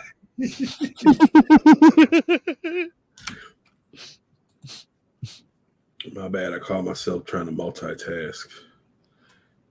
I'm trying to figure how they found a planet that's got electricity 7 billion miles away. Yeah, a lot of this space shit I think is cap. Oh, dude, the vast majority of it, I believe, is cap. You know what I'm saying? What's this dumb bitch? Had her culture stolen by white men like you, who have suppressed her mother homeland religion and her African roots by telling her the ethocentric view of Christianity she must Oh, aren't you special? You think that you're somebody and know some shit, don't you? Because you read one fucking hippie ass fucking feminist fucking book. Oh my god! See, you got to give smoke to those types too, because they're part of the issue. They need smoke. They are part of the issue. They're a big part of the issue. They're helping foster this fucking stupidity. Like they're fucking, you know how they treat black folks like little puppy dogs that they fucking put fucking tutus and shit on. That's what they think of black folks, and they want to sit there and try to shame other white people into this fucking bullshit that they don't even believe. Fuck them. Bro, I personally think that they're the true racists. Look, anybody that's going to come up to a black person and look them dead in the face and say, let's say, I have privilege over you. That's pretty fucking racist, don't you think? Oh, yeah. Most definitely. Missed that one. They sleep on that point. That only a racist would literally come up and say some dumb shit like that. But what do I know? I'm just a dumb cracker from the trailer park that barely got a GED. To fit into your society. Good. Now listen to her speak. And I've spoken. Now, ma'am, have you accepted Jesus Christ into your life because white people have forced you or brainwashed your mom and dad? No, it's clear. You can look at the Bible and see that he obviously doesn't agree with slavery. Good. And that slavery was taken out of context and twisted what the Bible said to fit something that was economically profitable at that time. Does she sound brainwashed to you? Do you know your ancestors? Do you know your great-grandmother, your grandmother before that? Do you know where they came from? Yeah. And where Do you, cracker? Let's keep it real. Do you really know where your ancestors came from? Can you trace your lineage all the way back to its beginning? That bitch doesn't really give a fuck about them, the people that she's talking about. Shut the fuck up. The only reason why you asked her that line of questioning is because she was trying to find something to appeal to her oppressed nature. It's like, That's you what it gotta... was. The question you gotta ask a bitch like that is like, what are you getting out of pushing this shit? Right. How much are they paying you to come out here and dog whistle and fucking gaslight and pretend like you actually give a shit when you're going back to your, suburban home where you ain't got to deal with none of this shit? Yeah, go home and not give two shits about what she just told some other people to fucking do.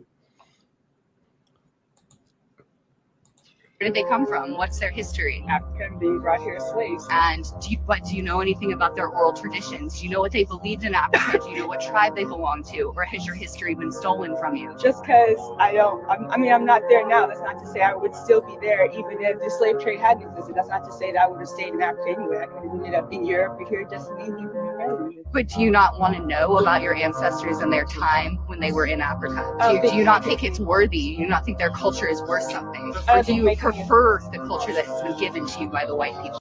You notice how that black girl keeps trying to answer and she keeps just going and speaking over her and asking more and more questions? Yeah, because she knows more about the black girl than the black girl knows about herself. Right. For her. Well, look, now I know where these angry, like, pro-wackety blacks and stuff get it, where they come at white people and think they know more about white people than I would, because they picked it up from this shit. Yeah, the stupid fucking... I ain't gonna say that. Let me stop. No, go ahead, say it, man. I was gonna say the stupid white bitch who doesn't give two shits about them, trying to tell other people how they should feel about somebody she doesn't even give a fuck about. She grew up with a single mom too. That is a white bitch who honestly probably grew up with a single mom. Her mom probably kept her dad away from her. She's probably got daddy issues and hates men and shit. I wouldn't be surprised if she's fucking, one of those gender binary fucking chicks that, only eats pussy unless she's drunk.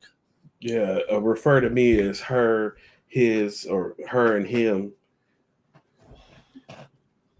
I don't think making me a follower of Christ means I don't want to know my history and ancestry. Maybe you haven't sought out that information. I can tell you everything about my ancestors. Okay, that's not a case for against Christ anymore. If I could do the research and tell you history about my ancestors as well. That's culture. I would love to hear her tell me everything about her ancestors, because I bet she can't. Most people in America can't. Most people, their fucking knowledge of their ancestors goes back to when they got here on whatever boat they came here on.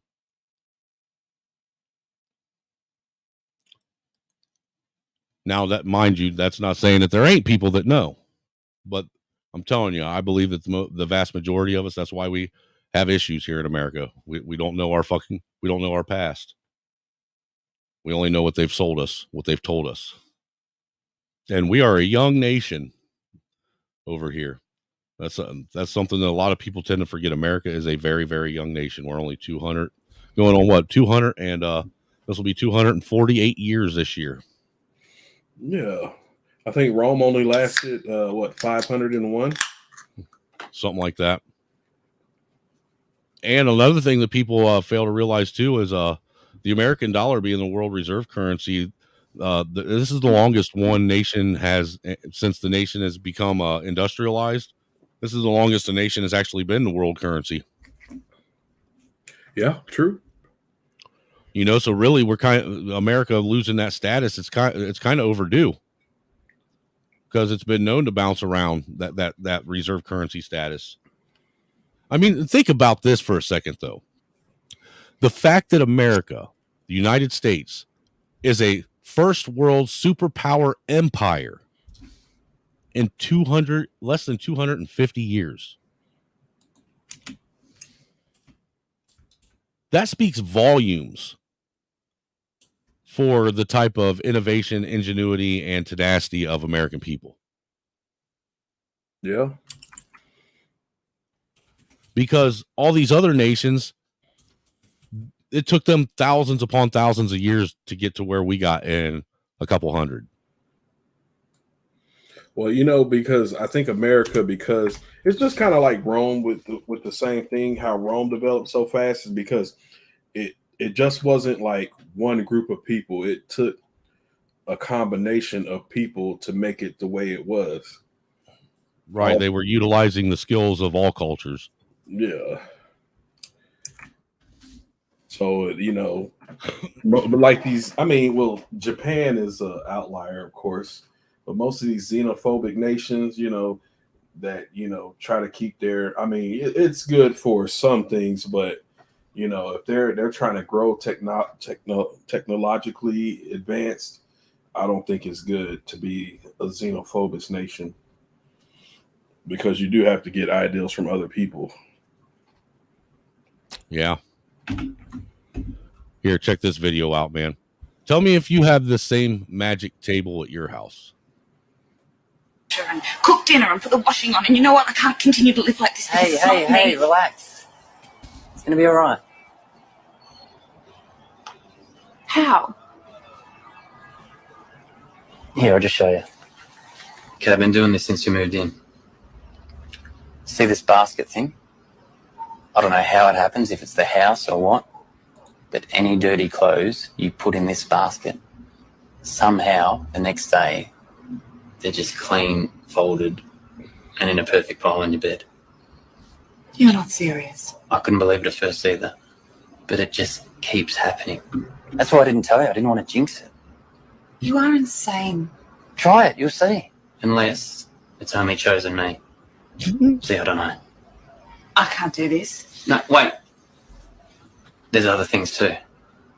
Plates, cutlery, pizza boxes, dirty tissues, anything you leave on this coffee table just vanishes overnight. I mean, sometimes I'll see how far I can push this thing and I'll just leave shit everywhere. And then sure enough, the next day, it's all gone. It's just vanished. It's magic. No, she wouldn't have left me. This is what I think happened. I heard her get up in the middle of the night to get a drink or something. She must have fallen onto the magic coffee table and just vanished. Are you insane? No, he's not insane. I've got the same coffee table at home.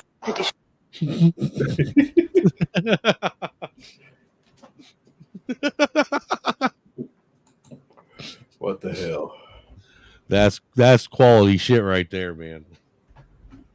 Oh, no, I got the same coffee table at home. What's up, Red? What it do, man? You got that same coffee table? No, I don't have a coffee table. I don't even get the punchline here. What? Oh, wait, you've never had a woman, have you? Is the punchline like the woman's doing all this work and he doesn't notice? Yeah. Oh, okay. Yeah, like the I reason why the thought basket's it was empty. like he was trying to convince her there was a ghost to like trick her into doing it.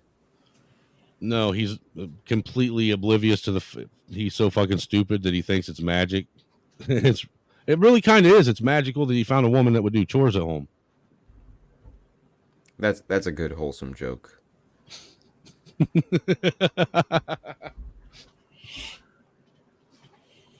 I'm going to go to hell. Oh, those crazy Brits. Oh, dude, Red, man, this has been a wild one today on TikTok, ain't it? How many hours of TikTok intellectuals do you think you have in total? I don't know, but probably I'd say probably about 40 or 50, if not better, if not more. Why? You should make a playlist or like a marathon. Look, dude, I've went through and I've chopped up some of them, but I'll be honest with you, going back and rewatching some of that shit becomes mind-numbing as fuck. Because I've thought about that going through and picking the best clips, but I need to find I need to get a hold of Trey and find out what that AI yeah, they have an AI program that pick out the best. Right, that I need to find out what that app is, because that's the only way I'd do it. What if you made an AI listen to it and try to replicate it? Wow. Well, I know I plan on trying to pay for AI program to be able to do like real shit like that with it, because that's the only way that you can actually utilize like that ChatGPT style AI is if you pay for the paid version. Yeah, because there's a bunch of faceless YouTube channels. That's what they're using. They're getting a bag by creating faceless YouTube channels. Well, look, like I could use that AI, dude. Like they have AI that'll sit and listen to something and create a whole cartoon for you, like do all the animation and everything. Yeah, they have streams. Like it'll be like an AI SpongeBob, and it's like always running 24/7. Dude, imagine an AI fucking ratchet fucking America TikTok show. Intellectuals. Yeah, AI, dude. Wow. To see how AI would have. If you have enough hours to feed it, it'll do it. Dude, I got shit saved that I haven't even showed you guys. Like I got shit saved on a fucking external hard drive that I was just recording that I was going to clip down that I haven't had the fucking the gumption to really go and dig through it. You know what I'm saying? That's what I wanted to do on CT show. Like every time people get into like big ass arguments, fucking clip that shit and just put like the most heated arguments on the Chaotic Truth Network.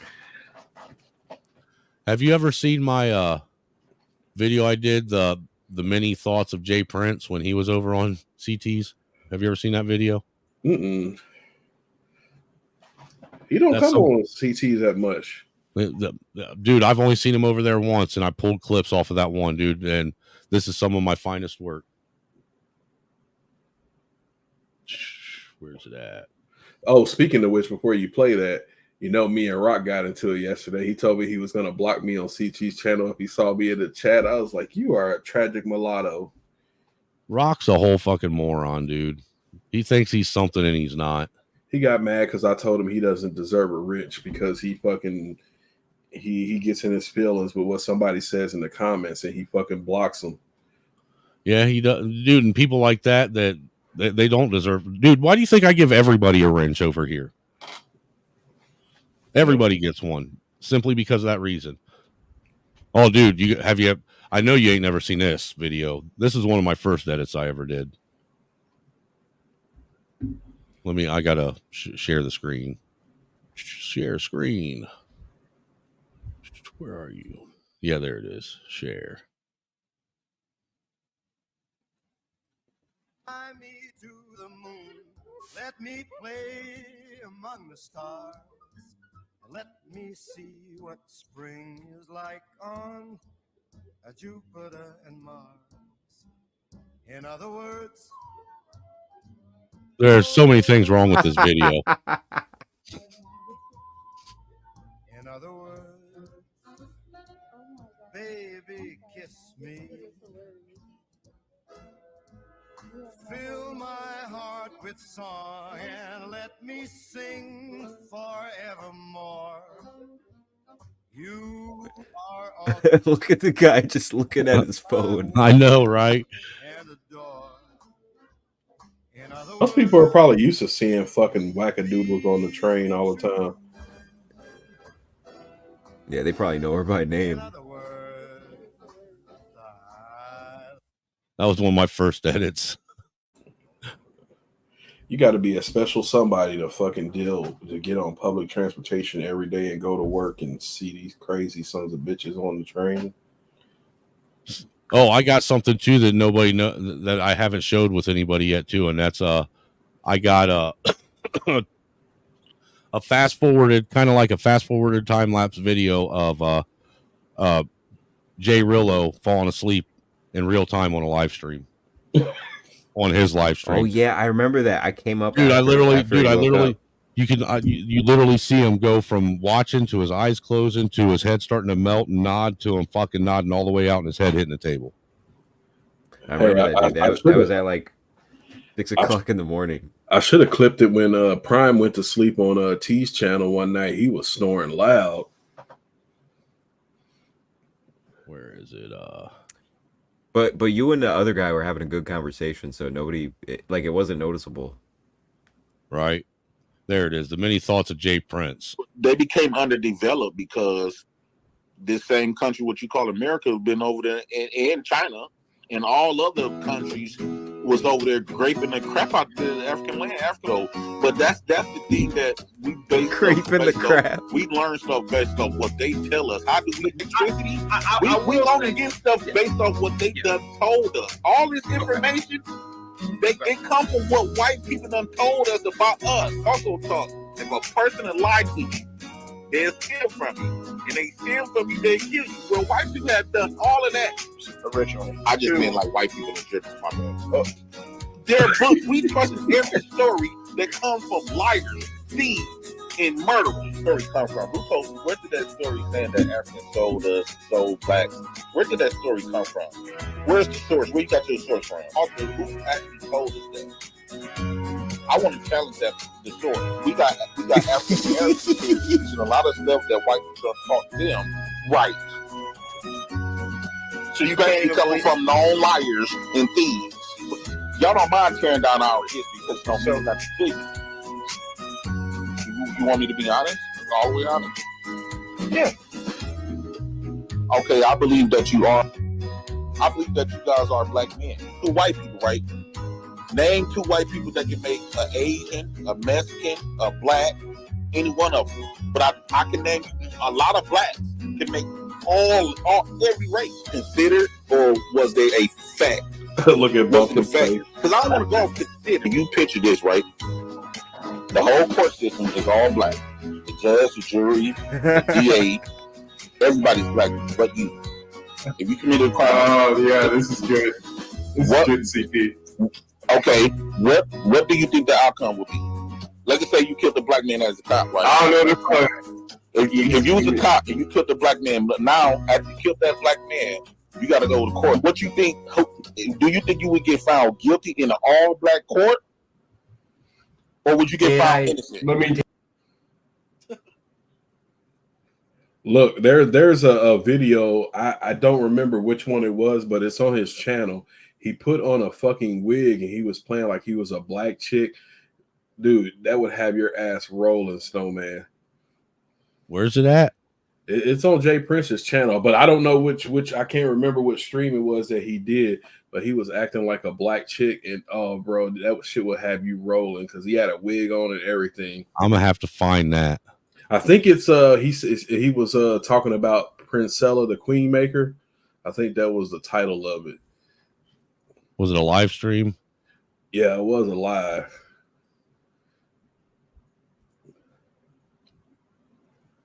Look, this motherfucker this dude got 4,000 subs and can't get more than 15 people watching him.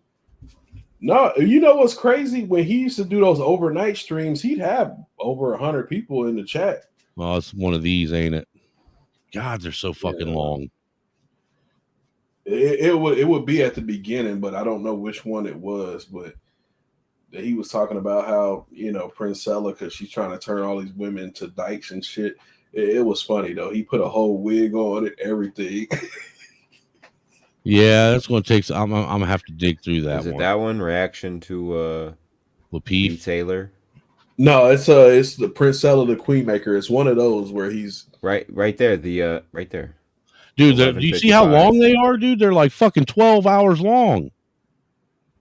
I'm gonna have to actually dig through that shit. It'll be at the beginning. I don't know which one, but it'll be at the beginning. It's right at the beginning. Yeah, well, not right at the beginning, but it's pretty close to the beginning.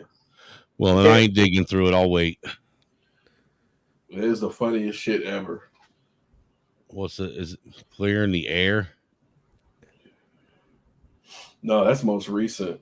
But Yeah. hell, I should have clipped it when him and Savage got into it. Savage made me think differently of him because Jay Prince was fucking with him, but he pretty much told Savage he was gonna come fuck his wife, and then Savage was like, "I'll fucking come kill you and your kids and all this crazy shit." I was like, "Wow, Savage, really?" Hey, it depends on what somebody says about my family, man, and how egregious they get with me is how egregious I get back with them, dude. I match energy with energy now. Yeah, but Savage was talking about graping JP and his family. I was like, dude, you're going off the deep end. And Jay Prince is just laughing at him because he's just like, yeah, but it's all right. I'm gonna come fuck your wife though. Dude, you was there that night. Fucking, I came on T stream and fucking Jay Prince was on there, fucking threatening to pull up and showing his gun. And you ain't the only motherfucker that's got guns. It ain't just you, cracker. And I was like, dude, I don't know what you're talking about, but you can make the mistake of showing up at my house. It got bad with him and Savage because he literally gave on stream. He gave Savage his address and told him to pull up. And Savage was like, you don't even know when it's coming, but I'll fucking be there. He's like, you ain't gonna see it happening. And I was like, wow, I'm gonna be a witness to somebody committing a crime. Well, look, dude, that's the thing that I'm talking about tonight, though. That lends to it, man. It's that shit right there is what takes people that are trying to fucking, extend that hand of solidarity, to try and, be. There's people that are trying to be the change, and it's shit like that takes people that are trying to, not be racist, and they turn them racist. I mean, it's that type of shit that turns people racist, literally. Oh shit! But it's that type of person, like JP, that's gonna pull that out of you, right? So Here, speaking of racist, I got a video that I want you guys to check out. This is supposedly the most racist old man in America. Let me find him. Where do you go? Oh, wait, is this that video where that black dude goes to that town? No, it's the same guy, but it's a white guy that goes and talks to him. Oh, okay. And I only pulled a couple, like 3 minutes worth of things that they were talking about. I might have one. Dude, this guy probably has Zoomers coming to his house every day. But yeah, here it is. Down as racist or what? Don't care. I'm fine with that. Is that accurate? I hope it's well, I don't care one way or the other whether it's accurate. Racist is just an anti-white hate word. It really only has any major effect on white people. Black people don't promote much of anything. One little thing of nature. Each race is different. White people love to fight other white people, and black people apparently love to shoot other black people. What do you think about that? No, this guy's fucking hilarious. I don't take anything serious that he says. Some of the stuff he says is kind of accurate, as he goes through here. Like how he has a very good comedic delivery. Yeah. Yeah, because the one where the black guy goes and talks to him, he's like, "Oh, there's my friend. Give me a hug." He's like, "I ain't your fucking friend." The way he said it, though, he's like, "I ain't your fucking friend."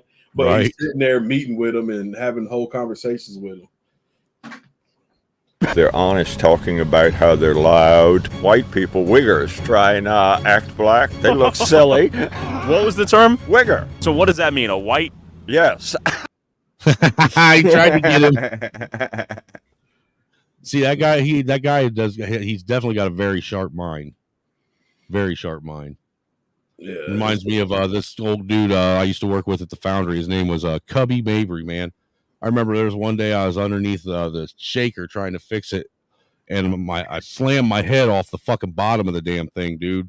And it hit it so hard you could hear it ring through the fucking shaker. And I had a big ass knot on my head, and I come out fucking bouncing all over the place. And he comes up to me, he's like, "Hey," it's like, "What'd you do? Hit your head?" And I was like, "Yeah, it fucking hurts like hell, man." And he's like, "Well, it'll feel better once it stops hurting." You don't get it. You know what's pissing me off more than this guy's teeth in his nose is that pussy ass microphone. What the fuck is that? And every streamer uses that shit when they do IRL streams now. That is what is that? It's made by the same people that make them Shure microphones, but it's a stream. It's like an IRL. It looks like one of them rabbit vibrators that women use.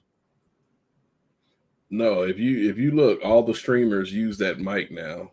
It's made by Shure. It looks like a black woman's keychain in 2005. With the rabbit foot on it.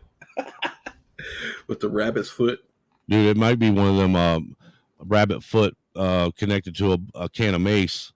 No, look that. I think that mic's like $150 or $200, but like all IRL streamers use that shit. Yeah, that shit's stupid.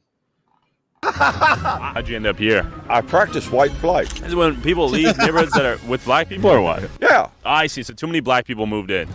This is a known phenomenon. Most people won't admit they're doing it, even if they know they're doing it. Diversity, whether people admit it or not, is very unpopular. Why do you have to spend hundreds of millions of dollars enforcing it if it's a good idea? Most people you talk to, no matter what they think, wouldn't say it. Sure. I have a big mouth. Yeah, so if she were black, would you guys be together? Oh, no. Okay. What it is, it's the natural state of the world. How so? You just have to observe that the world breaks up into its different groups when left on its own. And the people who promote diversity, they don't live around it. One's See, that's a good point that he made right there. If you think about it. What is the temperature right now, do you think? Because this guy has a t-shirt and his pants pulled up to his fucking abdomen. And this guy's wearing a winter coat. I don't know. Fanny pack on? What, the old guy? Yeah. Yeah, I think it's something around the back. It wouldn't surprise me. But hey, I'm only going to be staying on for about another 20 more minutes, man. I've been on for going on 9 hours and only made $19 off you cheap motherfuckers. 19. Yeah, $19 worth of super chats, no cash apps tonight. So if you want me to stay on past 9 o'clock, you're gonna have to hit the cash app or the PayPal. Hit me with some real cash. What did you say? Past 9 o'clock?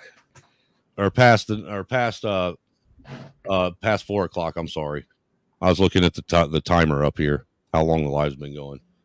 But if you want me to stay up past 4 o'clock, you're going to have to hit that cash app, man, because daddy ain't getting no money. Daddy ain't going to stay running because doing these long streams needs to be beneficial. You know what I'm saying? I got to give it to you 9 hours. Holy shit. Hey, there we go. That's what I'm talking about. New York's Majestic. That's what I'm talking about, my guy. Hit me with that 20 ball. Oh, and I got one from yesterday, man. From Joey Gill, sent a $10 ball from yesterday. He said,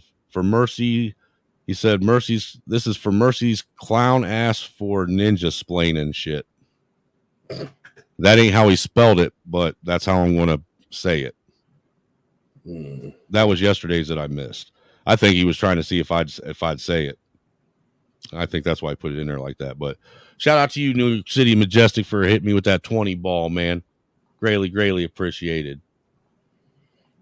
Got a little something for you. Last night was insane. So do you stream every day, Snowman?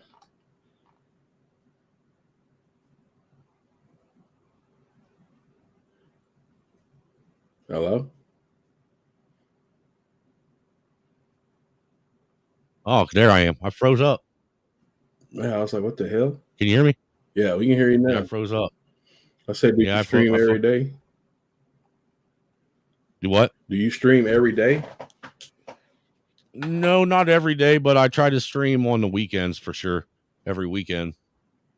Gotcha. You know, and like 1 or 2 days through the week. I probably should start streaming every day, you know, because, you know, I do get some donations every time, you know. But, oh, this is for you, Miss New York City Majestic. Here comes the Let's get money, motherfucker. Get money. Get money, motherfucker. Get money. Let's get money, motherfucker. Get money. drop it low for Jesus. Keep the Lord in mind. When you dirty wine, drop it for Jesus.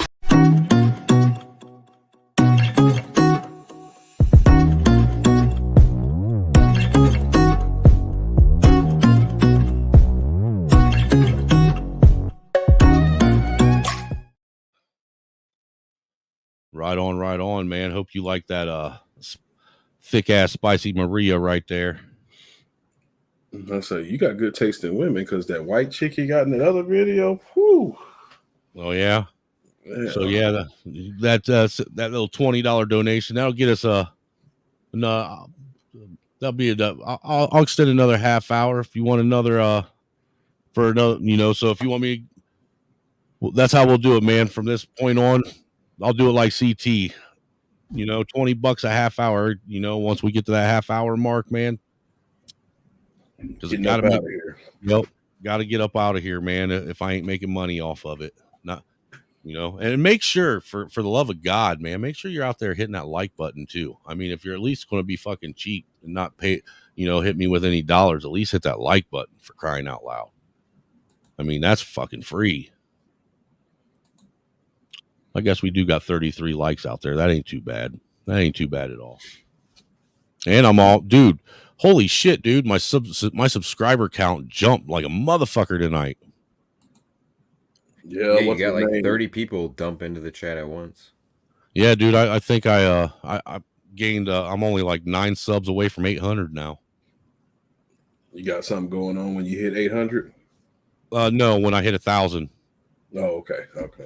I did one at 500, one at 750, and then at 1,000. I want to do another giveaway, but instead of it being $100 giveaway, I'm going to do $2 $50 raffles that night. But we'll probably do the same thing where, you know, I do the 50-50 style drawing, you know, where you can buy extra raffle tickets the same way, and do a 50-50 with the money that's raised from the people that buy extra raffle tickets. You know what I'm saying? Hey, I appreciate you, Majestic, for real. Straight up, man. Mad respect, mad love for you, brother. You always come up in here and support and show love, man. Straight up. So we'll finish watching this now since we got hit with a little bit of dono money. We'll be on for another half hour at least. So we are extended till 4:30. Oh, damn it. There we go. What they think wouldn't say it. Sure. I have a big mouth. So if she were black, would you guys be together? Oh, no. Okay. What it is, it's the natural state of the world. How so? You just have to observe that the world breaks up into its different groups when left on its own. And the people who promote diversity, they don't live around it. One's love for diversity usually increases with their distance from it. Mixing all races in the general turn it into an amalgamized ook. So do you think the liberation of slaves was a mistake? It was inevitable. Mechanization was replacing them. Okay, what do you think's propagating this philosophy? Anti-whites? They're virtue signaling to themselves. Do you think if you had a grandchild that was black, you would love him? I wouldn't have a grandchild that was black. Okay, what if you did? Would you be an active grandfather? No. Would you love the child? I don't approve of it. I wouldn't have animosity, but you can't compromise your values. I worked as a special police for the Department of Health and Mental Hygiene at one time. I observed that mental illness was contagious. And mental illness or even vice is originally looked upon with disdain. If you're around it enough, you then begin to ignore it, then accept, and then embrace and become part of it. Would you have any events that happen with black people that led you to dislike them generally? No, it's Okay. just that if they're in my space in any number, they serve as an irritant. They will act different than me. We're not compatible. They can have their own neighborhoods. I'll have my own neighborhoods. Do you think at any point some of your beliefs on culture and race were hand-fed to you from parents or grandparents or your surroundings? I played with the black kids. I thought they were a little different, but I didn't think anything of it. Noticing it but ignoring it is something you will see with someone who's under brainwashing. Fact of the matter is, if you think your brain too smart to be brainwashed, you are brainwashed. Can't teach a dumb dog any tricks whatsoever. Smart people are more subject to brainwashing for the same reason they think they're not, because they're smart people. See, he has a whole different take on things than a lot of people. Wait, did you see his nose from when he's speaking to at the very end of that video? No, I wasn't really paying attention to his nose like that. Why? It just looked totally different. Like when he's sitting in that car at the very end. No, it looks like an old drunk nose. No, I'm talking about go to the very end of the video. See right there, look, it looks totally different. It's just the angle. Because if you look,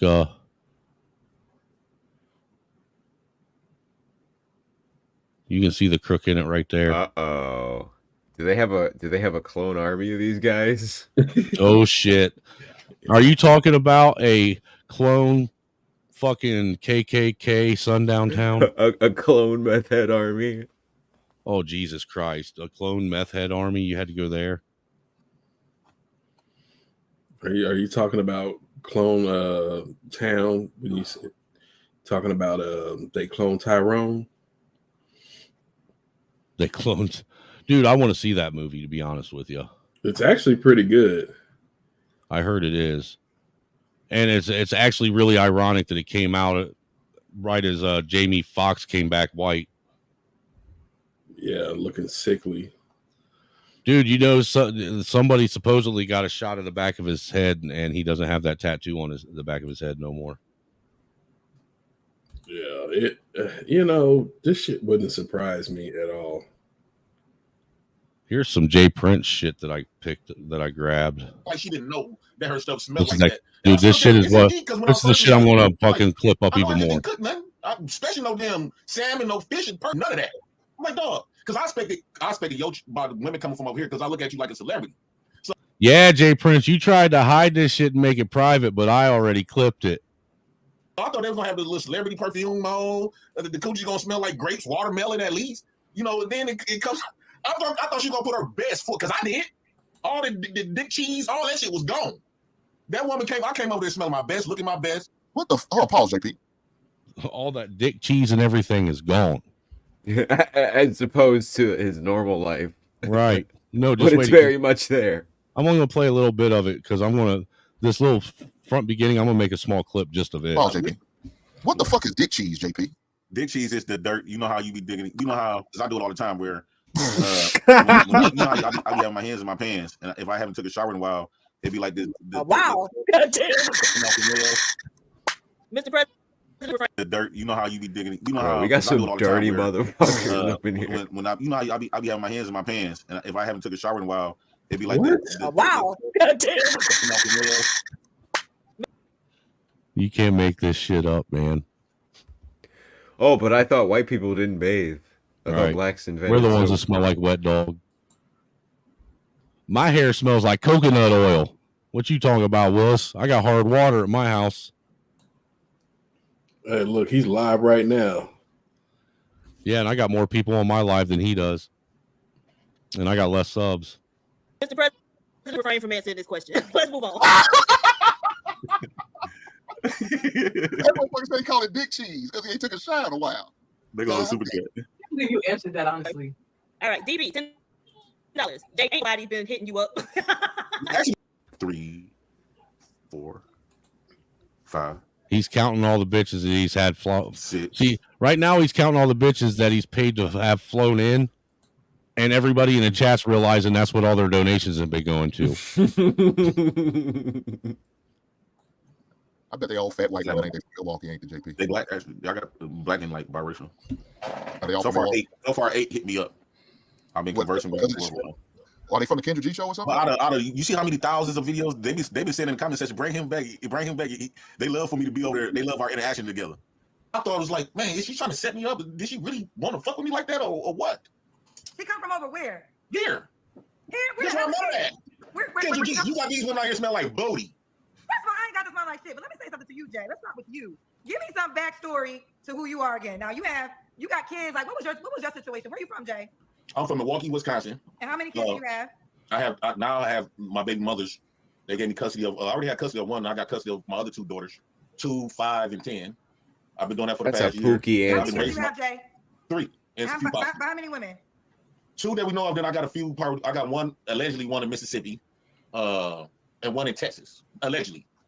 So do you have 3 kids with 2 possible? That's fine. Allegedly.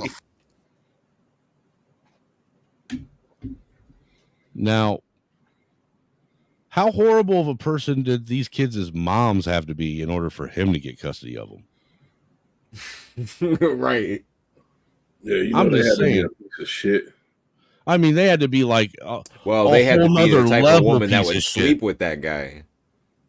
Like whole nother level. I mean, they had to have not been able to fucking walk and chew gum. That type of retard. His baby mamas had to be helmets. Well, you know, because they're going to try everything in their possibility to give the kids to the woman. So she has to be a real fucking scumbag to lose custody of her children. And for this Let alone to scumbag, this they end up guy. getting them. Yeah. Wait, Jay, can you pause there? Hey there, Chumba fans. When it gets cold outside, we all do something to warm us up. Go ahead. Wait, you nobody played the game or something. You probably have 2 other children. Now, look, mind you, I want to. Just the other day, Jay Prince was going off and trying to fucking, basically talk shit about Fantastic and him as a father, and him the reason why he left his wife and yada yada yada. While, wait until you hear what this motherfucker says about this kid or baby mama or potential kid he's got down in Texas. I mean, all I got to say is he's the last person that needs to be passing judgment on anybody, man. People who live in glass houses shouldn't be throwing stones anywhere. Plain and simple. Oh, they got a heated interaction on his show the other day. Yeah, I know. It's funny too. Mm-hmm. Mississippi. I clipped it because I clipped it too because I want to put that together. Him, what he was saying to and about Mr. Fantastic, and then I'm going to put this on it, what we're about to hear, and make it one video. Yeah, he been told us about the I knew about the one. I knew about the one in Mississippi, but you said 2 more. Like a total 5. One more in Texas. I didn't know about the one in Texas, JP. Yeah, she got pregnant. She didn't want to put a scar on my face. Damn. I had met her at the club, and I told her we were just fucking and stuff like that. And she actually gave me a place to stay when I was up there. And when I was like slightly living with her in a way, but I was living. I had my own storage unit that I was living in. I was living in my own storage unit. Dude was living in a storage unit, and he met his baby mama at the club. Yep. This is already started out good. But I should be at her house every day. We used to be fucking and stuff, and she used to get mad because I didn't want to move in with her all the way, and she told me she was pregnant, and that's when I ended up leaving. Shorty, like a little bit after that, I ended up. Just wait, because wait till you hear his excuse. He says found out she was pregnant, and that's when he ended up leaving. Wait a minute. You left because she was pregnant? Go ahead, I left because I was homesick. But He left because he was homesick. You can't make it up, man. So you left. oh, So- God. Instantly, it became overwhelming when she got pregnant. That's what because he couldn't deal with no more. No, I always been because I stayed down there 2 years. That's like I the started getting excuse homesick you give when you're afraid to spend the night at your friend's house. Right. And so you say you're homesick and you go home. Uh-huh.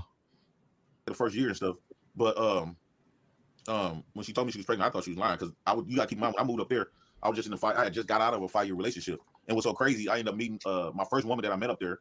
I had met her at Walmart. It was I call cap on any relationship lasting 5 years with you, dude. Other than the relationship you have with your dick cheese. Okay, so the Walmart woman was better than the club woman. But the Kendra G woman was the worst one because she had a stinky coochie, man. Like, he apparently fucked this bitch and could smell her puss the whole time. But he did it. My ex-fiance, first cousin. Yeah. Oh yeah, that's the other dude. That's the other thing. His fucking the girl that he got pregnant down in Texas was apparently his ex-fiance's first cousin. Wait, what? His ex-fiance's first cousin? Yes. That's what I said, sir. Yeah, they do keep it in the family. Yeah, it was crazy. Man, I was like, damn. Then I called my that ex-fiance. current woman you chose. I called my ex-fiance. She talked to her on the phone. She like, Candace, Devin, what? How you end up with my man, my ex? Yeah, maybe. And then I thought she was gonna leave me. She was in the military. She was in Fort Sam Houston. She was on the base because she actually from Galveston. They from Galveston. But I was in San Antonio when I met her. And he gonna fuck around and end up catching himself a destruction of government property charge. Yeah, he's about to give her a fucking CO number. For real. we was hanging out. In fact, she didn't start fucking with me tough until she found out I used to be with her cousin. So JP, why didn't you find out if the baby was yours before you left? It was just, I don't know if you ever been in a place where you was homesick, but that's not a good feeling at all. So you help create the problem that y'all put on women. Uh-oh. There's that right there. Accountability, man. That nasty accountability, man. Nobody. Y'all claim that women destroy the community. I wasn't trying to attack you, J Prince, though, for real. We haven't got no blood tests. I'm just saying that's a possibility. I don't know if she was lying about her pregnancy. Just so happened to get homesick enough to leave when she told you, because you literally said she told you, and then you got homesick. Right. Yeah, I stopped responding to her text because I was homesick. I said a little bit after that. A little bit after. And I think it's bullshit that you're making us agree with Flora of all people. Flora's a horrible person. You left before, so you left before the blood test, right?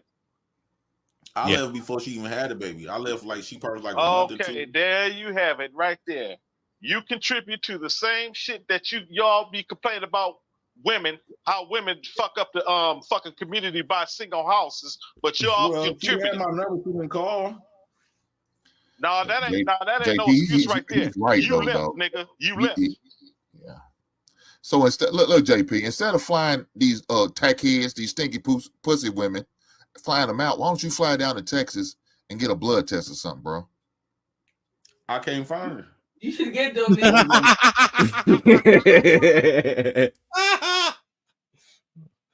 Oh my God, Jay Prince, you're a fucking gift. In Mississippi. That's why my name, they see me. If they on the internet now, they should be able to see me. I've been looking everywhere. They know my name. They should be able to look me up and see me and find me. Look, dude, you know what I want to do that I think would make great content, great content clips? I want to do a fucking Jay Prince, a King Shenard, and a fucking RBR mashup, and maybe throw in what's his name, fucking Linwood.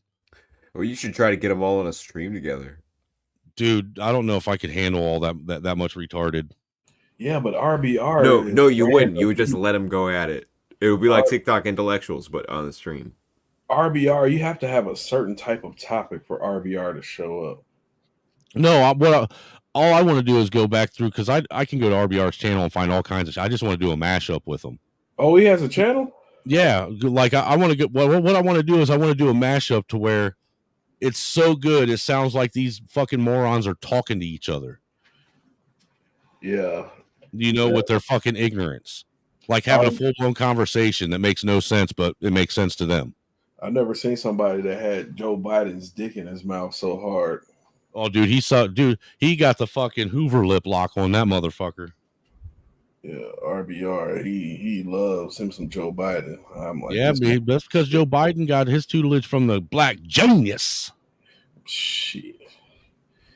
I've only seen him on CT's channel. I didn't know he had his own channel. Yeah, he does. He's a fucking Roland Martin. Dude, RBR was one of the first extreme, like, wackety black leftists I ever met. He's one of the first guys that caused me to drop the hard R on YouTube. For real. Because I was on here and like he was talking about how I was a Nazi and got Nazi DNA and my kids got Nazi DNA and I want to kill all black people and that I was just a fucking white supremacist cracker. And I was like, you know what? You a dumbass hard R. Only I said it instead of saying hard R. You know? Yeah, he's interesting to say the least. And he got mad as fuck that Mo let me get away with it too. Or not, but no, not Mo, but Kelly, because Kelly and John were on the stream. You know, like, how you gonna let this fucking racist say that shit to me? Did you listen to yourself? You fucking moron. Yeah, he's a trip. Yeah, if you go to his channel for his lives and you hop on his panel, he gives you 3 lies before he boots you. And everything you say is a lie. So he boots you. Oh, he has so much smoke for Donald Trump too. That's what's fucking hilarious. Just well, the smoke that he has is, you know, unfounded and unproven. That's the thing, man. I mean, I could see it if people actually pick the legitimate things that they could bitch about Trump for, but everybody goes after this fringe conspiracy shit. Yeah, but tell them anything about Joe Biden, you're lying. You're lying. Yeah. Well, and don't you dare talk shit about that black genius Obama. And if you say anything about that black queen Michelle, Michael, whatever, dude, you'll be banned for life. Yeah, he had me crying on CT's channel. I was like, this guy can't be serious. Dude, look, I'm gonna tell you what, I got video clips of him from back when he was on this show on BET. I forget what the name of it was, but he was promoting a documentary he did, talking about how black the documentary was based around people that date outside of their race. Oh, I think I seen that shit where he was young. Yeah. But he's a boomer, so I expect nothing less of him. I was going to say the same. He was talking the same rhetoric back then. So, yeah, these boomers, they fucking believe everything, especially black boomers. They believe everything that they heard on TV. Dude, that's the wildest thing. Not just heard on TV, but this fucking like love-hate relationship they have with the government. You know what I'm saying?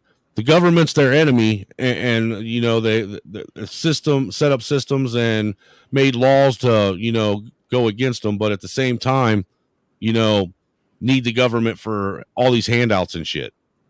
Well, it's kind of like my dad, you know, how I was telling him about how I'm against getting the jab or whatever, and he's like, "Oh, you believe all that shit you hear on the internet, blah, blah, blah, and you fucking going down this rabbit hole." I'm like, okay.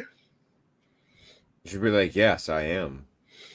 No, I'm like, I don't give a I would have looked at him and said, do you forget about the fucking what was that fucking black Air Force group, the Tuskegee Airmen? Yeah, you forget about them? I mean, they were injected with syphilis. I was like, yeah. I'm like, I don't give a fuck what you say. I'm not fucking taking that shit. Did you know the federal government approved? There was they at one point in time in I think it was back in like the 50s and 60s, approved people in, I think, Cleveland, Ohio, or a small town outside of Cleveland. They unknowingly and basically gave all these people some kind of STD and didn't tell them, just to see how they would react to it and how long it'd take them to die. Yep, they did it in Appalachia too. That's some fucking crazy shit if you think about it. I mean, who does that? The Men in Black. But you know, they'll be the type to be like, let's say a major event happens in the United States, they gonna be swearing up and down that the government's gonna come to save their black asses. Oh yeah, and they're gonna wait too. They're gonna wait for them to get there because, like you Katrina. Yeah, we're gonna be some waiting motherfuckers. Yeah, we're just gonna wait for the government to come Dude, help us, and in the meanwhile, we're just gonna loot everything. And New Orleans is the last motherfucking place you need to be sitting and waiting around on the government. I mean, it literally sits below the fucking water level or sea level.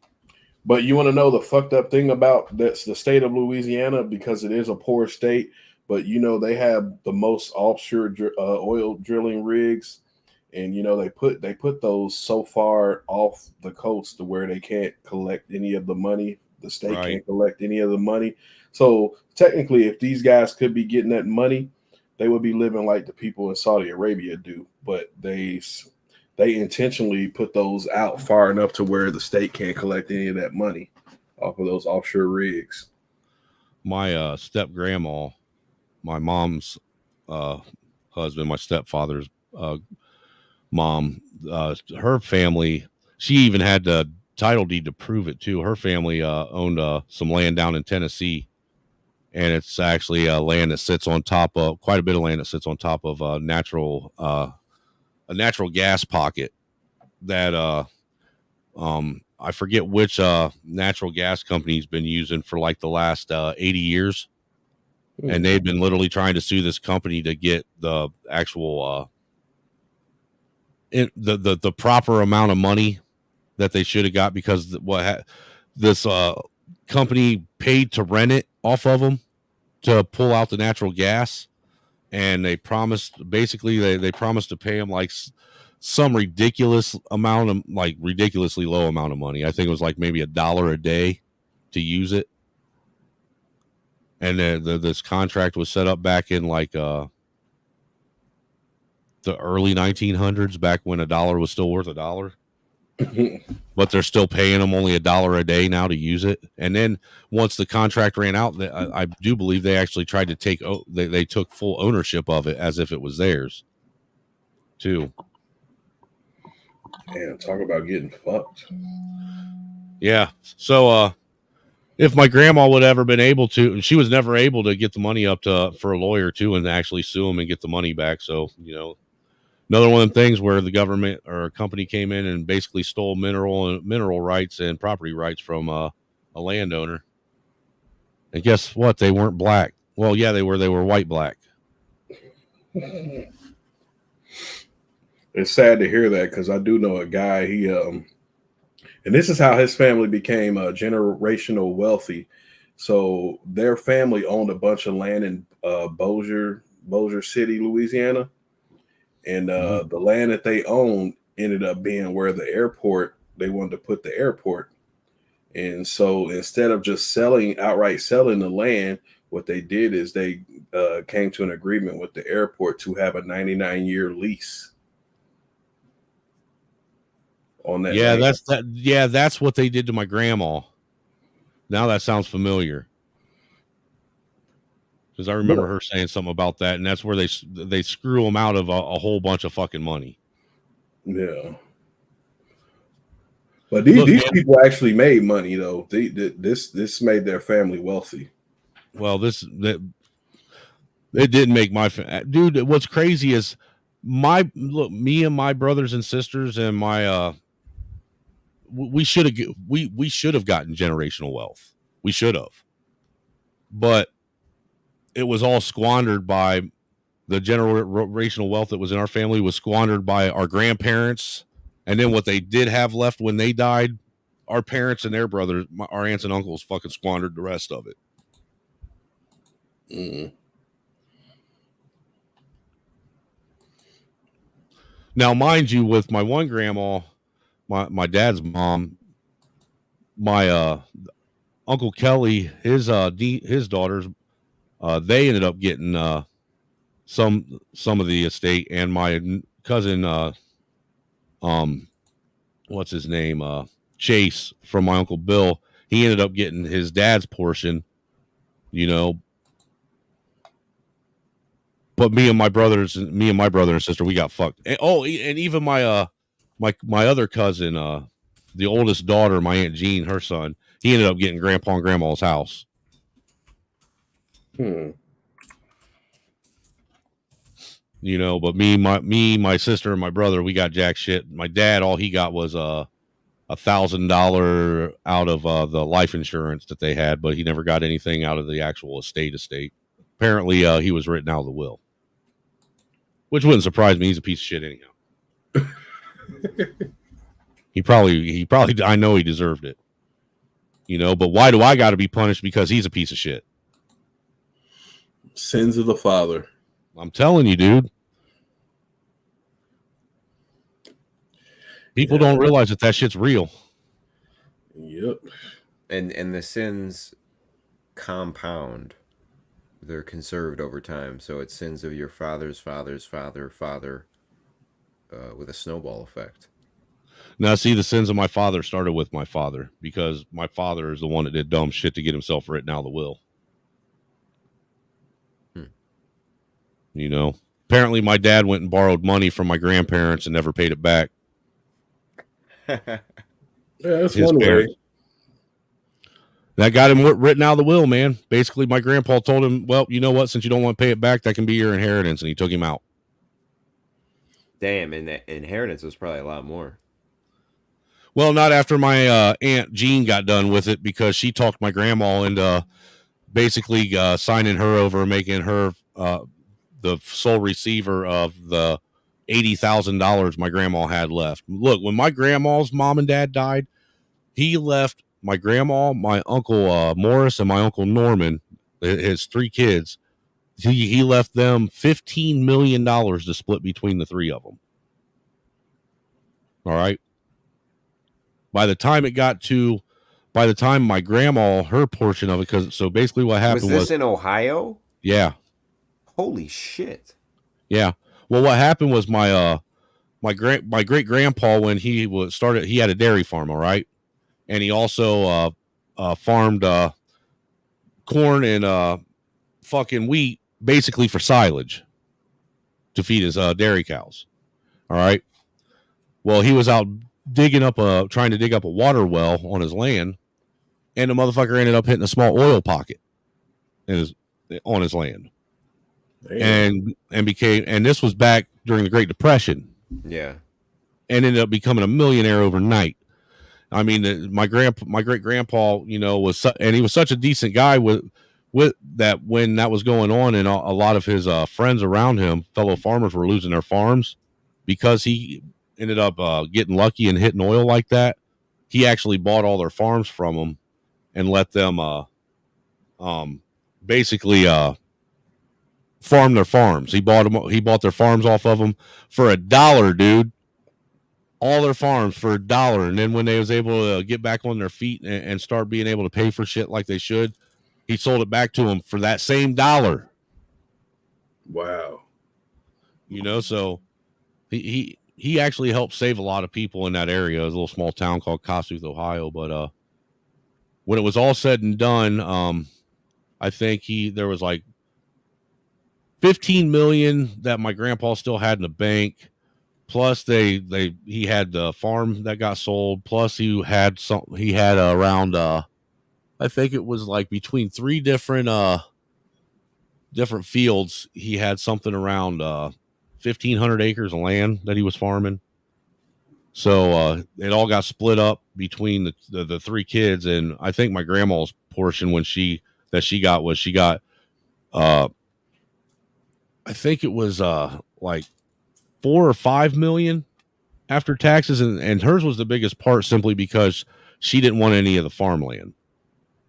You know, so she sold her portion of the farmland to her brothers, you know, and they gave her a bigger chunk of the actual money. So, but by the time it got to my dad and his brothers and sisters, there was only 80,000 left of that fucking 5 or 6 million. Because my grandpa spent the shit out of it.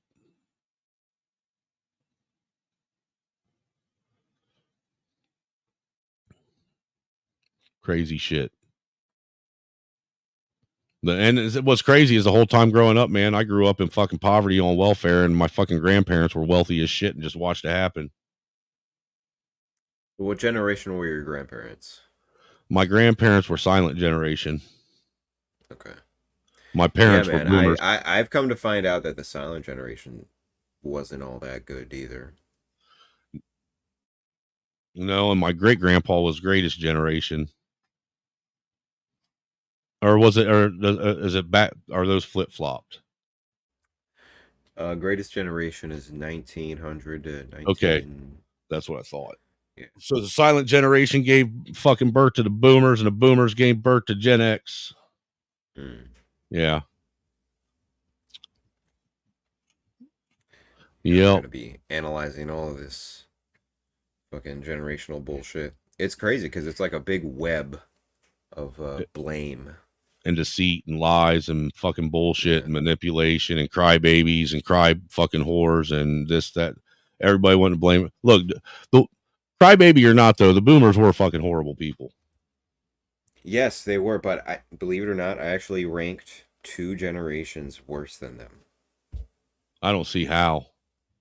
Yeah. Yeah, it's Slightly. almost at the peak of the hour, almost at 4:30 mark. Got 5 minutes, unless you guys want us to keep going. You can hit that Cash App for $20. We'll keep going for another 30 minutes. Otherwise, we're going to call it a done deal because we've been doing this for 9.5 hours. Yeah, I'm about to crash out myself because I do got to take this kid to school tomorrow. So that means I got to be up in a few hours to do so. Right on. Well, I appreciate you coming up and chopping it up, man. Oh, no problem. No, you're one of the few brothers around here I actually like. So you're always welcome, brother. Oh yeah, I love chit chatting with you. Yeah, I don't know why, dude. I'm a fucking racist asshole. Hey, maybe I'm just as racist. Hey, dude, I think everybody should just be proud and embrace their inner bigotry. I mean, seriously, why hide it? Just fucking embrace it. Lean into it. Be who you are. Don't be ashamed. But my biggest smoke is with the small hats and Latinos. Man, but them Latinos, they glow. They're shiny. They glisten in the sunlight. Just saying. You're talking about the women, right? Yeah. Man, why'd you say Latinos? Whatever, dude. Because. Or did you? I'm sorry. Did you mean Latinx? Latinx. You're a fag. I said that loud and proud. You're a fag. They don't know you got What the fuck? I did not intend on doing that. Yeah. You said the word fag and Jay Prince just summoned from the dead. Right. That's crazy. Hey, you was over there that night. Jay Prince tried a couple times. Jay Prince tried to come at me on tees. Oh yeah, he comes at every white person that comes up on T stream. Like he went after the Fed that has disappeared from YouTube. That's I was talking to T. Wouldn't say a whole lot about that. Before we hop off here, man, what the fuck happened with him? Because he ain't been around. I don't know. He popped up on somebody's stream the other day. It might have been T stream. He popped up on there, but he wasn't there long. He just said some shit, and he's like, "Oh, I gotta go," blah blah blah. But no, she never told me what it was either. Well, I asked her. She just said it's a long story. Yeah, he's and I didn't want to push her, even though I wanted to really say, well, I like long stories. I can listen. Yeah, he was a mod in the Discord, in CT's Discord, and he got booted out of there. Really? I think it had CT's Discord. Yeah, I think he doxed somebody. Oh yeah, that's what got him kicked out. That'll do it. Because everybody was like, I don't trust this motherfucker. He's a Fed, and lo and behold, he doxes somebody. Well, that's the other thing is I don't think everybody was really fully aware that he was a fucking Fed at first. I don't think they believed him because he was kind It was of like one of the things that just kind of came out. I don't think a lot of people believed it because he was such a cornball, but he was sitting there telling y'all, yeah, I'm a Fed. Hey, maybe that's why I came in the first time I saw him on Tees with so much fucking smoke and hate, because I could just feel the glowy on him. Yeah, it's not always like a giveaway answer with the Feds. It's like a vibe. You feel right, like, dude. Like it's not a real person. The thing, dude, and that's what it was for me. To be honest with you, Red, you know my fucking my fucking past and running with the Feds. Once you fucking dealt with them, you just get this really weird fucking creepy feeling when a Fed's around. Well, like my Fed heart was going off. Yeah, and there are telltale signs like, why does this guy want to know so much about me? Yeah, well, I find it funny too because I know the Fed's been, kind of getting themselves into the red pill space, and I was just like, I think they're in the black sector, period. Well, look, I can guarantee you that the Feds do watch my streams. You know that, right? I mean, I wouldn't doubt it. And it's only because of my, like I said, they've been watching me since the Whitmer thing. Because I knew all, I didn't know all of them, but I was in pretty close contact and proximity with Barry Croft and Adam Fox. Shout out to the FBI. They've been watching since day one. Yeah, they have, dude. Dude, it was so bad at one point that I used to shout them out. Like every show, I'd give them a shout out. Shout out to the Feds, helping my channel grow. They're the most loyal viewers. Getting me in the algorithm. I stopped shouting them out, man, because they kept getting my page shut down. So I don't shout them out no more. Fuck them. They ain't eat shit. But yeah, it's that time, folks. I'm gonna get up out of here. All right, take it easy. Appreciate you. What, you just subbed my channel? Speak. Oh, you're talking to Red, weren't you? Yeah, Reds. I'm interested to hear his take on these generations. Dude, actually, believe it or not, as fucking dumb as Red talks in the chat all the time, I hate doing this because I don't like, giving any guy any kind of fucking, high fives or pats on the back. He's actually a pretty fucking intelligent dude. And what's amazing is he's only I don't even think he's 21 years old yet. No, I turned 24 yesterday. Oh, no shit. Happy belated birthday, man. But yeah, I mean, be honest with you. He does not sound like a 24-year-old kid the way he conducts himself and talks, and with the wealth of information he has already. No, because I definitely didn't think he was that young. He's got that ginger spirit, he doesn't steal land or ideas. He steals souls and never gives them back. So if you're 24, what generation does that make you? I'm a pure Zoomer. A Zoomer. Yeah, Generation Z. But see, Zoomers are getting old right now. Like the oldest Zoomers right now are 26, 27. Yeah, that's hard dude. That's why I'm having a hard time fucking wrapping my mind around my daughter's a Zoomer. Then yeah, my oldest. I'm having a hard time wrapping my mind around the fact that she's pushing. Look, how old was I? I was 19. I was going to be turning 19 when she was born. You say you're 45? Yeah, so 45 minus 19. You're a late Gen X. Yeah, I'm last year Gen X. Dude, millennials are 44. Yeah, that's what I'm saying. I'm last year Gen X. I think the realty of the whole situation hit me hard yesterday when I saw that Carl Weathers had died. Yeah, that hurt my soul, dude. Yeah, my oldest daughter's going to be 25, or is 25, getting ready to turn 26. I was like, damn, all our icons are freaking dying off. All the people we grew up watching. Yeah. There are no men's men anymore, man. They're all dying off. And I'm sorry, I refuse to accept Jason Statham and fucking Logan Paul and fucking Today's fucking gimp class is fucking a man. No, Jason Statham's kind of cool. Jason Statham. No, I don't like him. I still think he's a homo. Oh, you think he's a homo? I do. I liked Crank. I think they're all homos. Crank was a good movie, though. I will give you that. That was pretty dope. You know what's funny? I hadn't watched a movie in a while, and the other day I was on HBO Max just looking for something to watch, and I literally sat there and watched The Meg 2. Even as silly as the whole concept was, I sat there and watched that whole movie. What movie? The Meg 2. You know, the Megalodon? Yeah. Dude, you want to watch something fucking stupid? Watch Sharknado Part 3. Nah, those are horribly Dude, bad. the first one was fucking funny, but anything after that is fucking. And the third one is like watching, Fast and the Furious Part 20. It was a shit show. It was a shit show on the level of me watching Human Centipede because somebody told me you gotta check this out, and I couldn't even make it like 20 minutes through the movie.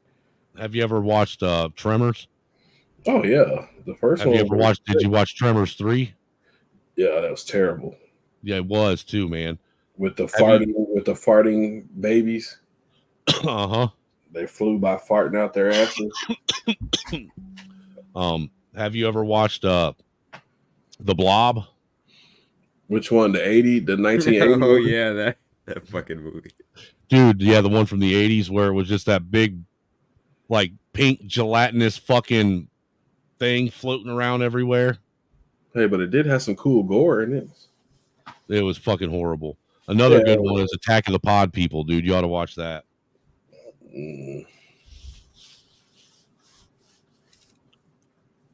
That's a good one.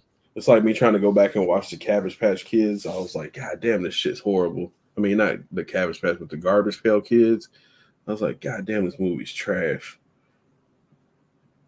I didn't know there was a Garbage Pail Kids movie. Yeah, it's horrible. You didn't miss anything.